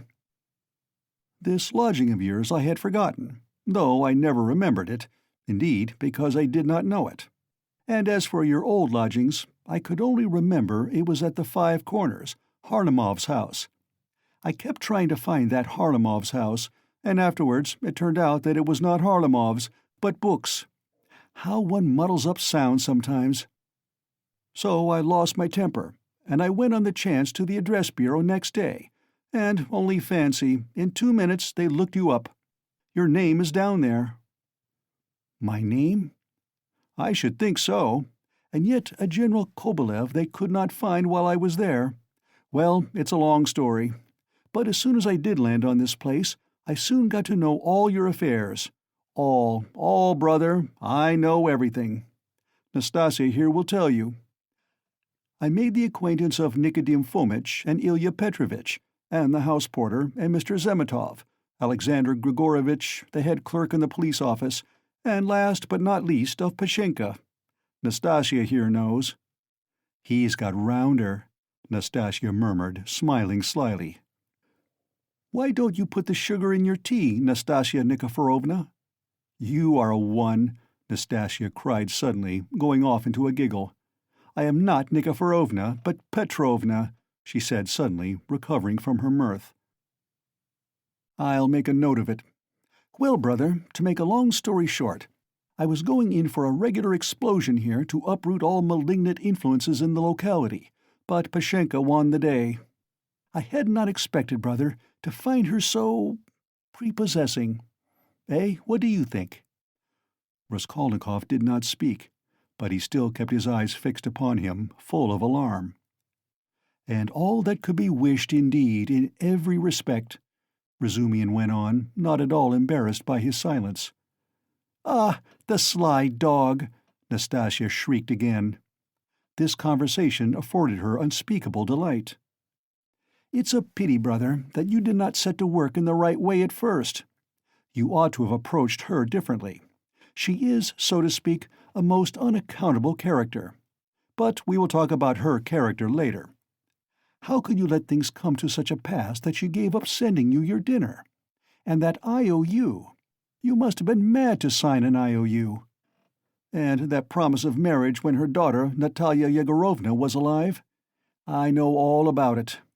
But I see that's a delicate matter, and I am an ass. Forgive me. But talking of foolishness, do you know Praskovya Pavlovna is not nearly so foolish as you would think at first sight?" "No," mumbled Raskolnikov, looking away, but feeling that it was better to keep up the conversation. "She isn't, is she?" cried Razumihin, delighted to get an answer out of him. "But she is not very clever either, eh? She is essentially an unaccountable character. I am sometimes quite at a loss, I assure you. She must be 40. She says she is 36, and of course she has every right to say so. But I swear I judge her intellectually simply from the metaphysical point of view. There is a sort of symbolism sprung up between us, a sort of algebra or what-not. I don't understand it. Well, that's all nonsense. Only, seeing that you are not a student now and have lost your lessons and your clothes, and that through the young lady's death she has no need to treat you as a relation, she suddenly took fright. And as you hid in your den and dropped all your old relations with her, she planned to get rid of you. And she's been cherishing that design a long time. But she was sorry to lose the IOU, for you assured her yourself that your mother would pay." "It was base of me to say that. My mother herself is almost a beggar. And I told a lie to keep my lodging, and be fed," Raskolnikov said, loudly and distinctly. "Yes, you did very sensibly. But the worst of it is that, at that point, Mr. Chebarov turns up, a businessman. Pashenka would never have thought of doing anything on her own account. She is too retiring. But the businessman is by no means retiring, and first thing he puts the question, is there any hope of realizing the IOU? Answer, there is, because he has a mother who would save her Rodya with her 125 rubles pension if she has to starve herself, and a sister, too, who would go into bondage for his sake. That's what he was building upon. Why do you start? I know all the ins and outs of your affairs now, my dear boy. It's not for nothing that you were so open with Pashenka when you were her prospective son-in-law, and I say all this as a friend. But I tell you what it is. An honest and sensitive man is open, and a businessman listens and goes on eating you up. Well, then she gave the IOU by way of payment to this Chebarov, and without hesitation he made a formal demand for payment. When I heard of all this, I wanted to blow him up too, to clear my conscience, but by that time harmony reigned between me and Pashenka, and I insisted on stopping the whole affair, engaging that you would pay. I went security for you, brother. Do you understand? We called Chebarov, flung him 10 rubles, and got the IOU back from him, and here I have the honor of presenting it to you. She trusts your word now. Here, take it. You see, I have torn it." Razumian put the note on the table. Raskolnikov looked at him and turned to the wall without uttering a word. Even Razumian felt a twinge. "I see, brother," he said a moment later, "that I have been playing the fool again. I thought I should amuse you with my chatter, and I believe I have only made you cross." "Was it you I did not recognize when I was delirious?" Raskolnikov asked, after a moment's pause, without turning his head. "Yes, and you flew into a rage about it, especially when I brought Zametov one day." "Zametov? The head clerk? What for?" Raskolnikov turned round quickly and fixed his eyes on Razumian. "What's the matter with you? What are you upset about? He wanted to make your acquaintance because I talked to him a lot about you. How could I have found out so much except from him? He is a capital fellow, brother, first rate. In his own way, of course. Now we are friends, see each other almost every day. I have moved into this part, you know. I have only just moved. I've been with him to Louise Ivanovna once or twice. Do you remember Louise Ivanovna?" "Did I say anything in delirium?" "I should think so. You were beside yourself." "What did I rave about?" "What next? What did you rave about? What people do rave about. Well, brother, now I must not lose time. To work." He got up from the table and took up his cap. "What did I rave about?" "How he keeps on. Are you afraid of having let out some secret? Don't worry yourself. You said nothing about a countess. But you said a lot about a bulldog, and about earrings and chains, and about Krestovsky Island, and some porter, and Nikodim Fomitch and Ilya Petrovitch, the assistant superintendent. And another thing that was of special interest to you was your own sock. You whined, 'Give me my sock.'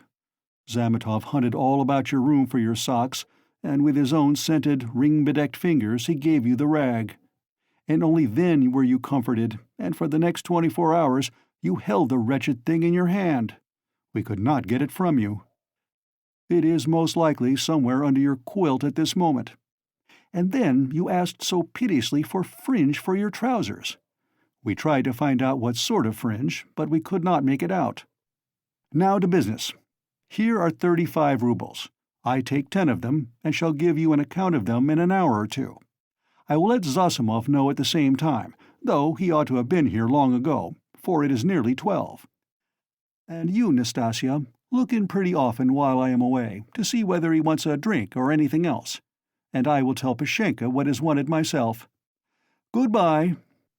"He calls her Pashenka. Ah, he's a deep one," said Nastasia as he went out. Then she opened the door and stood listening, but could not resist running downstairs after him. She was very eager to hear what he would say to the landlady. She was evidently quite fascinated by Razumian. No sooner had she left the room than the sick man flung off the bedclothes and leapt out of the bed like a madman. With burning, twitching impatience, he had waited for them to be gone so that he might set to work. But to what work? Now, as though to spite him, it eluded him.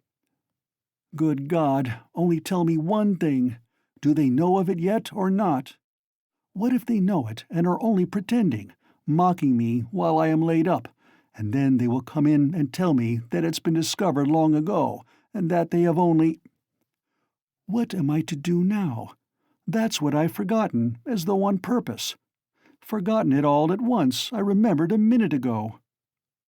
He stood in the middle of the room and gazed in miserable bewilderment about him.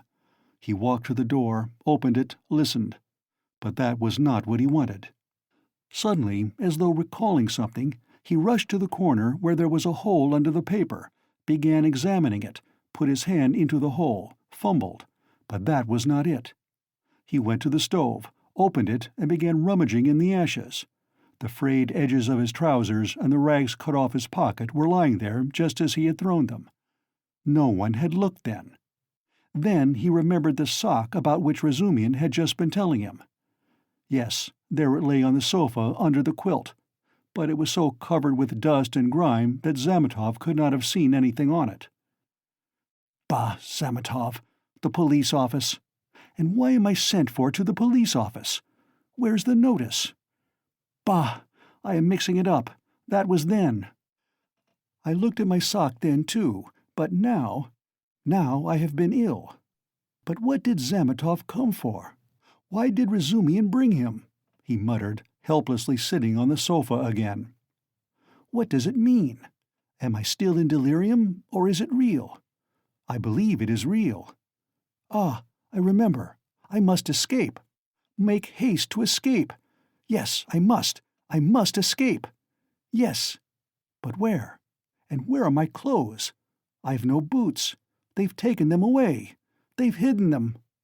I understand. Ah, here is my coat. They passed that over. And here is money on the table, thank God. And here's the IOU. I'll take the money and go and take another lodging. They won't find me. Yes, but the address bureau. They'll find me. Razumian will find me. Better escape altogether, far away, to America, and let them do their worst. And take the IOU. It would be of use there. What else shall I take? They think I am ill. They don't know that I can walk. Ha ha ha! I could see by their eyes that they don't know all about it. If only I could get downstairs. And what if they have set a watch there, policeman? What's this tea? Ah, and here is beer left, half a bottle, cold. He snatched up the bottle, which still contained a glass full of beer, and gulped it down with a relish, as though quenching a flame in his breast. But in another minute the beer had gone to his head, and a faint and even pleasant shiver ran down his spine. He lay down and pulled a quilt over him.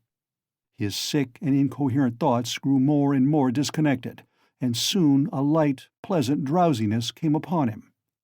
With a sense of comfort, he nestled his head into the pillow, wrapped more closely about him the soft, wadded quilt which had replaced the old ragged greatcoat, sighed softly, and sank into a deep, sound, refreshing sleep. He woke up, hearing someone come in. He opened his eyes and saw Razumian standing in the doorway, uncertain whether to come in or not.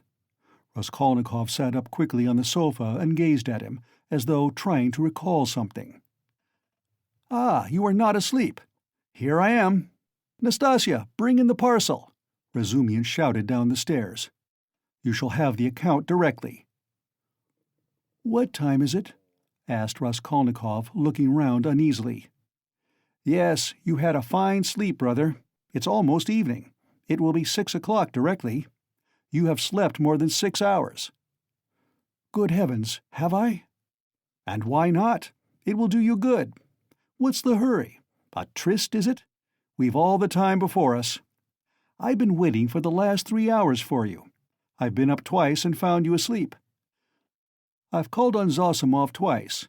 Not at home, only fancy. But no matter, he will turn up. And I've been out on my own business, too. You know, I've been moving today, moving with my uncle.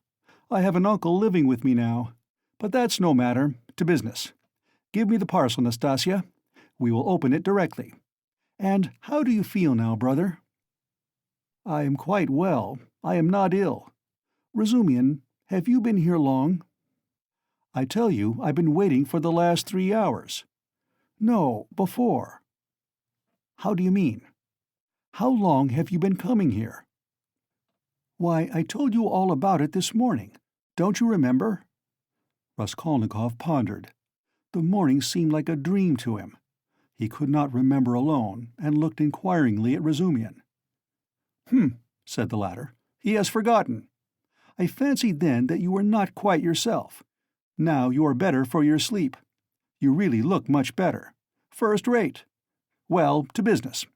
Look here, my dear boy." He began untying the bundle, which evidently interested him. "Believe me, brother, this is something specially near my heart. For we must make a man of you.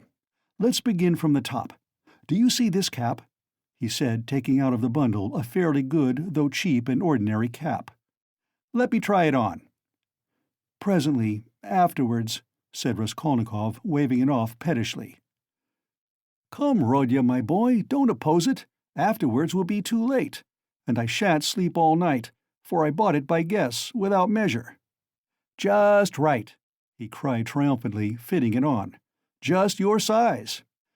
A proper head covering is the first thing in dress, and a recommendation in its own way. Tolstyakov, a friend of mine, is always obliged to take off his pudding basin when he goes into any public place where other people wear their hats or caps. People think he does it from slavish politeness, but it's simply because he is ashamed of his bird's nest. He is such a boastful fellow. Look, Nastasia, here are two specimens of headgear. This Palmerston," he took from the corner Raskolnikov's old battered hat, which for some unknown reason he called a Palmerston. "Or this jewel. Guess the price, Rodya. What do you suppose I paid for it, Nastasia?" he said, turning to her, seeing that Raskolnikov did not speak. 20 kopecks, no more, I dare say," answered Nastasia. 20 kopecks, silly!" he cried, offended. "Why, nowadays you would cost more than that. 80 kopecks. And that only because it has been worn. And it's bought on condition that, when it's worn out, they will give you another next year. Yes, on my word." "Well, now let us pass to the United States of America, as they called them at school. I assure you I am proud of these breeches," and he exhibited to Raskolnikov a pair of light summer trousers of grey woolen material. "No holes, no spots, and quite respectable, although a little worn. And a waistcoat to match, quite in the fashion. And it's being worn really as an improvement. It's softer, smoother. You see, Rodya, to my thinking, the great thing for getting on in the world is always to keep to the seasons. If you don't insist on having asparagus in January, you keep your money in your purse, and it's the same with this purchase. It's summer now, so I've been buying summer things. Warmer materials will be wanted for autumn, so you'll have to throw these away in any case, especially as they will be done for by then from their own lack of coherence, if not your higher standard of luxury. Come, price them. What do you say? 2 rubles 25 kopecks. And remember the condition.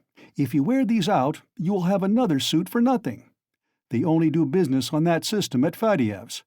If you've bought a thing once, you are satisfied for life, for you will never go there again of your own free will. Now for the boots. What do you say?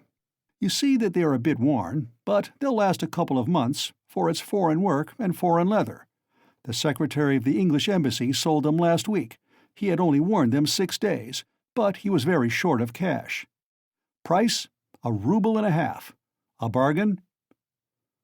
"But perhaps they won't fit," observed Nastasia. "Not fit? Just look." And he pulled out of his pocket Raskolnikov's old broken boot, stiffly coated with dry mud. "I did not go empty-handed. They took the size from this monster. We all did our best. And as to your linen, your landlady has seen to that. Here, to begin with, are 3 shirts, hempen but with a fashionable front. Well, now then, 80 kopecks the cap, 2 rubles 25 kopecks the suit. Together, 3 rubles 5 kopecks, 1.5 rubles for the boots. For you see they are very good. And that makes 4 rubles 55 kopecks.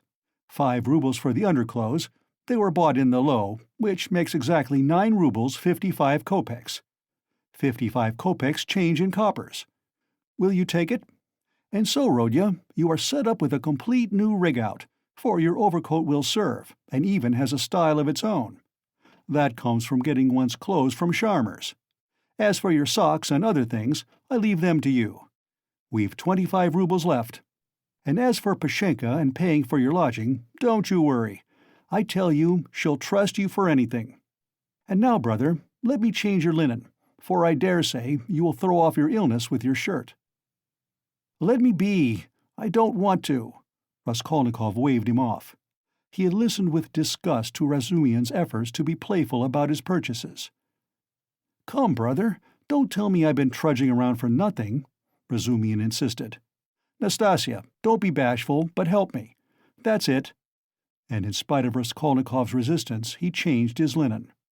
The latter sank back on the pillows and for a minute or two said nothing.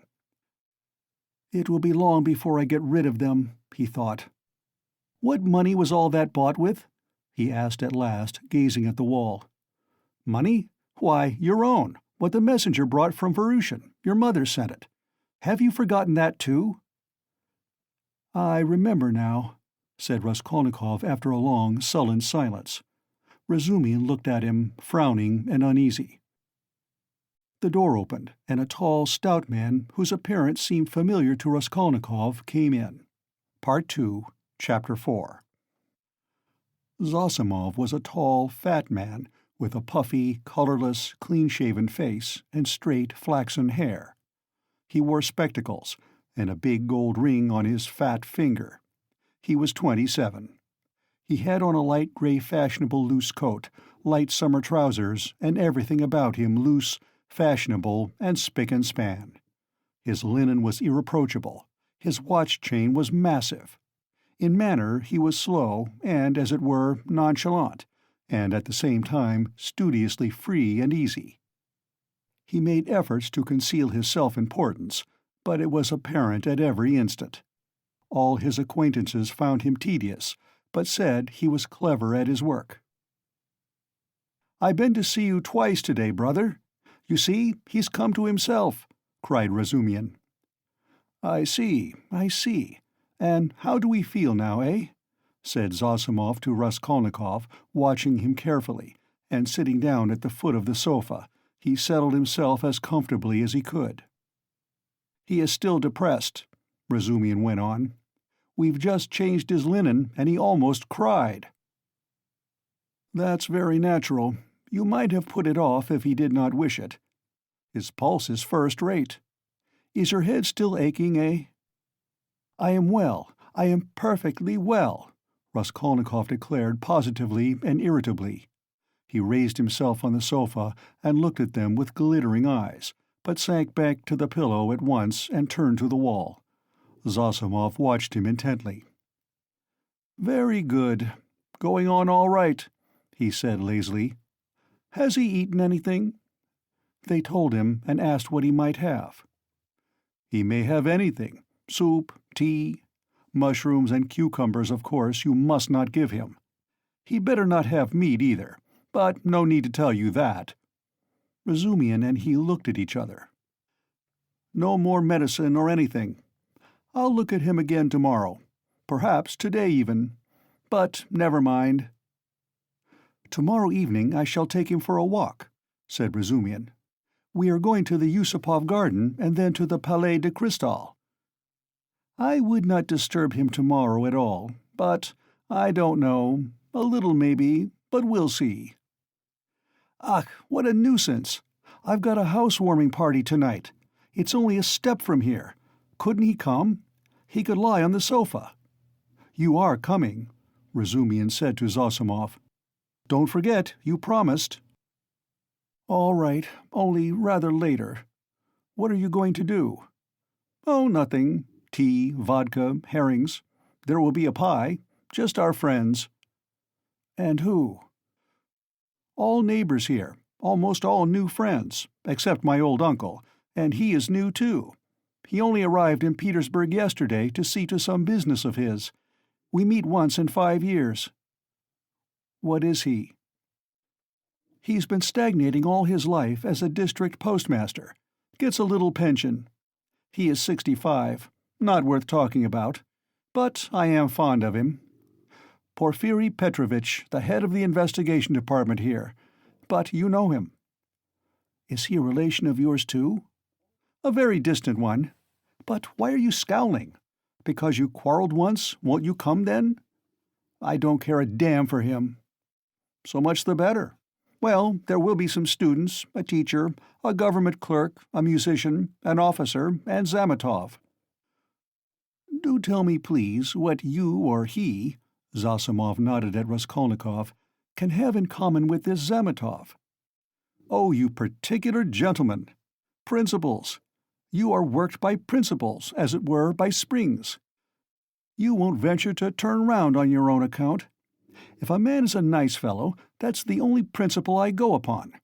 Zametov is a delightful person. Though he does take bribes." Well, he does, and what of it? I don't care if he does take bribes, Razumian cried with unnatural irritability. I don't praise him for taking bribes. I only say he is a nice man in his own way. But if one looks at men in all ways, are there many good ones left? Why, I am sure I shouldn't be worth a baked onion myself, perhaps with you thrown in. That's too little. I'd give 2 for you. And I wouldn't give more than 1 for you. No more of your jokes. Zametov is no more than a boy. I can pull his hair, and one must draw him, not repel him. You'll never improve a man by repelling him, especially a boy. One has to be twice as careful with a boy. Oh, you progressive dullards, you don't understand. You harm yourselves running another man down. But if you want to know, we really have something in common. I should like to know what. Why, it's all about a house painter. We're getting him out of a mess. Though, indeed, there's nothing to fear now. The matter is absolutely self-evident. We only put on steam. A painter? Why, haven't I told you about it? I only told you the beginning then about the murder of the old pawnbroker woman. Well, the painter is mixed up in it.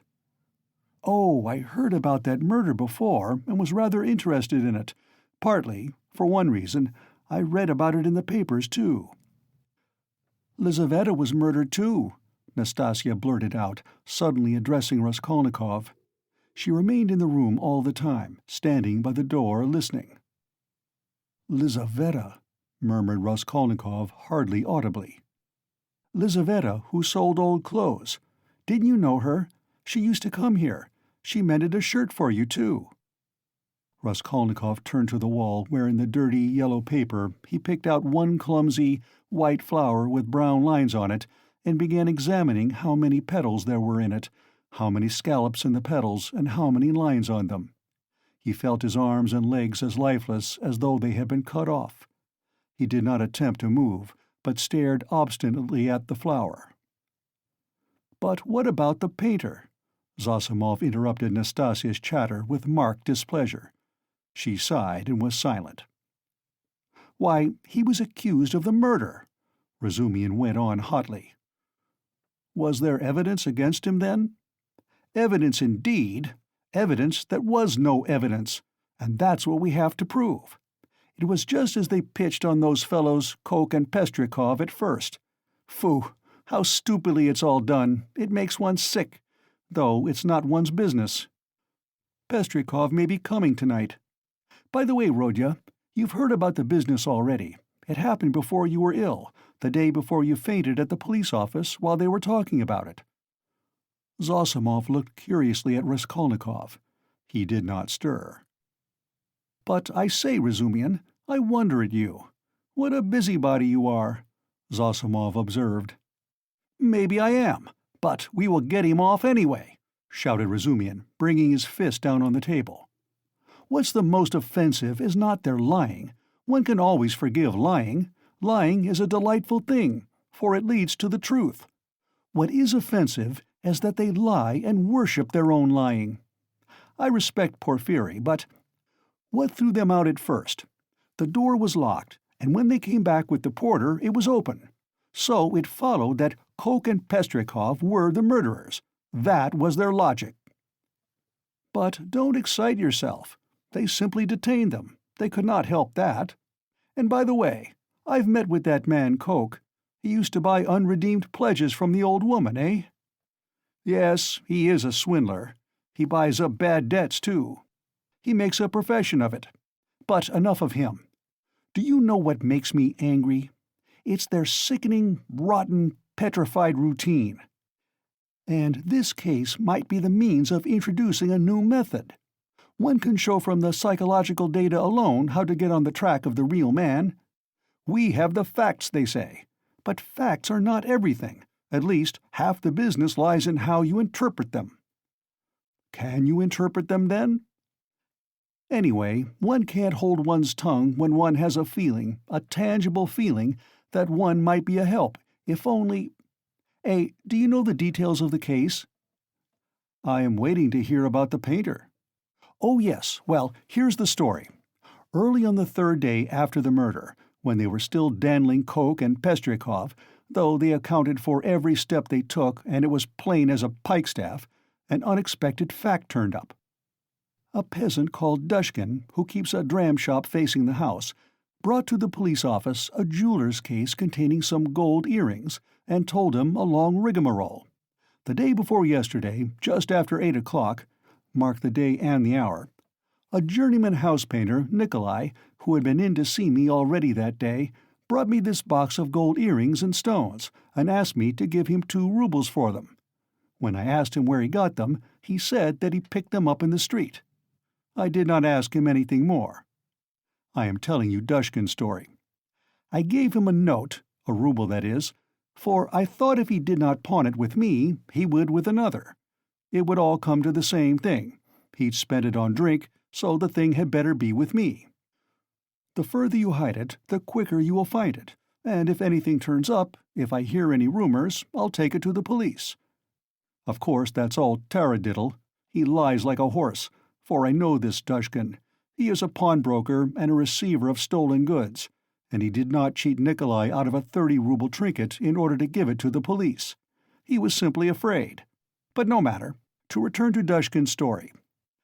I've known this peasant Nikolai Dementiev from a child. He comes from the same province and district of Zarizhsk. We are both Ryazan men. And though Nikolai is not a drunkard, he drinks, and I knew he had a job in that house, painting work with Dmitri, who comes from the same village too. As soon as he got the ruble, he changed it, had a couple of glasses, took his change and went out. But I did not see Dmitri with him then. And the next day I heard that someone had murdered Alyona Ivanovna and her sister, Lizaveta Ivanovna, with an axe. I knew them, and I felt suspicious about the earrings at once, for I knew the murdered woman lent money on pledges. I went to the house and began to make careful inquiries without saying a word to anyone. First of all I asked, "Is Nikolai here?" Dmitri told me that Nikolai had gone off on the spree. He had come home at daybreak drunk, stayed in the house about 10 minutes, and went out again. Dmitri didn't see him again and is finishing the job alone. And their job is on the same staircase as the murder, on the 2nd floor. When I heard all that, I did not say a word to anyone. That's Dushkin's tale. But I found out what I could about the murder and went home feeling as suspicious as ever. And at 8 o'clock this morning, that was the 3rd day, you understand, I saw Nikolai coming in, not sober, though not to say very drunk. He could understand what was said to him. He sat down on the bench and did not speak. There was only one stranger in the bar and a man I knew asleep on a bench and our 2 boys. "Have you seen Dmitri?" said I. "No, I haven't," said he.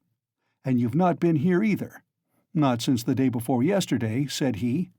"And where did you sleep last night?" "In Pesky, with the Kolomensky men." "And where did you get those earrings?" I asked. "I found them on the street."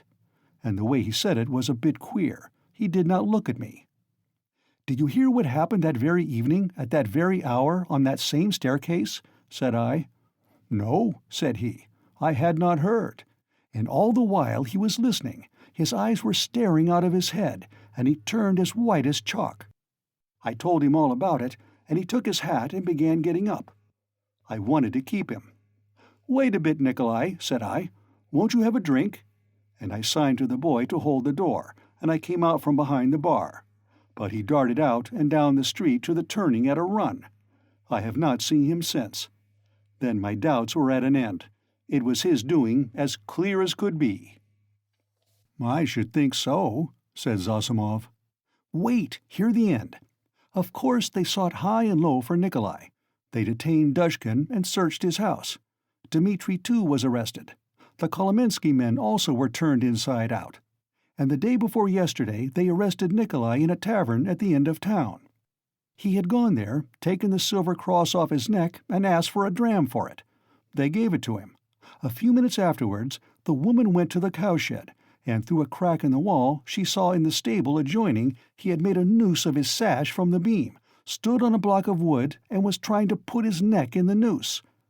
The woman screeched her hardest. People ran in. 'So, that's what you are up to.'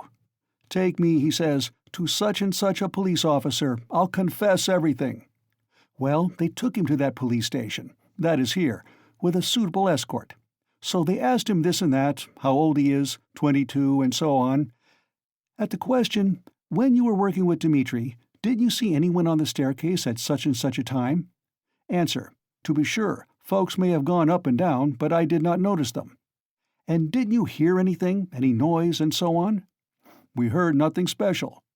And did you hear, Nikolai, that on the same day widow so-and-so and her sister were murdered and robbed? I never knew a thing about it. The first I heard of it was from Afanasy Pavlovitch the day before yesterday. And where did you find the earrings? I found them on the pavement. Why didn't you go to work with Dmitri the other day? Because I was drinking. And where were you drinking? Oh, in such and such a place. Why did you run away from Dushkin's? Because I was awfully frightened. What were you frightened of? That I should be accused. How could you be frightened if you felt free from guilt? Now, Zosimov, you may not believe me, that question was put literally in those words. I know it for a fact. It was repeated to me exactly. What do you say to that? Well, anyway, there's the evidence. I'm not talking of the evidence now. I am talking about that question, of their own idea of themselves. Well, so they squeezed and squeezed him, and he confessed. I did not find it in the street, but in the flat where I was painting with Dmitri. And how was that? Why, Dmitri and I were painting there all day, and we were just getting ready to go, and Dmitri took a brush and painted my face, and he ran off, and I after him. I ran after him, shouting my hardest, and at the bottom of the stairs I ran right against the porter and some gentlemen, and how many gentlemen there were I don't remember. And the porter swore at me, and the other porter swore too, and the porter's wife came out and swore at us too. And a gentleman came into the entry with a lady, and he swore at us too, for Dmitri and I lay right across their way. I got hold of Dmitri's hair and knocked him down and began beating him. And Dmitri, too, caught me by the hair and began beating me. But we did it all not for temper, but in a friendly way, for sport. And then Dmitri escaped and ran into the street, and I ran after him. But I did not catch him and went back to the flat alone. I had to clear up my things.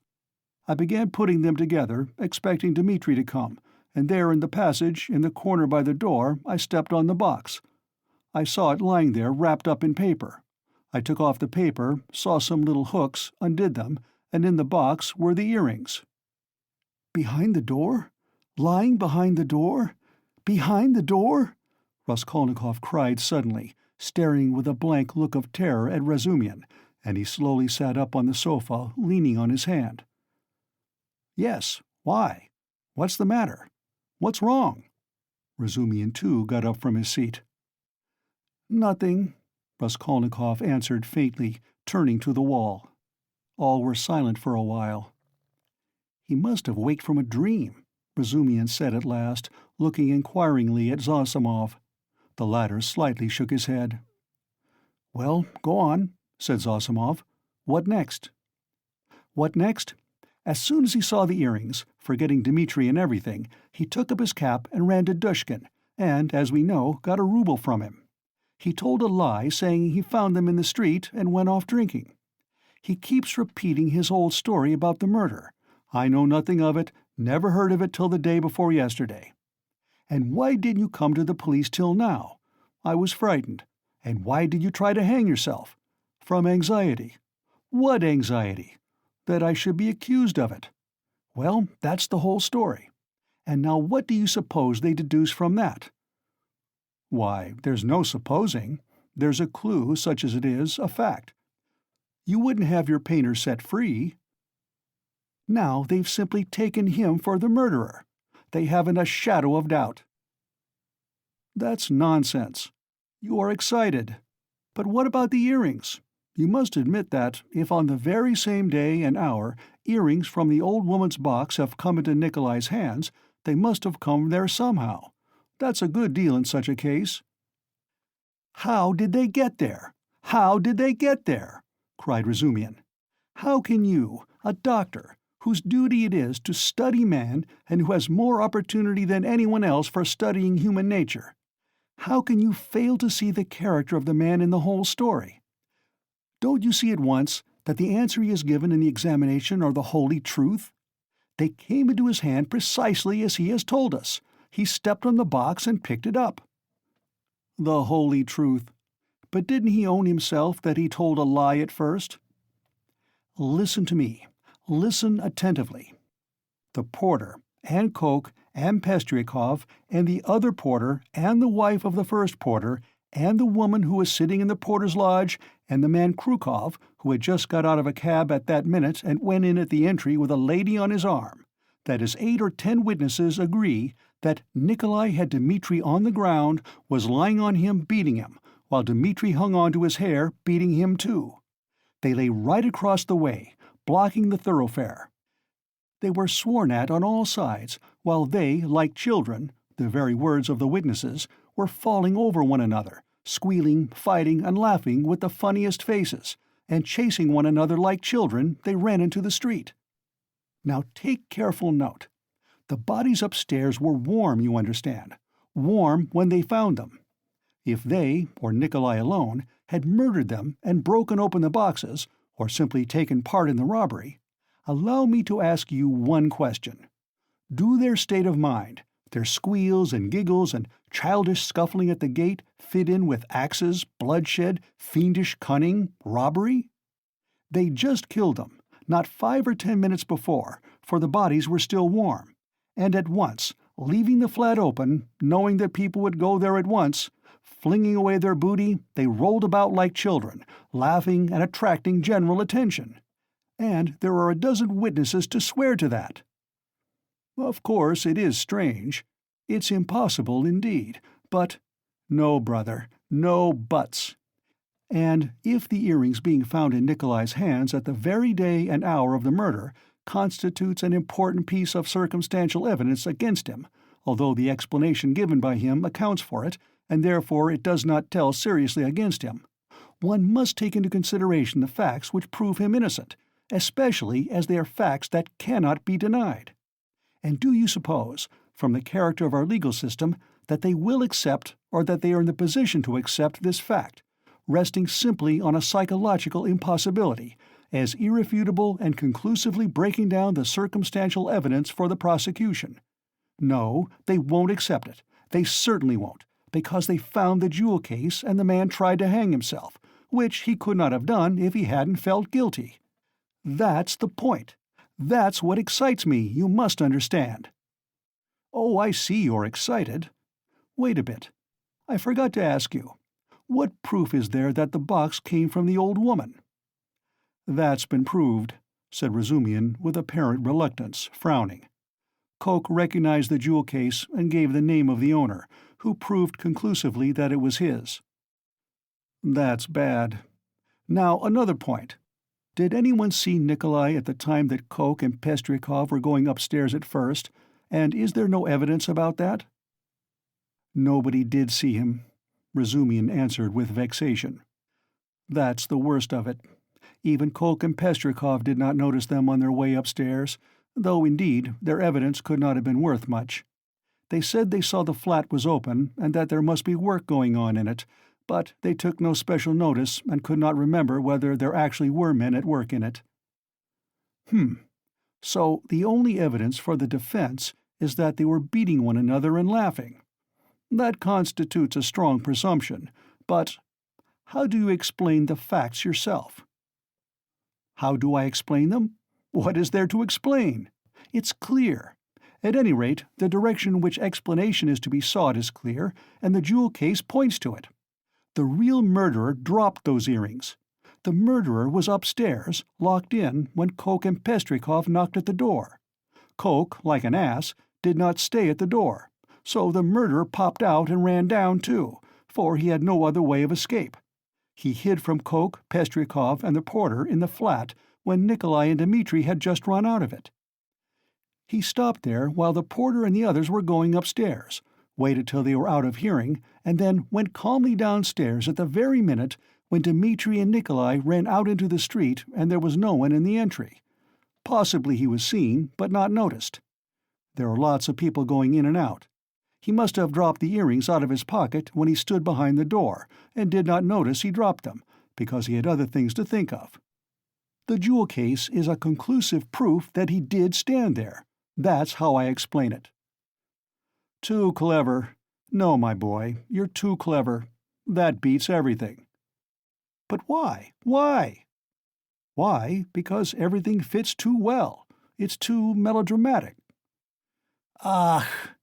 Razumian was exclaiming, but at that moment the door opened, and a personage came in who was a stranger to all present. Part 2, Chapter 5. This gentleman was no longer young, of a stiff and portly appearance, and a cautious and sour countenance.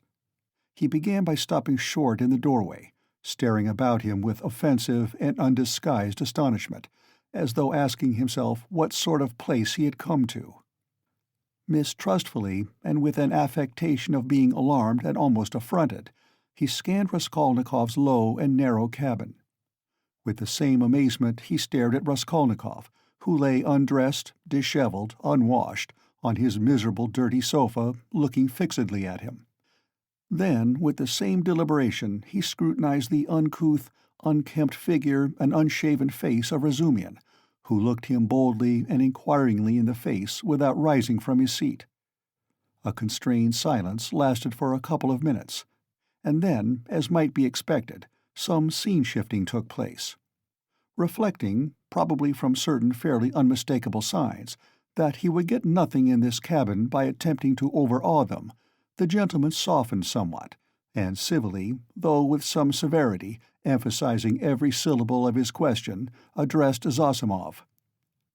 "Rodion Romanovich Raskolnikov, a student, or formerly a student?" Zosimov made a slight movement, and would have answered, had not Razumian anticipated him. "He is lying on the sofa. What do you want?" This familiar "what do you want" seemed to cut the ground from the feet of the pompous gentleman. He was turning to Razumian, but checked himself in time and turned to Zosimov again. "This is Raskolnikov," mumbled Zosimov, nodding towards him. Then he gave a prolonged yawn, opening his mouth as wide as possible. Then he lazily put his hand into his waistcoat pocket, pulled out a huge gold watch in a round hunter's case, opened it, looked at it, and as slowly and lazily proceeded to put it back. Raskolnikov himself lay without speaking, on his back, gazing persistently, though without understanding, at the stranger. Now that his face was turned away from the strange flower on the paper, it was extremely pale and wore a look of anguish, as though he had just undergone an agonizing operation, or just been taken from the rack. But the newcomer gradually began to arouse his attention, then his wonder, then suspicion, and even alarm. When Zosimov said, "This is Raskolnikov," he jumped up quickly, sat on the sofa, and with an almost defiant, but weak and breaking voice, articulated, "Yes, I am Raskolnikov. What do you want?" The visitor scrutinized him and pronounced impressively, "Pyotr Petrovich Luzhin. I believe I have reason to hope that my name is not wholly unknown to you." But Raskolnikov, who had expected something quite different, gazed blankly and dreamily at him, making no reply, as though he heard the name of Pyotr Petrovich for the first time. "Is it possible that you can up to the present have received no information?" asked Pyotr Petrovich, somewhat disconcerted. In reply, Raskolnikov sank languidly back on the pillow, put his hands behind his head, and gazed at the ceiling. A look of dismay came into Luzhin's face. Zosimov and Razumian stared at him more inquisitively than ever, and at last he showed unmistakable signs of embarrassment. "I had presumed and calculated," he faltered, "that a letter posted more than 10 days, if not a fortnight ago—" "I say, why are you standing in the doorway?" Razumian interrupted suddenly. "If you've something to say, sit down. Nastasia and you are so crowded. Nastasia, make room. Here's a chair. Thread your way in." He moved his chair back from the table, made a little space between the table and his knees, and waited in a rather cramped position for the visitor to thread his way in. The minute was so chosen that it was impossible to refuse, and the visitor squeezed his way through, hurrying and stumbling. Reaching the chair, he sat down, looking suspiciously at Razumian. "No need to be nervous," the latter blurted out. "Rodya has been ill for the last 5 days and delirious for 3, but now he is recovering and has got an appetite. This is his doctor, who has just had a look at him. I am a comrade of Rodya's, like him, formerly a student, and now I am nursing him. So don't you take any notice of us, but go on with your business." "Thank you. But shall I not disturb the invalid by my presence and conversation?" Pyotr Petrovitch asked of Zossimov. "No," mumbled Zossimov. "You may amuse him." He yawned again.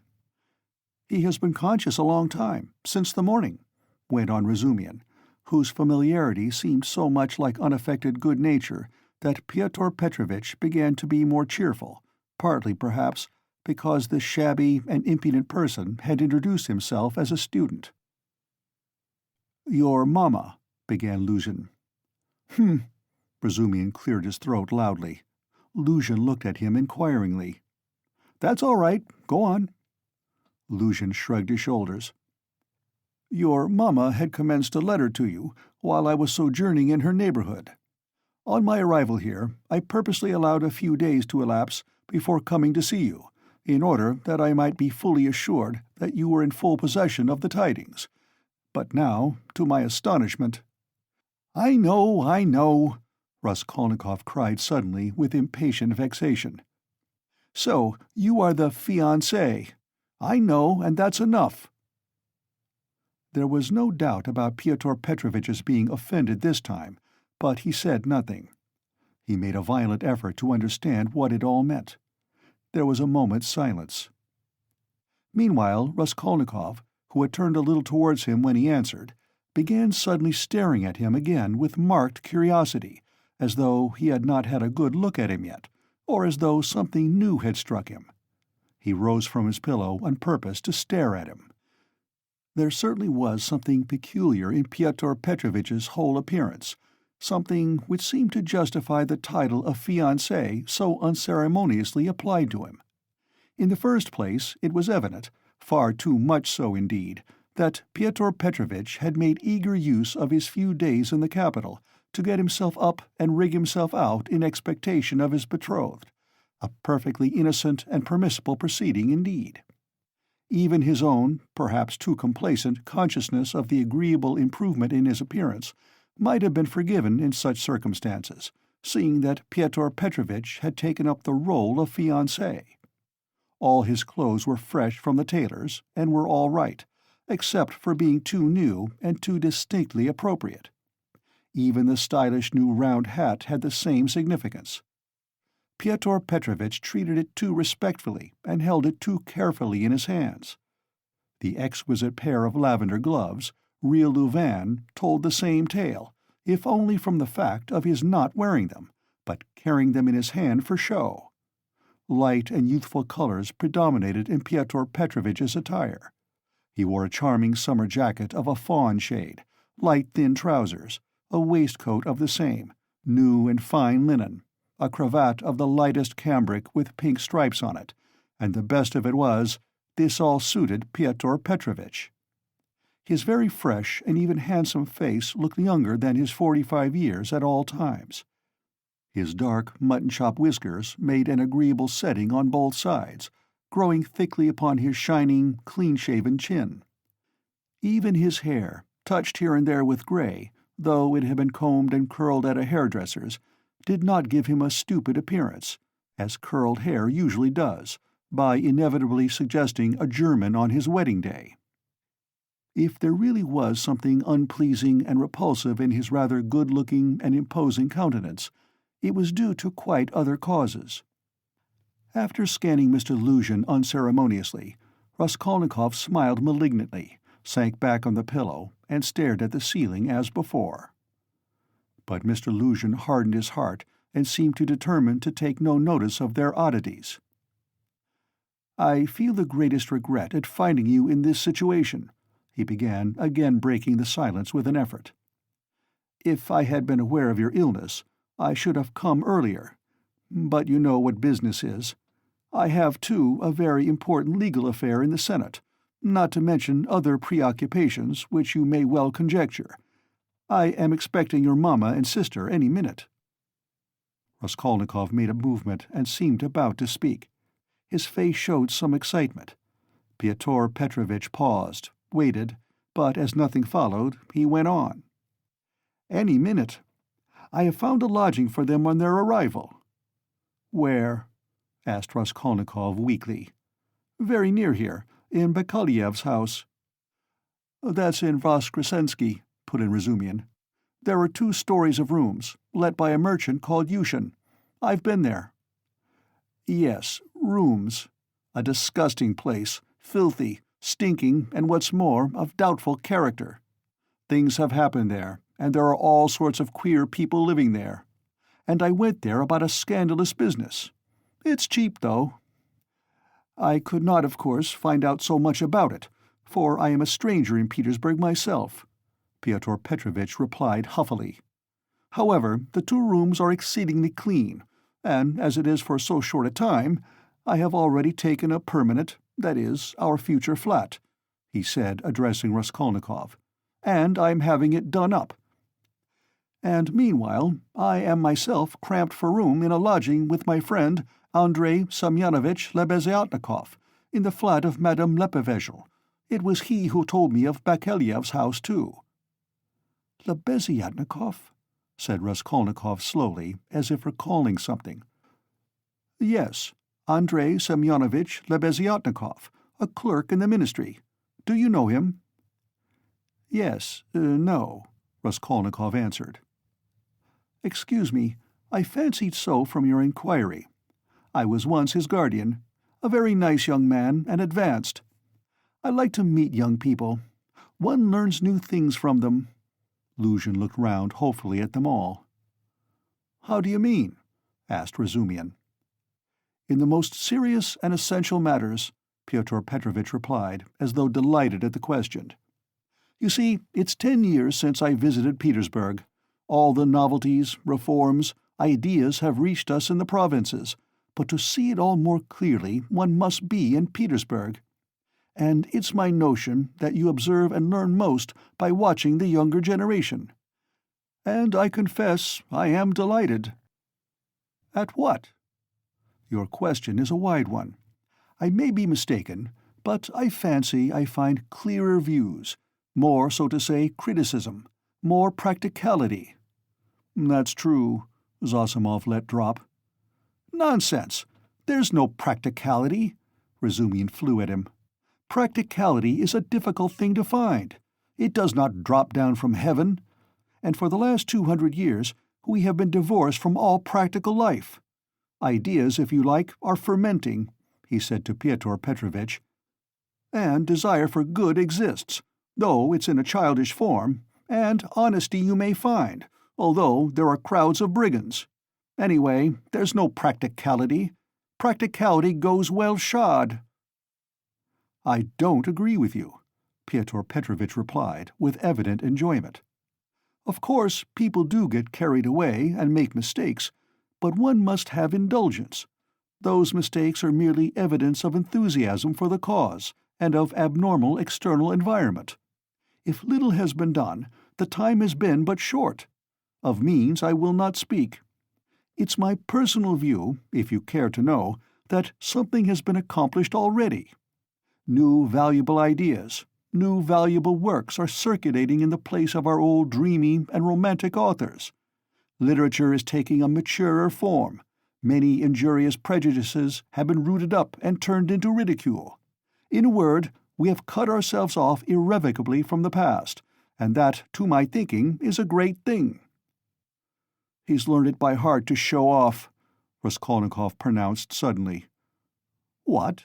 asked Pyotr Petrovitch, not catching his words, but he received no reply. "That's all true," Zosimov hastened to interpose. "Isn't it so?"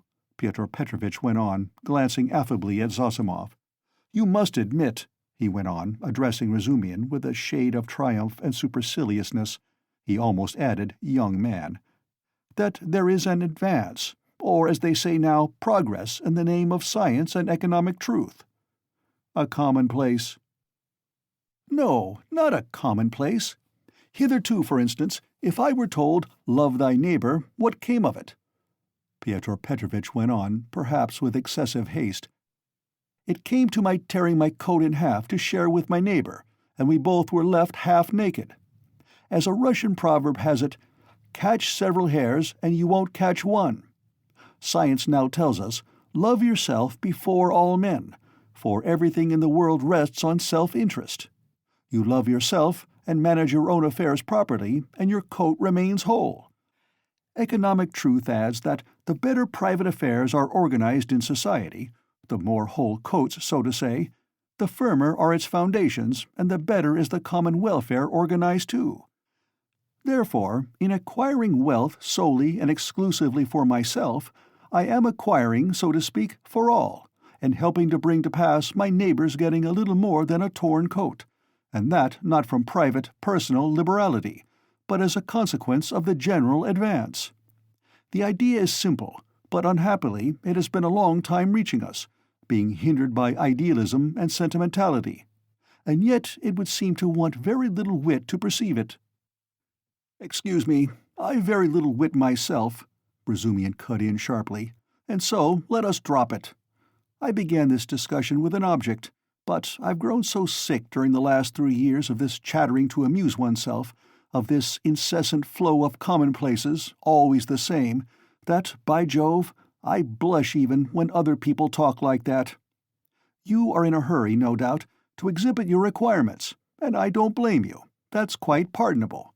I only wanted to find out what sort of a man you are, for so many unscrupulous people have got hold of the progressive cause of late and have so distorted in their own interests everything they touched that the whole cause has been dragged in the mire. That's enough." "Excuse me, sir," said Luzhin, affronted and speaking with excessive dignity. "Do you mean to suggest, so unceremoniously, that I, too— Oh, my dear sir, how could I— Come, that's enough," Razumian concluded, and he turned abruptly to Zossimov to continue their previous conversation. Pyotr Petrovitch had the good sense to accept the disavowal. He made up his mind to take leave in another minute or two. "I trust our acquaintance," he said, addressing Raskolnikov, "may, upon your recovery, and in view of the circumstances of which you are aware, become closer. Above all, I hope for your return to health." Raskolnikov did not even turn his head. Pyotr Petrovitch began getting up from his chair. "One of her customers must have killed her," Zossimov declared positively. "Not a doubt of it," replied Razumian. "Porfiry doesn't give his opinion, but is examining all who have left pledges with her there." "Examining them?" Raskolnikov asked aloud. "Yes. What then?" "Nothing." "How does he get hold of them?" asked Zossimov. "Koch has given the names of some of them. Other names are on the wrappers of the pledges, and some have come forward of themselves." "It must have been a cunning and practiced ruffian. The boldness of it, the coolness—" "That's just what it wasn't," interposed Razumian. "That's what throws you all off the scent. But I maintain that he is not cunning, not practiced, and probably this was his first crime. The supposition that it was a calculated crime and a cunning criminal doesn't work. Suppose him to have been inexperienced, and it's clear that it was only a chance that saved him, and chance may do anything. Why, he did not foresee obstacles, perhaps. And how did he set to work? He took jewels worth 10 or 20 rubles, stuffing his pockets with them, ransacked the old woman's trunks, her rags, and they found 1,500 rubles, besides notes, in a box in the top drawer of the chest. He did not know how to rob, he could only murder. It was his first crime, I assure you, his first crime. He lost his head, and he got off more by luck than good counsel." "You were talking of the murder of the old pawnbroker, I believe," Pyotr Petrovitch put in, addressing Zossimov. He was standing, hat and gloves in hand, but before departing he felt disposed to throw off a few more intellectual phrases. He was evidently anxious to make a favorable impression, and his vanity overcame his prudence. "Yes, you've heard of it?" "Oh, yes, being in the neighborhood." "Do you know the details?" "I can't say that, but another circumstance interests me in the case. The whole question, so to say.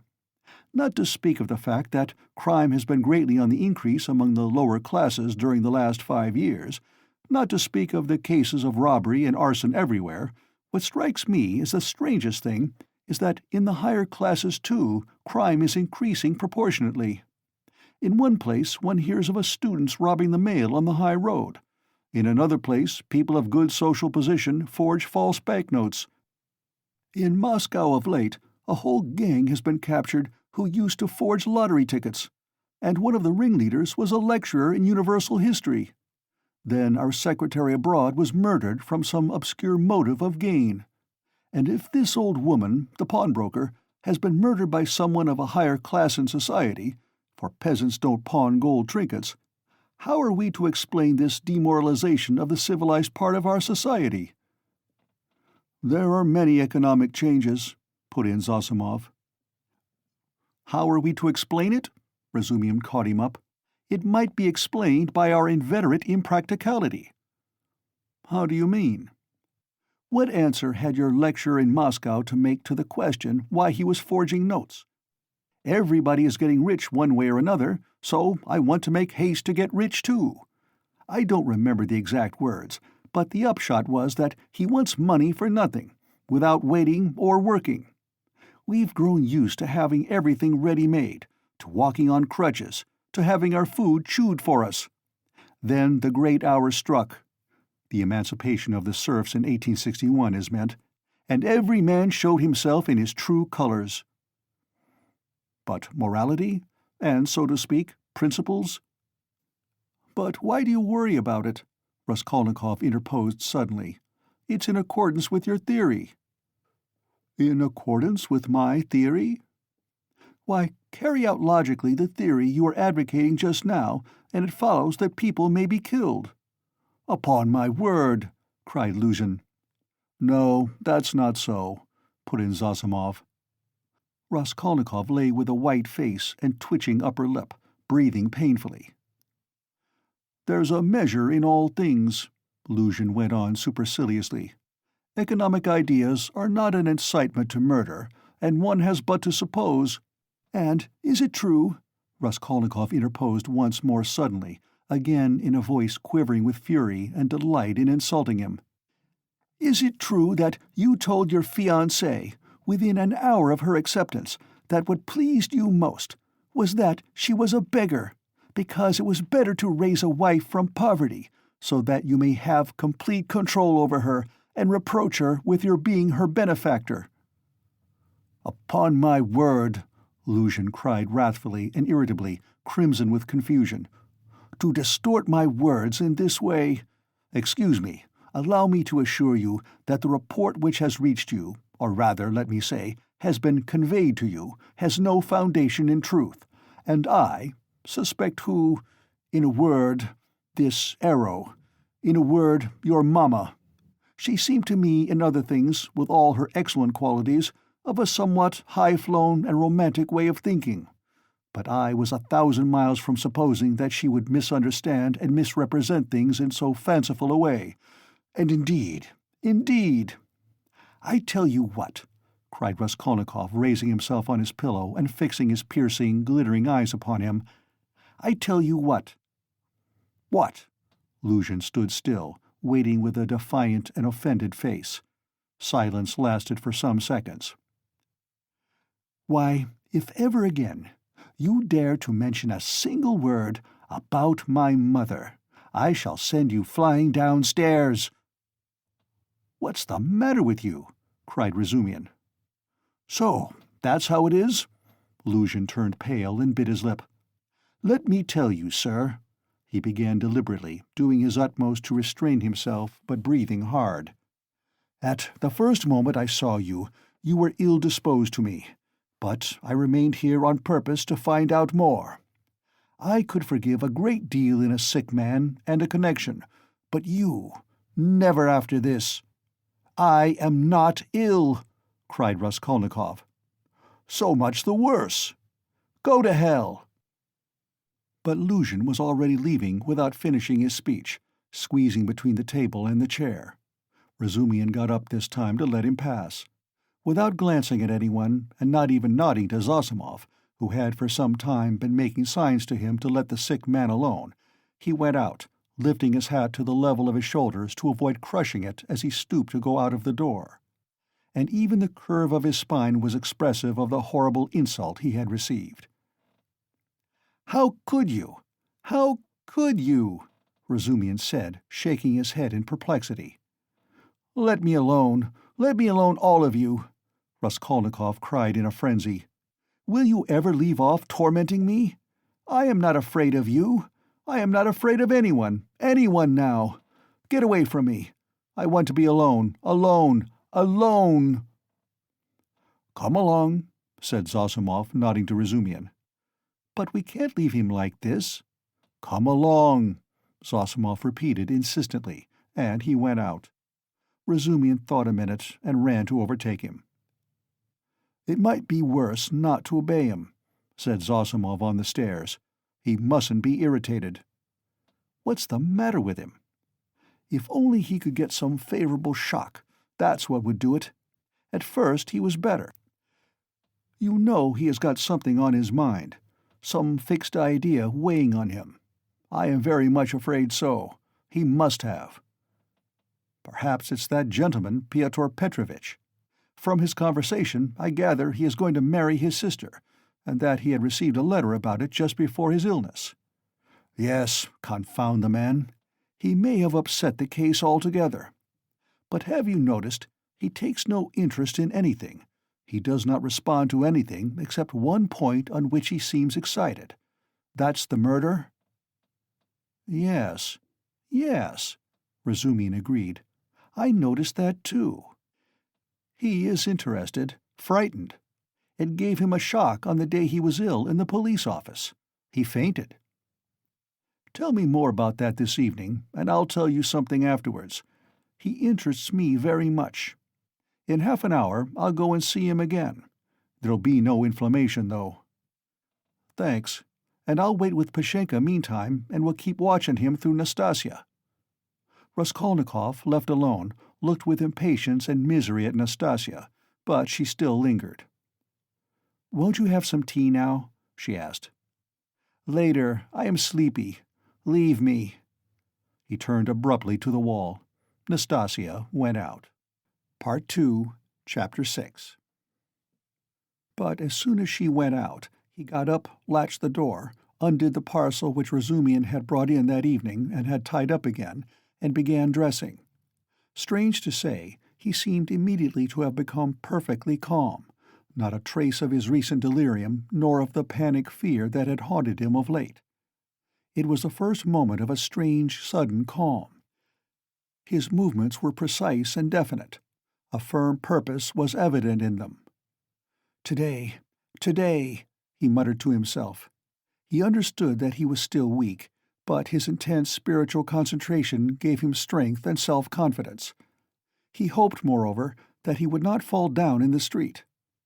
When he had dressed in entirely new clothes, he looked at the money lying on the table, and after a moment's thought put it in his pocket.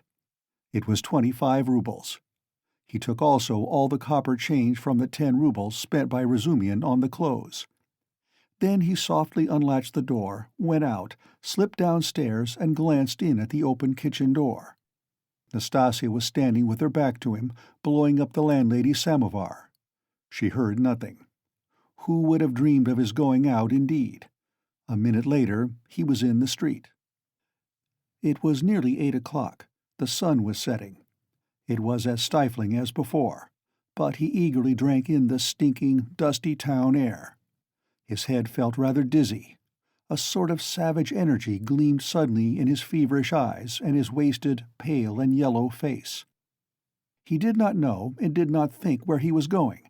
He had one thought only: that all this must be ended today, once and for all, immediately, that he would not return home without it, because he would not go on living like that. how, with what, to make an end. He had not an idea about it. He did not even want to think of it. He drove away thought. Thought tortured him. All he knew, all he felt, was that everything must be changed one way or another, he repeated with desperate and immovable self-confidence and determination. From old habit, he took his usual walk in the direction of the Haymarket. A dark-haired young man with a barrel organ was standing in the road in front of a little general shop and was grinding out a very sentimental song. He was accompanying a girl of 15, who stood on the pavement in front of him. She was dressed up in a crinoline, a mantle, and a straw hat with a flame-colored feather in it, all very old and shabby. In a strong and rather agreeable voice, cracked and coarsened by street singing, she sang in hope of getting a copper from the shop. Raskolnikov joined 2 or 3 listeners, took out a 5-kopeck piece and put it in the girl's hand. She broke off abruptly on a sentimental high note, shouted sharply to the organ grinder, "Come on," and both moved on to the next shop. "Do you like street music?" said Raskolnikov, addressing a middle-aged man standing idly by him. The man looked at him, startled and wondering. "I love to hear singing to a street organ," said Raskolnikov, and his manner seemed strangely out of keeping with the subject. "I like it on cold, dark, damp autumn evenings. They must be damp, when all the passers-by have pale green, sickly faces, or better still, when the wet snow is falling straight down, when there's no wind, you know what I mean? And the street lamps shine through it." "I don't know. Excuse me," muttered the stranger, frightened by the question and Raskolnikov's strange manner, and he crossed over to the other side of the street.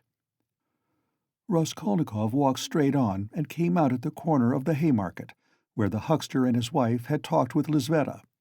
But they were not there now. Recognizing the place, he stopped, looked round, and addressed a young fellow in a red shirt, who stood gaping before a corn-chandler's shop. "Isn't there a man who keeps a booth with his wife at this corner?" "All sorts of people keep booths here," answered the young man, glancing superciliously at Raskolnikov. "What's his name?" "What he was christened." "Aren't you a Zaraisky man, too? Which province?" The young man looked at Raskolnikov again. "It's not a province, Your Excellency, but a district. Graciously forgive me, Your Excellency." "Is that a tavern at the top there?" "Yes, it's an eating-house, and there's a billiard-room, and you'll find princesses there, too. La la." Raskolnikov crossed the square. In that corner there was a dense crowd of peasants. He pushed his way into the thickest part of it, looking at the faces. He felt an unaccountable inclination to enter into conversation with people. But the peasants took no notice of him. They were all shouting in groups together. He stood and thought a little, and took a turning to the right in the direction of V. He had often crossed that little street which turns at an angle, leading from the marketplace to Sadovy Street. Of late he had often felt drawn to wander about this district, when he felt depressed, that he might feel more so. Now he walked along, thinking of nothing. At that point there is a great block of buildings, entirely let out in dram shops and eating-houses. Women were continually running in and out, bareheaded and in their indoor clothes. Here and there they gathered in groups on the pavement, especially about the entrances to various festive establishments in the lower stories.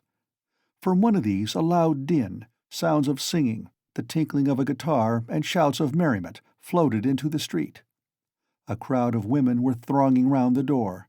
Some were sitting on the steps, others on the pavement, others were standing talking. A drunken soldier, smoking a cigarette, was walking near them in the road, swearing. He seemed to be trying to find his way somewhere, but had forgotten where.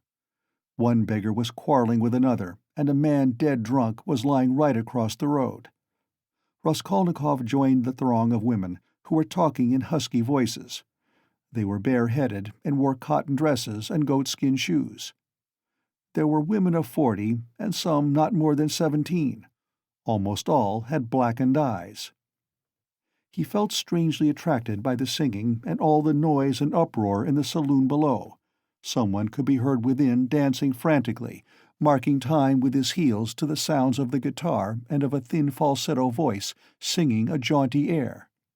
He listened intently, gloomily and dreamily, bending down at the entrance and peeping inquisitively in from the pavement. "Oh, my handsome soldier, don't beat me for nothing," trilled the thin voice of the singer. Raskolnikov felt a great desire to make out what he was singing, as though everything depended on that. "Shall I go in?" he thought. "They are laughing. From drink. Shall I get drunk?" "Won't you come in?" one of the women asked him. Her voice was still musical and less thick than the others. She was young and not repulsive, the only one of the group. "Why, she's pretty," he said, drawing himself up and looking at her. She smiled, much pleased at the compliment. "You're very nice-looking yourself," she said. "Isn't he thin, though?" observed another woman, in a deep bass. "Have you just come out of a hospital?"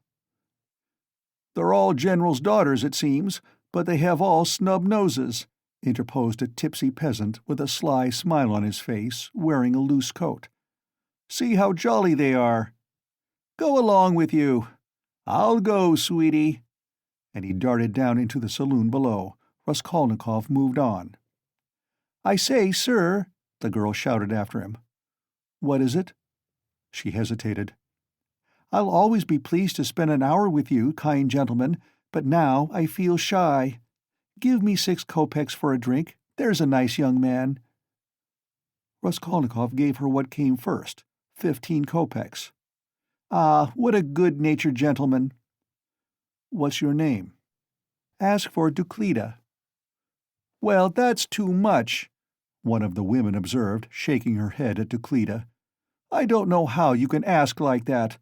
I believe I should drop with shame." Raskolnikov looked curiously at the speaker. She was a pock-marked wench of 30, covered with bruises, with her upper lip swollen. She made her criticism quietly and earnestly. "Where is it," thought Raskolnikov, "where is it I've read that someone condemned to death says or thinks, an hour before his death, that if he had to live on some high rock, on such a narrow ledge that he'd only room to stand, and the ocean, everlasting darkness, everlasting solitude, everlasting tempest around him, if he had to remain standing on a square yard of space all his life, 1,000 years, eternity, it were better to live so than to die at once. Only to live and live. Life, whatever it may be. How true it is. Good God, how true! Man is a vile creature, and vile is he who calls him vile for that," he added a moment later. He went into another street. Bah, the Palais de Cristal. Razumian was just talking of the Palais de Cristal. But what on earth was it I wanted? Yes, the newspapers. Zosimov said he read it in the papers. "Have you the papers?" he asked, going into a very spacious and positively clean restaurant, consisting of several rooms, which were, however, rather empty. 2 or 3 people were drinking tea, and in a room further away were sitting 4 men drinking champagne. Raskolnikov fancied that Zametov was one of them, but he could not be sure at that distance. "What if it is?" he thought. "Will you have vodka?" asked the waiter. "Give me some tea and bring me the papers, the old ones for the last 5 days, and I'll give you something." "Yes, sir. Here's today's. No vodka?" The old newspapers and the tea were brought. Raskolnikov sat down and began to look through them. "Oh, damn! These are the items of intelligence. An accident on a staircase. Spontaneous combustion of a shopkeeper from alcohol. A fire in Pesky. A fire in the Petersburg quarter. Another fire in the Petersburg quarter. And another fire in the Petersburg quarter. Ah, here it is." He found at last what he was seeking and began to read it. The lines danced before his eyes, but he read it all and began eagerly seeking later editions in the following numbers. His hands shook with nervous impatience as he turned the sheets. Suddenly, someone sat down beside him at his table. He looked up. It was the head clerk, Zametov, looking just the same, with the rings on his fingers and the watch chain, with the curly black hair, parted and pomaded, with the smart waistcoat, rather shabby coat, and doubtful linen. He was in a good humor, at least he was smiling very gaily and good-humoredly. His dark face was rather flushed from the champagne he had drunk. "What, you here?" he began in surprise, speaking as though he'd known him all his life. "Why, Razumian told me only yesterday you were unconscious. How strange! And do you know I've been to see you?" Raskolnikov knew he would come up to him. He laid aside the papers and turned to Zametov. There was a smile on his lips, and a new shade of irritable impatience was apparent in that smile. "I know you have," he answered. "I've heard it. You looked for my sock. And you know Razumian has lost his heart to you. He says you've been with him to Louise Ivanovna's.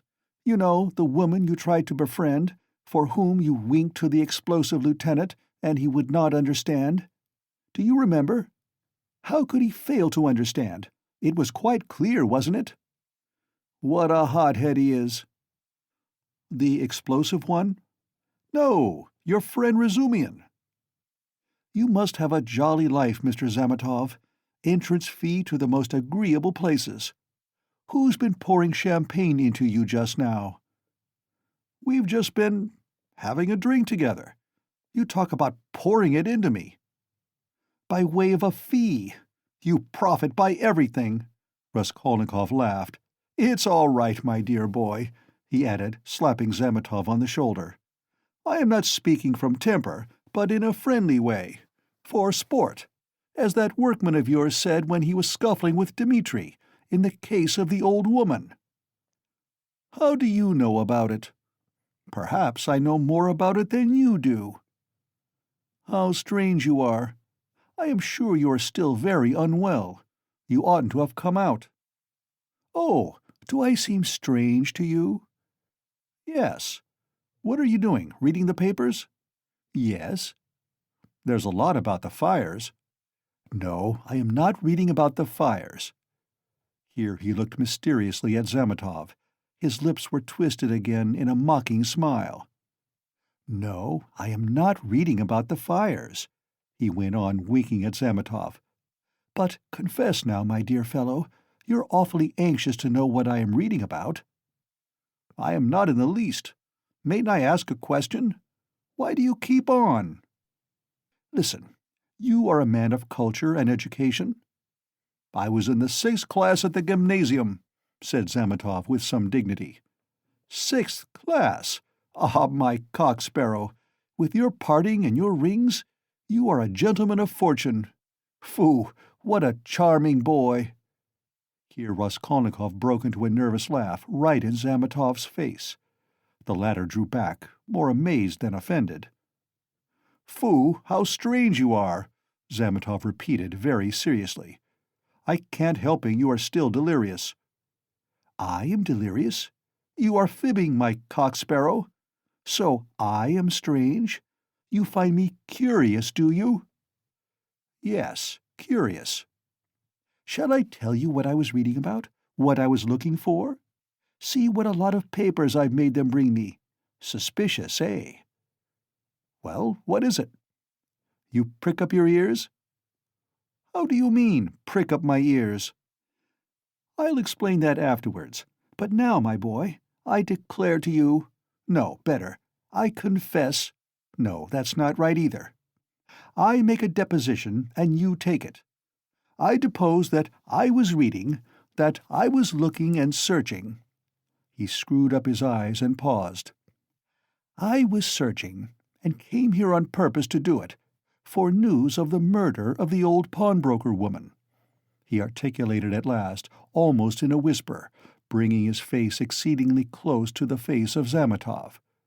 Zametov looked at him steadily, without moving or drawing his face away. What struck Zametov afterwards as the strangest part of it all was that silence followed for exactly a minute, and that they gazed at one another all the while. "What if you have been reading about it?" he cried at last, perplexed and impatient. "That's no business of mine. What of it?" "The same old woman," Raskolnikov went on in the same whisper, not heeding Zamatov's explanation, "about whom you were talking in the police office. You remember, when I fainted." "Well, do you understand now?" "What do you mean? Understand what?" Zamatov brought out, almost alarmed. Raskolnikov's set and earnest face was suddenly transformed, and he suddenly went off into the same nervous laugh as before, as though utterly unable to restrain himself.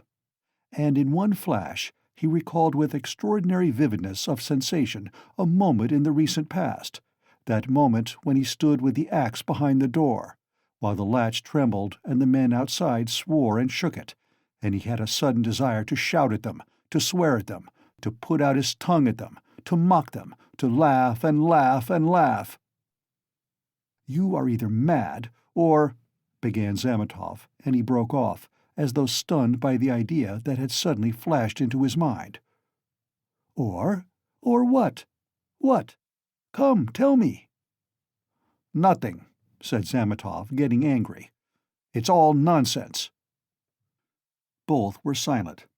After his sudden fit of laughter, Raskolnikov became suddenly thoughtful and melancholy. He put his elbow on the table and leaned his head on his hand. He seemed to have completely forgotten Zamatov. The silence lasted for some time. "Why don't you drink your tea? It's getting cold," said Zamatov. "What? Tea? Oh, yes." Raskolnikov sipped the glass, put a morsel of bread in his mouth, and suddenly, looking at Zamatov, seemed to remember everything and pulled himself together. At the same moment, his face resumed its original mocking expression. He went on drinking tea. "There have been a great many of these crimes lately," said Zamatov. "Only the other day I read in the Moscow news that a whole gang of false coiners had been caught in Moscow. It was a regular society. They used to forge tickets." "Oh, but it was a long time ago. I read about it a month ago," Raskolnikov answered calmly. "So you consider them criminals?" he added, smiling. "Of course they are criminals." "They? They are children, simpletons, not criminals. Why, 100 people meeting for such an object, what an idea! 3 would be too many, and then they want to have more faith in one another than in themselves. One has only to blab in his cups and it all collapses. Simpletons! They engaged untrustworthy people to change the notes. What a thing to trust to a casual stranger! Well, let us suppose that these simpletons succeed and each makes 1,000,000, and what follows for the rest of their lives? Each is dependent on the others for the rest of his life. Better hang oneself at once. And they did not know how to change the notes either. The man who changed the notes took 5,000 rubles, and his hands trembled. He counted the first 4,000, but did not count the 5,000. He was in such a hurry to get the money into his pocket and ran away. Of course he roused suspicion.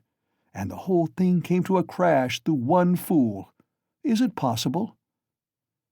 "That his hands trembled?" observed Zamatov. "Yes, that's quite possible. That, I feel quite sure, is possible. Sometimes one can't stand things." "Can't stand that?" "Why, could you stand it then? No, I couldn't. For the sake of 100 rubles to face such a terrible experience? To go with false notes into a bank where it's their business to spot that sort of thing? No, I should not have the face to do it. Would you?" Raskolnikov had an intense desire again to put his tongue out. Shivers kept running down his spine. "I should do it quite differently," Raskolnikov began. "This is how I would change the notes. I'd count the first 1,000 3 or 4 times backwards and forwards, looking at every note, and then I'd set to the second 1,000. I'd count that halfway through, and then hold some 50-ruble note to the light, then turn it, then hold it to the light again, to see whether it was a good one.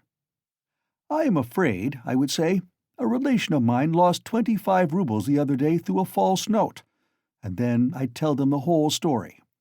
And after I began counting the third, 'No, excuse me,' I would say, I fancy I made a mistake in the 7th hundred in that second thousand, I'm not sure. And so I would give up the 3rd thousand and go back to the second, and so on to the end. And when I had finished, I'd pick out one from the 5th and one from the 2nd thousand, and take them again to the light and ask again, "Change them, please," and put the clerk into such a stew that he would not know how to get rid of me. When I'd finished and gone out, I'd come back. "No, excuse me," and ask for some explanation. That's how I'd do it. "Phoo! What terrible things you say," said Zametov, laughing. "But all that is only talk. I dare say when it came to deeds you'd make a slip. I believe that even a practiced, desperate man cannot always reckon on himself, much less you and I. To take an example near home, that old woman murdered in our district. The murderer seems to have been a desperate fellow. He risked everything in open daylight, was saved by a miracle. But his hands shook too. He did not succeed in robbing the place. He couldn't stand it. That was clear from the—" Raskolnikov seemed offended. "Clear? Why don't you catch him, then?" he cried, maliciously jibing at Zametov. "Well, they will catch him." "Who? You? Do you suppose you could catch him? You've a tough job. A great point for you is whether a man is spending money or not. If he had no money and suddenly begins spending, he must be the man, so that any child can mislead you." "The fact is, they always do that, though," answered Zametov. "A man will commit a clever murder at the risk of his life, and then at once he goes drinking in a tavern. They are caught spending money. They are not all as cunning as you are. You wouldn't go to a tavern, of course." Raskolnikov frowned and looked steadily at Zametov. "You seem to enjoy the subject, and would like to know how I should behave in that case, too?" he asked with displeasure. "I should like to," Zametov answered firmly and seriously. Somewhat too much earnestness began to appear in his words and looks. "Very much?" "Very much." "All right, then. This is how I should behave," Raskolnikov began, again bringing his face close to Zametov's, again staring at him and speaking in a whisper, so that the latter positively shuddered. "This is what I should have done. I should have taken the money and jewels. I should have walked out of there and have gone straight to some deserted place with fences round it, and scarcely anyone to be seen, some kitchen garden or place of that sort. I should have looked out beforehand some stone weighing 100 weight or more, which had been lying in the corner from the time the house was built. I would lift that stone, there would sure to be a hollow under it, and I would put the jewels and money in that hole. Then I'd roll the stone back so that it would look as before, would press it down with my foot and walk away. And for a year or 2, 3 maybe, I would not touch it. And, well, they could search.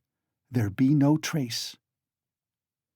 "You are a madman," said Zametov, and for some reason he too spoke in a whisper, and moved away from Raskolnikov, whose eyes were glittering. He had turned fearfully pale, and his upper lip was twitching and quivering. He bent down as close as possible to Zametov, and his lips began to move without uttering a word. This lasted for half a minute. He knew what he was doing, but could not restrain himself. The terrible word trembled on his lips, like the latch on that door. In another moment it will break out. In another moment he will let it go. He will speak out.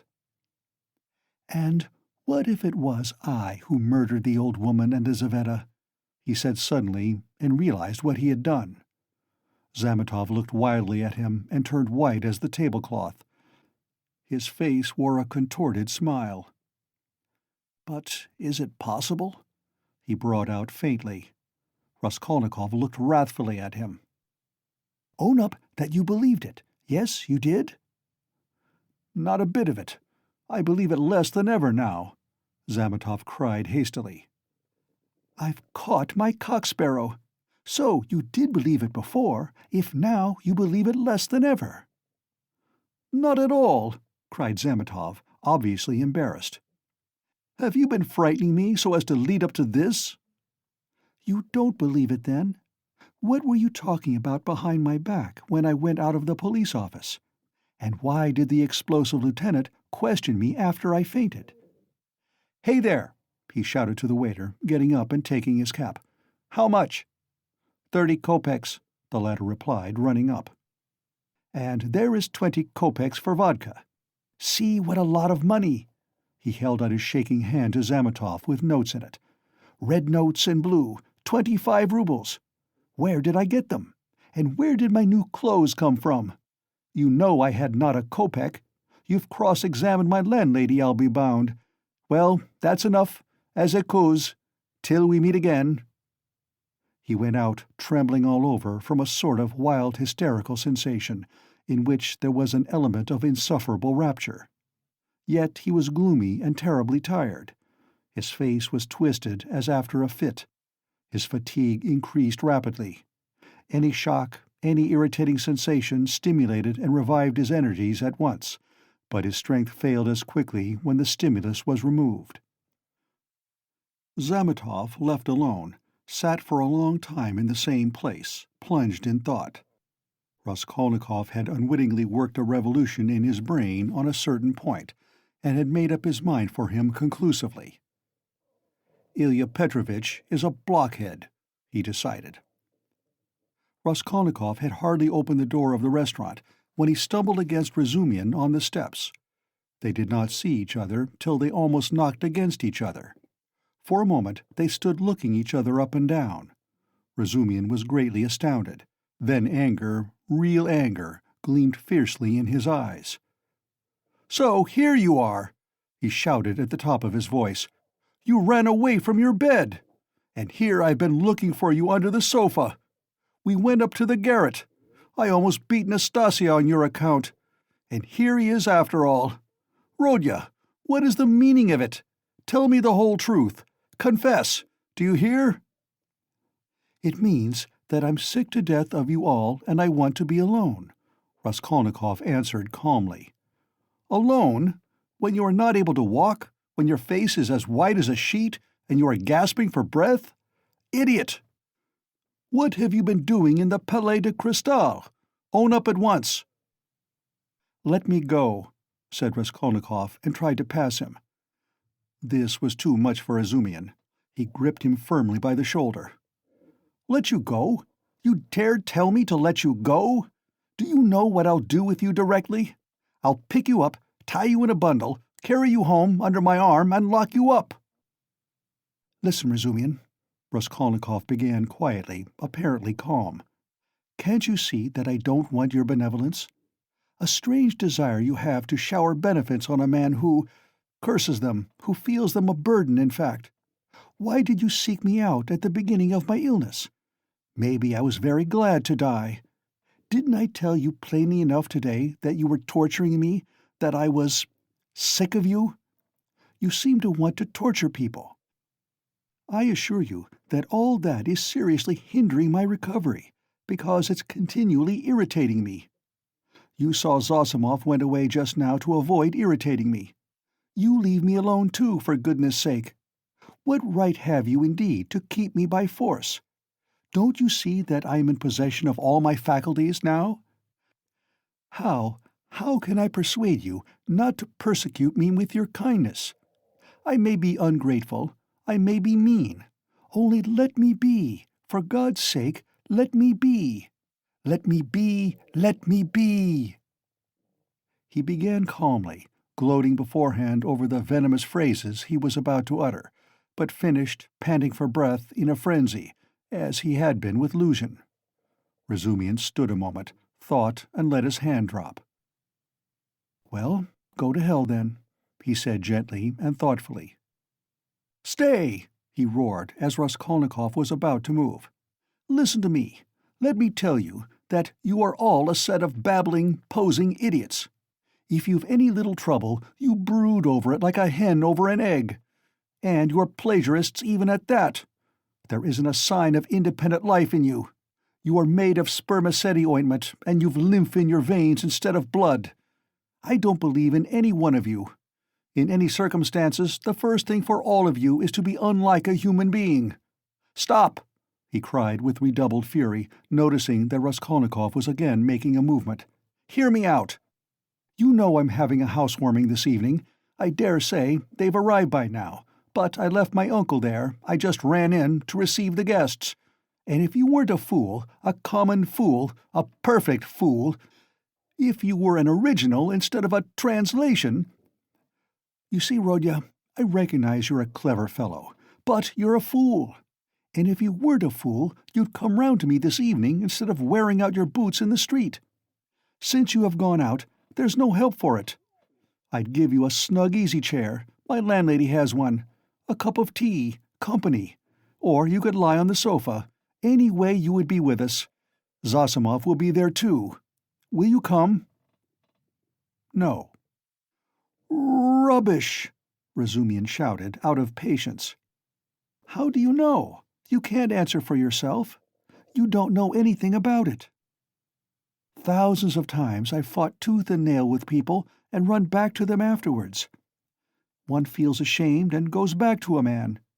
So remember, Pochinkov's house on the 3rd story. Why, Mr. Razumian, I do believe you'd let anybody beat you from sheer benevolence." "Beat? Whom? Me? I'd twist off his nose at the mere idea. Pochinkov's house, 47 Babushkin's flat." "I shall not come, Razumian." Raskolnikov turned and walked away. "I'll bet you will!" Razumian shouted after him. "I refuse to know you if you don't. Stay! Hey, is Zametov in there?" "Yes." "Did you see him?" "Yes." "Talk to him?" "Yes." "What about?" "Confound you, don't tell me then. Pochinkov's house, 47, Babushkin's flat, remember." Raskolnikov walked on and turned the corner into Sadovy Street. Razumian looked after him thoughtfully. Then, with a wave of his hand, he went into the house, but stopped short of the stairs. "Confound it," he went on almost aloud. "He talked sensibly, but yet— I am a fool. As if madmen didn't talk sensibly. And this was just what Zosimov seemed afraid of." He struck his finger on his forehead. "What if— How could I let him go off alone? He may drown himself. Ah, what a blunder! I can't." And he ran back to overtake Raskolnikov, but there was no trace of him. With a curse, he returned with rapid steps to the Palais de Cristal to question Zametov. Raskolnikov walked straight to X Bridge, stood in the middle, and, leaning both elbows on the rail, stared into the distance. On parting with Razumian, he felt so much weaker that he could scarcely reach this place. He longed to sit or lie down somewhere in the street. Bending over the water, he gazed mechanically at the last pink flush of the sunset, at the row of houses growing dark in the gathering twilight, at one distant attic window on the left bank, flashing as though on fire in the last rays of the setting sun, at the darkening water of the canal, and the water seemed to catch his attention. At last red circles flashed before his eyes. The houses seemed moving. The passers-by, the canal banks, the carriages all danced before his eyes. Suddenly he started, saved again perhaps from swooning by an uncanny and hideous sight. He became aware of someone standing on the right side of him. He looked and saw a tall woman with a kerchief on her head, with a long, yellow, wasted face and red, sunken eyes. She was looking straight at him, but obviously she saw nothing and recognized no one. Suddenly she leaned her right hand on the parapet, lifted her right leg over the railing, then her left, and threw herself into the canal. The filthy water parted and swallowed up its victim for a moment. Then, an instant later, the drowning woman floated to the surface, moving slowly with the current, her head and legs in the water, her skirt inflated like a balloon over her back. "A woman drowning! A woman drowning!" shouted dozens of voices. People ran up. Both banks were thronged with spectators. On the bridge, people crowded about Raskolnikov, pressing up behind him. "Mercy on it! It's our Afrosinya!" a woman cried tearfully close by. "Mercy! Save her! Kind people, pull her out!" "A boat! A boat!" was shouted in the crowd. But there was no need of a boat. A policeman ran down the steps to the canal, threw off his greatcoat and his boots, and rushed into the water. It was easy to reach her. She floated within a couple of yards of the steps. He caught hold of her clothes with his right hand, and with his left seized a pole which a comrade held out to him. The drowning woman was pulled out at once. They laid her on the granite pavement of the embankment. She soon recovered consciousness, raised her head, sat up, and began sneezing and coughing, stupidly wiping her wet dress with her hands. She said nothing. "She's drunk herself out of her senses," the same woman's voice wailed at her side. "Out of her senses. The other day she tried to hang herself. We cut her down. I ran out to the shop just now, left my little girl to look after her, and here she's in trouble again. A neighbor, gentlemen, a neighbor. We live close by. The second house from the end. See, yonder." The crowd broke up. The police still remained round the woman. Someone mentioned the police station. Raskolnikov looked on with a strange sensation of indifference and apathy. He felt disgusted. "No, that's loathsome. Water. It's not good enough," he muttered to himself. "Nothing will come of it," he added. "No use to wait. What about the police office? And why isn't Zametov at the police office? The police office is open till 10 o'clock. He turned his back to the railing and looked about him. "Very well, then," he said resolutely. He moved from the bridge and walked in the direction of the police office. His heart felt hollow and empty. He did not want to think. Even his depression had passed. There was not a trace now of the energy with which he had set out to make an end of it all. Complete apathy had succeeded to it. "Well, it's a way out of it," he thought, walking slowly and listlessly along the canal bank. "Anyway, I'll make an end, for I want to. But is it a way out? What does it matter? There'll be the square yard of space. Ha! But what an end! Is it really the end? Shall I tell them or not? Ah, damn, how tired I am. If I could find somewhere to sit or lie down soon. What I am most ashamed of is its being so stupid. But I don't care about that either. What idiotic ideas come into one's head." To reach the police office, he had to go straight forward and take the second turning to the left. It was only a few paces away. But at the first turning he stopped, and, after a minute's thought, turned into a side street and went 2 streets out of his way, possibly without any object, or possibly to delay a minute and gain time. He walked, looking at the ground. Suddenly, someone seemed to whisper in his ear. He lifted his head and saw that he was standing at the very gate of the house. He had not passed it. He had not been near it since that evening. An overwhelming, unaccountable prompting drew him on. He went into the house, passed through the gateway, then into the first entrance on the right, and began mounting the familiar staircase to the 4th story. The narrow, steep staircase was very dark. He stopped at each landing and looked round him with curiosity. On the first landing, the framework of the window had been taken out. That wasn't so, then, he thought.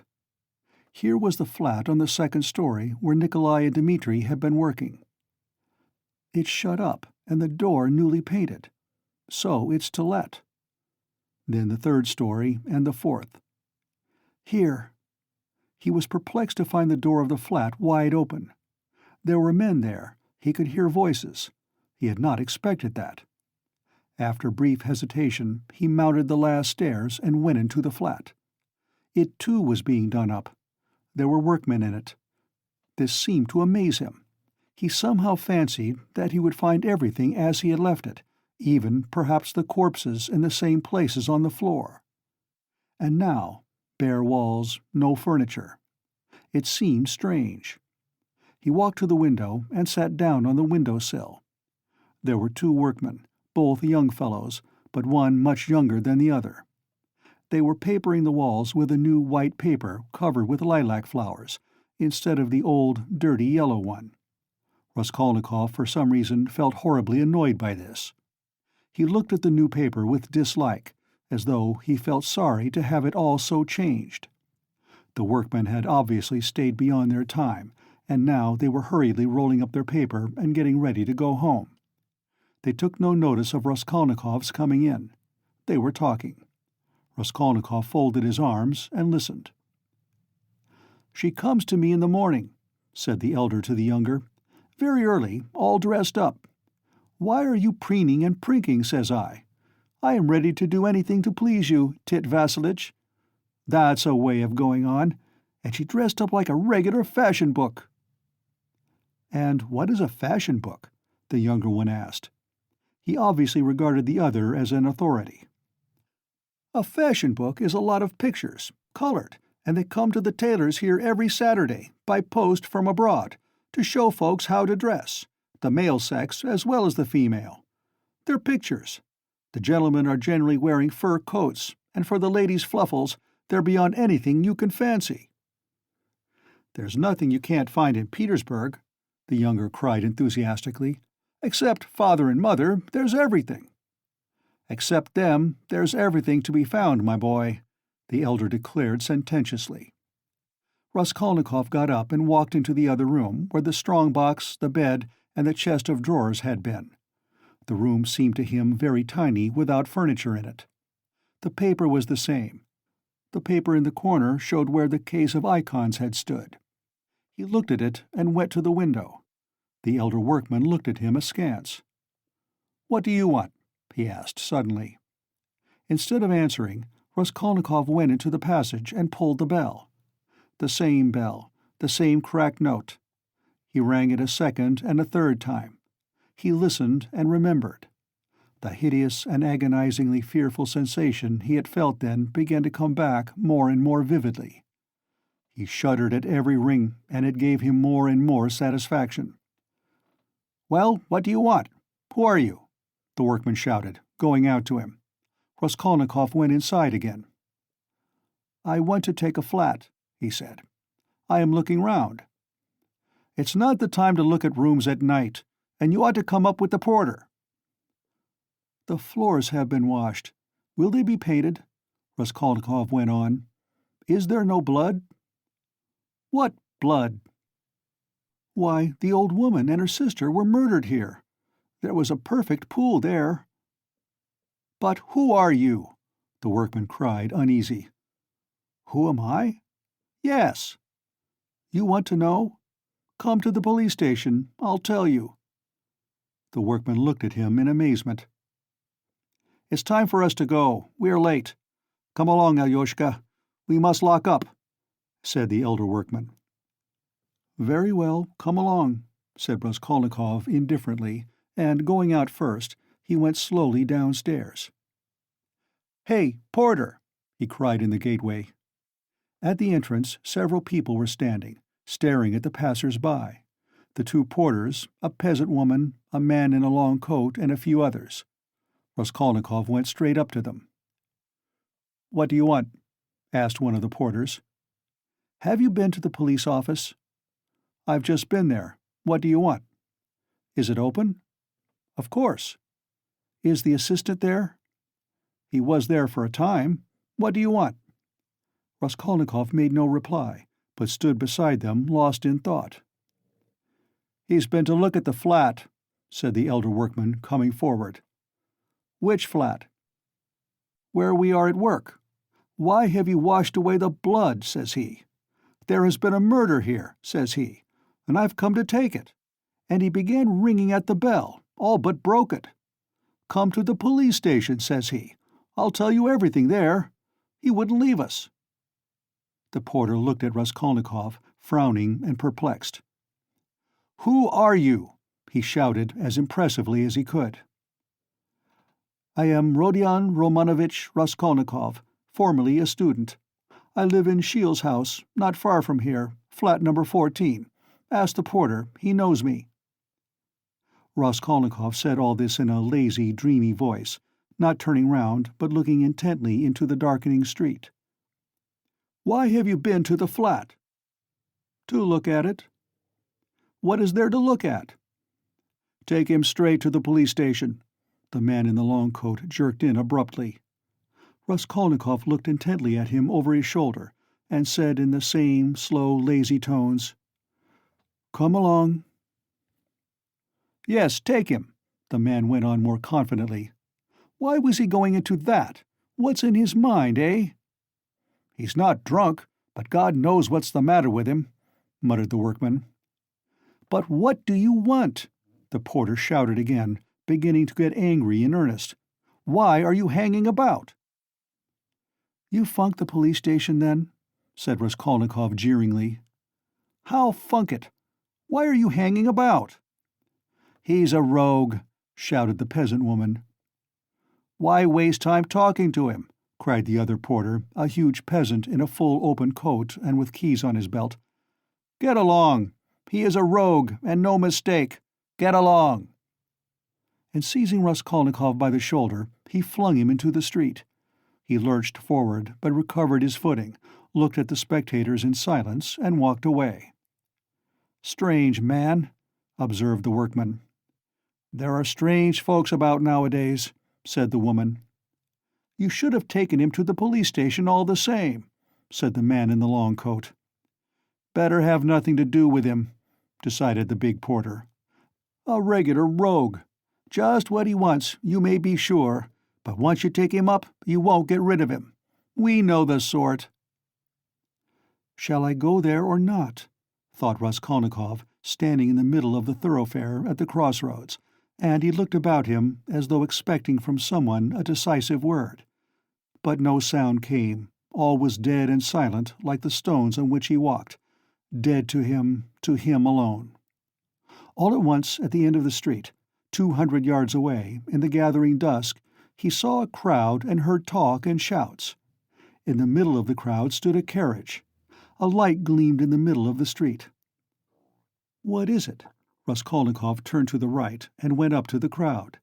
He seemed to clutch at everything, and smiled coldly when he recognized it, for he had fully made up his mind to go to the police station and knew that it would all soon be over.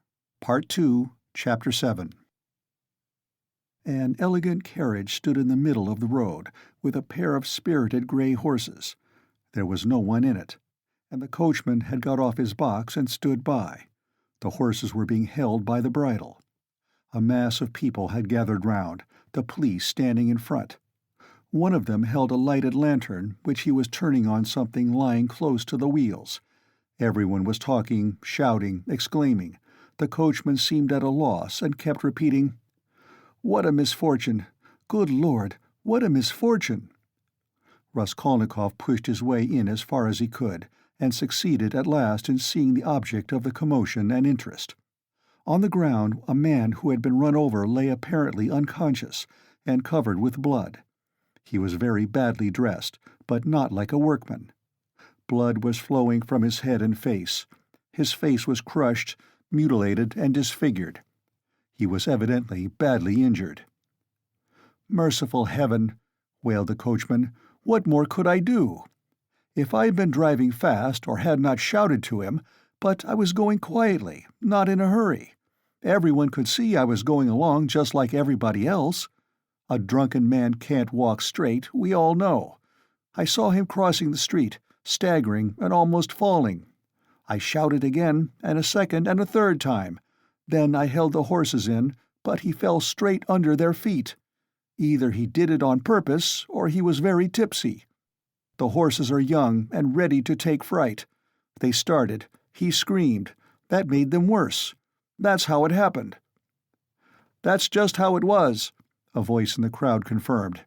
"He shouted, that's true. He shouted 3 times, another voice declared. 3 times it was, we all heard it, shouted a third. But the coachman was not very much distressed and frightened. It was evident that the carriage belonged to a rich and important person who was awaiting it somewhere.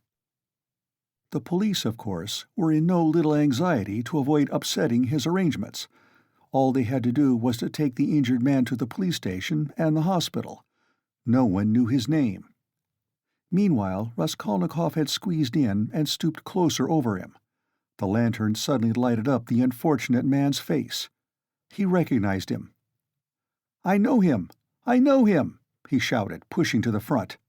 "It's a government clerk retired from the service, Marmeladov. He lives close by in Kozel's house. Make haste for a doctor. I will pay, see?" He pulled money out of his pocket and showed it to the policeman. He was in violent agitation. The police were glad that they had found out who the man was.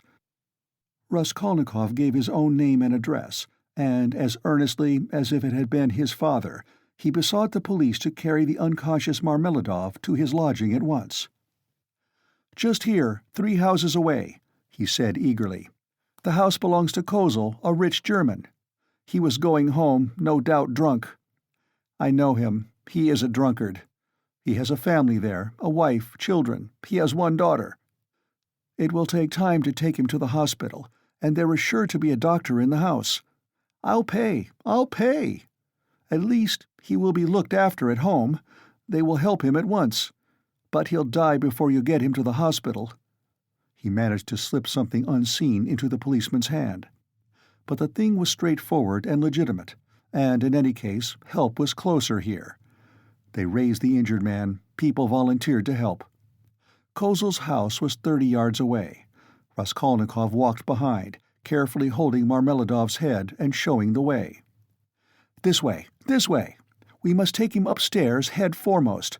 Turn round. I'll pay. I'll make it worth your while," he muttered.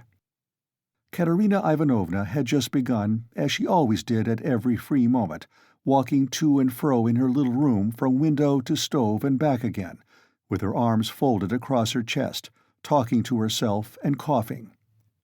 Of late she had begun to talk more than ever to her eldest girl, Polenka, a child of 10, who, though there was much she did not understand, understood very well that her mother needed her, and so always watched her with her big clever eyes and strove her utmost to appear to understand. This time Polenka was undressing her little brother, who had been unwell all day and was going to bed. The boy was waiting for her to take off his shirt, which had to be washed at night. He was sitting straight and motionless on a chair, with a silent, serious face, with his legs stretched out straight before him, heels together and toes turned out. He was listening to what his mother was saying to his sister, sitting perfectly still with pouting lips and wide open eyes, just as all good little boys have to sit when they are undressed to go to bed. A little girl, still younger, dressed literally in rags, stood at the screen, waiting for her turn. The door onto the stairs was open to relieve them a little from the clouds of tobacco smoke which floated in from the other rooms, and brought on long, terrible fits of coughing in the poor, consumptive woman. Katerina Ivanovna seemed to have grown even thinner during that week, and the hectic flush on her face was brighter than ever. "You wouldn't believe, you can't imagine, Polenka," she said, walking about the room, "what a happy, luxurious life we had in my papa's house, and how this drunkard has brought me and will bring you all to ruin. Papa was a civil colonel and only a step from being a governor, so that everyone who came to see him said, 'We look upon you, Ivan Mihalovitch, as our governor.' When—" She coughed violently. "Oh, cursed life!" she cried, clearing her throat and pressing her hands to her breast.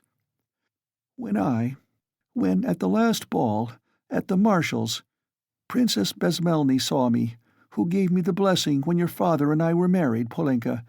She asked at once, 'Isn't that the pretty girl who danced the shawl dance at the breaking up? You must mend that tear. You must take your needle and darn it as I showed you, or tomorrow—' Cough, cough, cough! He will make the hole bigger," she articulated with effort. "Prince Shigolskoy, a hammer-junker, had just come from Pittsburgh then. He danced the mazurka with me and wanted to make me an offer next day, but I thanked him in flattering expressions and told him that my heart had long been another's. That other was your father, Polya. Papa was fearfully angry. Is the water ready?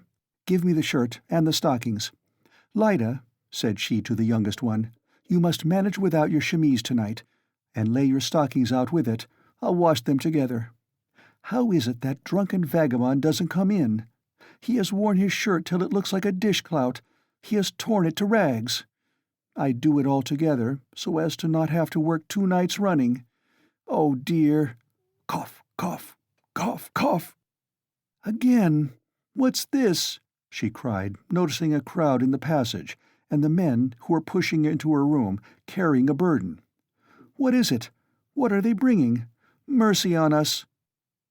Where are we to put him? Asked the policeman, looking round when Marmeladov, unconscious and covered with blood, had been carried in. On the sofa. Put him straight on the sofa, with his head this way, Raskolnikov showed him. Run over in the road. Drunk, someone shouted in the passage. Katerina Ivanovna stood, turning white and gasping for breath. The children were terrified. Little Lida screamed, rushed to Polenka and clutched at her, trembling all over. Having laid Marmeladov down, Raskolnikov flew to Katerina Ivanovna. "For God's sake, be calm. Don't be frightened," he said, speaking quickly. "He was crossing the road and was run over by a carriage. Don't be frightened. He will come too. I told them to bring here. I've been here already, you remember? He will come too. I'll pay." "He's done it this time," Katerina Ivanovna cried despairingly, and she rushed to her husband. Raskolnikov noticed at once that she was not one of those women who swoon easily. She instantly placed under the luckless man's head a pillow, which no one had thought of, and began undressing and examining him. She kept her head, forgetting herself, biting her trembling lips and stifling the screams which were ready to break from her. Raskolnikov, meanwhile, induced someone to run for a doctor. There was a doctor, it appeared, next door but one. "I've sent for a doctor," he kept assuring Katerina Ivanovna. "Don't be uneasy. I'll pay. Haven't you water? And give me a napkin or a towel, anything, as quick as you can. He is injured, but not killed, believe me. We shall see what the doctor says." Katerina Ivanovna ran to the window. There, on a broken chair in the corner, a large earthenware basin full of water had been stood, in readiness for washing her children's and husband's linen that night. This washing was done by Katerina Ivanovna at night at least twice a week, if not oftener. For the family had come to such a pass that they were practically without change of linen, and Katerina Ivanovna could not endure uncleanliness, and rather than see dirt in the house, she preferred to wear herself out at night, working beyond her strength when the rest were asleep, so as to get the wet linen hung on a line and dry by the morning. She took up the basin of water at Raskolnikov's request, but almost fell down with her burden. But the latter had already succeeded in finding a towel, wetted it, and began washing the blood off Marmeladov's face. Katerina Ivanovna stood by, breathing painfully and pressing her hands to her breast. She was in need of attention herself. Raskolnikov began to realize that he might have made a mistake in having the injured man brought here. The policeman, too, stood in hesitation. "Polenka!" cried Katerina Ivanovna. "Run to Sonia. Make haste. If you don't find her at home, leave word that her father has been run over and that she is to come here at once, when she comes in. Run, Polenka. There, put on the shawl." "Run your fastest!" cried the little boy on the chair suddenly, after which he relapsed into the same dumb rigidity, with round eyes, his heels thrust forward, and his toes spread out. Meanwhile, the room had become so full of people that you couldn't have dropped a pin. The policemen left, all except one, who remained for a time, trying to drive out the people who came in from the stairs. Almost all Madame Lippeveshel's lodgers had streamed in from the inner rooms of the flat. At first they were squeezed together in the doorway, but afterwards they overflowed into the room. Katerina Ivanovna flew into a fury. "You might let him die in peace, at least," she shouted at the crowd. "Is it a spectacle for you to gape at? With cigarettes? Cough, cough, cough. You might as well keep your hats on, and there is one in his hat. Get away. You should respect the dead, at least." Her cough choked her, but her reproaches were not without result. They evidently stood in some awe of Katerina Ivanovna. The lodgers, one after another, squeezed back into the doorway with that strange inner feeling of satisfaction which may be observed in the presence of a sudden accident, even in those nearest and dearest to the victim, from which no living man is exempt, even in spite of the sincerest sympathy and compassion. Voices outside were heard, however, speaking of the hospital, and saying that they'd no business to make a disturbance here. "No business to die!" cried Katerina Ivanovna, and she was rushing to the door to vent her wrath upon them, but in the doorway came face to face with Madame Lippevechel, who had only just heard of the accident and ran in to restore order. She was a particularly quarrelsome and irresponsible German. "Ah, my God!" she cried, clasping her hands. "Your husband drunken horses have trampled. To the hospital with him. I am the landlady." "Amelia Ludwigovna, I beg you to recollect what you are saying." Katerina Ivanovna began haughtily. She always took a haughty tone with the landlady, that she might remember her place, and even now could not deny herself this satisfaction. "Amelia Ludwigovna, I have you once before told you, to call me Amelia Ludwigovna you may not dare. I am Amelia Ivanovna." "You are not Amelia Ivanovna, but Amelia Ludwigovna, and as I am not one of your despicable flatterers, like Mr. Lebeziatnikov, who's laughing behind the door at this moment—" A laugh and a cry of, "They are at it again!" was in fact audible at the door. "So I shall always call you Amelia Ludwigovna, though I fail to understand why you dislike that name. You can see for yourself what has happened to Semyon Saharovich. He is dying. I beg you to close that door at once and to admit no one. Let him at least die in peace. Or, I warn you, the Governor-General himself shall be informed of your conduct tomorrow. The prince knew me as a girl. He remembers Semyon Zaharovich well, and has often been a benefactor to him. Everyone knows that Semyon Zaharovich has many friends and protectors, whom he abandoned himself from an honorable pride, knowing his unhappy weakness.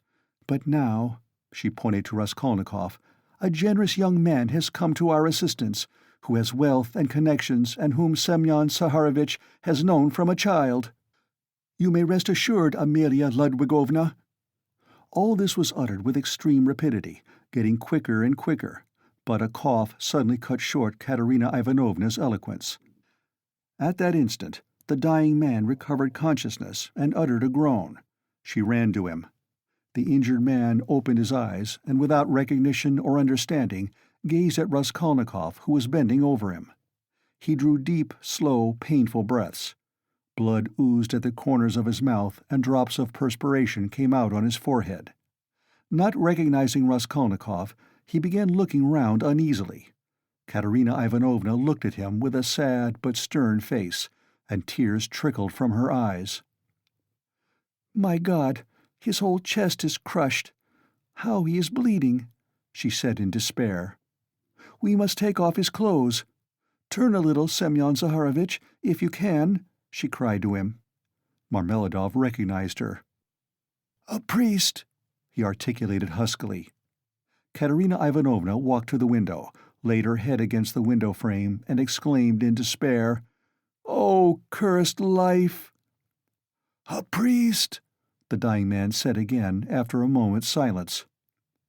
"They have gone for him," Katerina Ivanovna shouted to him. He obeyed her shout and was silent. With sad and timid eyes, he looked for her. She returned and stood by his pillow.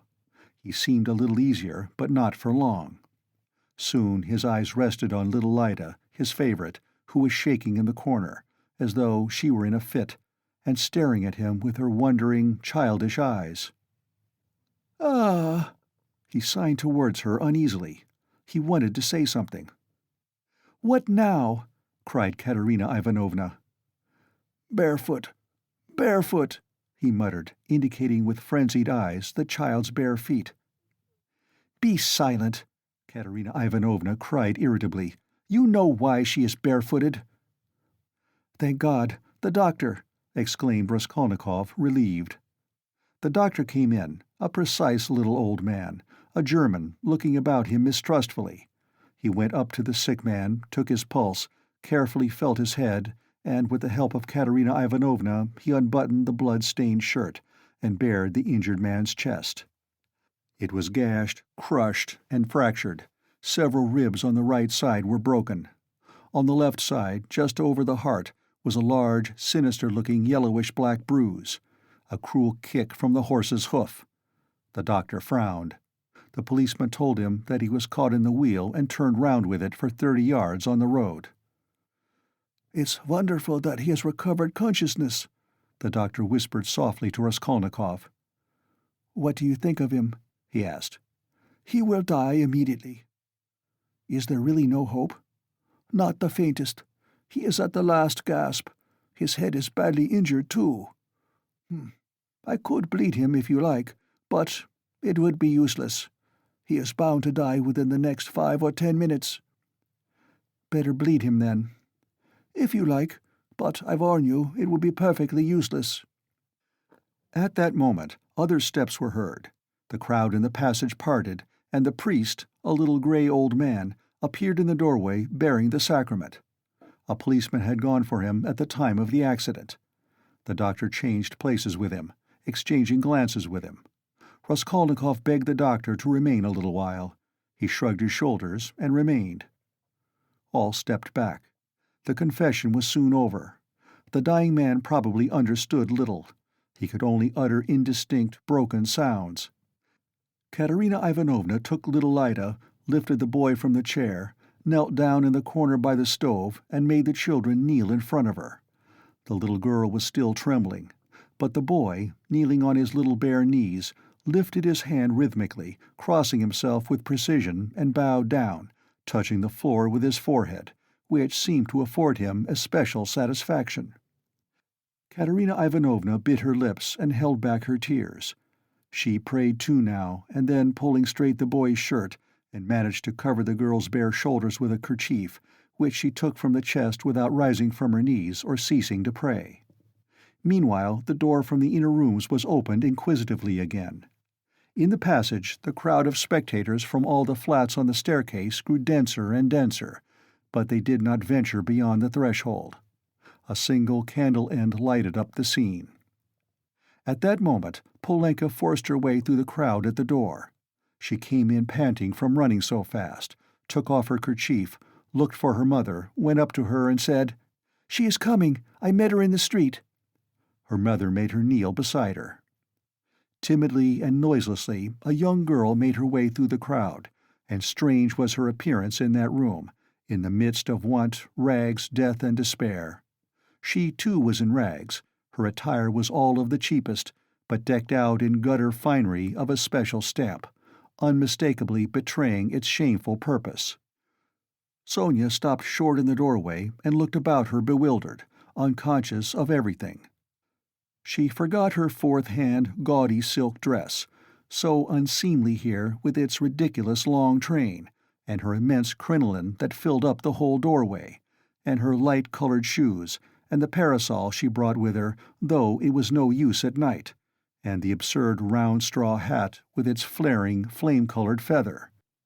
Under this rakishly tilted hat was a pale, frightened little face, with lips parted and eyes staring in terror. Sonia was a small, thin girl of 18, with fair hair, rather pretty, with wonderful blue eyes. She looked intently at the bed and the priest. She, too, was out of breath with running. At last, whispers, some words in the crowd probably, reached her.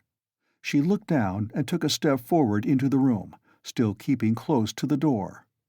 The service was over. Katerina Ivanovna went up to her husband again. The priest stepped back and turned to say a few words of admonition and consolation to Katerina Ivanovna on leaving. "What am I to do with these?" she interrupted sharply and irritably, pointing to the little ones. "God is merciful. Look to the Most High for succor," the priest began. "Ah, he is merciful, but not to us." "That's a sin, madam," observed the priest, shaking his head. "And isn't that a sin?" cried Katerina Ivanovna, pointing to the dying man. "Perhaps those who have involuntarily caused the accident will agree to compensate you, at least for the loss of his earnings." "You don't understand," cried Katerina Ivanovna, angrily waving her hand. "And why should they compensate me? Why, he was drunk and threw himself under the horses. What earnings? He brought us nothing but misery. He drank everything away, the drunkard. He robbed us to get drink. He wasted their lives and mine for drink. And thank God he's dying. One less to keep." "You must forgive in the hour of death. That's a sin, madam. Such feelings are a great sin." Katerina Ivanovna was busy with the dying man. She was giving him water, wiping the blood and sweat from his head, setting his pillow straight, and had only turned now and then for a moment to address the priest. Now she flew at him almost in a frenzy. "Ah, Father, that's words, and only words. Forgive? If he'd not been run over, he'd have come home today drunk, and his only shirt dirty and in rags, and he'd have fallen asleep like a log, and I should have been sousing and rinsing till daybreak, washing his rags and the children's, and then drying them by the window, and as soon as it was daylight I should have been darning them. That's how I spend my nights. What's the use of talking of forgiveness? I have forgiven as it is." A terrible hollow cough interrupted her words. She put her handkerchief to her lips and showed it to the priest, pressing her other hand to her aching chest. The handkerchief was covered with blood. The priest bowed his head and said nothing. Marmeladov was in the last agony. He did not take his eyes off the face of Katerina Ivanovna, who was bending over him again. He kept trying to say something to her. He began moving his tongue with difficulty and articulating indistinctly, but Katerina Ivanovna, understanding that he wanted to ask her forgiveness, called peremptorily to him, "Be silent. No need. I know what you want to say." And the sick man was silent, but at the same instant his wandering eyes strayed to the doorway and he saw Sonia. Till then he had not noticed her. She was standing in the shadow in a corner. "Who's that? Who's that?" he said suddenly in a thick, gasping voice, in agitation, turning his eyes in horror towards the door, where his daughter was standing and trying to sit up. "Lie down! Lie down!" cried Katerina Ivanovna. With unnatural strength he had succeeded in propping himself on his elbow. He looked wildly and fixedly for some time on his daughter, as though not recognizing her. He had never seen her before in such attire. Suddenly he recognized her, crushed and ashamed in her humiliation and gaudy finery, meekly awaiting her turn to say good-bye to her dying father. His face showed intense suffering. "Sonia, daughter, forgive!" he cried, and he tried to hold out his hand to her, but losing his balance he fell off the sofa, face downwards on the floor. They rushed to pick him up. They put him on the sofa. But he was dying. Sonia, with a faint cry, ran up, embraced him, and remained so without moving. He died in her arms. "He's got what he wanted," Katerina Ivanovna cried, seeing her husband's dead body. "Well, what's to be done now? How am I to bury him? What can I give them tomorrow to eat?" Raskolnikov went up to Katerina Ivanovna. "Katerina Ivanovna," he began, "last week your husband told me all his life and circumstances. Believe me, he spoke of you with passionate reverence. From that evening, when I learnt how devoted he was to you all, and how he loved and respected you especially, Katerina Ivanovna, in spite of his unfortunate weakness, from that evening we became friends. Allow me now to do something, to repay my debt to my dead friend. Here are 20 roubles, I think, and if that can be of any assistance to you, then in short, I will come again, and I will be sure to come again. I shall perhaps come again tomorrow. Goodbye." And he went quickly out of the room, squeezing his way through the crowd to the stairs. But in the crowd he suddenly jostled against Nicodim Fomitch, who had heard of the accident and had come to give instructions in person. They had not met since the scene at the police station, but Nicodim Fomitch knew him instantly. "Ah, is that you?" he asked him. "He's dead," answered Raskolnikov. "The doctor and the priest have been, and all as it should have been. Don't worry the poor woman too much. She is in consumption as it is. Try and cheer her up, if possible. You are a kind-hearted man, I know," he added with a smile, looking straight in his face. "But you are spattered with blood," observed Nicodim Fomitch, noticing in the lamplight some fresh stains on Raskolnikov's waistcoat. "Yes, I'm covered with blood," Raskolnikov said with a peculiar air. Then he smiled, nodded, and went downstairs. He walked down slowly and deliberately, feverish but not conscious of it, entirely absorbed in a new overwhelming sensation of life and strength that surged up suddenly within him. This sensation might be compared to that of a man condemned to death who has suddenly been pardoned. Halfway down the staircase, he was overtaken by the priest on his way home. Raskolnikov let him pass, exchanging a silent greeting with him. He was just descending the last steps when he heard rapid footsteps behind him. Someone overtook him. It was Polenka.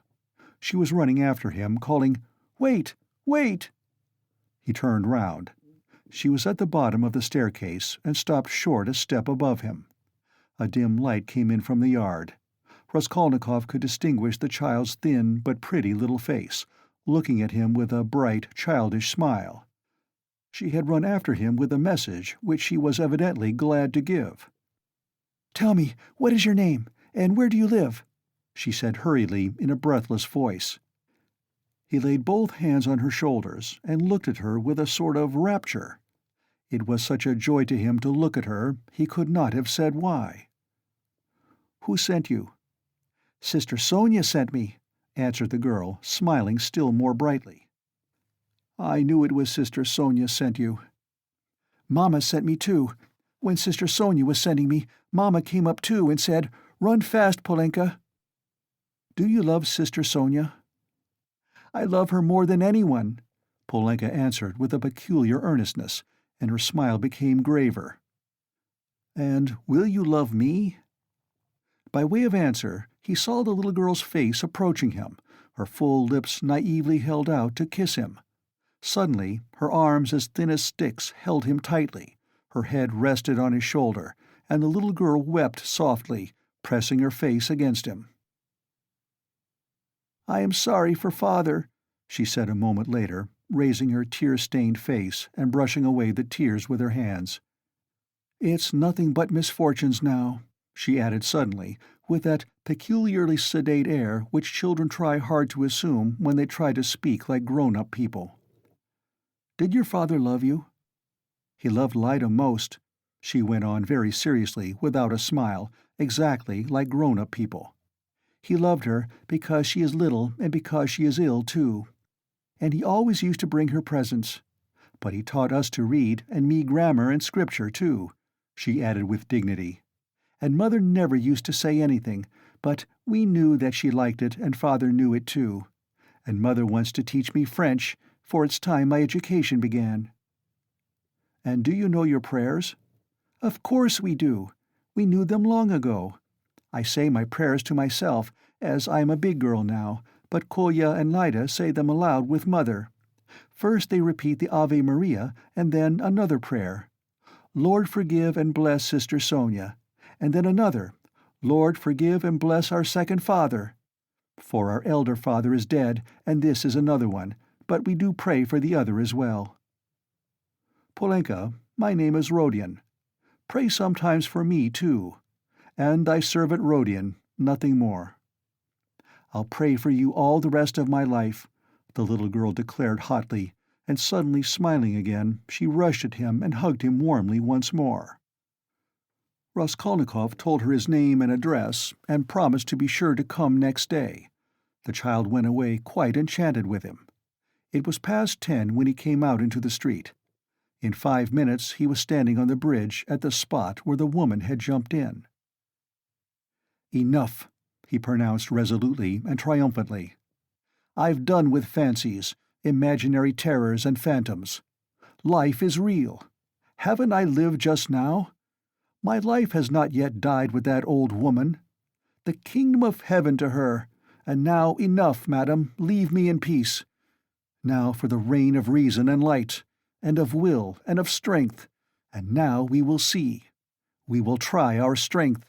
he added defiantly, as though challenging some power of darkness. And I was ready to consent to live in a square of space. I am weak at this moment, but I believe my illness is all over. I knew it would be over when I went out. By the way, Pochinkov's house is only a few steps away. I certainly must go to Razumian, even if it were not close by. Let him win his bet.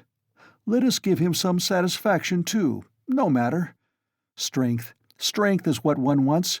You can get nothing without it. And strength must be won by strength. That's what they don't know," he added proudly and self-confidently, and he walked with flagging footsteps from the bridge. Pride and self-confidence grew continually stronger in him. He was becoming a different man every moment. What was it had happened to work this revolution in him? He did not know himself. Like a man catching at a straw, he suddenly felt that he too could live, that there was still life for him, that his life had not died with the old woman. Perhaps he was in too great a hurry with his conclusions, but he did not think of that.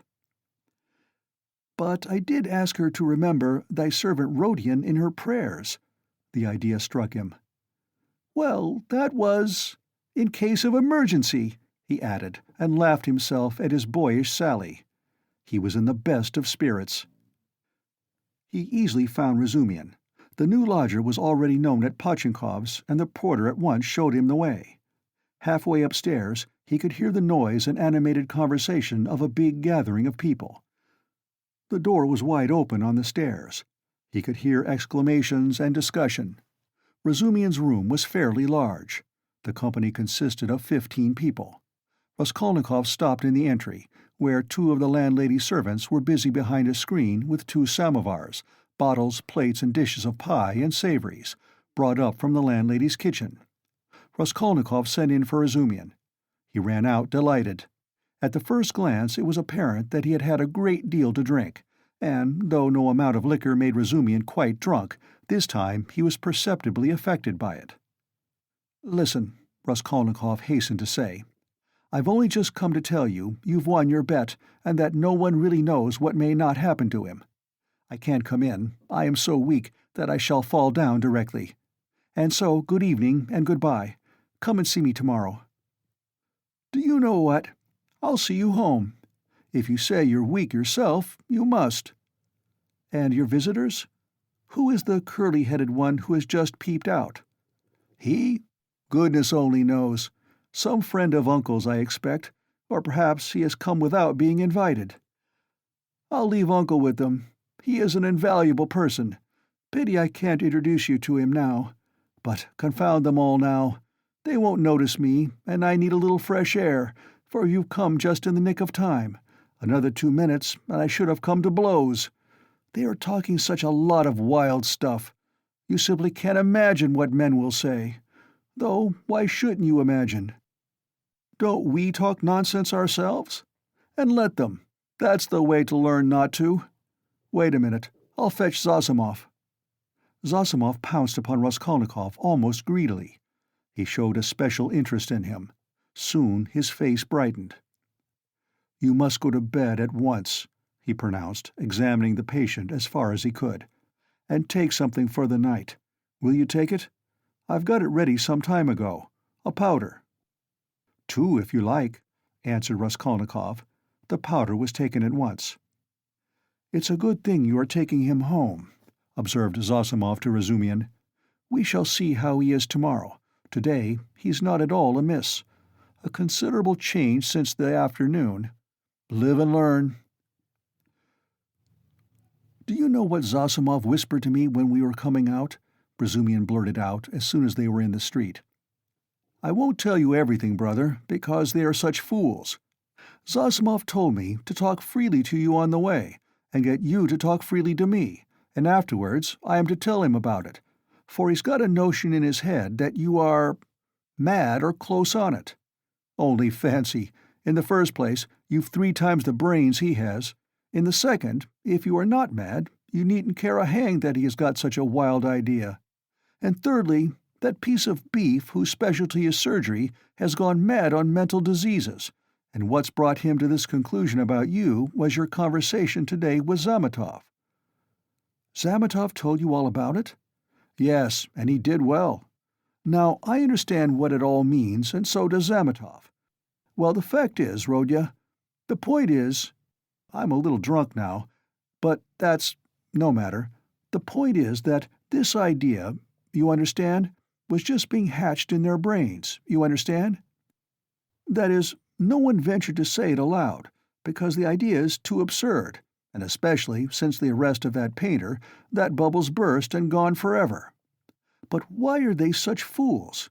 I gave Zametov a bit of thrashing at the time. That's between ourselves, brother. Please don't let out a hint that you know of it. I've noticed he is a ticklish subject. It was at Louise Ivanovna's. But today it's all cleared up. That Ilya Petrovitch is at the bottom of it. He took advantage of your fainting at the police station, but he is ashamed of it himself now. I know that." Raskolnikov listened greedily. Razumian was drunk enough to talk too freely. "I fainted then because it was so close, and the smell of paint," said Raskolnikov. "No need to explain that. And it wasn't the paint only. The fever had been coming on for a month. Zosimov testifies to that. But how crushed that boy is now, you wouldn't believe. 'I am not worth his little finger,' he says. Yours, he means. He has good feelings at times, brother. But the lesson you gave him today in the Palais de Cristal, that was too good for anything. You frightened him at first, you know. He nearly went into convulsions. You almost convinced him again of the truth of all that hideous nonsense, and then you suddenly put out your tongue at him. There now, what do you make of it? It was perfect. He is crushed, annihilated now. It was masterly, by Jove. It's what they deserve. Ah, that I wasn't there. He was hoping to see you awfully. Porphyry, too, wants to make your acquaintance." "Ah, he too. But why did they put me down as mad?" "Oh, not mad. I must have said too much, brother. What struck him, you see, was that only that subject seemed to interest you. Now it's clear why it did interest you, knowing all the circumstances, and how that irritated you and worked in with your illness.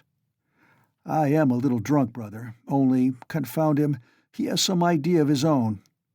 I tell you, he's mad on mental diseases. But don't you mind him." For half a minute both were silent. "Listen, Razumian," began Raskolnikov. "I want to tell you plainly. I've just been at a deathbed, a clerk who died.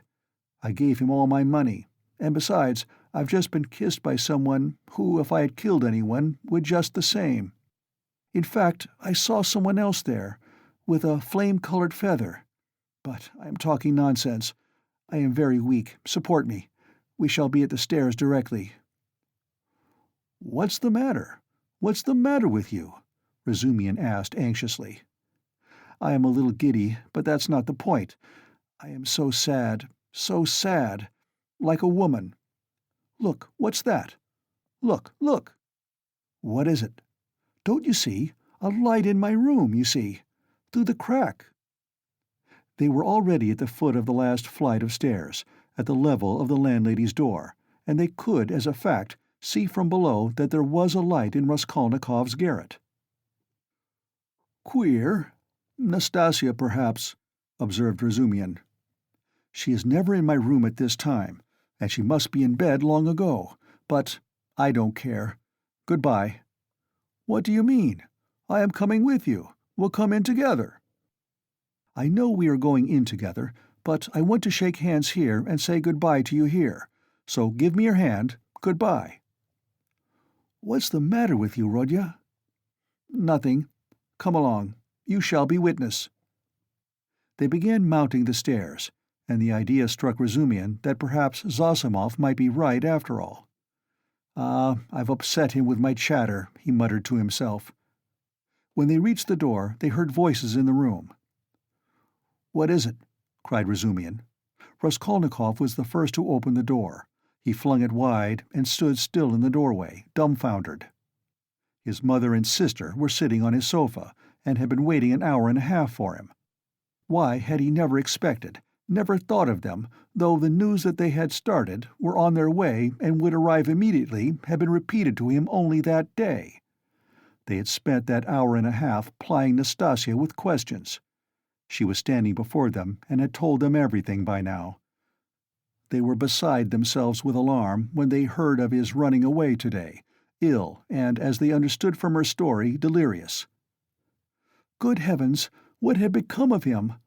Both had been weeping, both had been in anguish for that hour and a half. A cry of joy, of ecstasy, greeted Raskolnikov's entrance.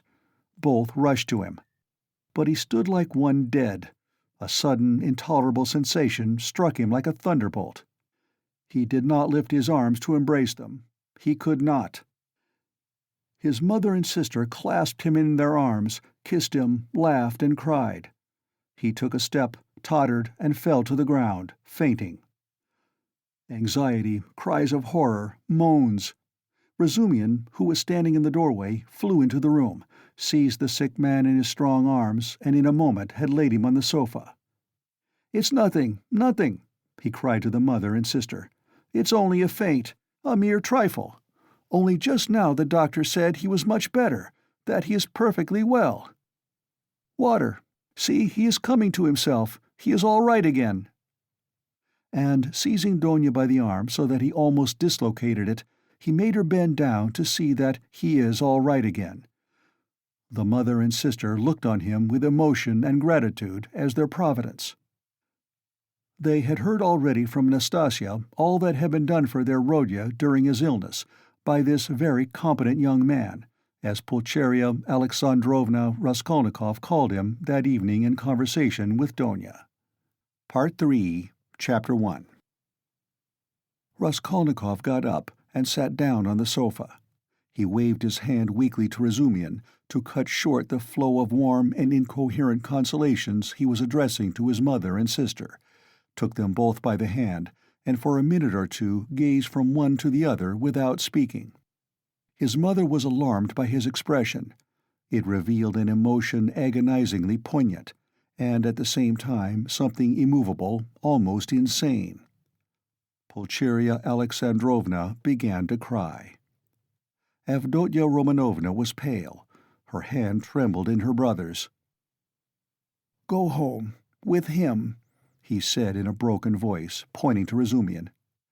"Goodbye till tomorrow. Tomorrow everything— Is it long since you arrived?"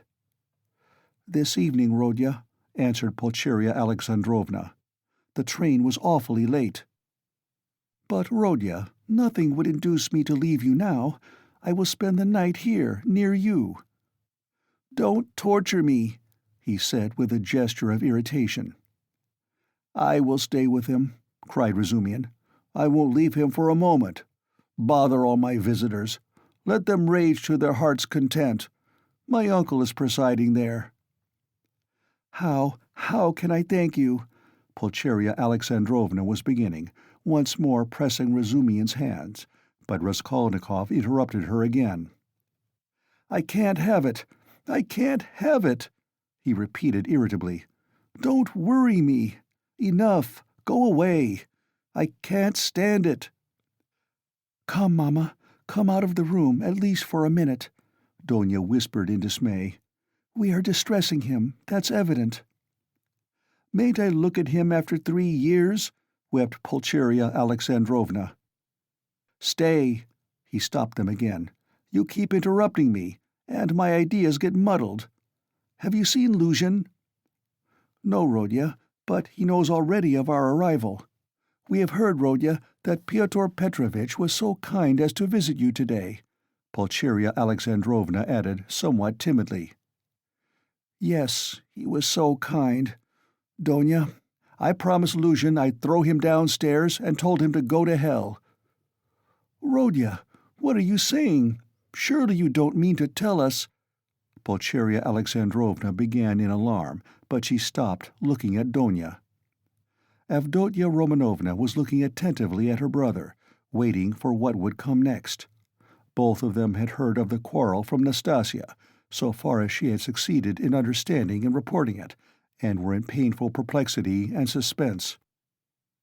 "Donya," Raskolnikov continued with an effort, "I don't want that marriage, so at the first opportunity tomorrow you must refuse Luzhin, so that we may never hear his name again." "Good heavens!" cried Pulcheria Alexandrovna. "Brother, think what you are saying," Avdotya Romanovna began impetuously, but immediately checked herself. "You are not fit to talk now. Perhaps you are tired," she added gently. "You think I am delirious? No, you are marrying Luzhin for my sake. But I won't accept the sacrifice. And so write a letter before tomorrow, to refuse him. Let me read it in the morning, and that will be the end of it." "That I can't do," the girl cried, offended. "What right have you— Donya, you are hasty too. Be quiet. Tomorrow— Don't you see?" the mother interposed in dismay. "Better come away." "He is raving," Razumian cried tipsily. "Or how would he dare? Tomorrow all this nonsense will be over. Today he certainly did drive him away. That was so. And Luzhin got angry too. He made speeches here, wanted to show off his learning, and he went out crestfallen."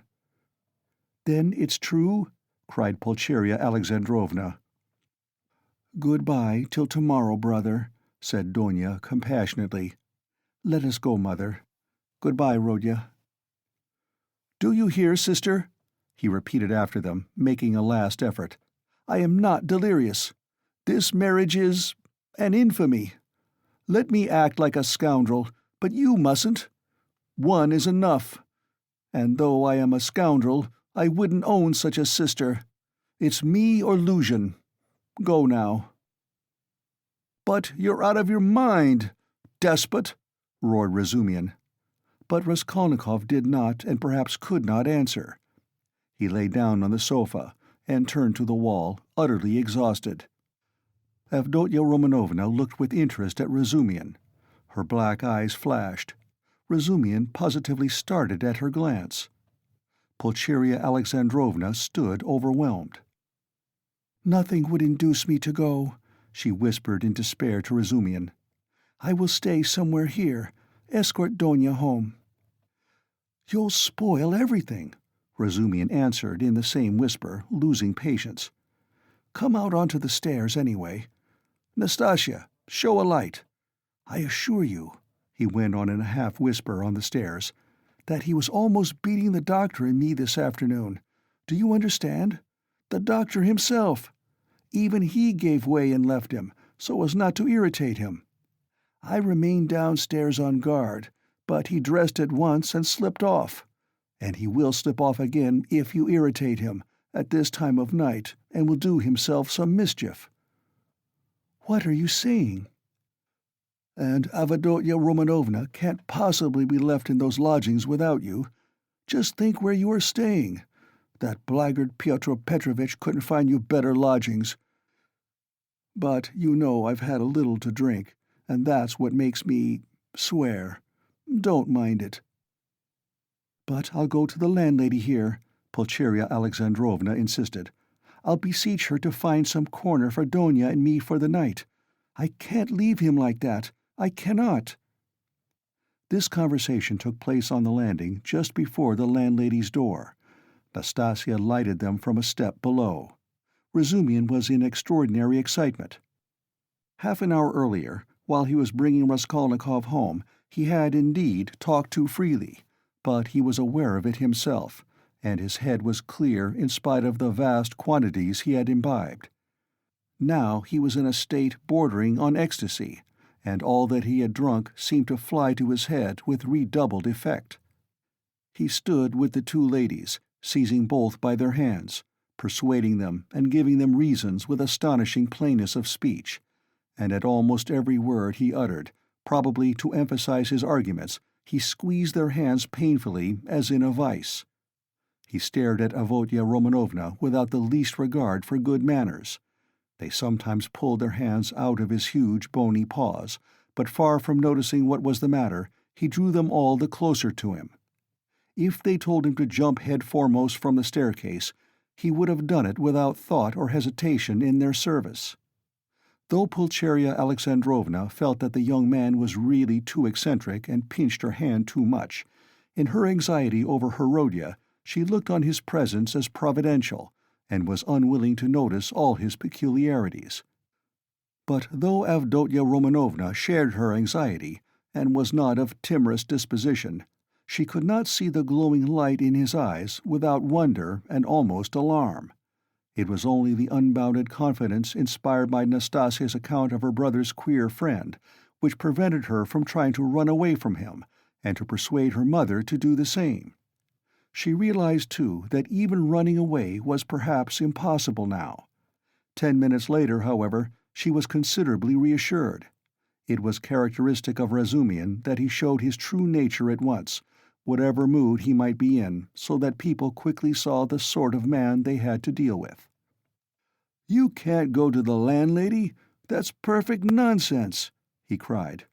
"If you stay, though you are his mother, you'll drive him to a frenzy, and then goodness knows what will happen. Listen, I'll tell you what I'll do. Nastasia will stay with him now, and I'll conduct you both home. You can't be in the streets alone. Petersburg is an awful place in that way. But no matter. Then I'll run straight back here, and a quarter of an hour later, on my word of honor, I'll bring you news how he is, whether he is asleep and all that. Then listen. Then I'll run home in a twinkling. I've a lot of friends there, all drunk. I'll fetch Zosimov. That's the doctor who is looking after him. He is there too, but he is not drunk.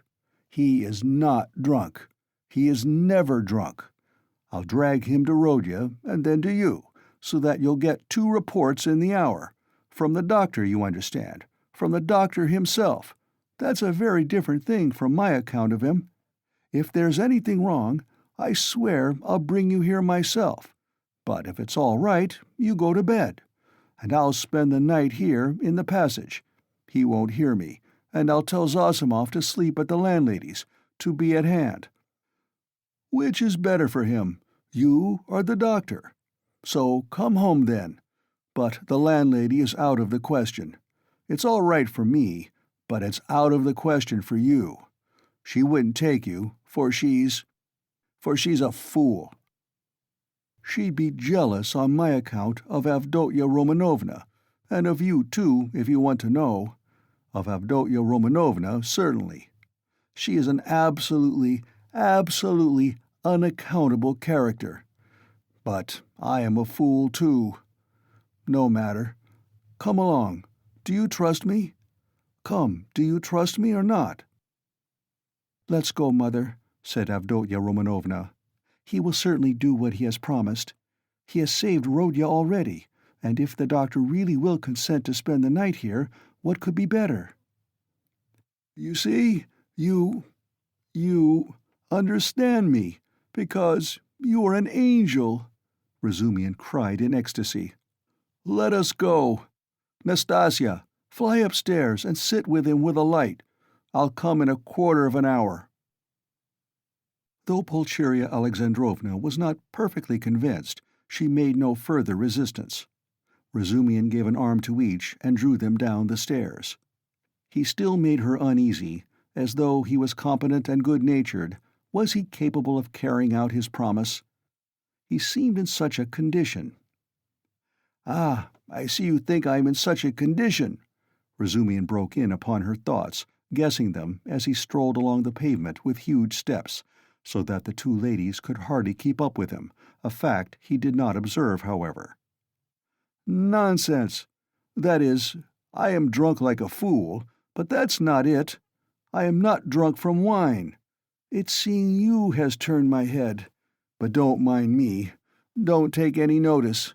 I am talking nonsense. I am not worthy of you. I am utterly unworthy of you. The minute I've taken you home, I'll pour a couple of pailfuls of water over my head in the gutter here, and then I shall be all right. If only you knew how I love you both. Don't laugh, and don't be angry. You may be angry with anyone, but not with me. I am his friend, and therefore I am your friend too. I want to be. I had a presentiment. Last year there was a moment, though it wasn't a presentiment really, for you seem to have fallen from heaven. And I expect I shan't sleep all night. Zossimov was afraid a little time ago that he would go mad. That's why he mustn't be irritated." "What did you say?" cried the mother. "Did the doctor really say that?" asked Avdotya Romanovna, alarmed. "Yes, but it's not so. Not a bit of it. He gave him some medicine, a powder. I saw it, and then you're coming here. Ah, it would have been better if you had come tomorrow. It's a good thing we went away. And in an hour Zossimov himself will report to you about everything. He is not drunk, and I shan't be drunk. And what made me get so tight? Because they got me into an argument, damn them. I've sworn never to argue. They talk such trash. I almost came to blows. I've left my uncle to preside. Would you believe they insist on complete absence of individualism, and that's just what they relish? Not to be themselves, to be as unlike themselves as they can. That's what they regard as the highest point of progress.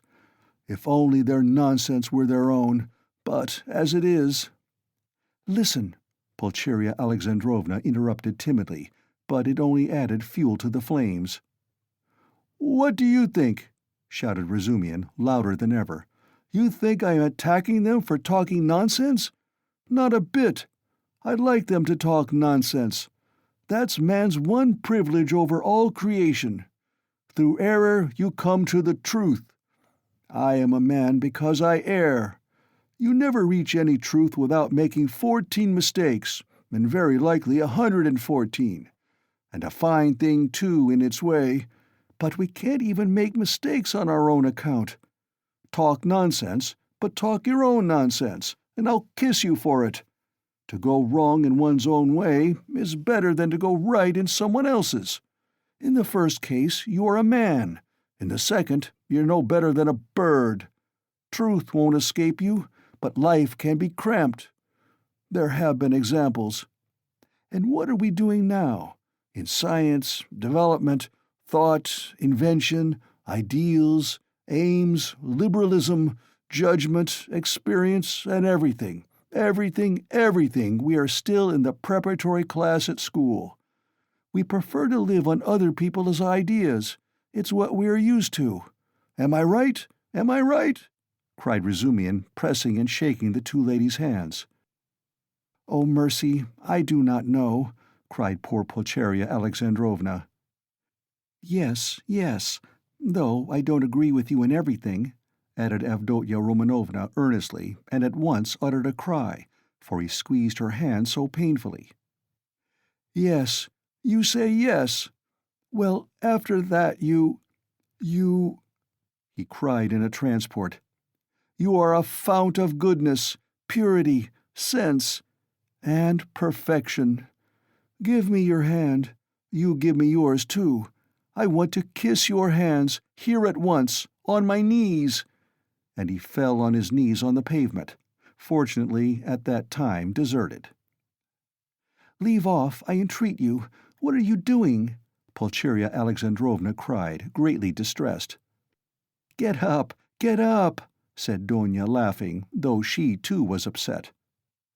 "Not for anything till you let me kiss your hands. That's it. Enough. I get up and we'll go on. I am a luckless fool. I am unworthy of you, and drunk. And I am ashamed. I am not worthy to love you, but to do homage to you is the duty of every man who is not a perfect beast. And I've done homage. Here are your lodgings, and for that alone Rodya was right in driving your Pyotr Petrovitch away. How dare he? How dare he put you in such lodgings? It's a scandal. Do you know the sort of people they take in here? And you his betrothed. You are his betrothed? Yes, well then, I'll tell you, your fiancé is a scoundrel." "Excuse me, Mr. Razumian, you are forgetting—" Pulcheria Alexandrovna was beginning. Yes, you are right. I did forget myself. I am ashamed of it. Razumian made haste to apologize. But you can't be angry with me for speaking so, for I speak sincerely, and not because— that would be disgraceful. In fact, not because I'm in— Well, anyway, I won't say why, I daren't.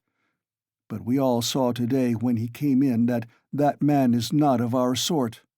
Not because he had his hair curled at the barber's, not because he was in such a hurry to show his wit, but because he is a spy, a speculator, because he is a skinflint and a buffoon. That's evident. Do you think him clever? No, he is a fool, a fool. And is he a match for you? Good heavens! Do you see, ladies? He stopped suddenly on the way upstairs to their rooms. Though all my friends there are drunk, yet they are all honest, and though we do talk a lot of trash, and I do too, yet we shall talk our way to the truth at last, for we are on the right path, while Pyotr Petrovitch is not on the right path. Though I've been calling them all sorts of names just now, I do respect them all. Though I don't respect Zametov. I like him, for he is a puppy, and that bullock Zosimov because he is an honest man and knows his work. But enough, it's all said and forgiven. Is it forgiven? Well then, let's go on. I know this corridor, I've been here. There was a scandal here at number 3. Where are you here? Which number? 8?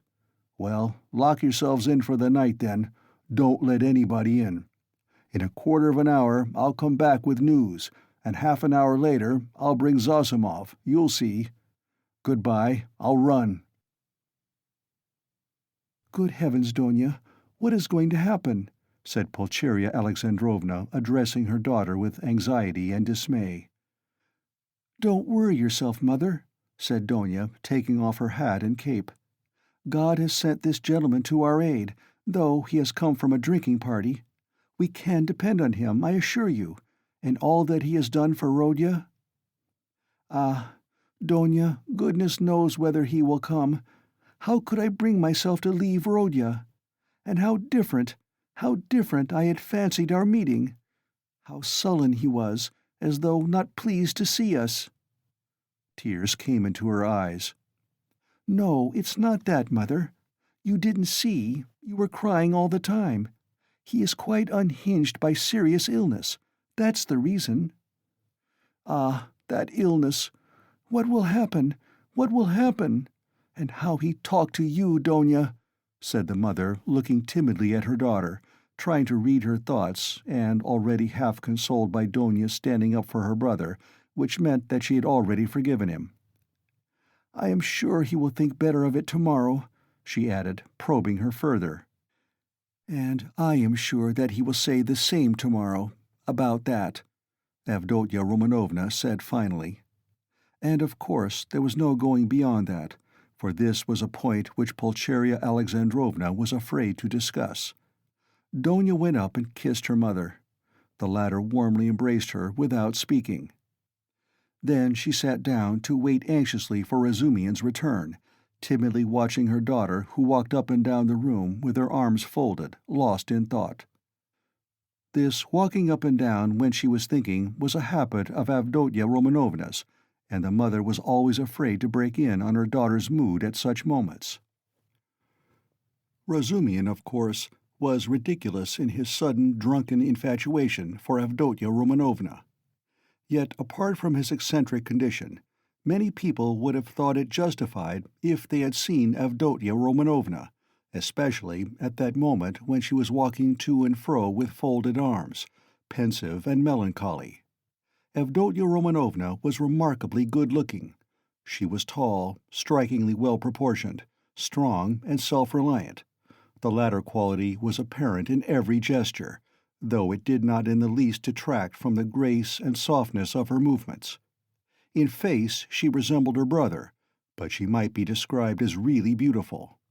Her hair was dark brown, a little lighter than her brother's.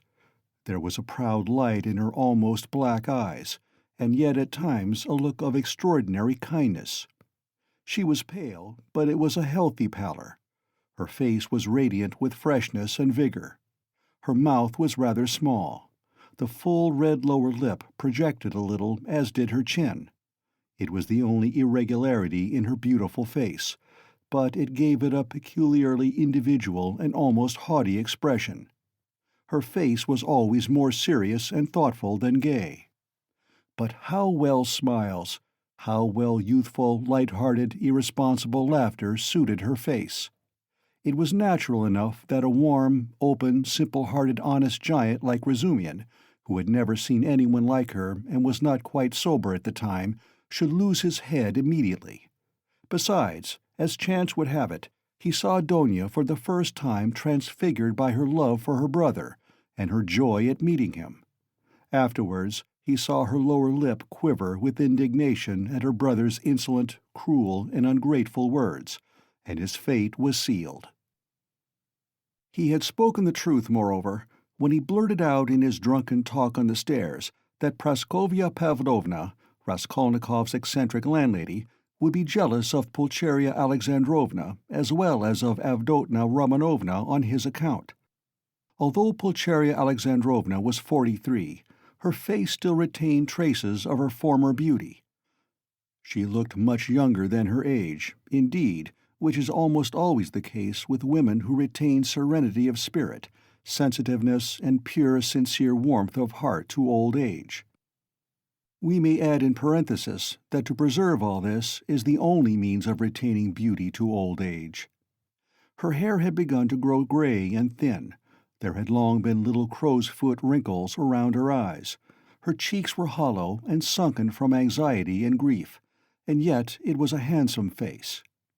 She was Donia over again, 20 years older, but without the projecting under lip. Pulcheria Alexandrovna was emotional, but not sentimental, timid and yielding, but only to a certain point. She could give way and accept a great deal even of what was contrary to her convictions, but there was a certain barrier fixed by honesty, principle, and the deepest convictions which nothing would induce her to cross. Exactly 20 minutes after Razumian's departure, there came 2 subdued but hurried knocks at the door. He had come back. "I won't come in. I haven't time," he hastened to say when the door was opened. "He sleeps like a top, soundly, quietly, and God grant he may sleep 10 hours. Nastasia's with him. I told her not to leave till I came. Now I am fetching Zosimov. He will report to you, and then you'd better turn in. I can see you are too tired to do anything." And he ran off down the corridor. "What a very competent and devoted young man!" cried Pulcheria Alexandrovna, exceedingly delighted. "He seems a splendid person," Avdotya Romanovna replied with some warmth, resuming her walk up and down the room. It was nearly an hour later when they heard footsteps in the corridor, and another knock at the door. Both women waited this time, completely relying on Razumian's promise. He actually had succeeded in bringing Zosimov. Zosimov had agreed at once to desert the drinking party to go to Raskolnikov's, but he came reluctantly and with the greatest suspicion to see the ladies, mistrusting Razumian in his exhilarated condition. But his vanity was at once reassured and flattered. He saw that they were really expecting him as an oracle. He stayed just 10 minutes and succeeded in completely convincing and comforting Pulcheria Alexandrovna. He spoke with marked sympathy, but with the reserve and extreme seriousness of a young doctor at an important consultation. He did not utter a word on any other subject, and did not display the slightest desire to enter into more personal relations with the 2 ladies. Remarking at his first entrance the dazzling beauty of Avdotya Romanovna, he endeavored not to notice her at all during his visit, and addressed himself solely to Pulcheria Alexandrovna. All this gave him extraordinary inward satisfaction. He declared that he thought the invalid at this moment going on very satisfactorily.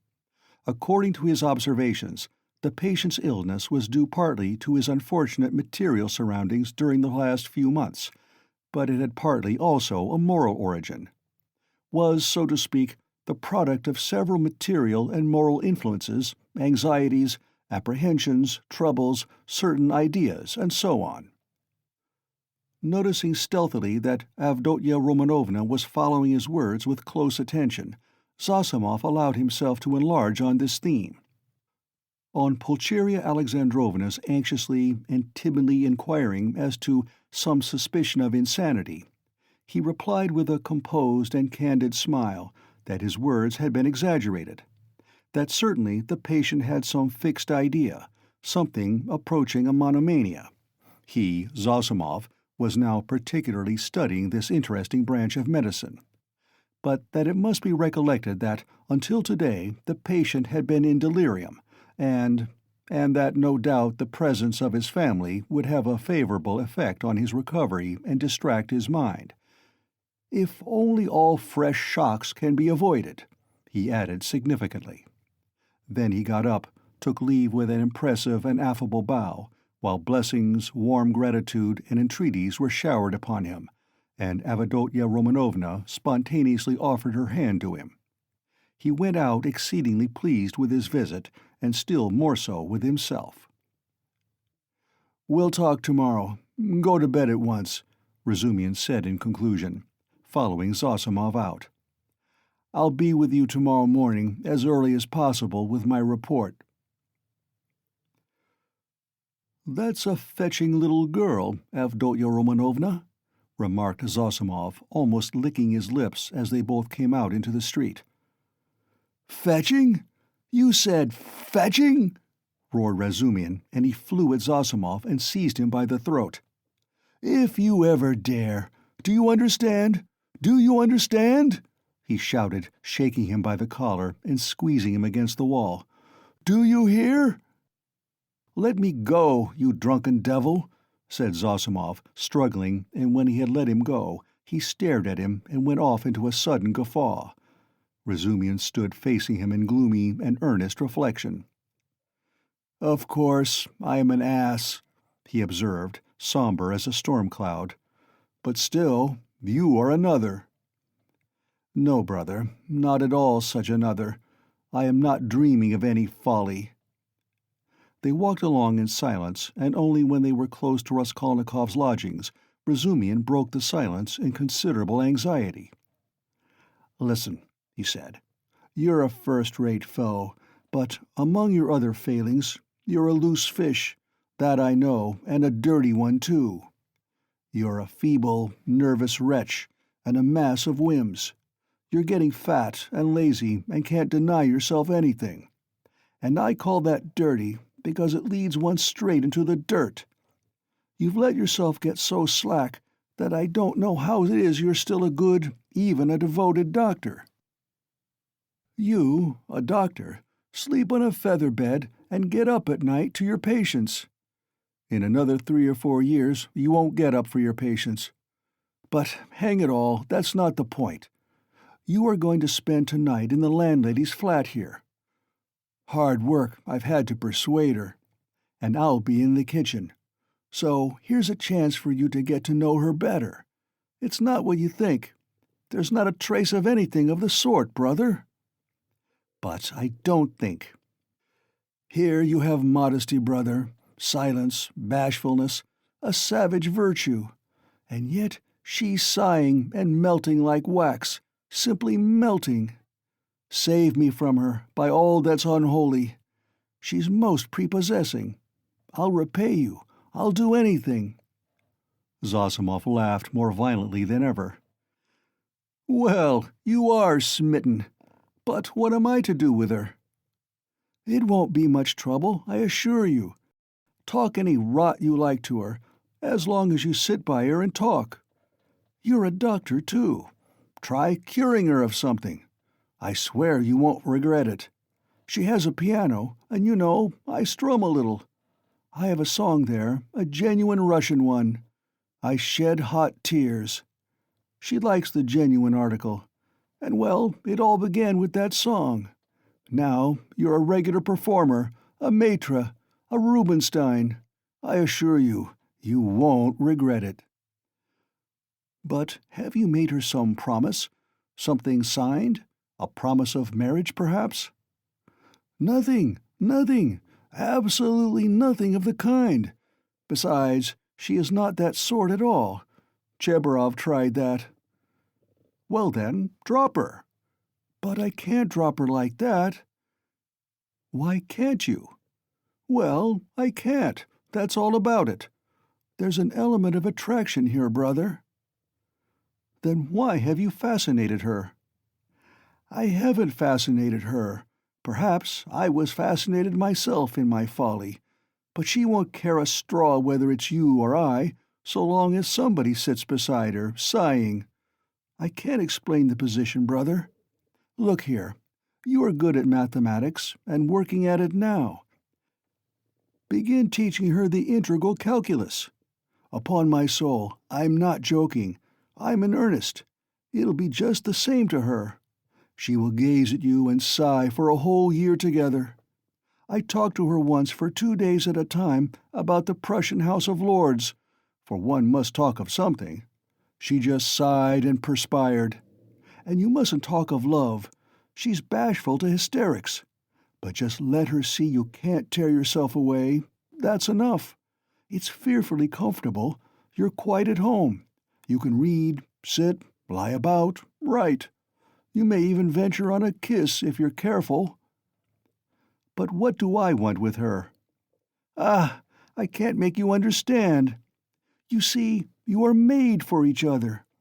I have often been reminded of you. You'll come to it in the end. So, does it matter whether it's sooner or later? Here's the feather-bed element here, brother. Ah, and not only that, there's an attraction here. Here you have the end of the world, an anchorage, a quiet haven, the navel of the earth, the 3 fishes that are the foundation of the world, the essence of pancakes, of savory fish pies, of the evening samovar, of soft sighs and warm shawls, and hot stoves to sleep on, as snug as though you were dead, and yet you're alive. The advantages of both at once.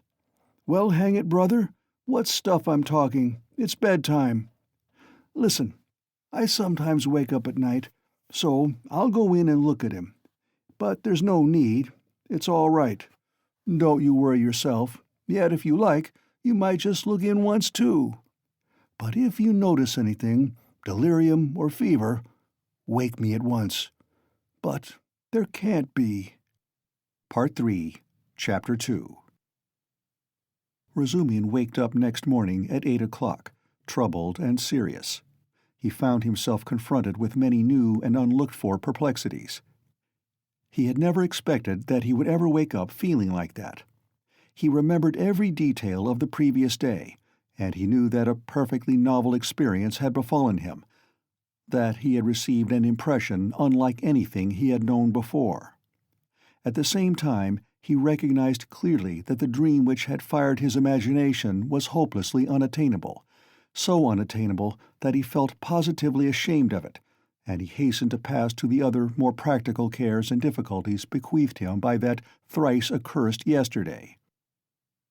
The most awful recollection of the previous day was the way he had shown himself base and mean, not only because he had been drunk, but because he had taken advantage of the young girl's position to abuse her fiancé in his stupid jealousy, knowing nothing of their mutual relations and obligations, and next to nothing of the man himself.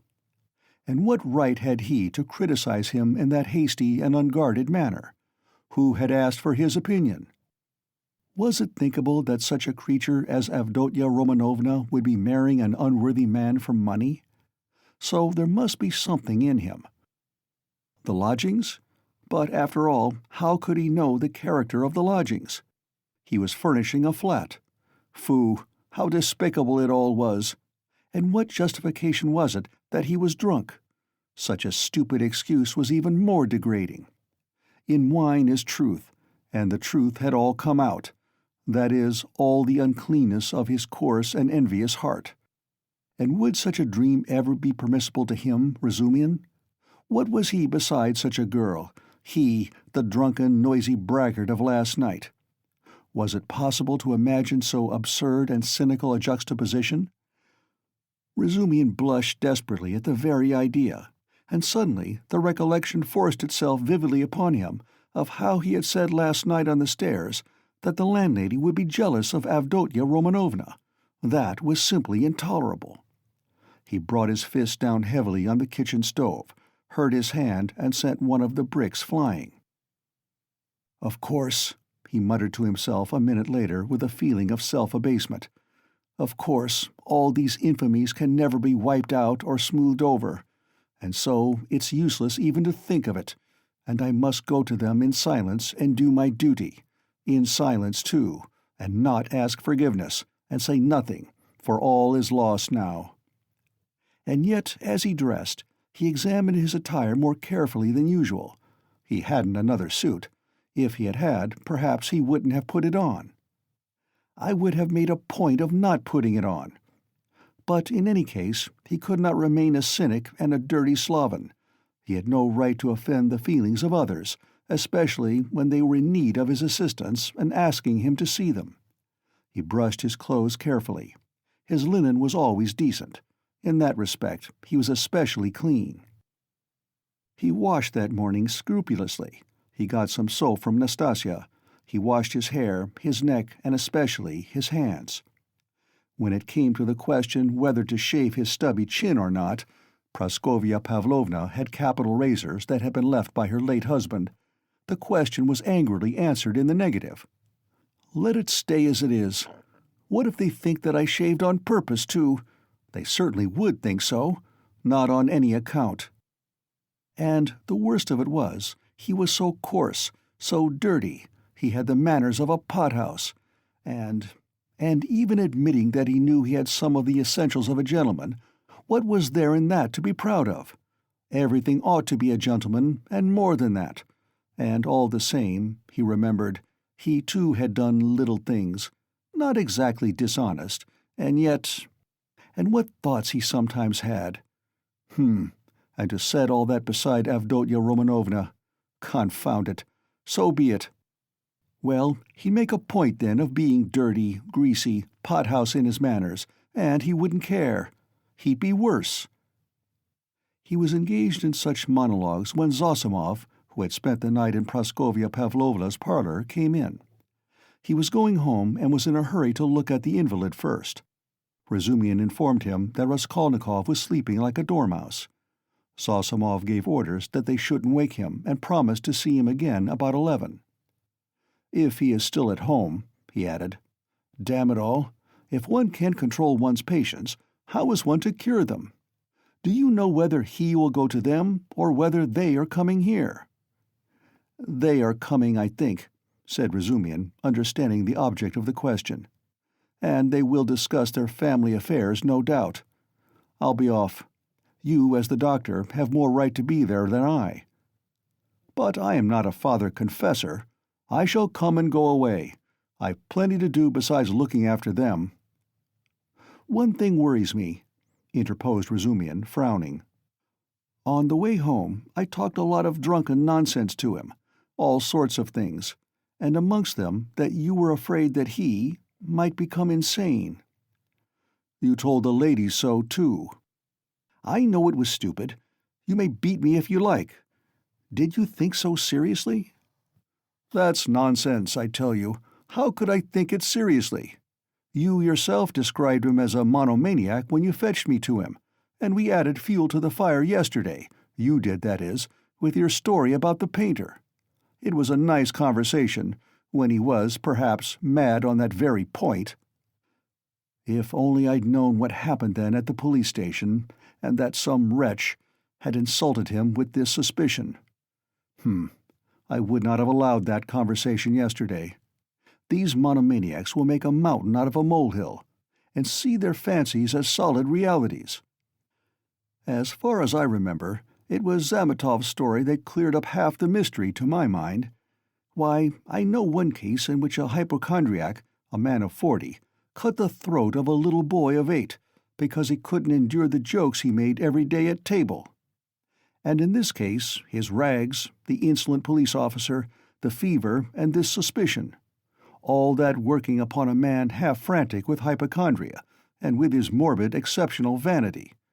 That may well have been the starting point of illness. Well, bother it all. And by the way, that Zametov certainly is a nice fellow, but, he shouldn't have told all that last night. He is an awful chatterbox. But whom did he tell it to? You and me? And Porphyry. And what does that matter? And, by the way, have you any influence on them, his mother and sister? Tell them to be more careful with him today. They'll get on all right, Razumian answered reluctantly. Why is he so set against this Luzhin? A man with money, and she doesn't seem to dislike him, and they haven't a farthing, I suppose, eh? But what business is it of yours? Razumian cried with annoyance. How can I tell whether they've a farthing? Ask them yourself, and perhaps you'll find out. Phoo, what an ass you are sometimes. Last night's wine has not gone off yet. Goodbye. Thank your Praskovia Pavlovna from me for my night's lodging. She locked herself in, made no reply to my bonjour through the door. She was up at 7 o'clock. The samovar was taken into her from the kitchen. I was not vouchsafed a personal interview. At 9 o'clock precisely, Razumian reached the lodgings at Bakaleyev's house. Both ladies were waiting for him with nervous impatience. They had risen at 7 o'clock or earlier. He entered looking as black as night, bowed awkwardly, and was at once furious with himself for it. He had reckoned without his host. Pulcheria Alexandrovna fairly rushed at him, seized him by both hands, and was almost kissing them.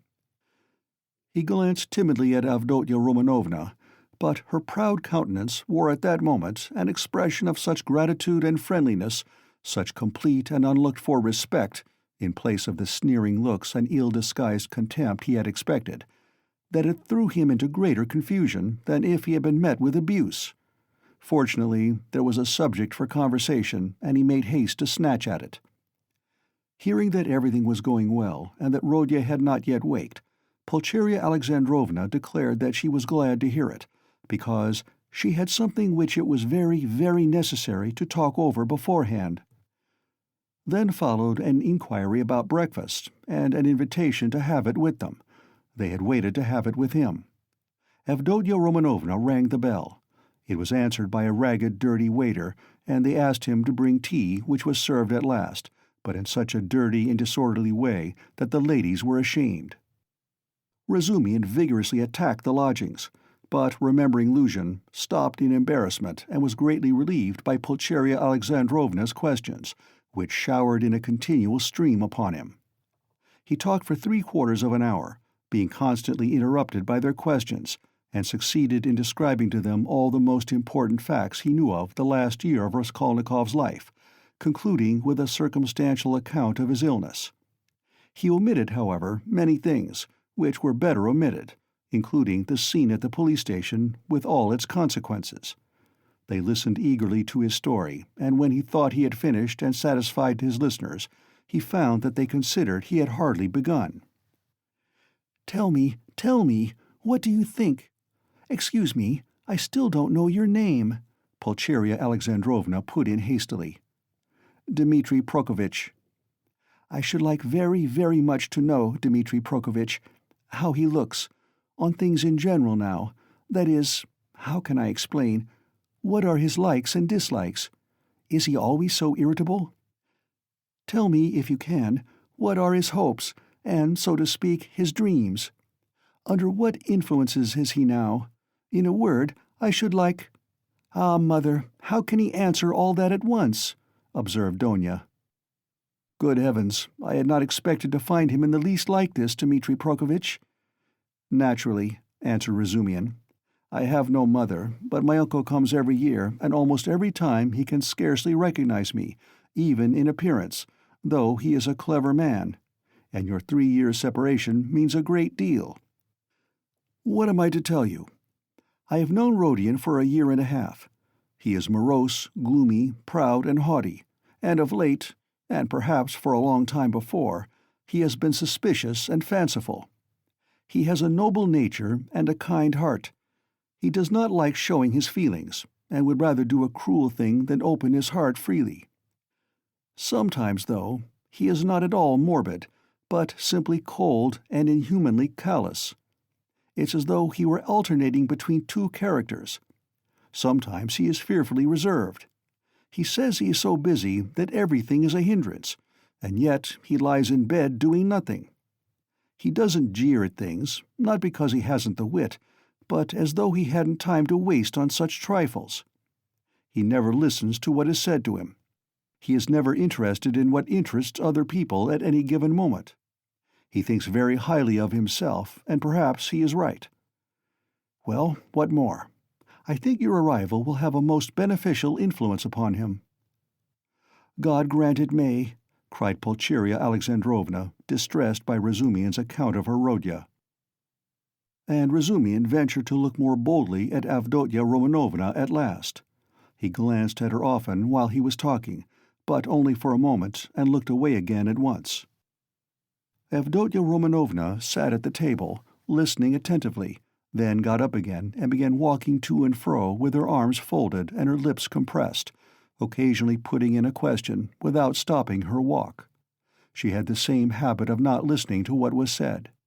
She was wearing a dress of thin dark stuff, and she had a white transparent scarf round her neck. Razumian soon detected signs of extreme poverty in their belongings. Had Avdotya Romanovna been dressed like a queen, he felt that he would not be afraid of her. But perhaps just because she was poorly dressed, and that he noticed all the misery of her surroundings, his heart was filled with dread, and he began to be afraid of every word he uttered, every gesture he made, which was very trying for a man who already felt diffident. "You've told us a great deal that is interesting about my brother's character, and have told it impartially. I am glad. I thought that you were too uncritically devoted to him," observed Avdotya Romanovna with a smile. "I think you are right that he needs a woman's care," she added thoughtfully. "I didn't say so, but I dare say you are right. Only—" "What?" "He loves no one, and perhaps he never will," Razumian declared decisively. "You mean he is not capable of love?" "Do you know, Avdotya Romanovna, you are awfully like your brother, in everything indeed," he blurted out suddenly, to his own surprise, but remembering at once what he had just before said of her brother, he turned as red as a crab and was overcome with confusion. Avdotya Romanovna couldn't help laughing when she looked at him. "You may both be mistaken about Rodya," Pulcheria Alexandrovna remarked, slightly piqued. "I am not talking of our present difficulty, Donya. What Pyotr Petrovitch writes in his letter, and what you and I have supposed, may be mistaken, but you can't imagine, Dmitri Prokofitch, how moody and, so to say, capricious he is. I never could depend on what he would do when he was only 15. And I am sure that he might do something now that nobody else would think of doing.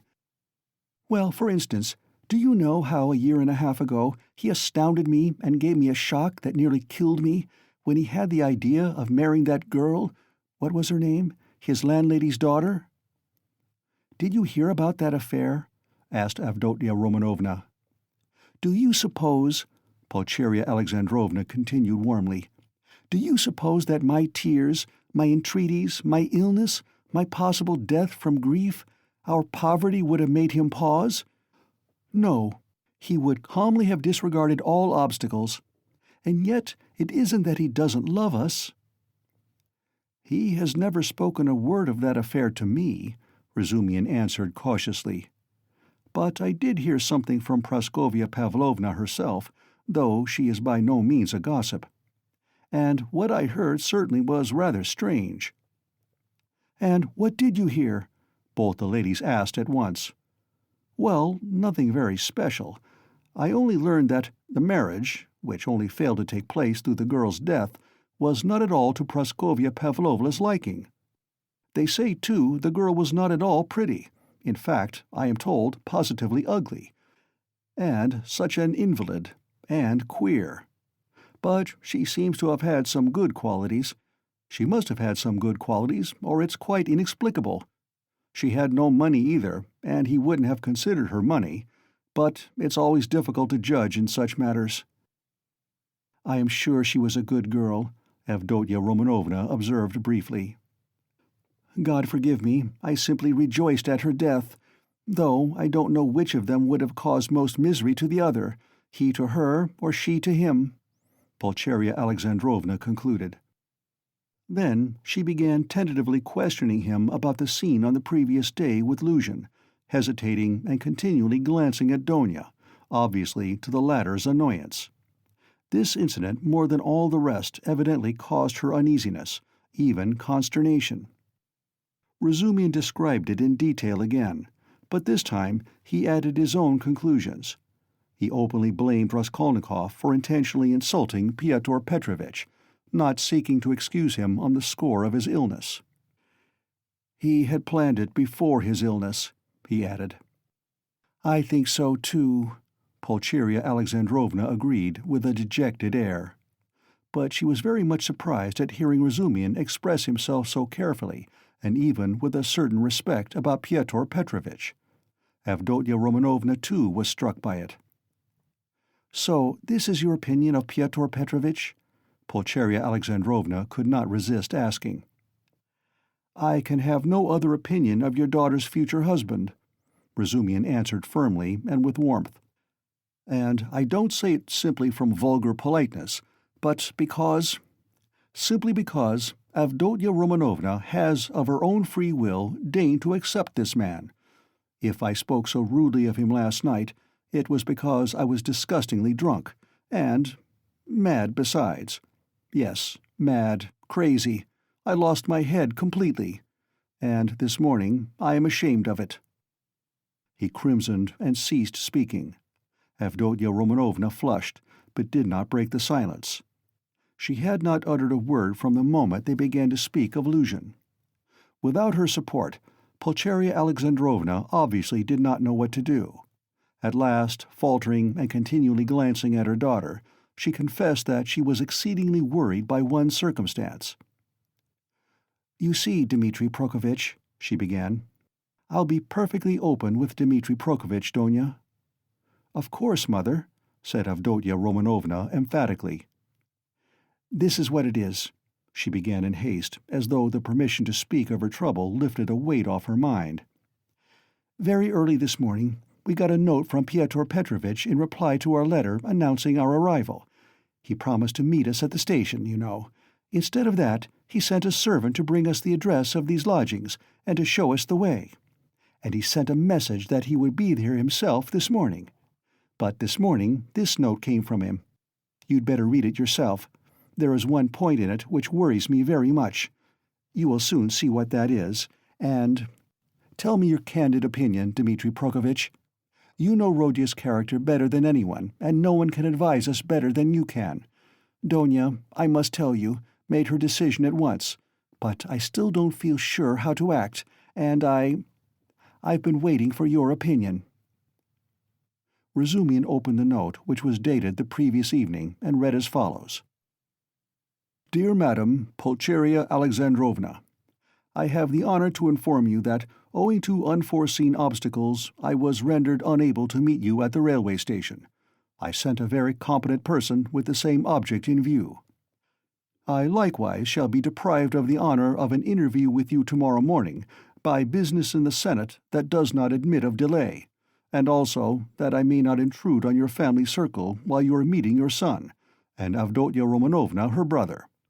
I shall have the honor of visiting you and paying you my respects at your lodgings not later than tomorrow evening at 8 o'clock precisely, and herewith I venture to present my earnest, and, I may add, imperative request that Rodion Romanovich may not be present at our interview, as he offered me a gross and unprecedented affront on the occasion of my visit to him in his illness yesterday. And, moreover, since I desire from you, personally, an indispensable and circumstantial explanation upon a certain point, in regard to which I wish to learn your own interpretation. I have the honor to inform you, in anticipation, that if, in spite of my request, I meet Rodion Romanovich, I shall be compelled to withdraw immediately, and then you have only yourself to blame. I write on the assumption that Rodion Romanovich, who appeared so ill at my visit, suddenly recovered 2 hours later, and so, being able to leave the house, may visit you also. I was confirmed in that belief by the testimony of my own eyes in the lodging of a drunken man who was run over and has since died, to whose daughter, a young woman of notorious behavior, he gave 25 rubles on the pretext of the funeral, which gravely surprised me, knowing what pains you were at to raise that sum. Herewith expressing my special respect to your estimable daughter, Avdotya Romanovna, I beg you to accept the respectful homage of your humble servant, P. Luzhin. "What am I to do now, Dmitri Prokofitch?" began Pulcheria Alexandrovna, almost weeping. "How can I ask Rodion not to come? Yesterday he insisted so earnestly on our refusing Pyotr Petrovitch, and now we are ordered not to receive Rodya. He will come on purpose if he knows, and what will happen then?" "Act on Avdotya Romanovna's decision," Razumihin answered calmly at once. "Oh, dear me! She says— goodness knows what she says. She doesn't explain her object. She says that it would be best, at least not that it would be best, but that it's absolutely necessary that Rodya should make a point of being here at 8 o'clock, and that they must meet. I didn't want even to show him the letter, but to prevent him from coming by some stratagem with your help, because he is so irritable. Besides, I don't understand about that drunkard who died, and that daughter, and how he could have given the daughter all the money, which cost you such sacrifice, Mother," put in Avdotya Romanovna. "He was not himself yesterday," Razumihin said thoughtfully. "If you only knew what he was up to in a restaurant yesterday, though there was sense in it, too. He did say something, as we were going home yesterday evening, about a dead man and a girl, but I didn't understand a word. But last night, I myself— The best thing, Mother, will be for us to go to him ourselves, and there I assure you we will see at once what's to be done. Besides, it's getting late. Good heavens, it's past 10, she cried, looking at a splendid gold-enameled watch which hung round her neck on a thin Venetian chain, and looked entirely out of keeping with the rest of her dress. A present from her fiancé, thought Razumihin. "We must start, Donya, we must start," her mother cried in a flutter. "He will be thinking we are still angry after yesterday, from our coming so late. Merciful heavens!" While she said this, she was hurriedly putting on her hat and mantle. Donya, too, put on her things. Her gloves, as Razumihin noticed, were not merely shabby, but had holes in them, and yet this evident poverty gave the two ladies an air of special dignity, which is always found in people who know how to wear poor clothes. Razumihin looked reverently at Donya and felt proud of escorting her. The queen who mended her stockings in prison, he thought, must have looked then every inch a queen, and even more a queen, than at sumptuous banquets and levees. "My God!" exclaimed Pulcheria Alexandrovna. "Little did I think that I should ever fear seeing my son, my darling, darling Rodya. I am afraid, Dmitri Prokofitch," she added, glancing at him timidly. "Don't be afraid, Mother," said Donya, kissing her. "Better have faith in him." "Oh dear, I have faith in him, but I haven't slept all night," exclaimed the poor woman. They came out into the street. "Do you know, Donya, when I dozed a little this morning, I dreamed of Marfa Petrovna. She was all in white. She came up to me, took my hand, and shook her head at me, but so sternly as though she were blaming me. Is that a good omen? Oh dear me, you don't know, Dmitri Prokofitch, that Marfa Petrovna's dead." "No, I didn't know. Who is Marfa Petrovna?" "She died suddenly, and only fancy—" "Afterwards, Mamma," put in Donya. "He doesn't know who Marfa Petrovna is." "Ah, you don't know? And I was thinking that you knew all about us. Forgive me, Dmitri Prokofitch. I don't know what I am thinking about these last few days. I look upon you really as a providence for us, and so I took it for granted that you knew all about us. I look on you as a relation. Don't be angry with me for saying so. Dear me, what's the matter with your right hand? Have you knocked it?" "Yes, I bruised it," muttered Razumihin, overjoyed. I sometimes speak too much from the heart, so that Donia finds fault with me. But dear me, what a cupboard he lives in! I wonder whether he is awake. Does this woman, this landlady, consider it a room? Listen, you say he does not like to show his feelings, so perhaps I shall annoy him with my weaknesses? Do advise me, Dmitri Prokofitch. How am I to treat him? I feel quite distracted, you know. Don't question him too much about anything if you see him frown. Don't ask him too much about his health. He doesn't like that. Ah, Dmitri Prokofitch, how hard it is to be a mother. But here are the stairs. What an awful staircase! Mother, you are quite pale. Don't distress yourself, darling, said Donia, caressing her. Then, with flashing eyes, she added, He ought to be happy at seeing you, and you are tormenting yourself so.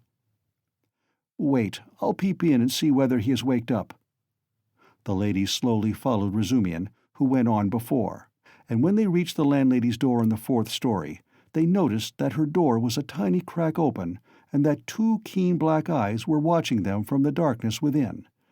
When their eyes met, the door was suddenly shut with such a slam that Pulcheria Alexandrovna almost cried out. Part 3, Chapter 3. "He is well, quite well," Zosimov cried cheerfully as they entered. He had come in 10 minutes earlier and was sitting in the same place as before, on the sofa.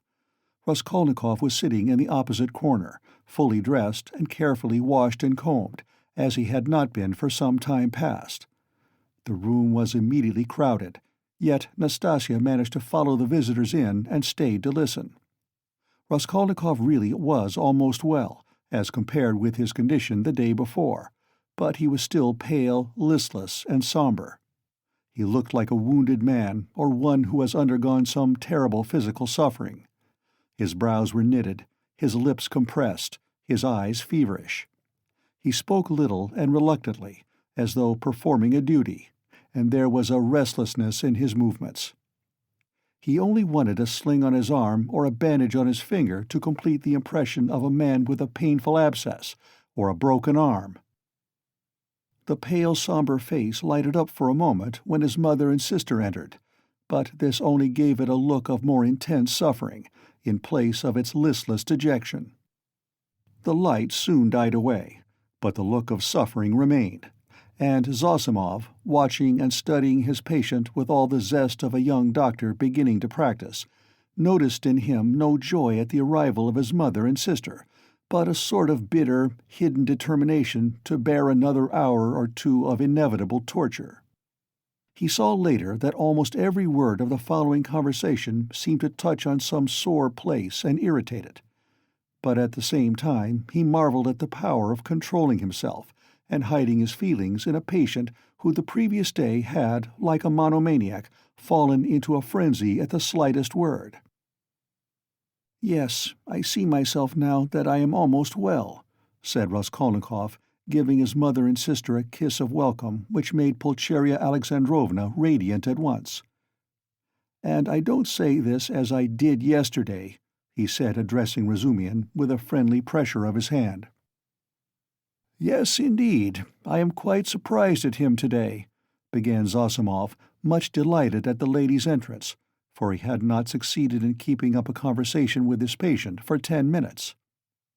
"In another 3 or 4 days, if he goes on like this, he will be just as before, that is, as he was a month ago, or 2, or perhaps even 3.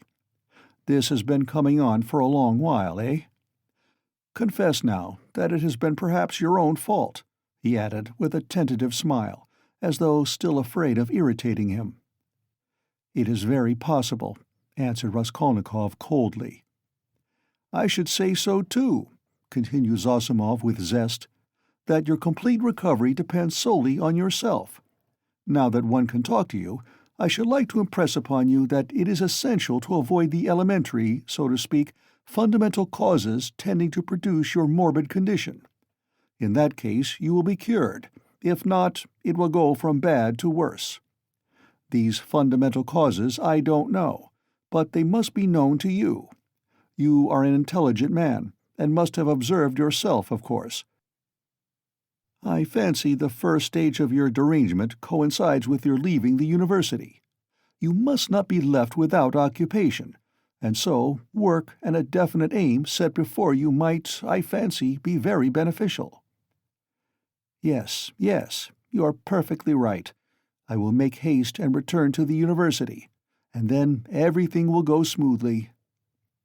Zosimov, who had begun his sage advice partly to make an effect before the ladies, was certainly somewhat mystified when, glancing at his patient, he observed unmistakable mockery on his face. This lasted an instant, however. Pulcheria Alexandrovna began at once thanking Zosimov, especially for his visit to their lodging the previous night.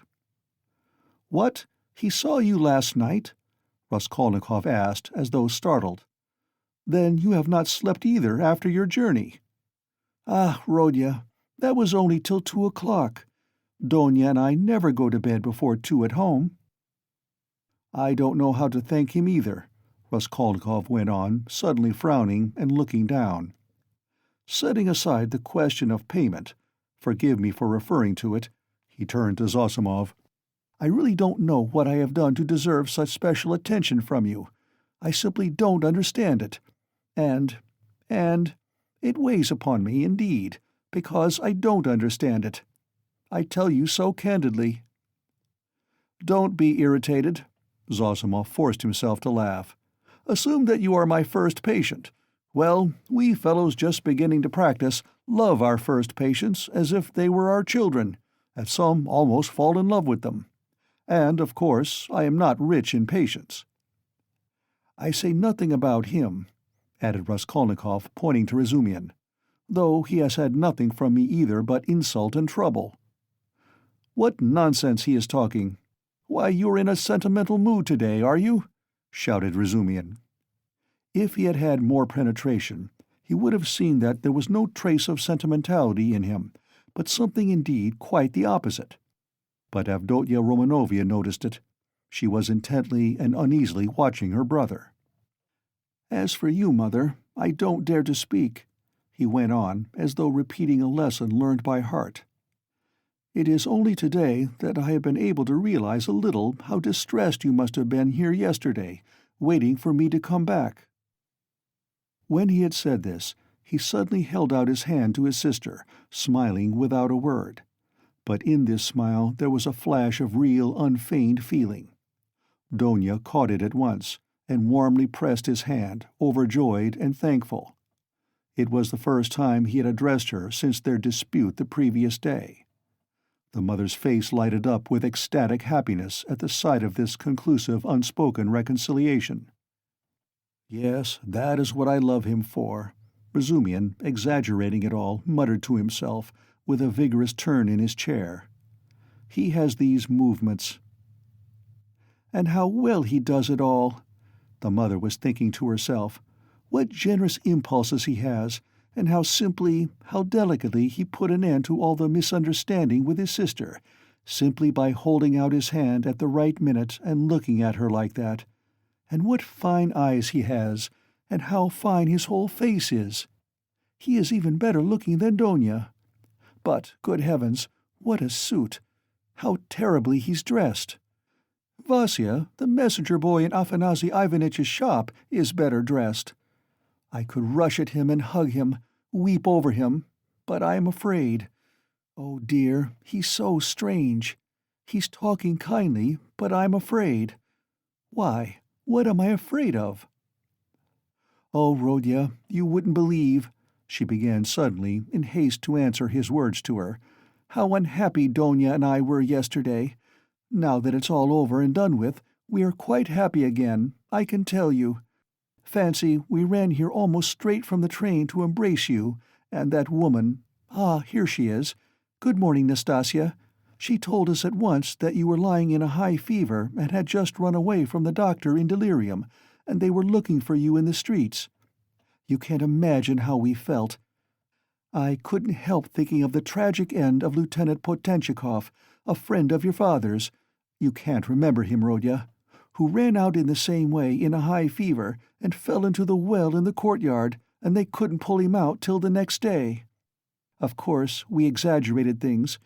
We were on the point of rushing to find Pyotr Petrovitch to ask him to help, because we were alone, utterly alone," she said plaintively, and stopped short suddenly, recollecting it was still somewhat dangerous to speak of Pyotr Petrovitch, although we are quite happy again. "Yes, yes, of course, it's very annoying," Raskolnikov muttered in reply, but with such a preoccupied and inattentive air that Donia gazed at him in perplexity. "What else was it I wanted to say?" He went on, trying to recollect. "Oh, yes, Mother, and you too, Donia. Please don't think that I didn't mean to come and see you today, and was waiting for you to come first." "What are you saying, Rodya?" cried Pulcheria Alexandrovna. She, too, was surprised. "Is he answering us as a duty?" Donia wondered. "Is he being reconciled and asking forgiveness as though he were performing a rite or repeating a lesson?" "I've only just waked up and wanted to go to you, but was delayed owing to my clothes. I forgot yesterday to ask her, Nastasia, to wash out the blood. I've only just dressed." "Blood? What blood?" Pulcheria Alexandrovna asked in alarm. "Oh, nothing. Don't be uneasy. It was when I was wandering about yesterday, rather delirious, I chanced upon a man who had been run over, a clerk." "Delirious? But you remember everything," Razumihin interrupted. "That's true," Raskolnikov answered with special carefulness. "I remember everything, even to the slightest detail, and yet why I did that, and went there and said that, I can't clearly explain now." "A familiar phenomenon," interposed Zosimov. "Actions are sometimes performed in a masterly and most cunning way, while the direction of the actions is deranged and dependent on various morbid impressions. It's like a dream." "Perhaps it's a good thing, really, that he should think me almost a madman," thought Raskolnikov. "Why, people in perfect health act in the same way, too," observed Donia, looking uneasily at Zosimov. "There is some truth in your observation," the latter replied. "In that sense, we are certainly all not infrequently like madmen, but with the slight difference that the deranged are somewhat madder, for we must draw a line. A normal man, it is true, hardly exists. Among dozens, perhaps hundreds of thousands, hardly one is to be met with." At the word madman, carelessly dropped by Zosimov in his chatter on his favorite subject, everyone frowned. Raskolnikov sat, seeming not to pay attention, plunged in thought, with a strange smile on his pale lips. He was still meditating on something. "Well, what about the man who was run over? I interrupted you," Razumihin cried hastily. "What?" Raskolnikov seemed to wake up. "Oh, I got spattered with blood helping to carry him to his lodging. By the way, Mamma, I did an unpardonable thing yesterday. I was literally out of my mind. I gave away all the money you sent me, to his wife for the funeral. She's a widow now, in consumption, a poor creature. 3 little children, starving, nothing in the house. There's a daughter, too. Perhaps you'd have given it yourself if you'd seen them. But I had no right to do it, I admit, especially as I knew how you needed the money yourself. To help others, one must have the right to do it, or else crevez, chien, si vous n'êtes pas content." He laughed. "That's right, isn't it, Donia?" "No, it's not," answered Donia firmly. "Bah, you too have ideals," he muttered, looking at her almost with hatred, and smiling sarcastically. "I ought to have considered that. Well, that's praiseworthy, and it's better for you, and if you reach a line you won't overstep, you will be unhappy, and if you overstep it, maybe you will be still unhappier. But all that's nonsense," he added irritably, vexed at being carried away. "I only meant to say that I beg your forgiveness, Mother," he concluded, shortly and abruptly. "That's enough, Rodya. I am sure that everything you do is very good," said his mother, delighted. "Don't be too sure," he answered, twisting his mouth into a smile. A silence followed. There was a certain constraint in all this conversation, and in the silence, and in the reconciliation, and in the forgiveness, and all were feeling it. "It is as though they were afraid of me," Raskolnikov was thinking to himself, looking askance at his mother and sister. Pulcheria Alexandrovna was indeed growing more timid the longer she kept silent. "Yet in their absence I seem to love them so much," flashed through his mind. "Do you know, Rodya, Marfa Petrovna is dead?" Pulcheria Alexandrovna suddenly blurted out. "What Marfa Petrovna?" "Oh, mercy on us. Marfa Petrovna Svidrigailov. I wrote you so much about her." "Ah, yes, I remember. So, she's dead. Oh, really?" He roused himself up suddenly, as if waking up. "What did she die of?" "Only imagine, quite suddenly," Pulcheria Alexandrovna answered hurriedly, encouraged by his curiosity. "On the very day I was sending you that letter. Would you believe it, that awful man seems to have been the cause of her death. They say he beat her dreadfully." "Why, were they on such bad terms?" he asked, addressing his sister. "Not at all. Quite the contrary, indeed. With her he was always very patient, considerate even. In fact, all those 7 years of their married life he gave way to her, too much so indeed, in many cases. All of a sudden he seems to have lost patience." "Then he could not have been so awful if he controlled himself for 7 years. You seem to be defending him, Donya?" "Oh, no, no, he's an awful man. I can imagine nothing more awful," Donya answered, almost with a shudder, knitting her brows and sinking into thought. "That had happened in the morning," Pulcheria Alexandrovna went on hurriedly. "And directly afterwards she ordered the horses to be harnessed, to drive to the town immediately after dinner. She always used to drive to the town in such cases. She ate a very good dinner, I am told." "After the beating?" "That was always her habit. And immediately after dinner, so as not to be late in starting, she went to the bath-house. You see, she was undergoing some treatment with baths.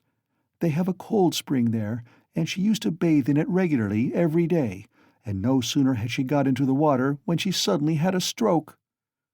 "I should think so," said Zossimov. "And did he beat her badly?" "What does that matter?" put in Donya. But I don't know why you want to tell us such gossip, Mother," said Raskolnikov irritably, as it were in spite of himself. "Ah, my dear, I don't know what to talk about," broke from Pulcheria Alexandrovna.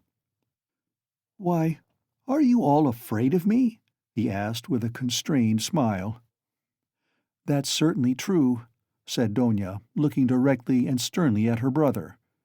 "Mother was crossing herself with terror as she came up the stairs." His face worked, as though in convulsion. "Ah, what are you saying, Donya? Don't be angry, please, Rodya. Why did you say that, Donya?" Pulcheria Alexandrovna began, overwhelmed. "You see, coming here, I was dreaming all the way, in the train, how we should meet, how we should talk over everything together, and I was so happy I did not notice the journey. But what am I saying? I am happy now. You should not, Donya. I am happy now, simply in seeing you, Rodya." "Hush, Mother," he muttered in confusion, not looking at her, but pressing her hand. "We shall have time to speak freely of everything." As he said this, he was suddenly overwhelmed with confusion and turned pale. Again that awful sensation he had known of late passed with deadly chill over his soul. Again it became suddenly plain and perceptible to him that he had just told a fearful lie, that he would never now be able to speak freely of everything, that he would never again be able to speak of anything to anyone. The anguish of this thought was such that for a moment he almost forgot himself. He got up from his seat, and not looking at anyone, walked towards the door. "What are you about?" cried Razumihin, clutching him by the arm. He sat down again and began looking about him in silence. They were all looking at him in perplexity. "But what are you all so dull for?" he shouted, suddenly and quite unexpectedly. Do say something. What's the use of sitting like this? Come, do speak. Let us talk. We meet together and sit in silence. Come, anything." "Thank God, I was afraid the same thing as yesterday was beginning again," said Pulcheria Alexandrovna, crossing herself. "What is the matter, Rodya?" asked Avdotya Romanovna distrustfully. "Oh, nothing. I remembered something," he answered, and suddenly laughed. "Well, if you remembered something, that's all right. I was beginning to think," muttered Zossimov, getting up from the sofa. "It is time for me to be off. I will look in again, perhaps, if I can." He made his bows and went out. "What an excellent man," observed Pulcheria Alexandrovna. "Yes, excellent, splendid, well-educated, intelligent," Raskolnikov began, suddenly speaking with surprising rapidity, and a liveliness he had not shown till then. "I can't remember where I met him before my illness. I believe I have met him somewhere. And this is a good man, too." He nodded at Razumihin. "Do you like him, Donia?" he asked her, and suddenly, for some unknown reason, laughed. "Very much," answered Donia. "Phoo! What a pig you are!" Razumihin protested, blushing in terrible confusion, and he got up from his chair. Pulcheria Alexandrovna smiled faintly, but Raskolnikov laughed aloud. "Where are you off to?" "I must go." "You need not at all. Stay. Zossimov has gone, so you must. Don't go. What's the time? Is it 12 o'clock? What a pretty watch you have got, Donia. But why are you all silent again? I do all the talking." "It was a present from Marfa Petrovna," answered Donia. "And a very expensive one," added Pulcheria Alexandrovna. "Ah, what a big one! Hardly like a lady's." "I like that sort," said Donia. "So it is not a present from her fiancé," thought Razumihin, and was unreasonably delighted. "I thought it was Luzhin's present," observed Raskolnikov. "No, he has not made Donia any presents yet." "Ah. And do you remember, Mother, I was in love and wanted to get married?" he said suddenly, looking at his mother, who was disconcerted by the sudden change of subject and the way he spoke of it. "Oh, yes, my dear." Pulcheria Alexandrovna exchanged glances with Donia and Razumihin. Yes. What shall I tell you? I don't remember much indeed. She was such a sickly girl," he went on, growing dreamy and looking down again. "Quite an invalid. She was fond of giving alms to the poor, and was always dreaming of a nunnery, and once she burst into tears when she began talking to me about it. Yes, yes, I remember. I remember very well. She was an ugly little thing. I really don't know what drew me to her then. I think it was because she was always ill. If she had been lame or hunchback, I believe I should have liked her better still." He smiled dreamily. "Yes, it was a sort of spring delirium." "No, it was not only spring delirium," said Donia with warm feeling. He fixed a strained, intent look on his sister, but did not hear or did not understand her words. Then, completely lost in thought, he got up, went up to his mother, kissed her, went back to his place and sat down. "You love her even now?" said Pulcheria Alexandrovna, touched. "Her? Now? Oh, yes, you ask about her. No. That's all now, as it were, in another world. And so long ago. And indeed, everything happening here seems somehow far away." He looked attentively at them. "You now, I seem to be looking at you from 1,000 miles away. But goodness knows why we are talking of that. And what's the use of asking about it?" he added with annoyance, and biting his nails, fell into dreamy silence again. "What a wretched lodging you have, Rodya. It's like a tomb," said Pulcheria Alexandrovna, suddenly breaking the oppressive silence. "I am sure it's quite half through your lodging you have become so melancholy." "My lodging," he answered listlessly. "Yes, The lodging had a great deal to do with it. I thought that too. If only you knew, though, what a strange thing you said just now, Mother," he said, laughing strangely. A little more, and their companionship, this mother and this sister, with him after 3 years' absence, this intimate tone of conversation in face of the utter impossibility of really speaking about anything, would have been beyond his power of endurance. But there was one urgent matter which must be settled one way or the other that day, so he had decided when he woke. Now he was glad to remember it, as a means of escape. "Listen, Doña," he began gravely and dryly. "Of course I beg your pardon for yesterday, but I consider it my duty to tell you again that I do not withdraw my chief point. It is me or Luzhin. If I am a scoundrel, you must not be. One is enough. If you marry Luzhin, I cease at once to look on you as a sister." "Rodya, Rodya, it is the same as yesterday again," Pulcheria Alexandrovna cried mournfully. "And why do you call yourself a scoundrel? I can't bear it. You said the same yesterday." "Brother," Donia answered firmly and with the same dryness, "in all this there is a mistake on your part. I thought it over at night, and found out the mistake.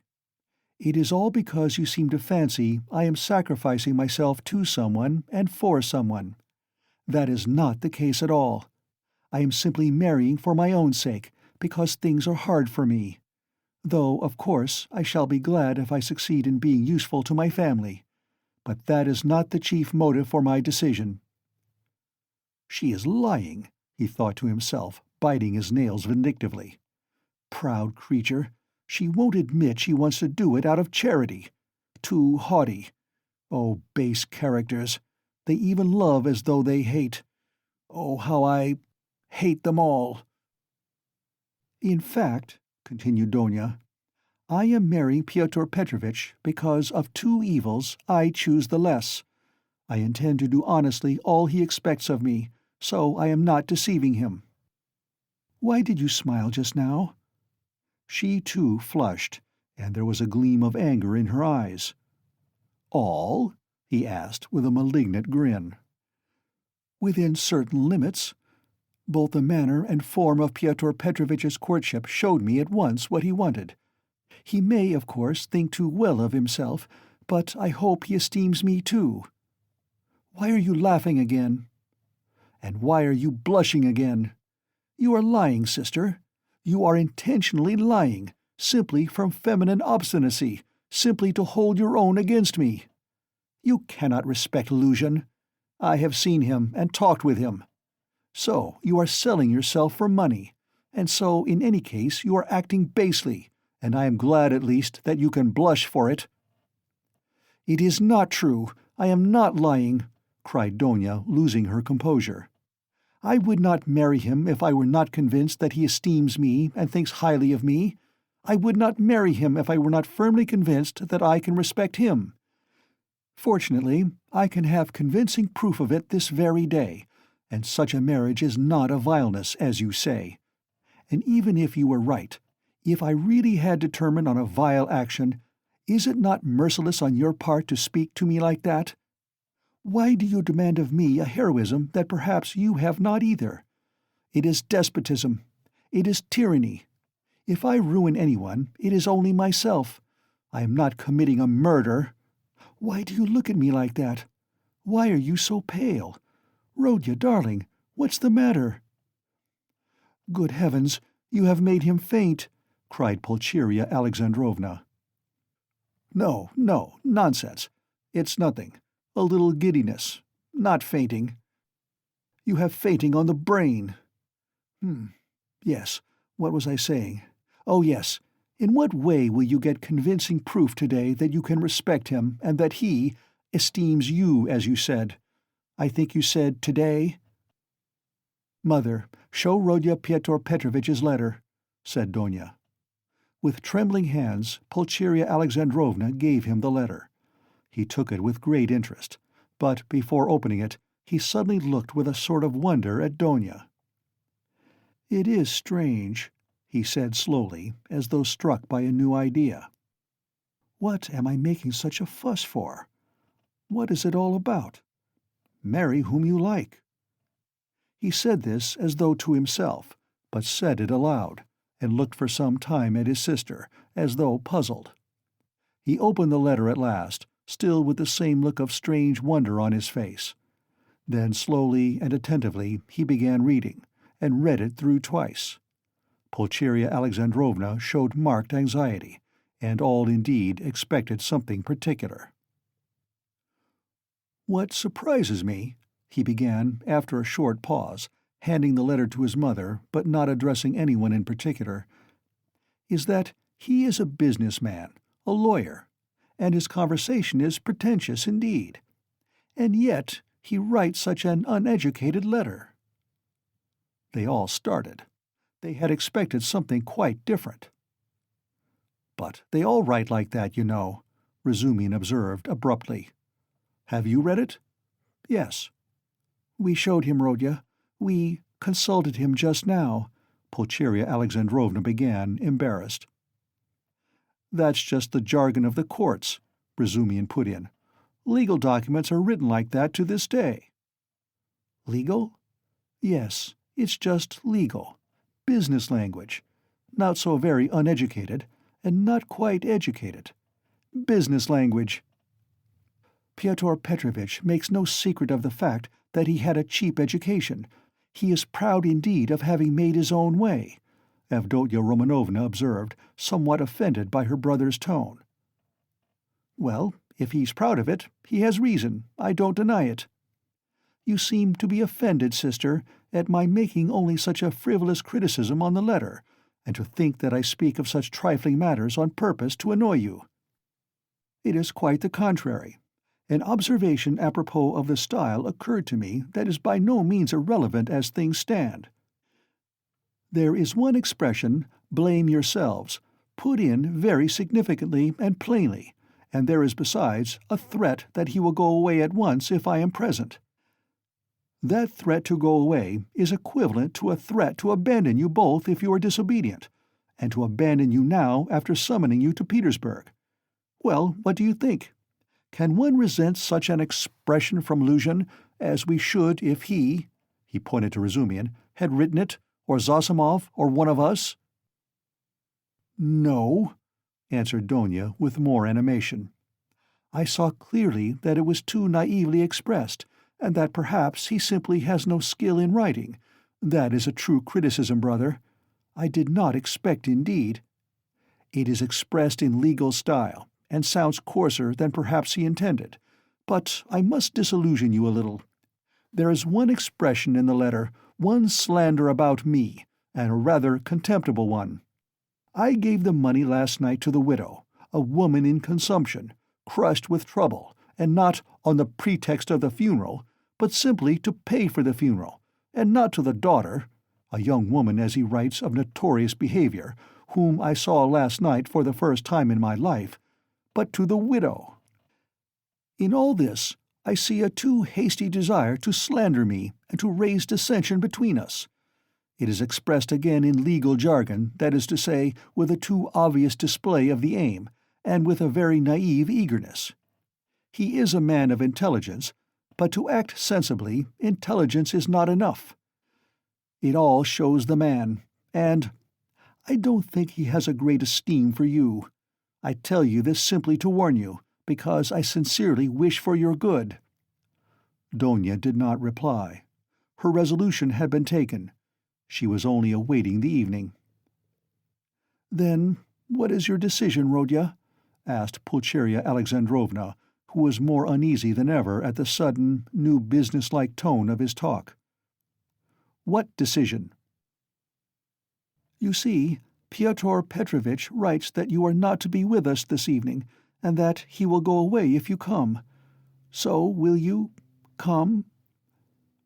"That, of course, is not for me to decide, but for you, first, if you are not offended by such a request, and secondly, by Donia, if she too is not offended. I will do what you think best," he added dryly. "Donia has already decided, and I fully agree with her," Pulcheria Alexandrovna hastened to declare.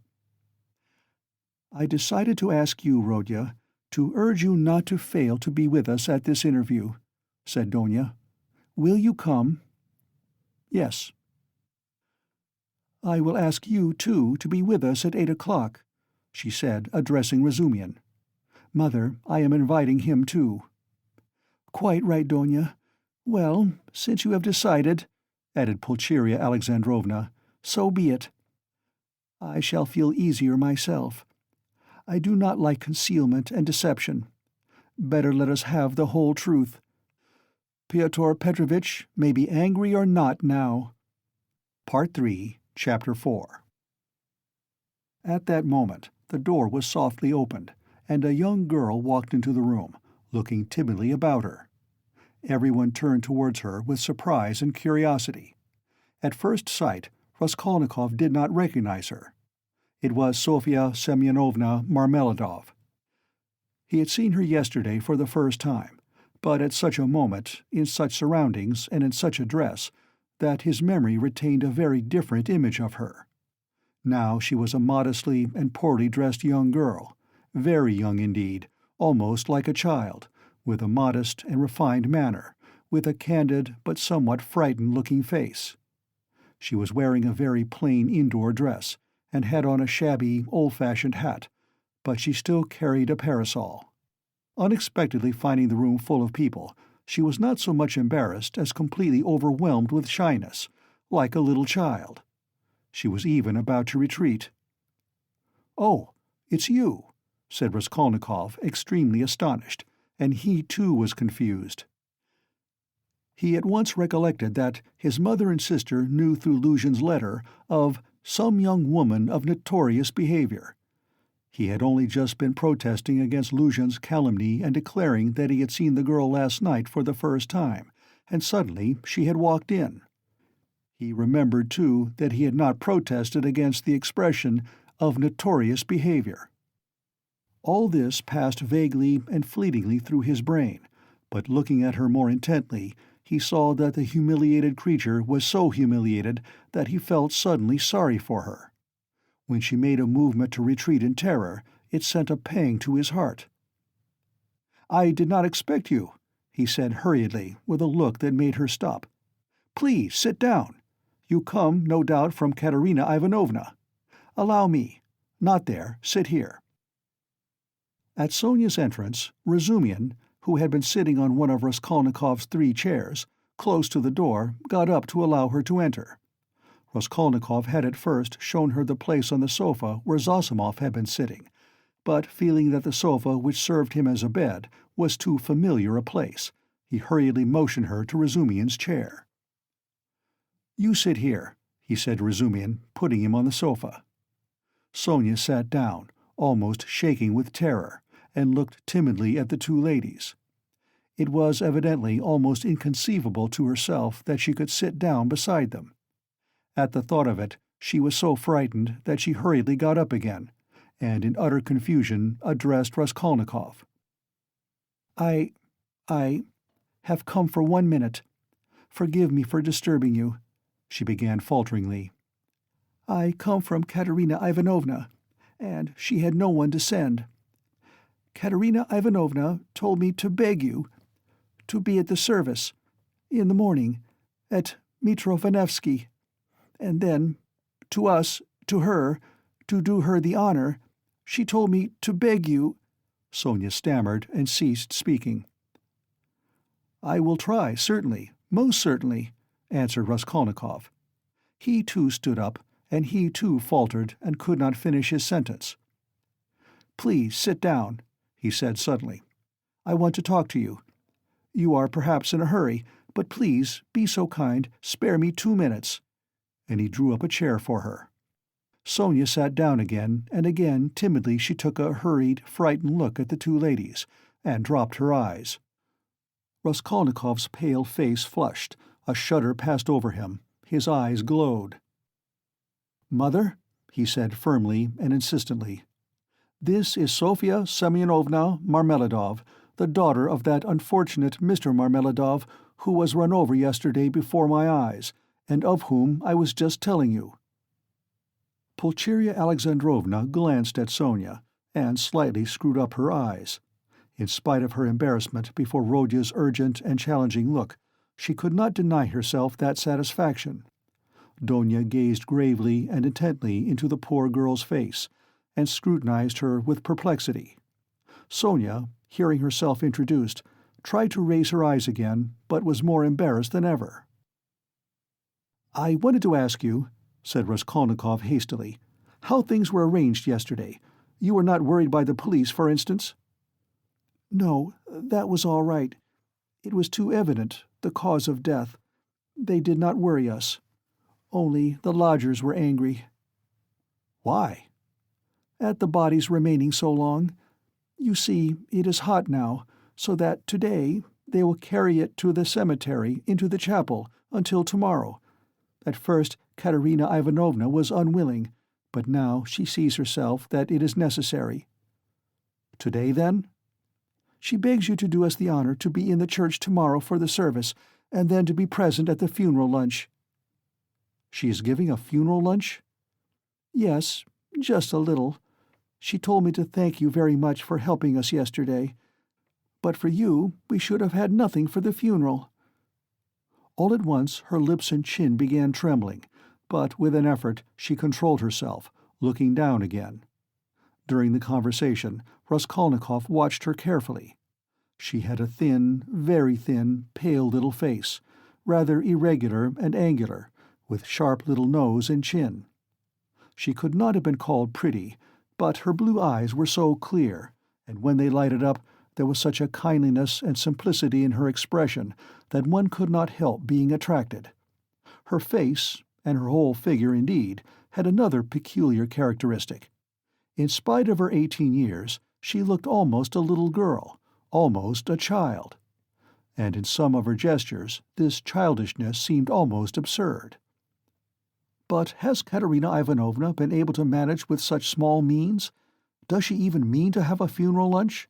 Raskolnikov asked, persistently keeping up the conversation. "The coffin will be plain, of course, and everything will be plain, so it won't cost much. Katerina Ivanovna and I have reckoned it all out, so that there will be enough left, and Katerina Ivanovna was very anxious it should be so. You know one can't... It's a comfort to her.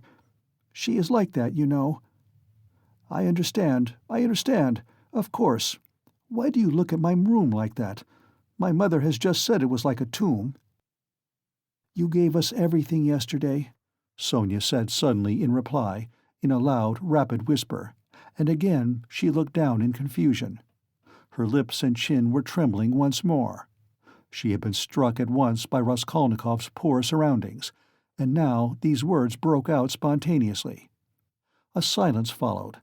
There was a light in Donya's eyes, and even Pulcheria Alexandrovna looked kindly at Sonia. "Rodya," she said, getting up, "we shall have dinner together, of course. Come, Donya. And you, Rodya, had better go for a little walk, and then rest and lie down before you come to see us. I am afraid we have exhausted you." Yes, I'll come," he answered, getting up fussily. "But I have something to see to." "But surely you will have dinner together," cried Razumihin, looking in surprise at Raskolnikov. "What do you mean?" Yes, I am coming, of course. And you stay a minute. You do not want him just now, do you, Mother? Or perhaps I am taking him from you." "Oh, no. And will you, Dmitri Prokofitch, do us the favor of dining with us?" "Please do," added Donya. Razumihin bowed, positively radiant. For one moment they were all strangely embarrassed. "Goodbye, Rodya, that is, till we meet. I do not like saying goodbye. Goodbye, Nastasia. Ah, I have said goodbye again." Pulcheria Alexandrovna meant to greet Sonia too, but it somehow failed to come off, and she went in a flutter out of the room. But Avdotya Romanovna seemed to await her turn, and, following her mother out, gave Sonia an attentive, courteous bow. Sonia, in confusion, gave a hurried, frightened curtsy. There was a look of poignant discomfort in her face, as though Avdotya Romanovna's courtesy and attention were oppressive and painful to her. "Donya, good-bye," called Raskolnikov in the passage. "Give me your hand." "Why, I did give it to you. Have you forgotten?" said Donya, turning warmly and awkwardly to him. "Never mind, give it to me again." And he squeezed her fingers warmly. Donya smiled, flushed, pulled her hand away, and went off quite happy. "Come, that's capital," he said to Sonia, going back and looking brightly at her. "God give peace to the dead, the living have still to live. That is right, isn't it?" Sonia looked surprised at the sudden brightness of his face. He looked at her for some moments in silence. The whole history of the dead father floated before his memory in those moments. "Heavens, Donya," Pulcheria Alexandrovna began as soon as they were in the street. "I really feel relieved myself at coming away, more at ease. How little did I think yesterday in the train that I could ever be glad of that. I tell you again, Mother, he is still very ill. Don't you see it? Perhaps worrying about us upset him. We must be patient, and much, much can be forgiven." "Well, you were not very patient." Pulcheria Alexandrovna caught her up, hotly and jealously. "Do you know, Donya, I was looking at you too. You are the very portrait of him, and not so much in face as in soul. You are both melancholy, both morose and hot-tempered, both haughty and both generous. Surely he can't be an egotist, Donya? Eh? When I think of what is in store for us this evening, my heart sinks." "Don't be uneasy, Mother. What must be, will be." "Donya, only think what a position we are in. What if Pyotr Petrovitch breaks it off?" Poor Pulcheria Alexandrovna blurted out incautiously. "He won't be worth much if he does," answered Donya sharply and contemptuously. "We did well to come away," Pulcheria Alexandrovna hurriedly broke in.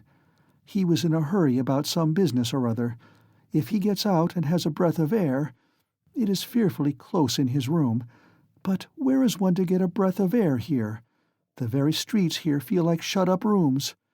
Good heavens, what a town! Stay, this side. They will crush you, carrying something. Why, it is a piano they have got, I declare. How they push! I am very much afraid of that young woman, too." "What young woman, Mother?" "Why, that Sofya Semyonovna, who was there just now." "Why?" "I have a presentiment, Donya. Well, you may believe it or not, but as soon as she came in, that very minute, I felt that she was the chief cause of the trouble." "Nothing of the sort!" cried Donya in vexation. "What nonsense, with your presentiments, Mother! He only made her acquaintance the evening before, and he did not know her when she came in." "Well, you will see. She worries me. But you will see, you will see. I was so frightened. She was gazing at me with those eyes. I could scarcely sit still in my chair when he began introducing her, do you remember? It seems so strange, but Pyotr Petrovitch writes like that about her, and he introduces her to us, to you. So he must think a great deal of her." "People will write anything. We were talked about and written about, too. Have you forgotten? I am sure that she is a good girl, and that it is all nonsense." "God grant it may be." "And Pyotr Petrovitch is a contemptible slanderer," Donya snapped out suddenly. Pulcheria Alexandrovna was crushed. The conversation was not resumed. "I will tell you what I want with you," said Raskolnikov, drawing Razumihin to the window. "Then I will tell Katerina Ivanovna that you are coming," Sonia said hurriedly, preparing to depart. "1 minute, Sofya Semyonovna. We have no secrets. You are not in our way. I want to have another word or two with you. Listen." He turned suddenly to Razumihin again. "You know that— what's his name? Porfiry Petrovitch?" "I should think so. He is a relation. Why?" added the latter with interest. "Is not he managing that case? You know, about that murder?" You were speaking about it yesterday." "Yes. Well?" Razumian's eyes opened wide. "He was inquiring for people who had pawned things, and I have some pledges there too. Trifles.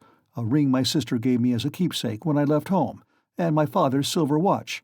They are only worth 5 or 6 rubles together. But I value them. So what am I to do now? I do not want to lose the things, especially the watch. I was quaking just now, for fear Mother would ask to look at it when we spoke of Donia's watch. It is the only thing of Father's left us. She would be ill if it were lost. You know what women are. So tell me what to do. I know I ought to have given notice at the police station, but would it not be better to go straight to Porphyry, eh? What do you think? The matter might be settled more quickly. You see, Mother may ask for it before dinner." "Certainly not to the police station. Certainly to Porphyry," Razumian shouted in extraordinary excitement. "Well, how glad I am! Let us go at once. It is a couple of steps. We shall be sure to find him." "Very well, let us go." "And he will be very, very glad to make your acquaintance. I have often talked to him of you at different times. I was speaking of you yesterday. Let us go. So, you knew the old woman? So that's it. It is all turning out splendidly. Oh yes, Sofya Ivanovna." "Sofya Semyonovna," corrected Raskolnikov. "Sofya Semyonovna, this is my friend Razumian, and he is a good man." "If you have to go now," Sonia was beginning, not looking at Razumian at all, and still more embarrassed. "Let us go," decided Raskolnikov. "I will come to you today, Sofya Semyonovna. Only tell me where you live." He was not exactly ill at ease, but seemed hurried, and avoided her eyes. Sonia gave her address, and flushed as she did so. They all went out together. "Don't you lock up?" asked Razumian, following him on to the stairs. "Never," answered Raskolnikov. "I have been meaning to buy a lock for these 2 years. People are happy who have no need of locks," he said, laughing to Sonia. They stood still in the gateway. "Do you go to the right, Sofya Semyonovna? How did you find me, by the way?" he added, as though he wanted to say something quite different. He wanted to look at her soft, clear eyes, but this was not easy. "Why, you gave your address to Polenka yesterday." "Polenka? Oh yes, Polenka. That is the little girl. She is your sister? Did I give her the address?" "Why, had you forgotten?" "No, I remember." "I had heard my father speak of you, only I did not know your name, and he did not know it. And now I came, and as I had learnt your name, I asked today, 'Where does Mr. Raskolnikov live?' I did not know you had only a room, too. Good-bye, I will tell Katerina Ivanovna." She was extremely glad to escape at last. She went away looking down, hurrying to get out of sight as soon as possible, to walk the 20 steps to the turning on the right, and to be at last alone, and then moving rapidly along, looking at no one, noticing nothing, to think, to remember, to meditate on every word, every detail. Never, never had she felt anything like this. Dimly and unconsciously a whole new world was opening before her. She remembered suddenly that Raskolnikov meant to come to her that day, perhaps at once. "Only not today.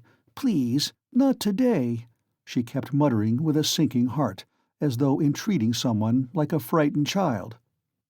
"Mercy, to me, to that room. He will see. Oh, dear." She was not capable at that instant of noticing an unknown gentleman who was watching her and following at her heels. He had accompanied her from the gateway. At the moment when Razumian, Raskolnikov, and she stood still at parting on the pavement, this gentleman, who was just passing, started on hearing Sonia's words, "And I asked where Mr. Raskolnikov lived." He turned on a rapid but attentive look upon all three, especially upon Raskolnikov, to whom Sonia was speaking, then looked back and noted the house. All this was done in an instant as he passed, and trying not to betray his interest, he walked on more slowly as though waiting for something. He was waiting for Sonia. He saw that they were parting and that Sonia was going home. Home? Where? I've seen that face somewhere, he thought. I must find out.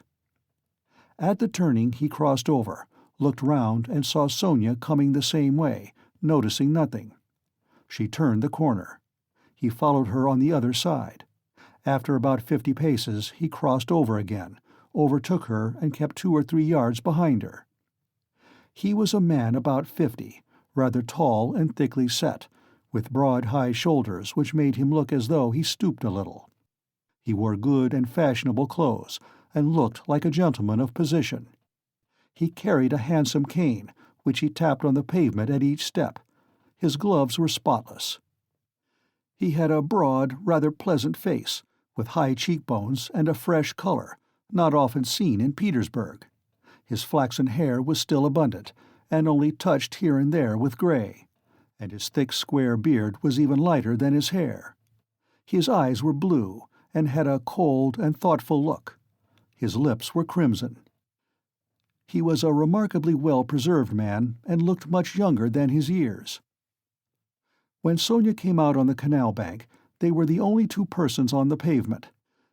He observed her dreaminess and preoccupation. On reaching the house where she lodged, Sonia turned in at the gate. He followed her, seeming rather surprised. In the courtyard she turned to the right corner. "Bah!" muttered the unknown gentleman, and mounted the stairs behind her. Only then Sonia noticed him. She reached the 3rd story, turned down the passage, and rang at number 9. On the door was inscribed in chalk, "Kapernaumov, tailor." "Bah!" the stranger repeated again, wondering at the strange coincidence, and he rang next door at number 8. The doors were 2 or 3 yards apart. "You lodge at Kapernaumov's," he said, looking at Sonia and laughing. "He altered a waistcoat for me yesterday. I am staying close here at Madame Restlich's. How odd!" Sonia looked at him attentively. "We are neighbors," he went on gaily. "I only came to town the day before yesterday. Goodbye for the present." Sonia made no reply. The door opened, and she slipped in. She felt for some reason ashamed and uneasy. On the way to Porphyry's, Razumian was obviously excited. "That's capital, brother," he repeated several times. "And I am glad. I am glad." "What are you glad about?" Raskolnikov thought to himself. "I didn't know that you pledged things at the old woman's, too. And was it long ago? I mean, was it long since you were there?" What a simple-hearted fool he is. "When was it?" Raskolnikov stopped still to recollect. 2 or 3 days before her death, it must have been. But I am not going to redeem the things now," he put in with a sort of hurried and conspicuous solicitude about the things. "I've not more than a silver rouble left, after last night's accursed delirium." He laid special emphasis on the delirium. "Yes, yes," Razumian hastened to agree, with what was not clear. "Then that's why you were stuck, partly. You know, in your delirium you were continually mentioning some rings or chains. Yes, yes, that's clear. It's all clear now." Hullo, how that idea must have got about among them. Here this man will go to the stake for me, and I find him delighted at having it cleared up why I spoke of rings in my delirium. What a hold the idea must have on all of them. "Shall we find him?" he asked suddenly. "Oh, yes," Razumian answered quickly. "He is a nice fellow, you will see, brother. Rather clumsy, that is to say, he is a man of polished manners, but I mean clumsy in a different sense. He is an intelligent fellow, very much so indeed, but he has his own range of ideas. He is incredulous, skeptical, cynical. He likes to impose on people, or rather to make fun of them. His is the old circumstantial method, but he understands his work thoroughly. Last year he cleared up a case of murder in which the police had hardly a clue. He is very, very anxious to make your acquaintance." "On what grounds is he so anxious?" "Oh, it's not exactly— You see, since you've been ill, I happen to have mentioned you several times. So when he heard about you, about your being a law student and not able to finish your studies, he said, 'What a pity!' And so I concluded, from everything together, not only that. Yesterday Zametov, You know, Rodya, I talked some nonsense on the way home to you yesterday when I was drunk. I am afraid, brother, of your exaggerating it, you see." "What? That they think I am a madman? Maybe they are right," he said with a constrained smile. "Yes, yes. That is, pooh, no. But all that I said, and there was something else too, it was all nonsense, drunken nonsense." "But why are you apologizing? I am so sick of it all," Raskolnikov cried with exaggerated irritability. It was partly assumed, however. I know, I understand. Believe me, I understand. One's ashamed to speak of it." "If you are ashamed, then don't speak of it." Both were silent. Razumian was more than ecstatic, and Raskolnikov perceived it with repulsion. He was alarmed, too, by what Razumian had just said about Porphyry. "I shall have to pull a long face with him, too," he thought, with a beating heart, and he turned white. "And do it naturally, too. But the most natural thing would be to do nothing at all. Carefully do nothing at all. No, carefully would not be natural again. Oh well, we shall see how it turns out. We shall see directly. Is it a good thing to go or not? The butterfly flies to the light. My heart is beating, that's what's bad." "In this grey house," said Razumian. "The most important thing, does Porphyry know that I was at the old hag's flat yesterday, and asked about the blood? I must find out that instantly, as soon as I go in, find out from his face. Otherwise, I'll find out if it's my ruin." "I say, brother," he said suddenly, addressing Razumian with a sly smile, "I have been noticing all day that you seem to be curiously excited. Isn't it so?" "Excited?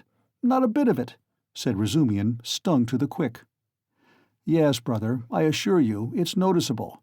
Why, you sat on your chair in a way you never do sit, on the edge somehow, and you seemed to be writhing all the time. You kept jumping up for nothing. One moment you were angry, and the next your face looked like a sweetmeat.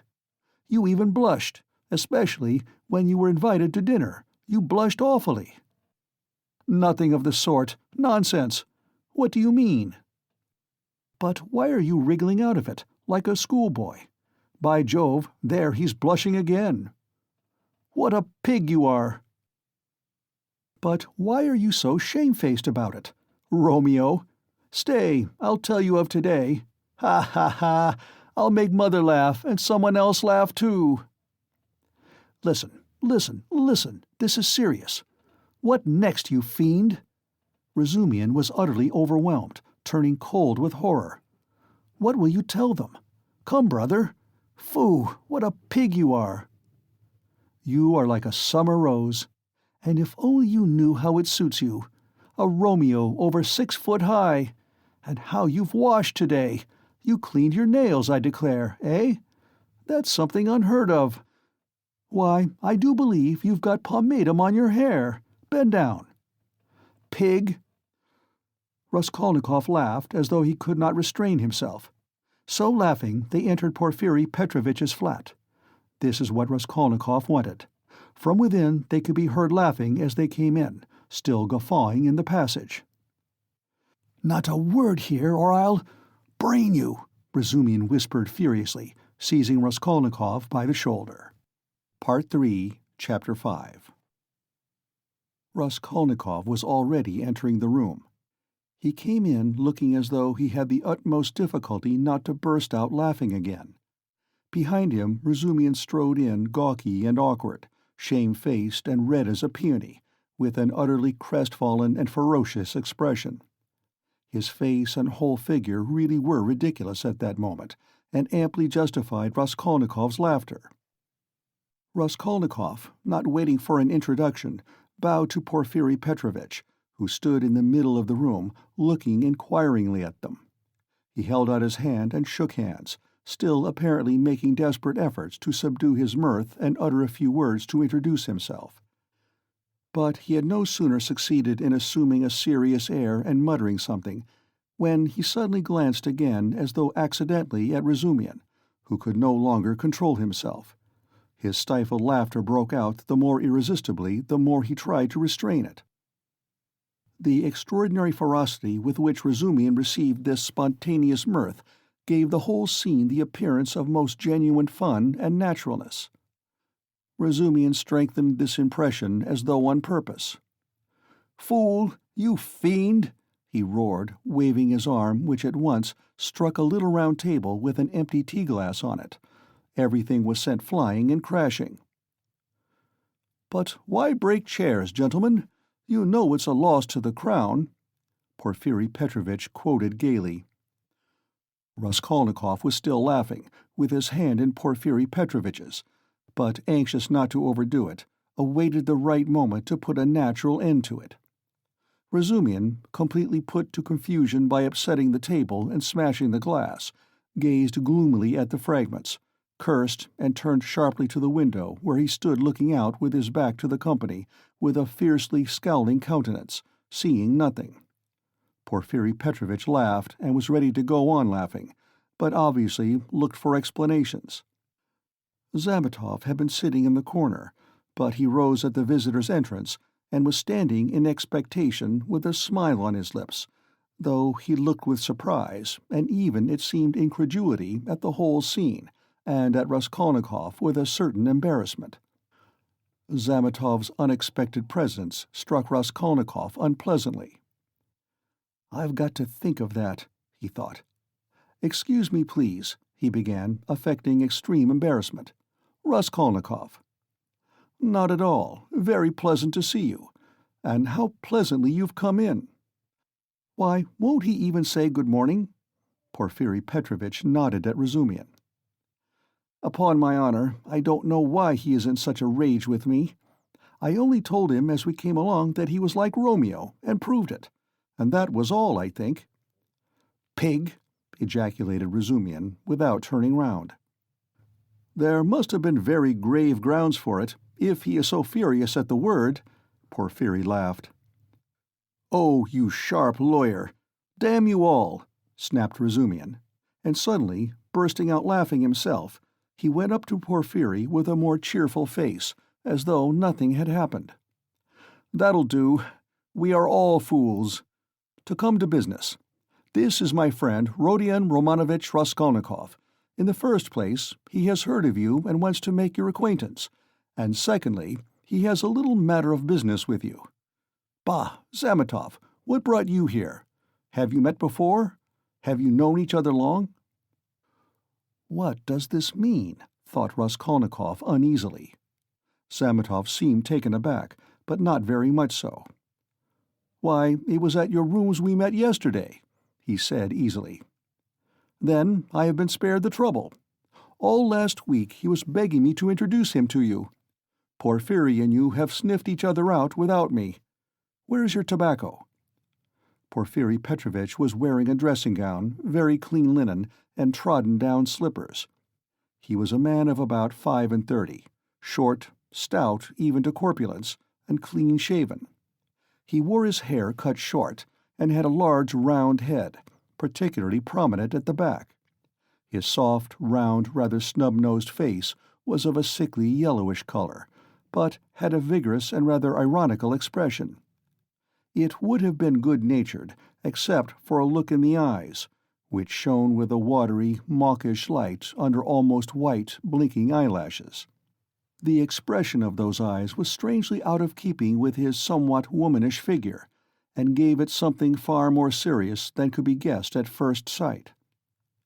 As soon as Porfiri Petrovitch heard that his visitor had a little matter of business with him, he begged him to sit down on the sofa and sat down himself on the other end, waiting for him to explain his business, with that careful and over-serious attention which is at once oppressive and embarrassing, especially to a stranger, and especially if what you are discussing is, in your opinion, of far too little importance for such exceptional solemnity. But in brief and coherent phrases, Raskolnikov explained his business clearly and exactly, and was so well satisfied with himself that he even succeeded in taking a good look at Porfiri. Porfiri Petrovitch did not once take his eyes off him. Razumian, sitting opposite at the same table, listened warmly and impatiently, looking from one to the other every moment with rather excessive interest. "Fool," Raskolnikov swore to himself. "You have to give information to the police," Porfiry replied, with a most business-like air. "That having learnt of this incident, that is, of the murder, you beg to inform the lawyer in charge of the case that such and such things belong to you, and that you desire to redeem them. But they will write to you." "That's just the point, that, at the present moment," Raskolnikov tried his utmost to feign embarrassment, "I am not quite in funds, and even this trifling sum is beyond me. I only wanted, you see, for the present to declare that the things are mine, and that when I have money—" "That's no matter," answered Porfiry Petrovitch, receiving his explanation of his pecuniary position coldly. "But you can, if you prefer, write straight to me, to say that having been informed of the matter, and claiming such and such as your property, you beg—" "On an ordinary sheet of paper?" Raskolnikov interrupted eagerly, again interested in the financial side of the question. "Oh, the most ordinary." And suddenly Porfiry Petrovitch looked with obvious irony at him, screwing up his eyes and, as it were, winking at him. But perhaps it was Raskolnikov's fancy, for it all lasted but a moment. There was certainly something of the sort. Raskolnikov could have sworn he winked at him, goodness knows why. "He knows," flashed through his mind like lightning. "Forgive my troubling you about such trifles," he went on, a little disconcerted. "The things are only worth 5 roubles, but I prize them particularly for the sake of those from whom they came to me, and I must confess that I was alarmed when I heard—" "That's why you were so much struck when I mentioned to Zosimov that Porfiry was inquiring for everyone who had pledges," Razumian put in with obvious intention. This was really unbearable. Raskolnikov could not help glancing at him with a flash of vindictive anger in his black eyes, but immediately recollected himself. "You seem to be jeering at me, brother," he said to him with a well-feigned irritability. "I dare say I do seem to you absurdly anxious about such trash, but you mustn't think me selfish or grasping for that, and these 2 things may be anything but trash in my eyes. I told you just now that the silver watch, though it's not worth a cent, is the only thing left us of my father's. You may laugh at me, but my mother is here." He turned suddenly to Porfiry. "And if she knew—" He turned again hurriedly to Razumian, carefully making his voice tremble, "that the watch was lost, she would be in despair. You know what women are." "Not a bit of it. I didn't mean that at all. Quite the contrary," shouted Razumian, distressed. "Was it right? Was it natural? Did I overdo it?" Raskolnikov asked himself in a tremor. "Why did I say that about women?" "Oh, your mother is with you?" Porfiry Petrovitch inquired. "Yes." "When did she come?" "Last night." Porfiry paused, as though reflecting. "Your things would not in any case be lost," he went on calmly and coldly. "I have been expecting you here for some time." And as though that was a matter of no importance, he carefully offered the ashtray to Razumian, who was ruthlessly scattering cigarette ash over the carpet. Raskolnikov shuddered, but Porfiry did not seem to be looking at him, and was still concerned with Razumian's cigarette. "What? Expecting him? Why, did you know that he had pledges there?" cried Razumian. Porfiry Petrovitch addressed himself to Raskolnikov.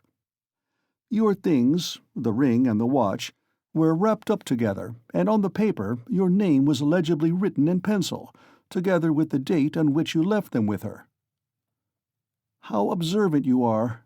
Raskolnikov smiled awkwardly, doing his very utmost to look him straight in the face, but he failed, and suddenly added, "I say that because I suppose there were a great many pledges, that it must be difficult to remember them all, but you remember them all so clearly, and— Stupid, feeble, he thought. Why did I add that? But we know all who had pledges, and you are the only one who hasn't come forward," Porphyry answered with hardly perceptible irony. "I haven't been quite well." "I heard that too. I heard, indeed, that you were in great distress about something. You look pale still." "I am not pale at all. No, I am quite well," Raskolnikov snapped out rudely and angrily, completely changing his tone. His anger was mounting. He could not repress it.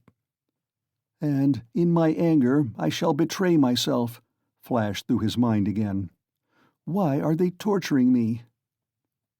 "Not quite well." Razumian caught him up. "What next? He was unconscious and delirious all yesterday.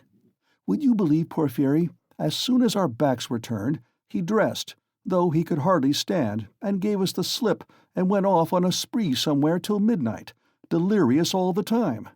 Would you believe it? Extraordinary." "Really delirious? You don't say so." Porphyry shook his head in a womanish way. "Nonsense. Don't you believe it. But you don't believe it anyway." Raskolnikov let slip his anger, but Porphyry Petrovitch did not seem to catch those strange words. "But how could you have gone out if you hadn't been delirious?" Razumian got hot suddenly. "What did you go out for? What was the object of it? And why on the sly? Were you in your senses when you did it? Now that all the danger is over, I can speak plainly." "I was awfully sick of them yesterday." Raskolnikov addressed Porphyry suddenly with a smile of insolent defiance. "I ran away from them to take lodgings where they wouldn't find me, and took a lot of money with me. Mr. Zametov there saw it. I say, Mr. Zametov, was I sensible or delirious yesterday? Settle our dispute." He could have strangled Zametov at that moment, so hateful were his expression and his silence to him. "In my opinion, you talked sensibly and even artfully, but you were extremely irritable," Zametov pronounced dryly. "And Nikodim Fomitch was telling me today," put in Porphyry Petrovitch, "that he met you very late last night in the lodging of a man who had been run over." "And there," said Razumian, "weren't you mad then? You gave your last penny to the widow for the funeral. If you wanted to help, give 15 or 20 even, but keep 3 rubles for yourself at least, but he flung away all the 25 at once." "Maybe I found a treasure somewhere and you know nothing of it. So that's why I was liberal yesterday. Mr. Zametov knows I found a treasure. Excuse us, please, for disturbing you for half an hour with such trivialities," he said, turning to Porphyry Petrovitch with trembling lips. "We are boring you, aren't we?" "Oh, no, quite the contrary, quite the contrary. If only you knew how you interest me. It's interesting to look on and listen. And I am really glad you have come forward at last." "But you might give us some tea. My throat's dry," cried Razumian. "Capital idea. Perhaps we will all keep you company. Would you like something more essential before tea?" "Get along with you." Porphyry Petrovitch went out to order tea.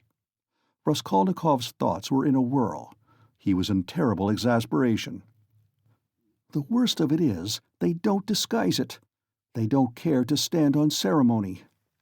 And how, if you didn't know me at all, did you come to talk to Nikodim Fomitch about me? So they don't care to hide that they are tracking me like a pack of dogs. They simply spit in my face." He was shaking with rage. "Come, strike me openly.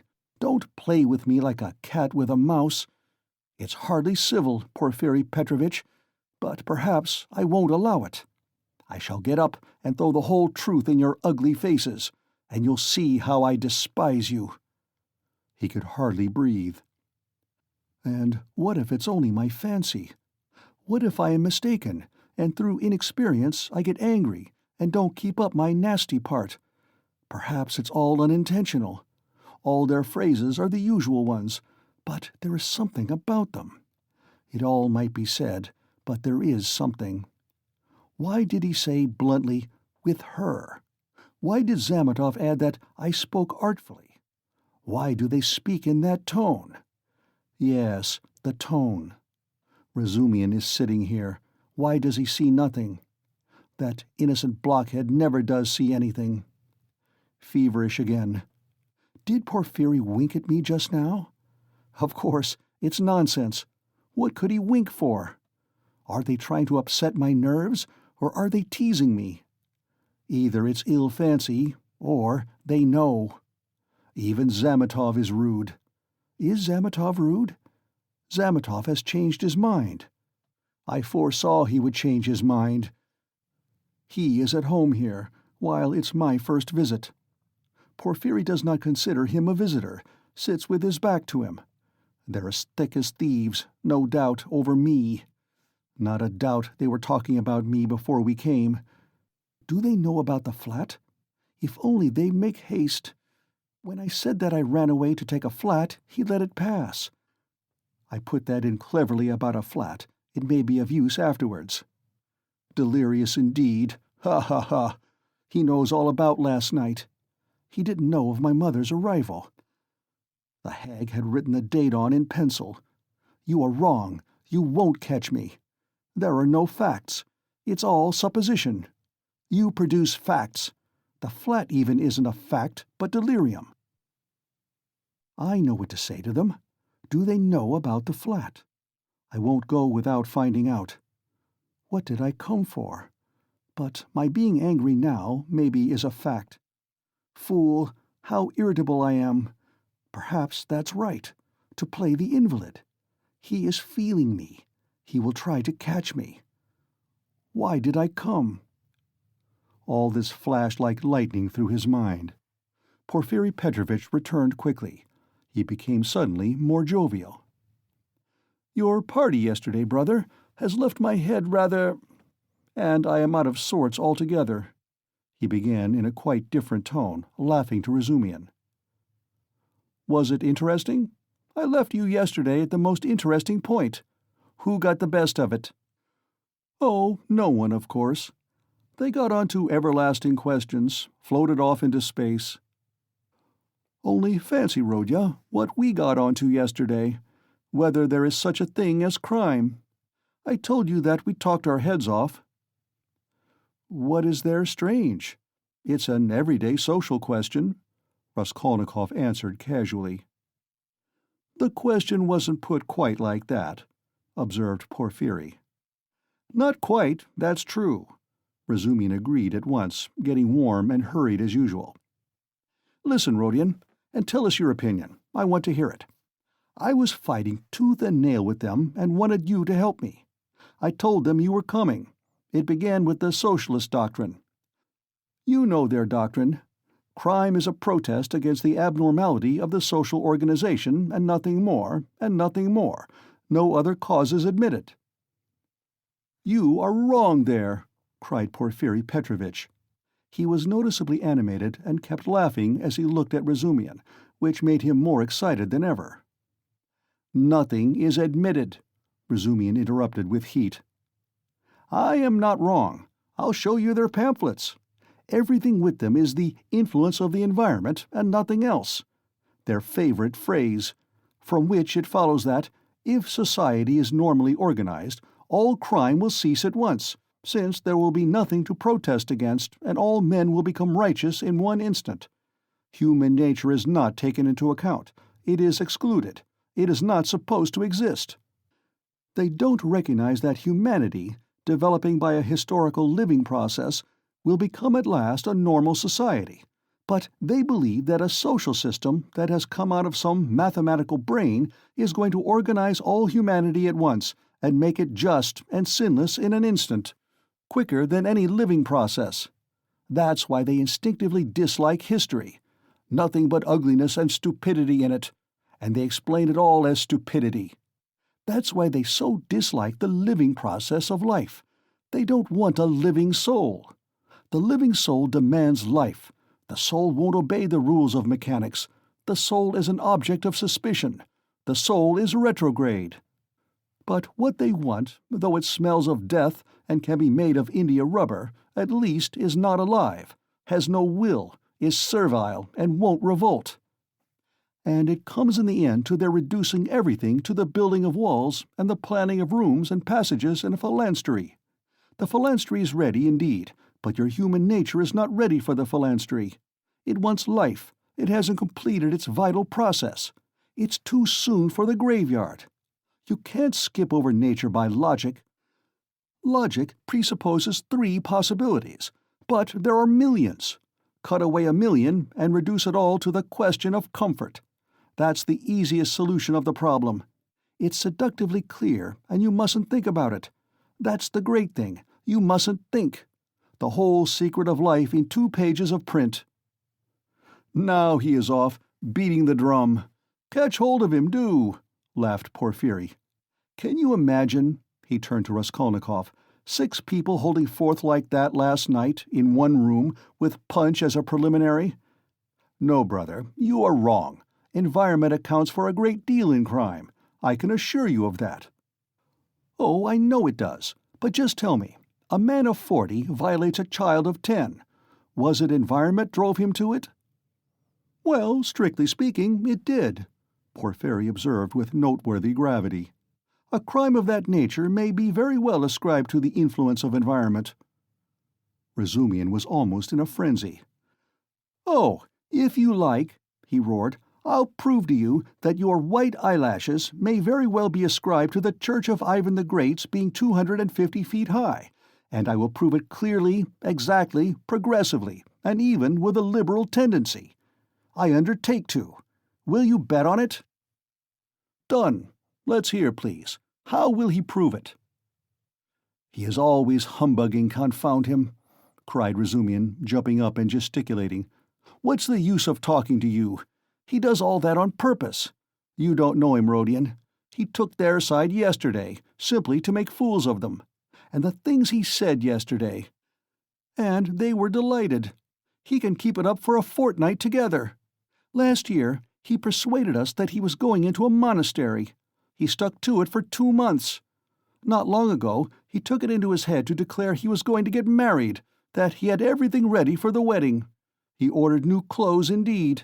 We all began to congratulate him. There was no bride, nothing, all pure fantasy. Ah, you are wrong. I got the clothes before. It was the new clothes, in fact, that made me think of taking you in. Are you such a good dissembler? Raskolnikov asked carelessly. You wouldn't have supposed it, eh? Wait a bit, I shall take you in too. Ha ha ha. No, I'll tell you the truth.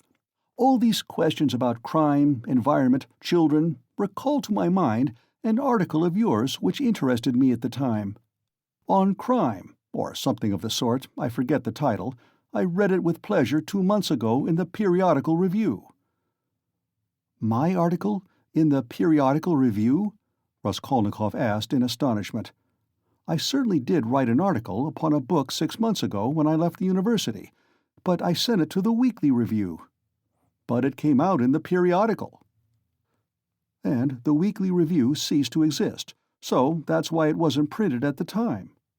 That's true, but when it ceased to exist, the Weekly Review was amalgamated with the periodical, and so your article appeared 2 months ago in the latter.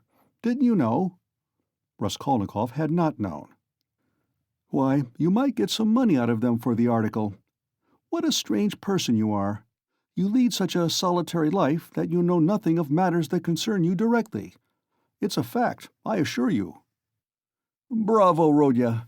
I knew nothing about it either, cried Razumian. I'll run today to the reading room and ask for the number. 2 months ago? What was the date? It doesn't matter, though. I will find it. Think of not telling us. How did you find out that the article was mine? It's only signed with an initial. I only learnt it by chance, the other day. Through the editor. I know him. I was very much interested. I analyzed, if I remember, the psychology of a criminal before and after the crime. Yes, and you maintain that the perpetration of a crime is always accompanied by illness. Very, very original. But it was not that part of your article that interested me so much, but an idea at the end of the article which I regret to say you merely suggested without working it out clearly.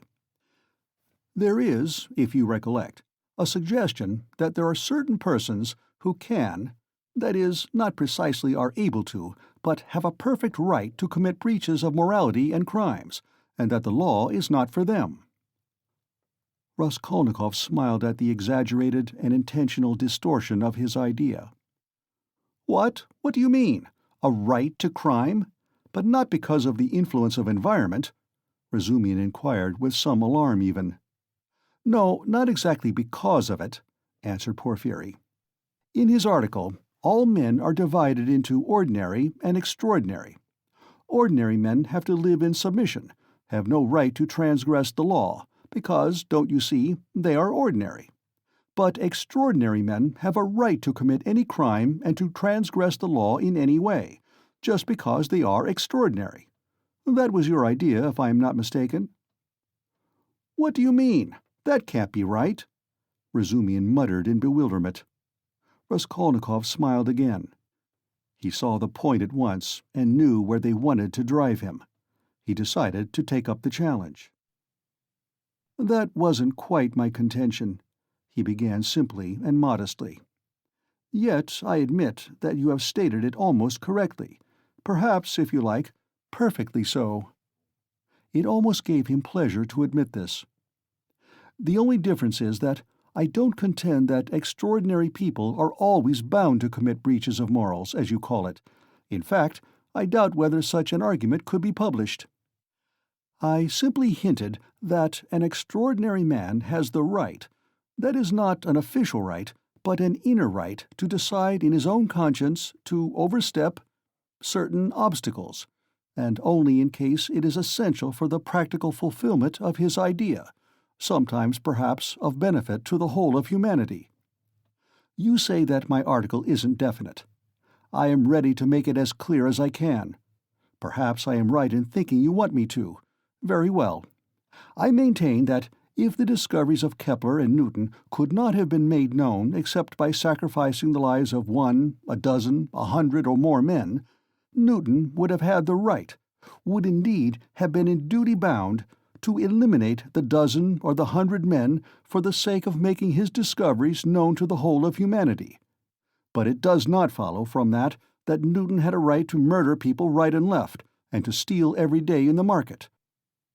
Then, I remember, I maintained in my article that all, legislators and leaders of men, such as Lycurgus, Solon, Mahomet, Napoleon, and so on, were all, without exception, criminals, from the very fact that, making a new law, they transgressed the ancient one, handed down from their ancestors and held sacred by the people, and they did not stop short at bloodshed either, if that bloodshed, often of innocent persons fighting bravely in defense of ancient law, were of use to their cause. It's remarkable, in fact, that the majority indeed of these benefactors and leaders of humanity were guilty of terrible carnage. In short, I maintain that all great men, or even men a little out of the common, that is to say, capable of giving some new word, must from their very nature be criminals, more or less, of course. Otherwise, it's hard for them to get out of the common rut, and to remain in the common rut is what they can't submit to, from their very nature again, and to my mind they ought not, indeed, to submit to it. You see that there is nothing particularly new in all that. The same thing has been printed and read 1,000 times before. As for my division of people into ordinary and extraordinary, I acknowledge that it's somewhat arbitrary, but I don't insist upon exact numbers. I only believe in my leading idea that men are in general divided by a law of nature into two categories: inferior, ordinary, that is, so to say, material that serves only to reproduce its kind, and men who have the gift or the talent to utter a new word. There are, of course, innumerable subdivisions, but the distinguishing features of both categories are fairly well marked. The first category, generally speaking, are men conservative in temperament and law-abiding. They live under control and love to be controlled. To my thinking, it is their duty to be controlled, because that's their vocation, and there is nothing humiliating in it for them. The second category all transgress the law. They are destroyers, or disposed to destruction according to their capacities. The crimes of these men are of course relative and varied. For the most part, they seek in very varied ways the destruction of the present for the sake of the better. But if such a one is forced, for the sake of his idea, to step over a corpse or wade through blood, he can, I maintain, find within himself, in his conscience, a sanction for wading through blood. That depends on the idea and its dimensions. Note that. It's only in that sense I speak of their right to crime in my article. You remember it began with the legal question. There is no need for such anxiety, however. The masses will scarcely ever admit this right.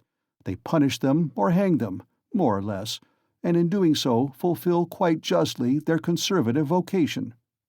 But the same masses set these criminals on a pedestal in the next generation and worship them, more or less. The first category is always the man of the present, the second the man of the future. The first preserve the world and people in it. The second move the world and lead it to its goal. Each class has an equal right to exist. In fact, all have equal rights with me, and vive la guerre éternelle, till the New Jerusalem, of course. Then you believe in the New Jerusalem, do you? I do, Raskolnikov answered firmly.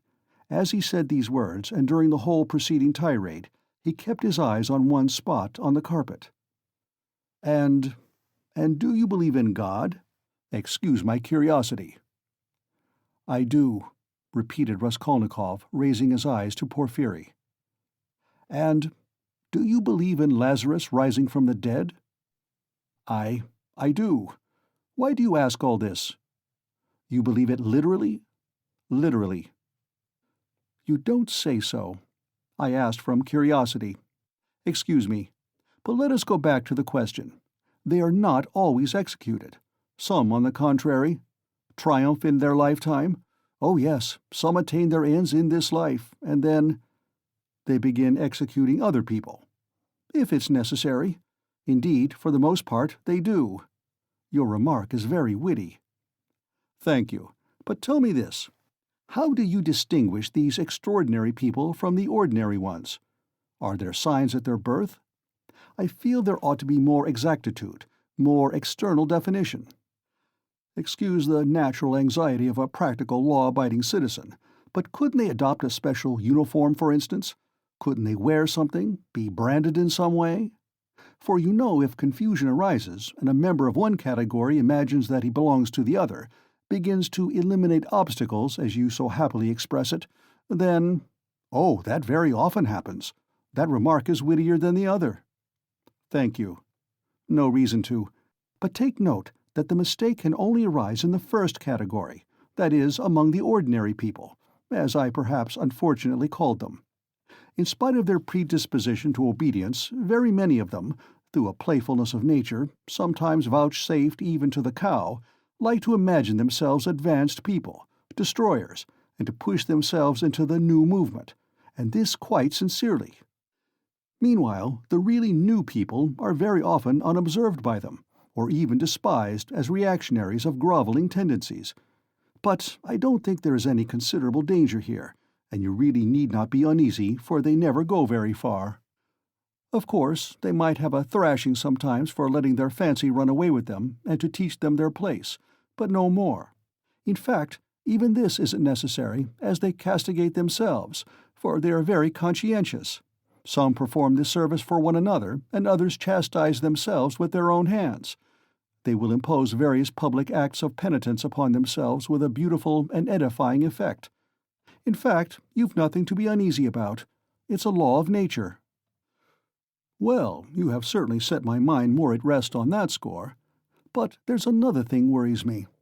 Tell me, please, are there many people who have the right to kill others, these extraordinary people? I am ready to bow down to them, of course, but you must admit it's alarming if there are a great many of them, eh? Oh, you needn't worry about that either, Raskolnikov went on in the same tone. People with new ideas, people with the faintest capacity for saying something new, are extremely few in number, extraordinarily so, in fact. One thing only is clear, that the appearance of all these grades and subdivisions of men must follow with unfailing regularity some law of nature. That law, of course, is unknown at present, but I am convinced that it exists, and one day may become known. The vast mass of mankind is mere material, and only exists in order by some great effort, by some mysterious process, by means of some crossing of races and stocks, to bring into the world at last perhaps one man out of 1,000 with a spark of independence. 1 in 10,000 perhaps, I speak roughly, approximately, is born with some independence, and with still greater independence 1 in 100,000. The man of genius is one of millions, and the great geniuses, the crown of humanity, appear on earth perhaps 1 in many thousand millions. In fact, I have not peeped into the retort in which all this takes place, but there certainly is and must be a definite law. It cannot be a matter of chance. "Why, are you both joking?" Razumian cried at last. "There you sit, making fun of one another. Are you serious, Rodya?" Raskolnikov raised his pale and almost mournful face, and made no reply, and the unconcealed, persistent, nervous, and discourteous sarcasm of Porphyry seemed strange to Razumian beside that quiet and mournful face. "Well, brother, if you are really serious, you are right, of course, in saying that it's not new, that it's like what we've read and heard 1,000 times already. But what is really original in all this, and is exclusively your own, to my horror, is that you sanction bloodshed in the name of conscience, and, excuse my saying so, with such fanaticism. That, I take it, is the point of your article. But that sanction of bloodshed by conscience is, to my mind, more terrible than the official, legal sanction of bloodshed." "You are quite right. It is more terrible," Porphyry agreed. "Yes, you must have exaggerated. There is some mistake. I shall read it. You can't think that. I shall read it." "All that is not in the article. There's only a hint of it," said Raskolnikov. "Yes, yes." Porphyry couldn't sit still. "Your attitude to crime is pretty clear to me now, but— Excuse me for my impertinence. I am really ashamed to be worrying you like this. You see, you've removed my anxiety as to the two grades getting mixed, but there are various practical possibilities that make me uneasy. What if some man or youth imagines that he is a Lycurgus or Mahomet, a future one, of course, and suppose he begins to remove all obstacles. He has some great enterprise before him and needs money for it, and tries to get it. Do you see?" Zametov gave a sudden guffaw in his corner. Raskolnikov did not even raise his eyes to him. "I must admit," he went on calmly, "that such cases certainly must arise. The vain and foolish are particularly apt to fall into that snare, young people especially." "Yes, you see. Well then?" "What then?" Raskolnikov smiled in reply. "That's not my fault. So it is, and so it always will be. He said just now," he nodded at Razumian, "that I sanction bloodshed. Society is too well protected by prisons, banishment, criminal investigators, penal servitude. There's no need to be uneasy. You have but to catch the thief." "And what if we do catch him?"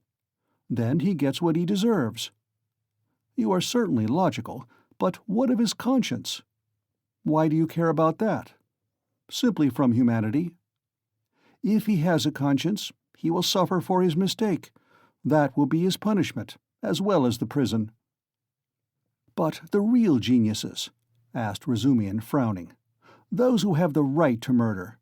Oughtn't they to suffer at all, even for the blood they've shed?" "Why the word ought? It's not a matter of permission or prohibition. He will suffer if he is sorry for his victim. Pain and suffering are always inevitable for a large intelligence and a deep heart. The really great men must, I think, have great sadness on earth," he added dreamily, not in the tone of the conversation. He raised his eyes, looked earnestly at them all, smiled, and took his cap. He was too quiet by comparison with his manner at his entrance, and he felt this. Everyone got up. "Well, you may abuse me, be angry with me if you like," Porphyry Petrovitch began again. "But I can't resist. Allow me one little question. I know I am troubling you. There is just one little notion I want to express, simply that I may not forget it." "Very good. Tell me your little notion." Raskolnikov stood waiting, pale and grave before him. "Well, you see, I really don't know how to express it properly. It's a playful, psychological idea. When you were writing your article, surely you couldn't have helped fancying yourself just a little, an extraordinary man, uttering a new word in your sense. That's so, isn't it?"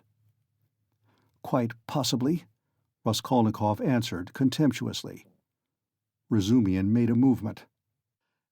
"And, if so, could you bring yourself, in case of worldly difficulties and hardship, or for some service to humanity, to overstep obstacles? For instance, to rob and murder?" And again he winked with his left eye, and laughed noiselessly just as before. "If I did, I certainly should not tell you," Raskolnikov answered with defiant and haughty contempt. "No, I was only interested on account of your article, from a literary point of view."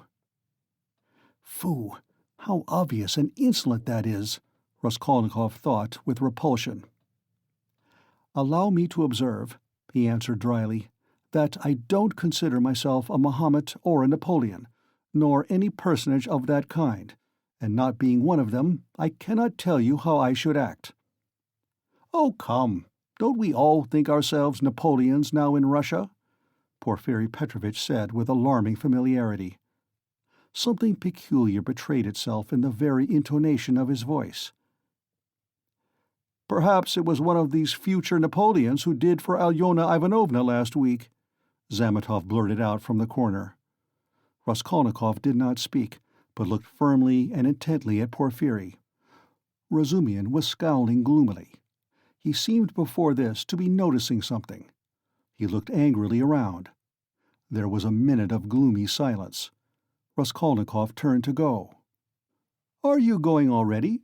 Porfiri said amiably, holding out his hand with excessive politeness. "Very, very glad of your acquaintance. As for your request, have no uneasiness. Write just as I told you. Or, better still, come to me there yourself in a day or two.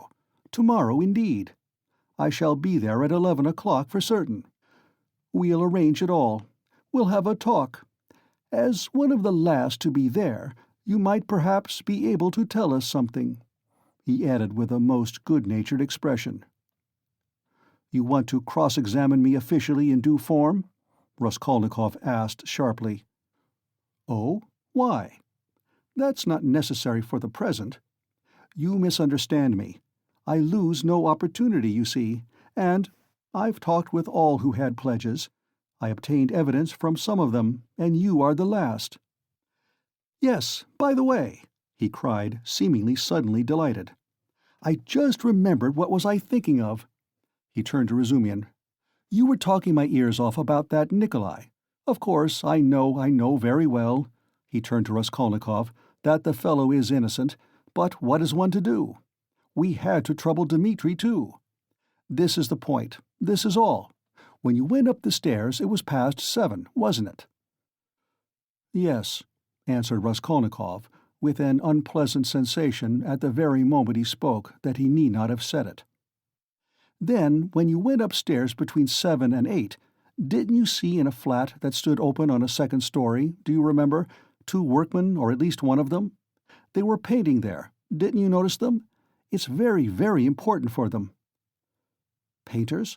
No, I didn't see them," Raskolnikov answered slowly, as though ransacking his memory, while at the same instant he was racking every nerve, almost swooning with anxiety to conjecture as quickly as possible where the trap lay and not to overlook anything. "No, I didn't see them, and I don't think I noticed a flat like that open. But on the 4th story—" He had mastered the trap now and was triumphant. "I remember now that someone was moving out of the flat opposite Alyona Ivanovna's. I remember it clearly. Some porters were carrying out a sofa, and they squeezed me against the wall. But painters? No, I don't remember that there were any painters, and I don't think there was a flat open anywhere. No, there wasn't." "What do you mean?" Razumian shouted suddenly, as though he had reflected and realized. "Why, it was on the day of the murder the painters were at work, and he was there 3 days before. What are you asking?" "Phoo, I have muddled it." Porphyry slapped himself on the forehead. "Deuce take it. This business is turning my brain." He addressed Raskolnikov somewhat apologetically. "It would be such a great thing for us to find out whether anyone had seen them between 7 and 8 at the flat, so I fancied you could perhaps have told us something. I quite muddled it." "Then you should be more careful," Razumian observed grimly. The last words were uttered in the passage. Porfiri Petrovitch saw them to the door with excessive politeness. They went out into the street gloomy and sullen, and for some steps they did not say a word. Raskolnikov drew a deep breath. Part 3, Chapter 6. "I don't believe it. I can't believe it," repeated Razumian, trying in perplexity to refute Raskolnikov's arguments. They were by now approaching Bakaliev's lodgings, where Pulcheria Alexandrovna and Donia had been expecting them a long while. Razumian kept stopping on the way in the heat of discussion, confused and excited by the very fact that they were for the first time speaking openly about it. "Don't believe it, then," answered Raskolnikov with a cold, careless smile. "You were noticing nothing as usual, but I was weighing every word. You are suspicious. That is why you weighed their words." Certainly, I agree. Porphyry's tone was rather strange, and still more that wretch Zametov. You are right. There was something about him. But why? Why? He has changed his mind since last night. Quite the contrary. If they had that brainless idea, they would do their utmost to hide it, and conceal their cards, so as to catch you afterwards. But it was all impudent and careless. If they had had facts, I mean real facts, or at least grounds for suspicion, then they would certainly have tried to hide their game, in the hope of getting more. They would have made a search long ago, besides. But they have no facts, not one. It is all mirage, all ambiguous, simply a floating idea. So they try to throw me out by impudence. And perhaps he was irritated at having no facts, and blurted it out in his vexation. Or perhaps he has some plan. He seems an intelligent man. Perhaps he wanted to frighten me by pretending to know. They have a psychology of their own, brother. But it is loathsome explaining it all. Stop. And it's insulting, insulting. I understand you. But since we have spoken openly now, and it is an excellent thing that we have at last, I am glad. I will own now frankly that I noticed it in them long ago, this idea. Of course, the merest hint only, an insinuation. But why an insinuation, even? How dare they? What foundation have they? If only you knew how furious I have been. Think only. Simply because a poor student, unhinged by poverty and hypochondria, on the eve of a serious delirious illness, note that, suspicious, vain, proud, who has not seen a soul to speak to for 6 months, in rags and in boots without soles, has to face some wretched policeman and put up with their insolence, and the unexpected debt thrust under his nose, the IOU presented by Chebarov, the new paint, 30 degrees Réaumur, and a stifling atmosphere, a crowd of people, the talk about the murder of a person where he had been just before, and all that on an empty stomach. He might well have a fainting fit. And that is what they found it all on. Damn them! I understand how annoying it is, but in your place, Rodya, I would laugh at them, or, better still, spit in their ugly faces, and spit a dozen times in all directions. I'd hit out in all directions, neatly too, and so I'd put an end to it. Damn them! Don't be downhearted. It's a shame. He really has put it well, though, Raskolnikov thought. Damn them! But the cross-examination again, tomorrow, he said with bitterness. Must I really enter into explanations with them?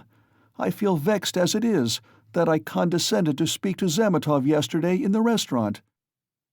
Damn it, I will go myself to Porfiry. I will squeeze it out of him, as one of the family. He must let me know the ins and outs of it all. And as for Zametov— At last he sees through him, thought Raskolnikov. Stay, cried Razumihin, seizing him by the shoulder again. Stay, you are wrong. I have thought it out. You are wrong. How was that a trap? You say that the question about the workmen was a trap. But if you had done that, could you have said you had seen them painting the flat, and the workmen? On the contrary, you would have seen nothing, even if you had seen it. Who would own it against himself? If I had done that thing, I should certainly have said that I had seen the workmen and the flat, Raskolnikov answered, with reluctance and obvious disgust. But why speak against yourself? Because only peasants or the most inexperienced novices deny everything flatly at examinations. If a man is ever so little developed and experienced, he will certainly try to admit all the external facts that can't be avoided, but will seek other explanations of them, will introduce some special, unexpected turn that will give them another significance and put them in another light. Porfiry might well reckon that I should be sure to answer so, and say I had seen them to give an air of truth, and then make some explanation. But he would have told you at once that the workmen could not have been there 2 days before, and that therefore you must have been there on the day of the murder at 8 o'clock, and so he would have caught you over a detail. Yes, that is what he was reckoning on, that I should not have time to reflect, and should be in a hurry to make the most likely answer, and so would forget that the workmen could not have been there 2 days before. But how could you forget it? Nothing easier. It is in just such stupid things clever people are most easily caught.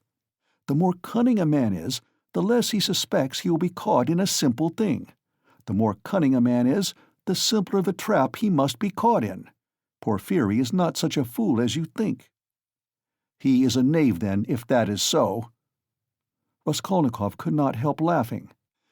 But at the very moment he was struck by the strangeness of his own frankness, and the eagerness with which he had made this explanation, though he had kept up all the preceding conversation with gloomy repulsion, obviously with a motive from necessity.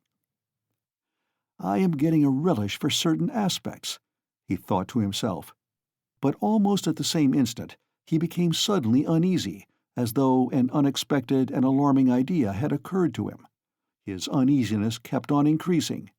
They had just reached the entrance to Bakaleyev's. "Going alone," said Raskolnikov suddenly. "I will be back directly." "Where are you going?" "Why, we are just here." "I can't help it. I will come in half an hour. Tell them." "Say what you like. I will come with you." "You too want to torture me!" he screamed, with such bitter irritation, such despair in his eyes, that Razumihin's hands dropped.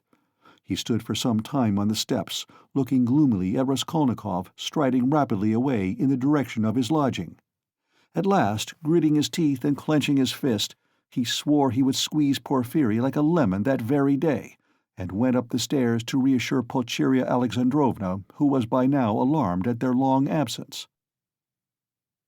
When Raskolnikov got home, his hair was soaked with sweat, and he was breathing heavily. He went rapidly up the stairs, walked into his unlocked room, and at once fastened the latch. Then, in senseless terror, he rushed to the corner, to that hole under the paper where he had put the things. He put his hand in, and for some minutes felt carefully in the hole, in every crack and fold of the paper. Finding nothing, he got up and drew a deep breath.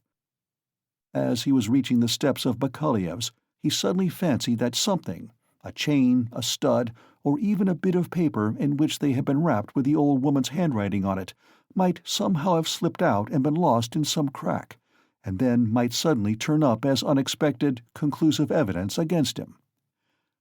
He stood as though lost in thought, and a strange, humiliated, half-senseless smile strayed on his lips. He took his cap at last and went quietly out of the room. His ideas were all tangled. He went dreamily through the gateway.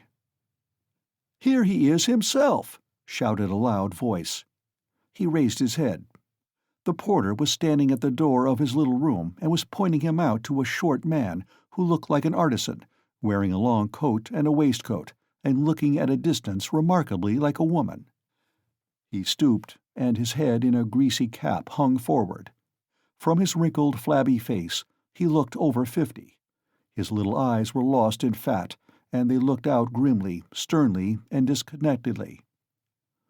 "What is it?" Raskolnikov asked, going up to the porter.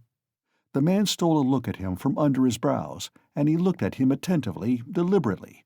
Then he turned slowly and went out of the gate into the street without saying a word.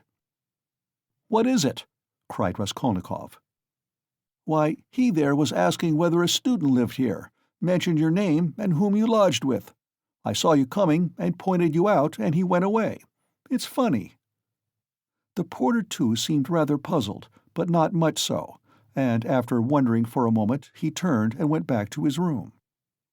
Raskolnikov ran after the stranger, and at once caught sight of him walking along the other side of the street with the same even, deliberate step, with his eyes fixed on the ground, as though in meditation. He soon overtook him, but for some time walked behind him.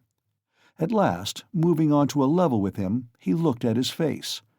The man noticed him at once, looked at him quickly, but dropped his eyes again, and so they walked for a minute side by side without uttering a word.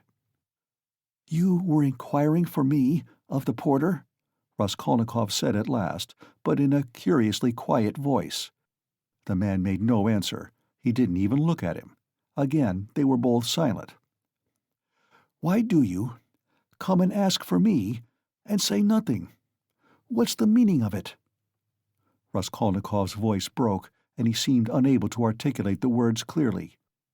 The man raised his eyes this time and turned a gloomy, sinister look at Raskolnikov. "Murderer," he said suddenly, in a quiet but clear and distinct voice.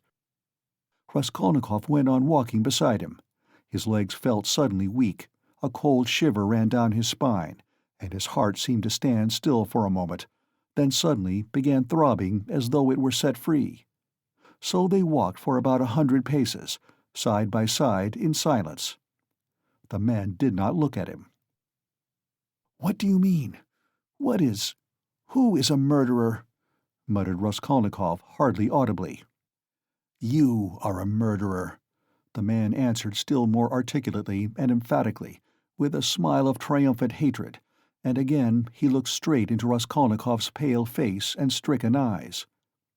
They had just reached the crossroads. The man turned to the left without looking behind him. Raskolnikov remained standing, gazing after him. He saw him turn round 50 paces away and look back at him, still standing there.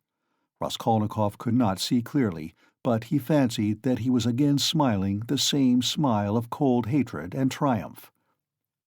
With slow, faltering steps, with shaking knees, Raskolnikov made his way back to his little garret, feeling chilled all over. He took off his cap and put it on the table, and for 10 minutes he stood without moving. Then he sank exhausted on the sofa, and with a weak moan of pain he stretched himself on it. So he lay for half an hour. He thought of nothing. Some thoughts or fragments of thoughts, some images without order or coherence, floated before his mind, faces of people he had seen in his childhood, or met somewhere once, whom he would never have recalled, the belfry of the church at V, the billiard table in a restaurant, and some officers playing billiards, the smell of cigars in some underground tobacco shop, a tavern room, a back staircase quite dark, all sloppy with dirty water and strewn with eggshells, and the Sunday bells floating in from somewhere. The images followed one another, whirling like a hurricane. Some of them he liked and tried to clutch at, but they faded, and all the while there was an oppression within him, but it was not overwhelming. Sometimes it was even pleasant. The slight shivering still persisted, but that too was an almost pleasant sensation. He heard the hurried footsteps of Razumihin. He closed his eyes and pretended to be asleep. Razumihin opened the door and stood for some time in the doorway, as though hesitating. Then he stepped softly into the room and went cautiously to the sofa. Raskolnikov heard Nastasia's whisper, "Don't disturb him. Let him sleep. He can have his dinner later." "Quite so," answered Razumian. Both withdrew carefully and closed the door. Another half-hour passed. Raskolnikov opened his eyes, turned on his back again, clasping his hands behind his head. Who is he? Who is that man who sprang out of the earth? Where was he? What did he see? He has seen it all, that's clear. But where was he then? And from where did he see? Why has he only now sprung out of the earth? And how could he see? Is it possible? Continued Raskolnikov, turning cold and shivering. And the jewel case Nikolai found behind the door, was that possible? A clue? You miss an infinitesimal line and you can build it into a pyramid of evidence. A fly flew by and saw it. Is it possible? He felt with sudden loathing how weak, how physically weak he had become. I ought to have known it, he thought with a bitter smile. And how dared I, knowing myself, knowing how I should be, take up an axe and shed blood? I ought to have known beforehand. Ah, but I did know, he whispered in despair. At times he came to a standstill at some thought. No, those men are not made so. The real master, to whom all is permitted, storms Toulon, makes a massacre in Paris, forgets an army in Egypt, wastes 500,000 men in the Moscow expedition, and gets off with a jest at Vilna. And altars are set up to him after his death, and so all is permitted. No, such people, it seems, are not of flesh, but of bronze. One sudden irrelevant idea almost made him laugh. Napoleon, the pyramids, Waterloo, and a wretched, skinny old woman, a pawnbroker with a red trunk under her bed. It's a nice hash for Porfiry Petrovitch to digest. How can they digest it? It's too inartistic. A Napoleon creep under an old woman's bed. Ugh, how loathsome. At moments he felt he was raving. He sank into a state of feverish excitement. The old woman is of no consequence, he thought hotly and incoherently.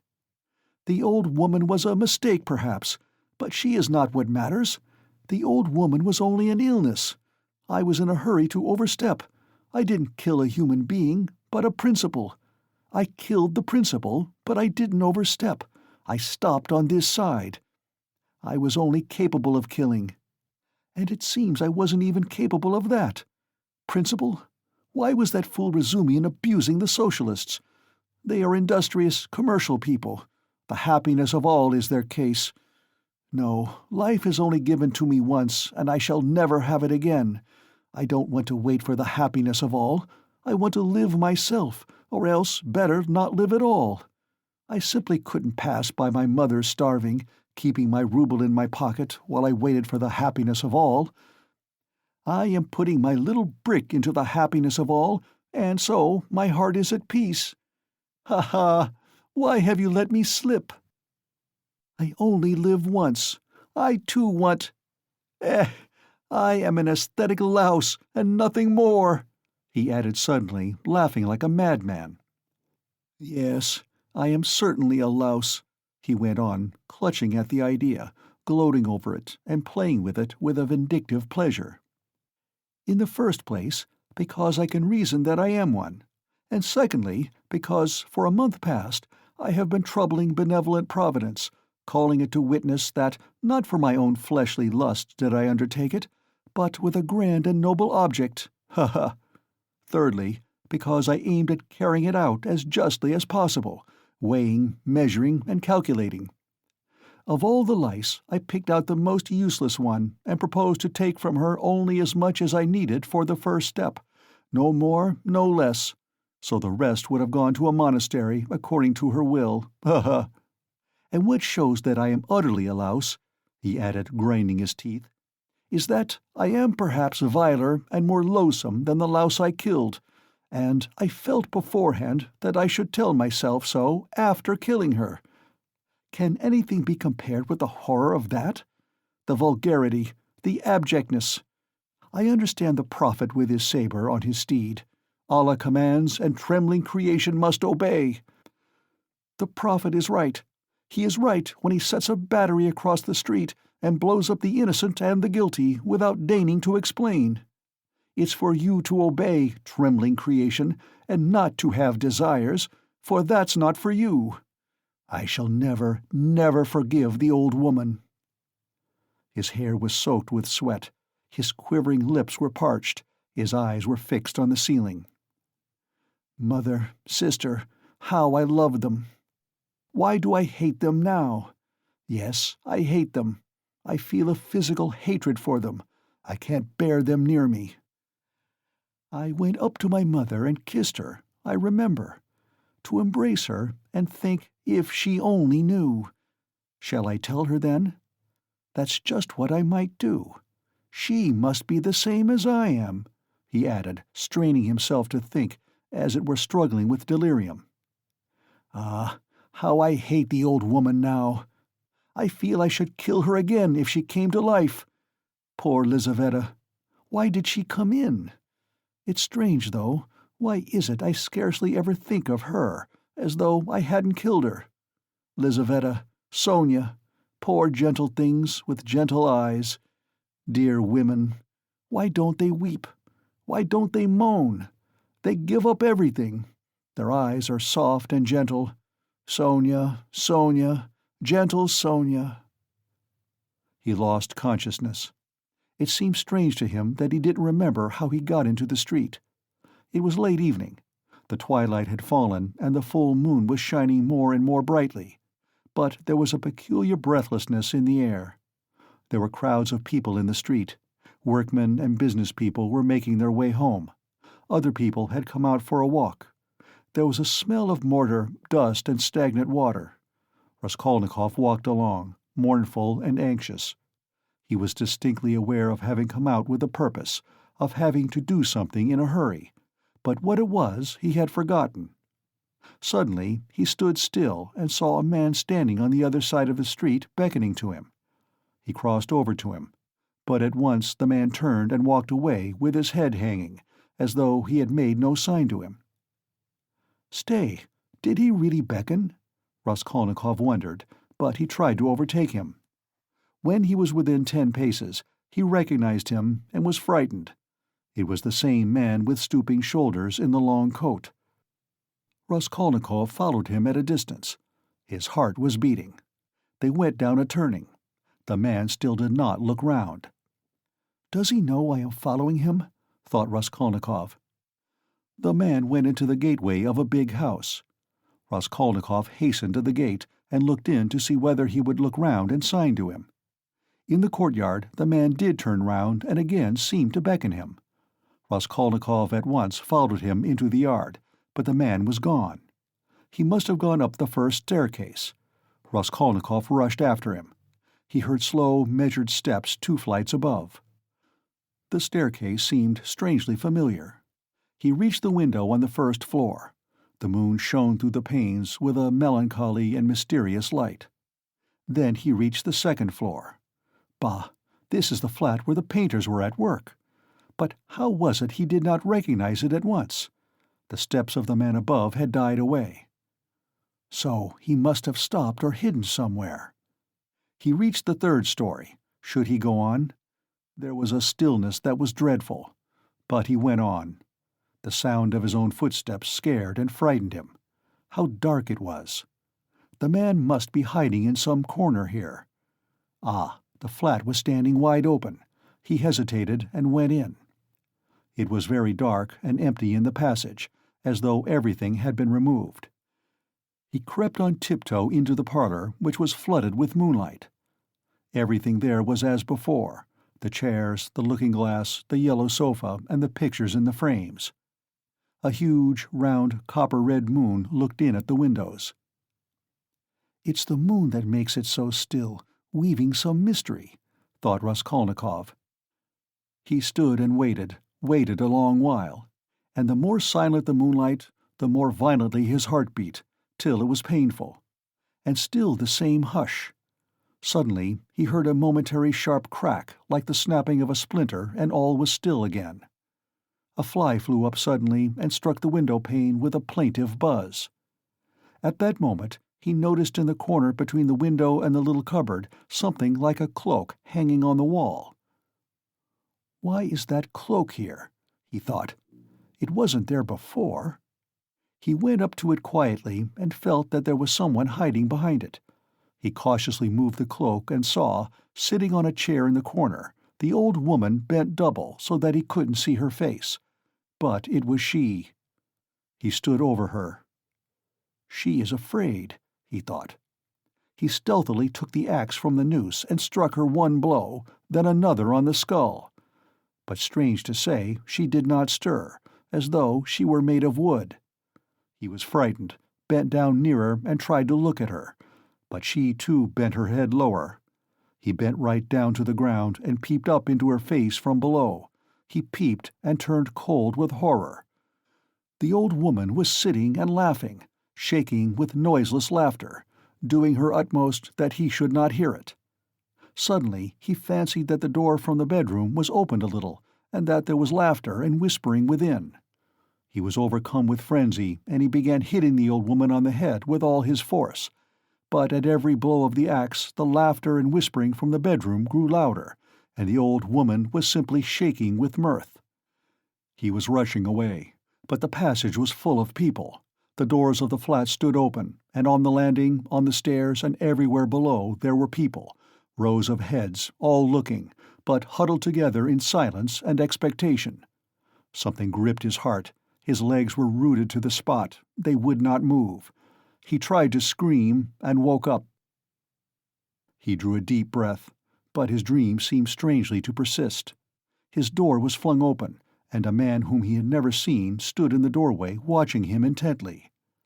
Raskolnikov had hardly opened his eyes, and he instantly closed them again. He lay on his back without stirring. "Is it still a dream?" he wondered, and again raised his eyelids hardly perceptibly. The stranger was standing in the same place, still watching him.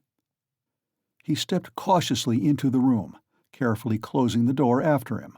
He went up to the table, paused a moment, still keeping his eyes on Raskolnikov, and noiselessly seated himself on the chair by the sofa. He put his hat on the floor beside him, and leaned his hands on his cane and his chin on his hands. It was evident that he was prepared to wait indefinitely. As far as Raskolnikov could make out from his stolen glances, he was a man no longer young, stout, with a full, fair, almost whitish beard. 10 minutes passed. It was still light, but beginning to get dusk. There was complete stillness in the room. Not a sound came from the stairs. Only a big fly buzzed and fluttered against the window pane. It was unbearable at last. Raskolnikov suddenly got up and sat on the sofa. "Come, tell me what you want." "I knew you were not asleep, but only pretending," the stranger answered oddly, laughing calmly. "Arkady Ivanovitch Svidrigailov, allow me to introduce myself." Part 4, Chapter 1. Can this be still a dream? Raskolnikov thought once more. He looked carefully and suspiciously at the unexpected visitor. "Svidrigailov? What nonsense!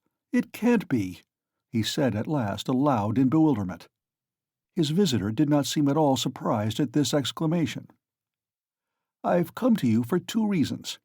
In the first place, I wanted to make your personal acquaintance, as I have already heard a great deal about you that is interesting and flattering. Secondly, I cherish the hope that you may not refuse to assist me in a matter directly concerning the welfare of your sister, Avdotya Romanovna. For without your support she might not let me come near her now, for she is prejudiced against me, but with your assistance I reckon on—" "You reckon wrongly," interrupted Raskolnikov. "They only arrived yesterday, may I ask you?" Raskolnikov made no reply. "It was yesterday, I know. I only arrived myself the day before." "Well, let me tell you this, Rodion Romanovitch. I don't consider it necessary to justify myself, but kindly tell me what was there particularly criminal on my part in all this business, speaking without prejudice, with common sense." Raskolnikov continued to look at him in silence. that in my own house I persecuted a defenseless girl and insulted her with my infamous proposals. Is that it? I am anticipating you. But you've only to assume that I, too, am a man et nihil humanum. In a word, that I am capable of being attracted and falling in love, which does not depend on our will. Then everything can be explained in the most natural manner. The question is, am I a monster, or am I myself a victim? And what if I am a victim? In proposing to the object of my passion to elope with me to America or Switzerland, I may have cherished the deepest respect for her and may have thought that I was promoting our mutual happiness. Reason is the slave of passion, you know. Why, probably, I was doing more harm to myself than anyone. But that's not the point, Raskolnikov interrupted with disgust. It's simply that, whether you are right or wrong, we dislike you. We don't want to have anything to do with you. We show you the door.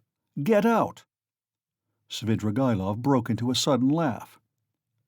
But there's no getting round you, he said, laughing in the frankest way. I hoped to get round you, but you took up the right line at once. But you are trying to get round me still. What of it? What of it? Cried Svidrigailov, laughing openly. But this is what the French call bonne guerre, and the most innocent form of deception.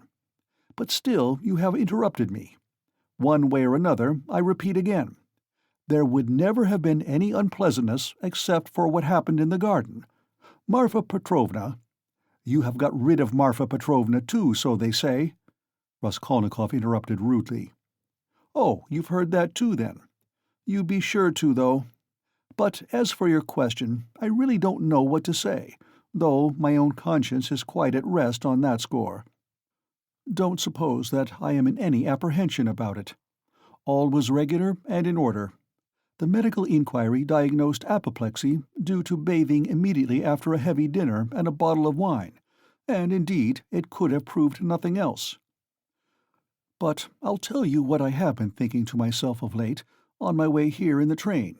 Especially, didn't I contribute to all that calamity, morally in a way, by irritation or something of the sort? But I came to the conclusion that that too was quite out of the question. Raskolnikov laughed. I wonder you trouble yourself about it. But what are you laughing at? Only consider, I struck her just twice with a switch. There were no marks even. Don't regard me as a cynic, please. I am perfectly aware how atrocious it was of me and all that. But I know for certain, too, that Marfa Petrovna was very pleased at my, so to say, warmth. The story of your sister had been wrung out to the last drop. For the last 3 days Marfa Petrovna had been forced to sit at home. She had nothing to show herself within the town. Besides, she had bored them so with that letter. You heard about her reading the letter. And all of a sudden those 2 switches fell from heaven. Her first act was to order the carriage to be got out. Not to speak of the fact that there are cases when women are very, very glad to be insulted in spite of all their show of indignation. There are instances of it with everyone. Human beings in general, indeed, greatly love to be insulted. Have you noticed that? But it's particularly so with women. One might even say it's their only amusement. At one time, Raskolnikov thought of getting up and walking out, and so finishing the interview. But some curiosity, and even a sort of prudence, made him linger for a moment. "You are fond of fighting?" he asked carelessly. "No, not very," Svidrigailov answered calmly. "And Marfa Petrovna and I scarcely ever fought. We lived very harmoniously, and she was always pleased with me. I only used the whip twice in all our 7 years, not counting a third occasion of a very ambiguous character. The first time, 2 months after our marriage, immediately after we arrived in the country, and the last time was that of which we are speaking. Did you suppose I was such a monster, such a reactionary, such a slave-driver? Ha-ha! By the way, do you remember, Rodion Romanovitch, how a few years ago, in those days of beneficent publicity, a nobleman, I've forgotten his name, was put to shame everywhere, in all the papers, for having thrashed a German woman in the railway train? You remember? It was in those days, that very year, I believe, the disgraceful action of the age took place. You know, the Egyptian Nights, that public reading, you remember? The dark eyes, you know. Ah, the golden days of our youth, where are they? Well, as for the gentleman who thrashed the German, I feel no sympathy with him, because, after all, what need is there for sympathy? But I must say that there are sometimes such provoking Germans that I don't believe there is a progressive who could quite answer for himself. No one looked at the subject from that point of view then, but that's the truly humane point of view, I assure you." After saying this, Svidrigaïlov broke into a sudden laugh again. Raskolnikov saw clearly that this was a man with a firm purpose in his mind and able to keep to himself. "I expect you've not talked to anyone for some days?" he asked. "Scarcely anyone. I suppose you are wondering at my being such an adaptable man." "No, I am only wondering at your being too adaptable a man." "Because I am not offended at the rudeness of your questions? Is that it? But why take offense? As you asked, so I answered," he replied with a surprising expression of simplicity. "You know, there's hardly anything I take interest in," he went on, as it were dreamily, "especially now. I've nothing to do. You are quite at liberty to imagine, though, that I am making up to you with a motive, particularly as I told you I want to see your sister about something. But I'll confess frankly, I am very much bored. The last 3 days especially, so I am delighted to see you." "Don't be angry, Rodion Romanovitch, but you seem to be somehow awfully strange yourself. Say what you like, there's something wrong with you. And now, too. Not this very minute, I mean, but now generally. Well, I won't. Don't scowl. I am not such a bear, you know, as you think." Raskolnikov looked gloomily at him. "You are not a bear, perhaps, at all," he said. "I fancy, indeed, that you are a man of very good breeding, or at least know how on occasion to behave like one." "I am not particularly interested in anyone's opinion," Svidrigaïlov answered dryly, and even with a shade of haughtiness. "And therefore, why not be vulgar at times, when vulgarity is such a convenient cloak for our climate, and especially if one has a natural propensity that way?" he added, laughing again. "But I've heard you have many friends here. You are, as they say, not without connections. What can you want with me, then, unless you have some special object?" "That's true that I have friends here," Svidrigaïlov admitted, not replying to the chief point. "I've met some already. I've been lounging about for the last 3 days, and I've seen them, or they've seen me. That's a matter of course. I am well dressed and reckoned not a poor man. The emancipation of the serfs hasn't affected me. My property consists chiefly of forests and water meadows. The revenue has not fallen off. But I am not going to see them. I was sick of them long ago. I've been here 3 days and have called on no one. What a town it is! How has it come into existence among us, tell me that? A town of officials and students of all sorts. Yes, there's a great deal I didn't notice when I was here 8 years ago, kicking up my heels. My only hope now is in anatomy, by Jove it is." Anatomy? But as for these clubs, Dussaults, parades, or progress indeed, maybe— well, all that can go on without me," he went on again without noticing the question. "Besides, who wants to be a card-sharper?" "Why, have you been a card-sharper, then?" "How could I help being? There was a regular set of us, men of the best society, 8 years ago. We had a fine time. And all men of breeding, you know, poets, men of property. And indeed, as a rule in our Russian society, the best manners are found among those who have been thrashed. Have you noticed that? I've deteriorated in the country. But I did get into prison for debt, through a low Greek who came from Nezhin. Then Marfa Petrovna turned up. She bargained with him and bought me off for 30,000 silver pieces. I owed 70,000. We were united in lawful wedlock, and she bore me off into the country like a treasure. You know, she was 5 years older than I. She was very fond of me. For 7 years I never left the country. And, take note, that all my life she held a document over me, the IOU for 30,000 rubles, so if I were to elect to be restive about anything, I should be trapped at once. And she would have done it. Women find nothing incompatible in that. If it hadn't been for that, would you have given her the slip? I don't know what to say. It was scarcely the document restrained me. I didn't want to go anywhere else. Marfa Petrovna herself invited me to go abroad, seeing I was bored, but I've been abroad before and always felt sick there. For no reason but the sunrise, the Bay of Naples, the sea. You look at them and it makes you sad. What's most revolting is that one is really sad. No, it's better at home. Here, at least, one blames others for everything and excuses oneself. I should have gone, perhaps, on an expedition to the North Pole, because j'ai le vin mauvais and hate drinking, and there's nothing left but wine. I have tried it.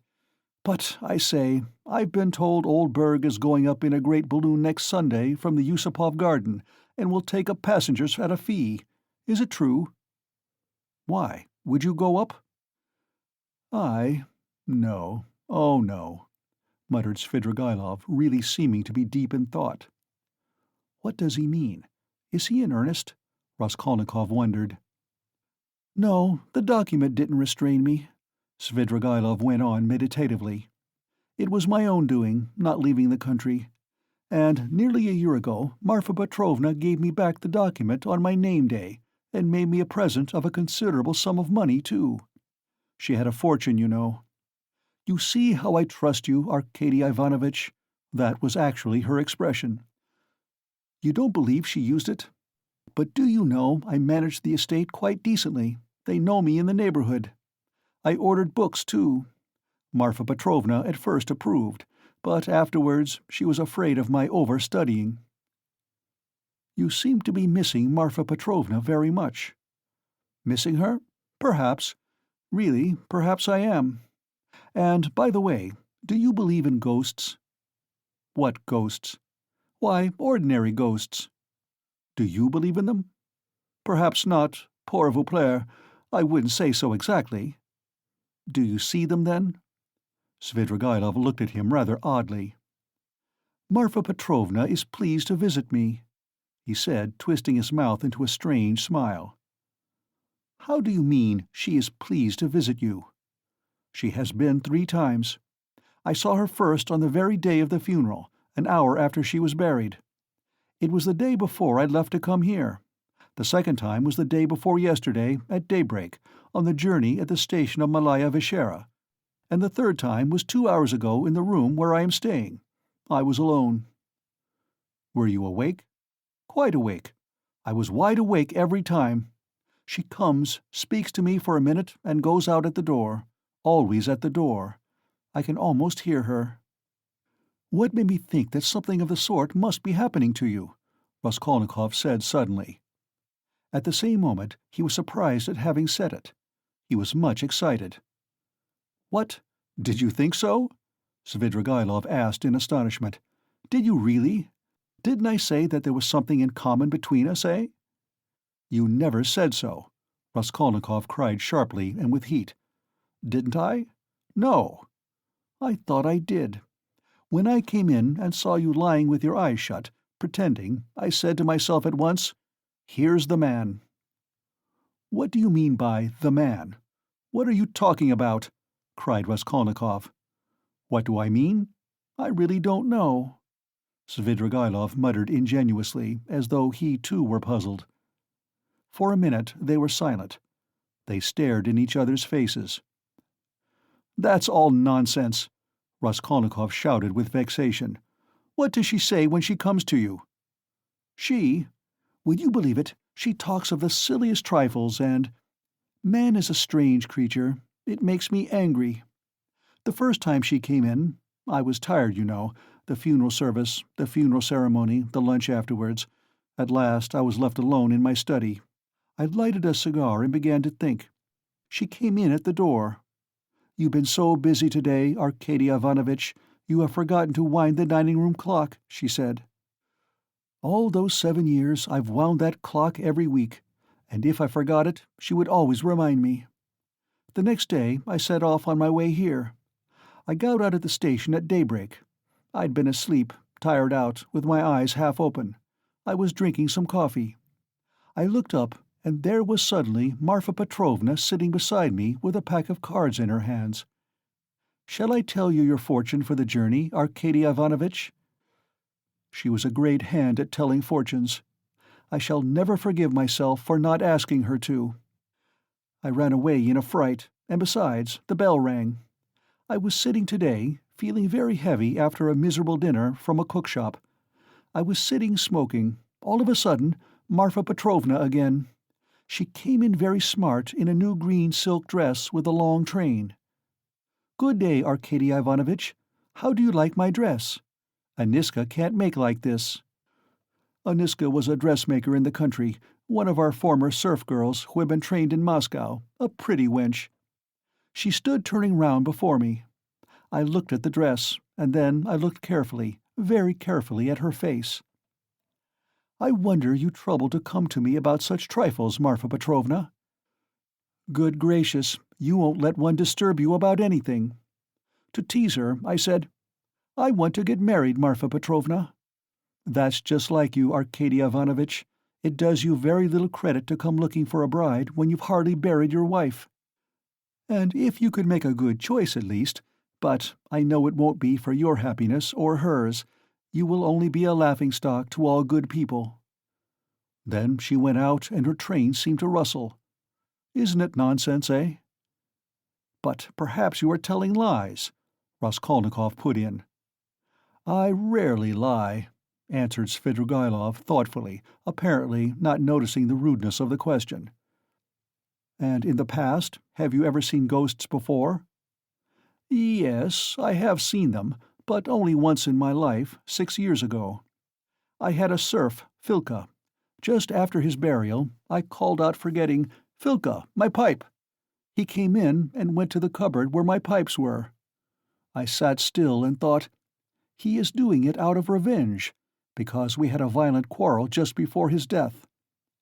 'How dare you come in with a hole in your elbow?' I said. 'Go away, you scamp!' He turned and went out, and never came again."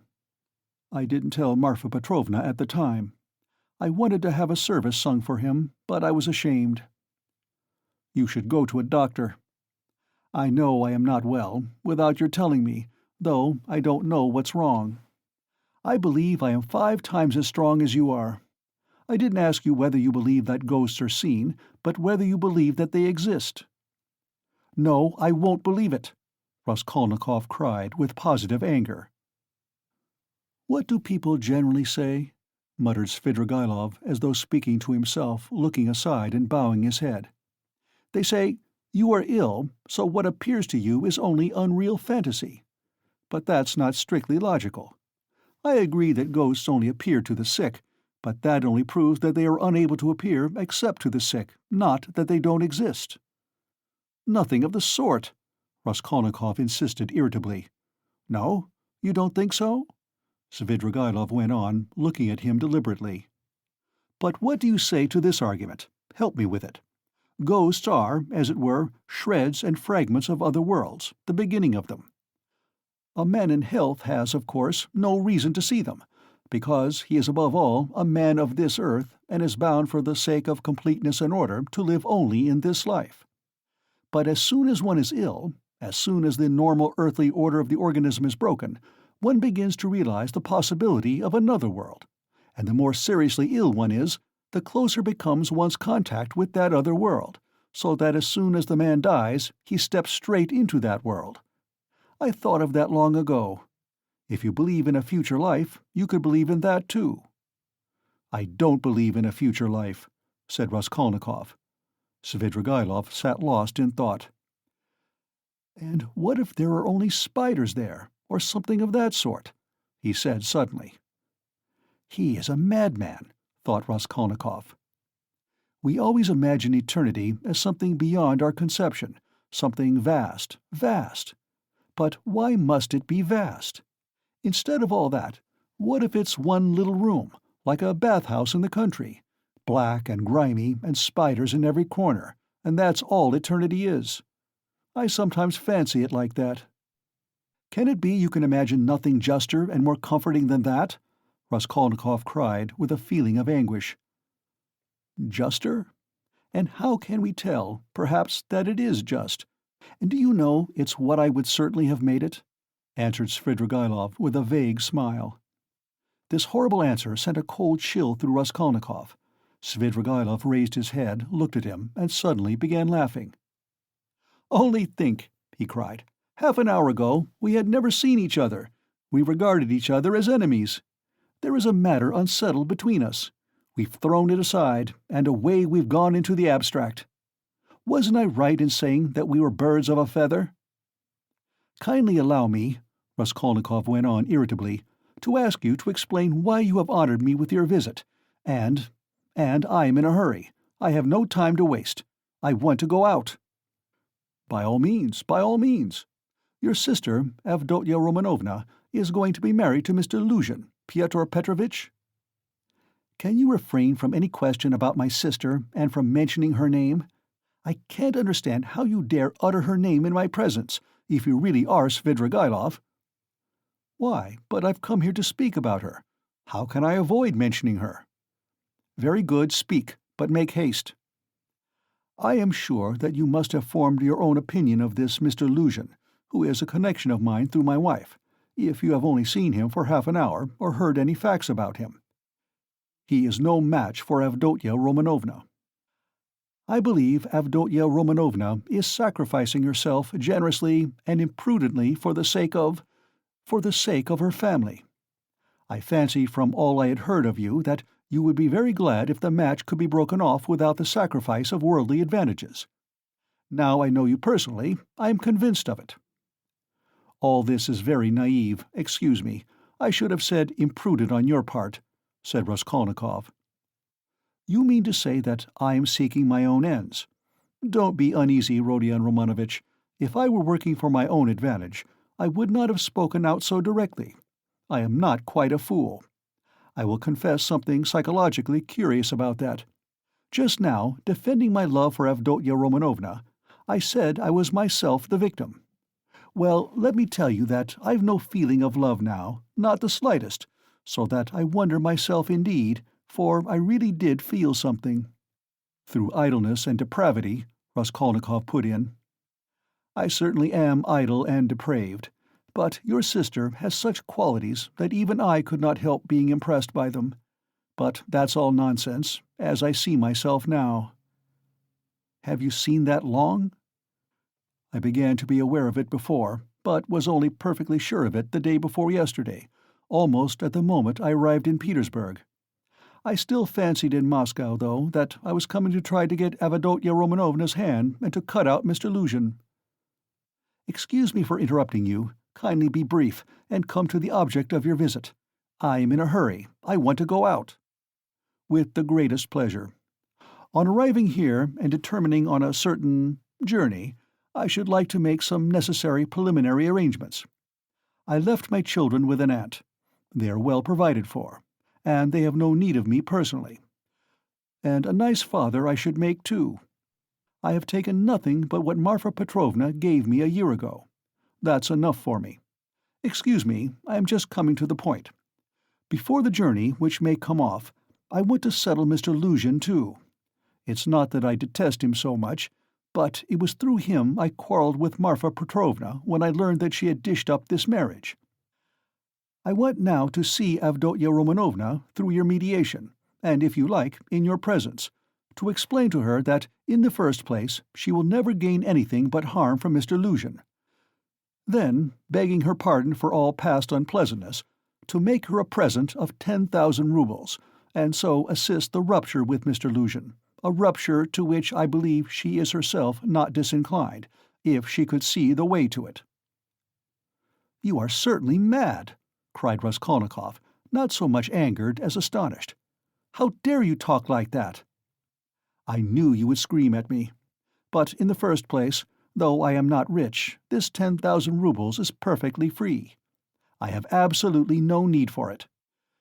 If Avdotya Romanovna does not accept it, I shall waste it in some more foolish way. That's the first thing. Secondly, my conscience is perfectly easy. I make the offer with no ulterior motive. You may not believe it, but in the end Avdotya Romanovna and you will know.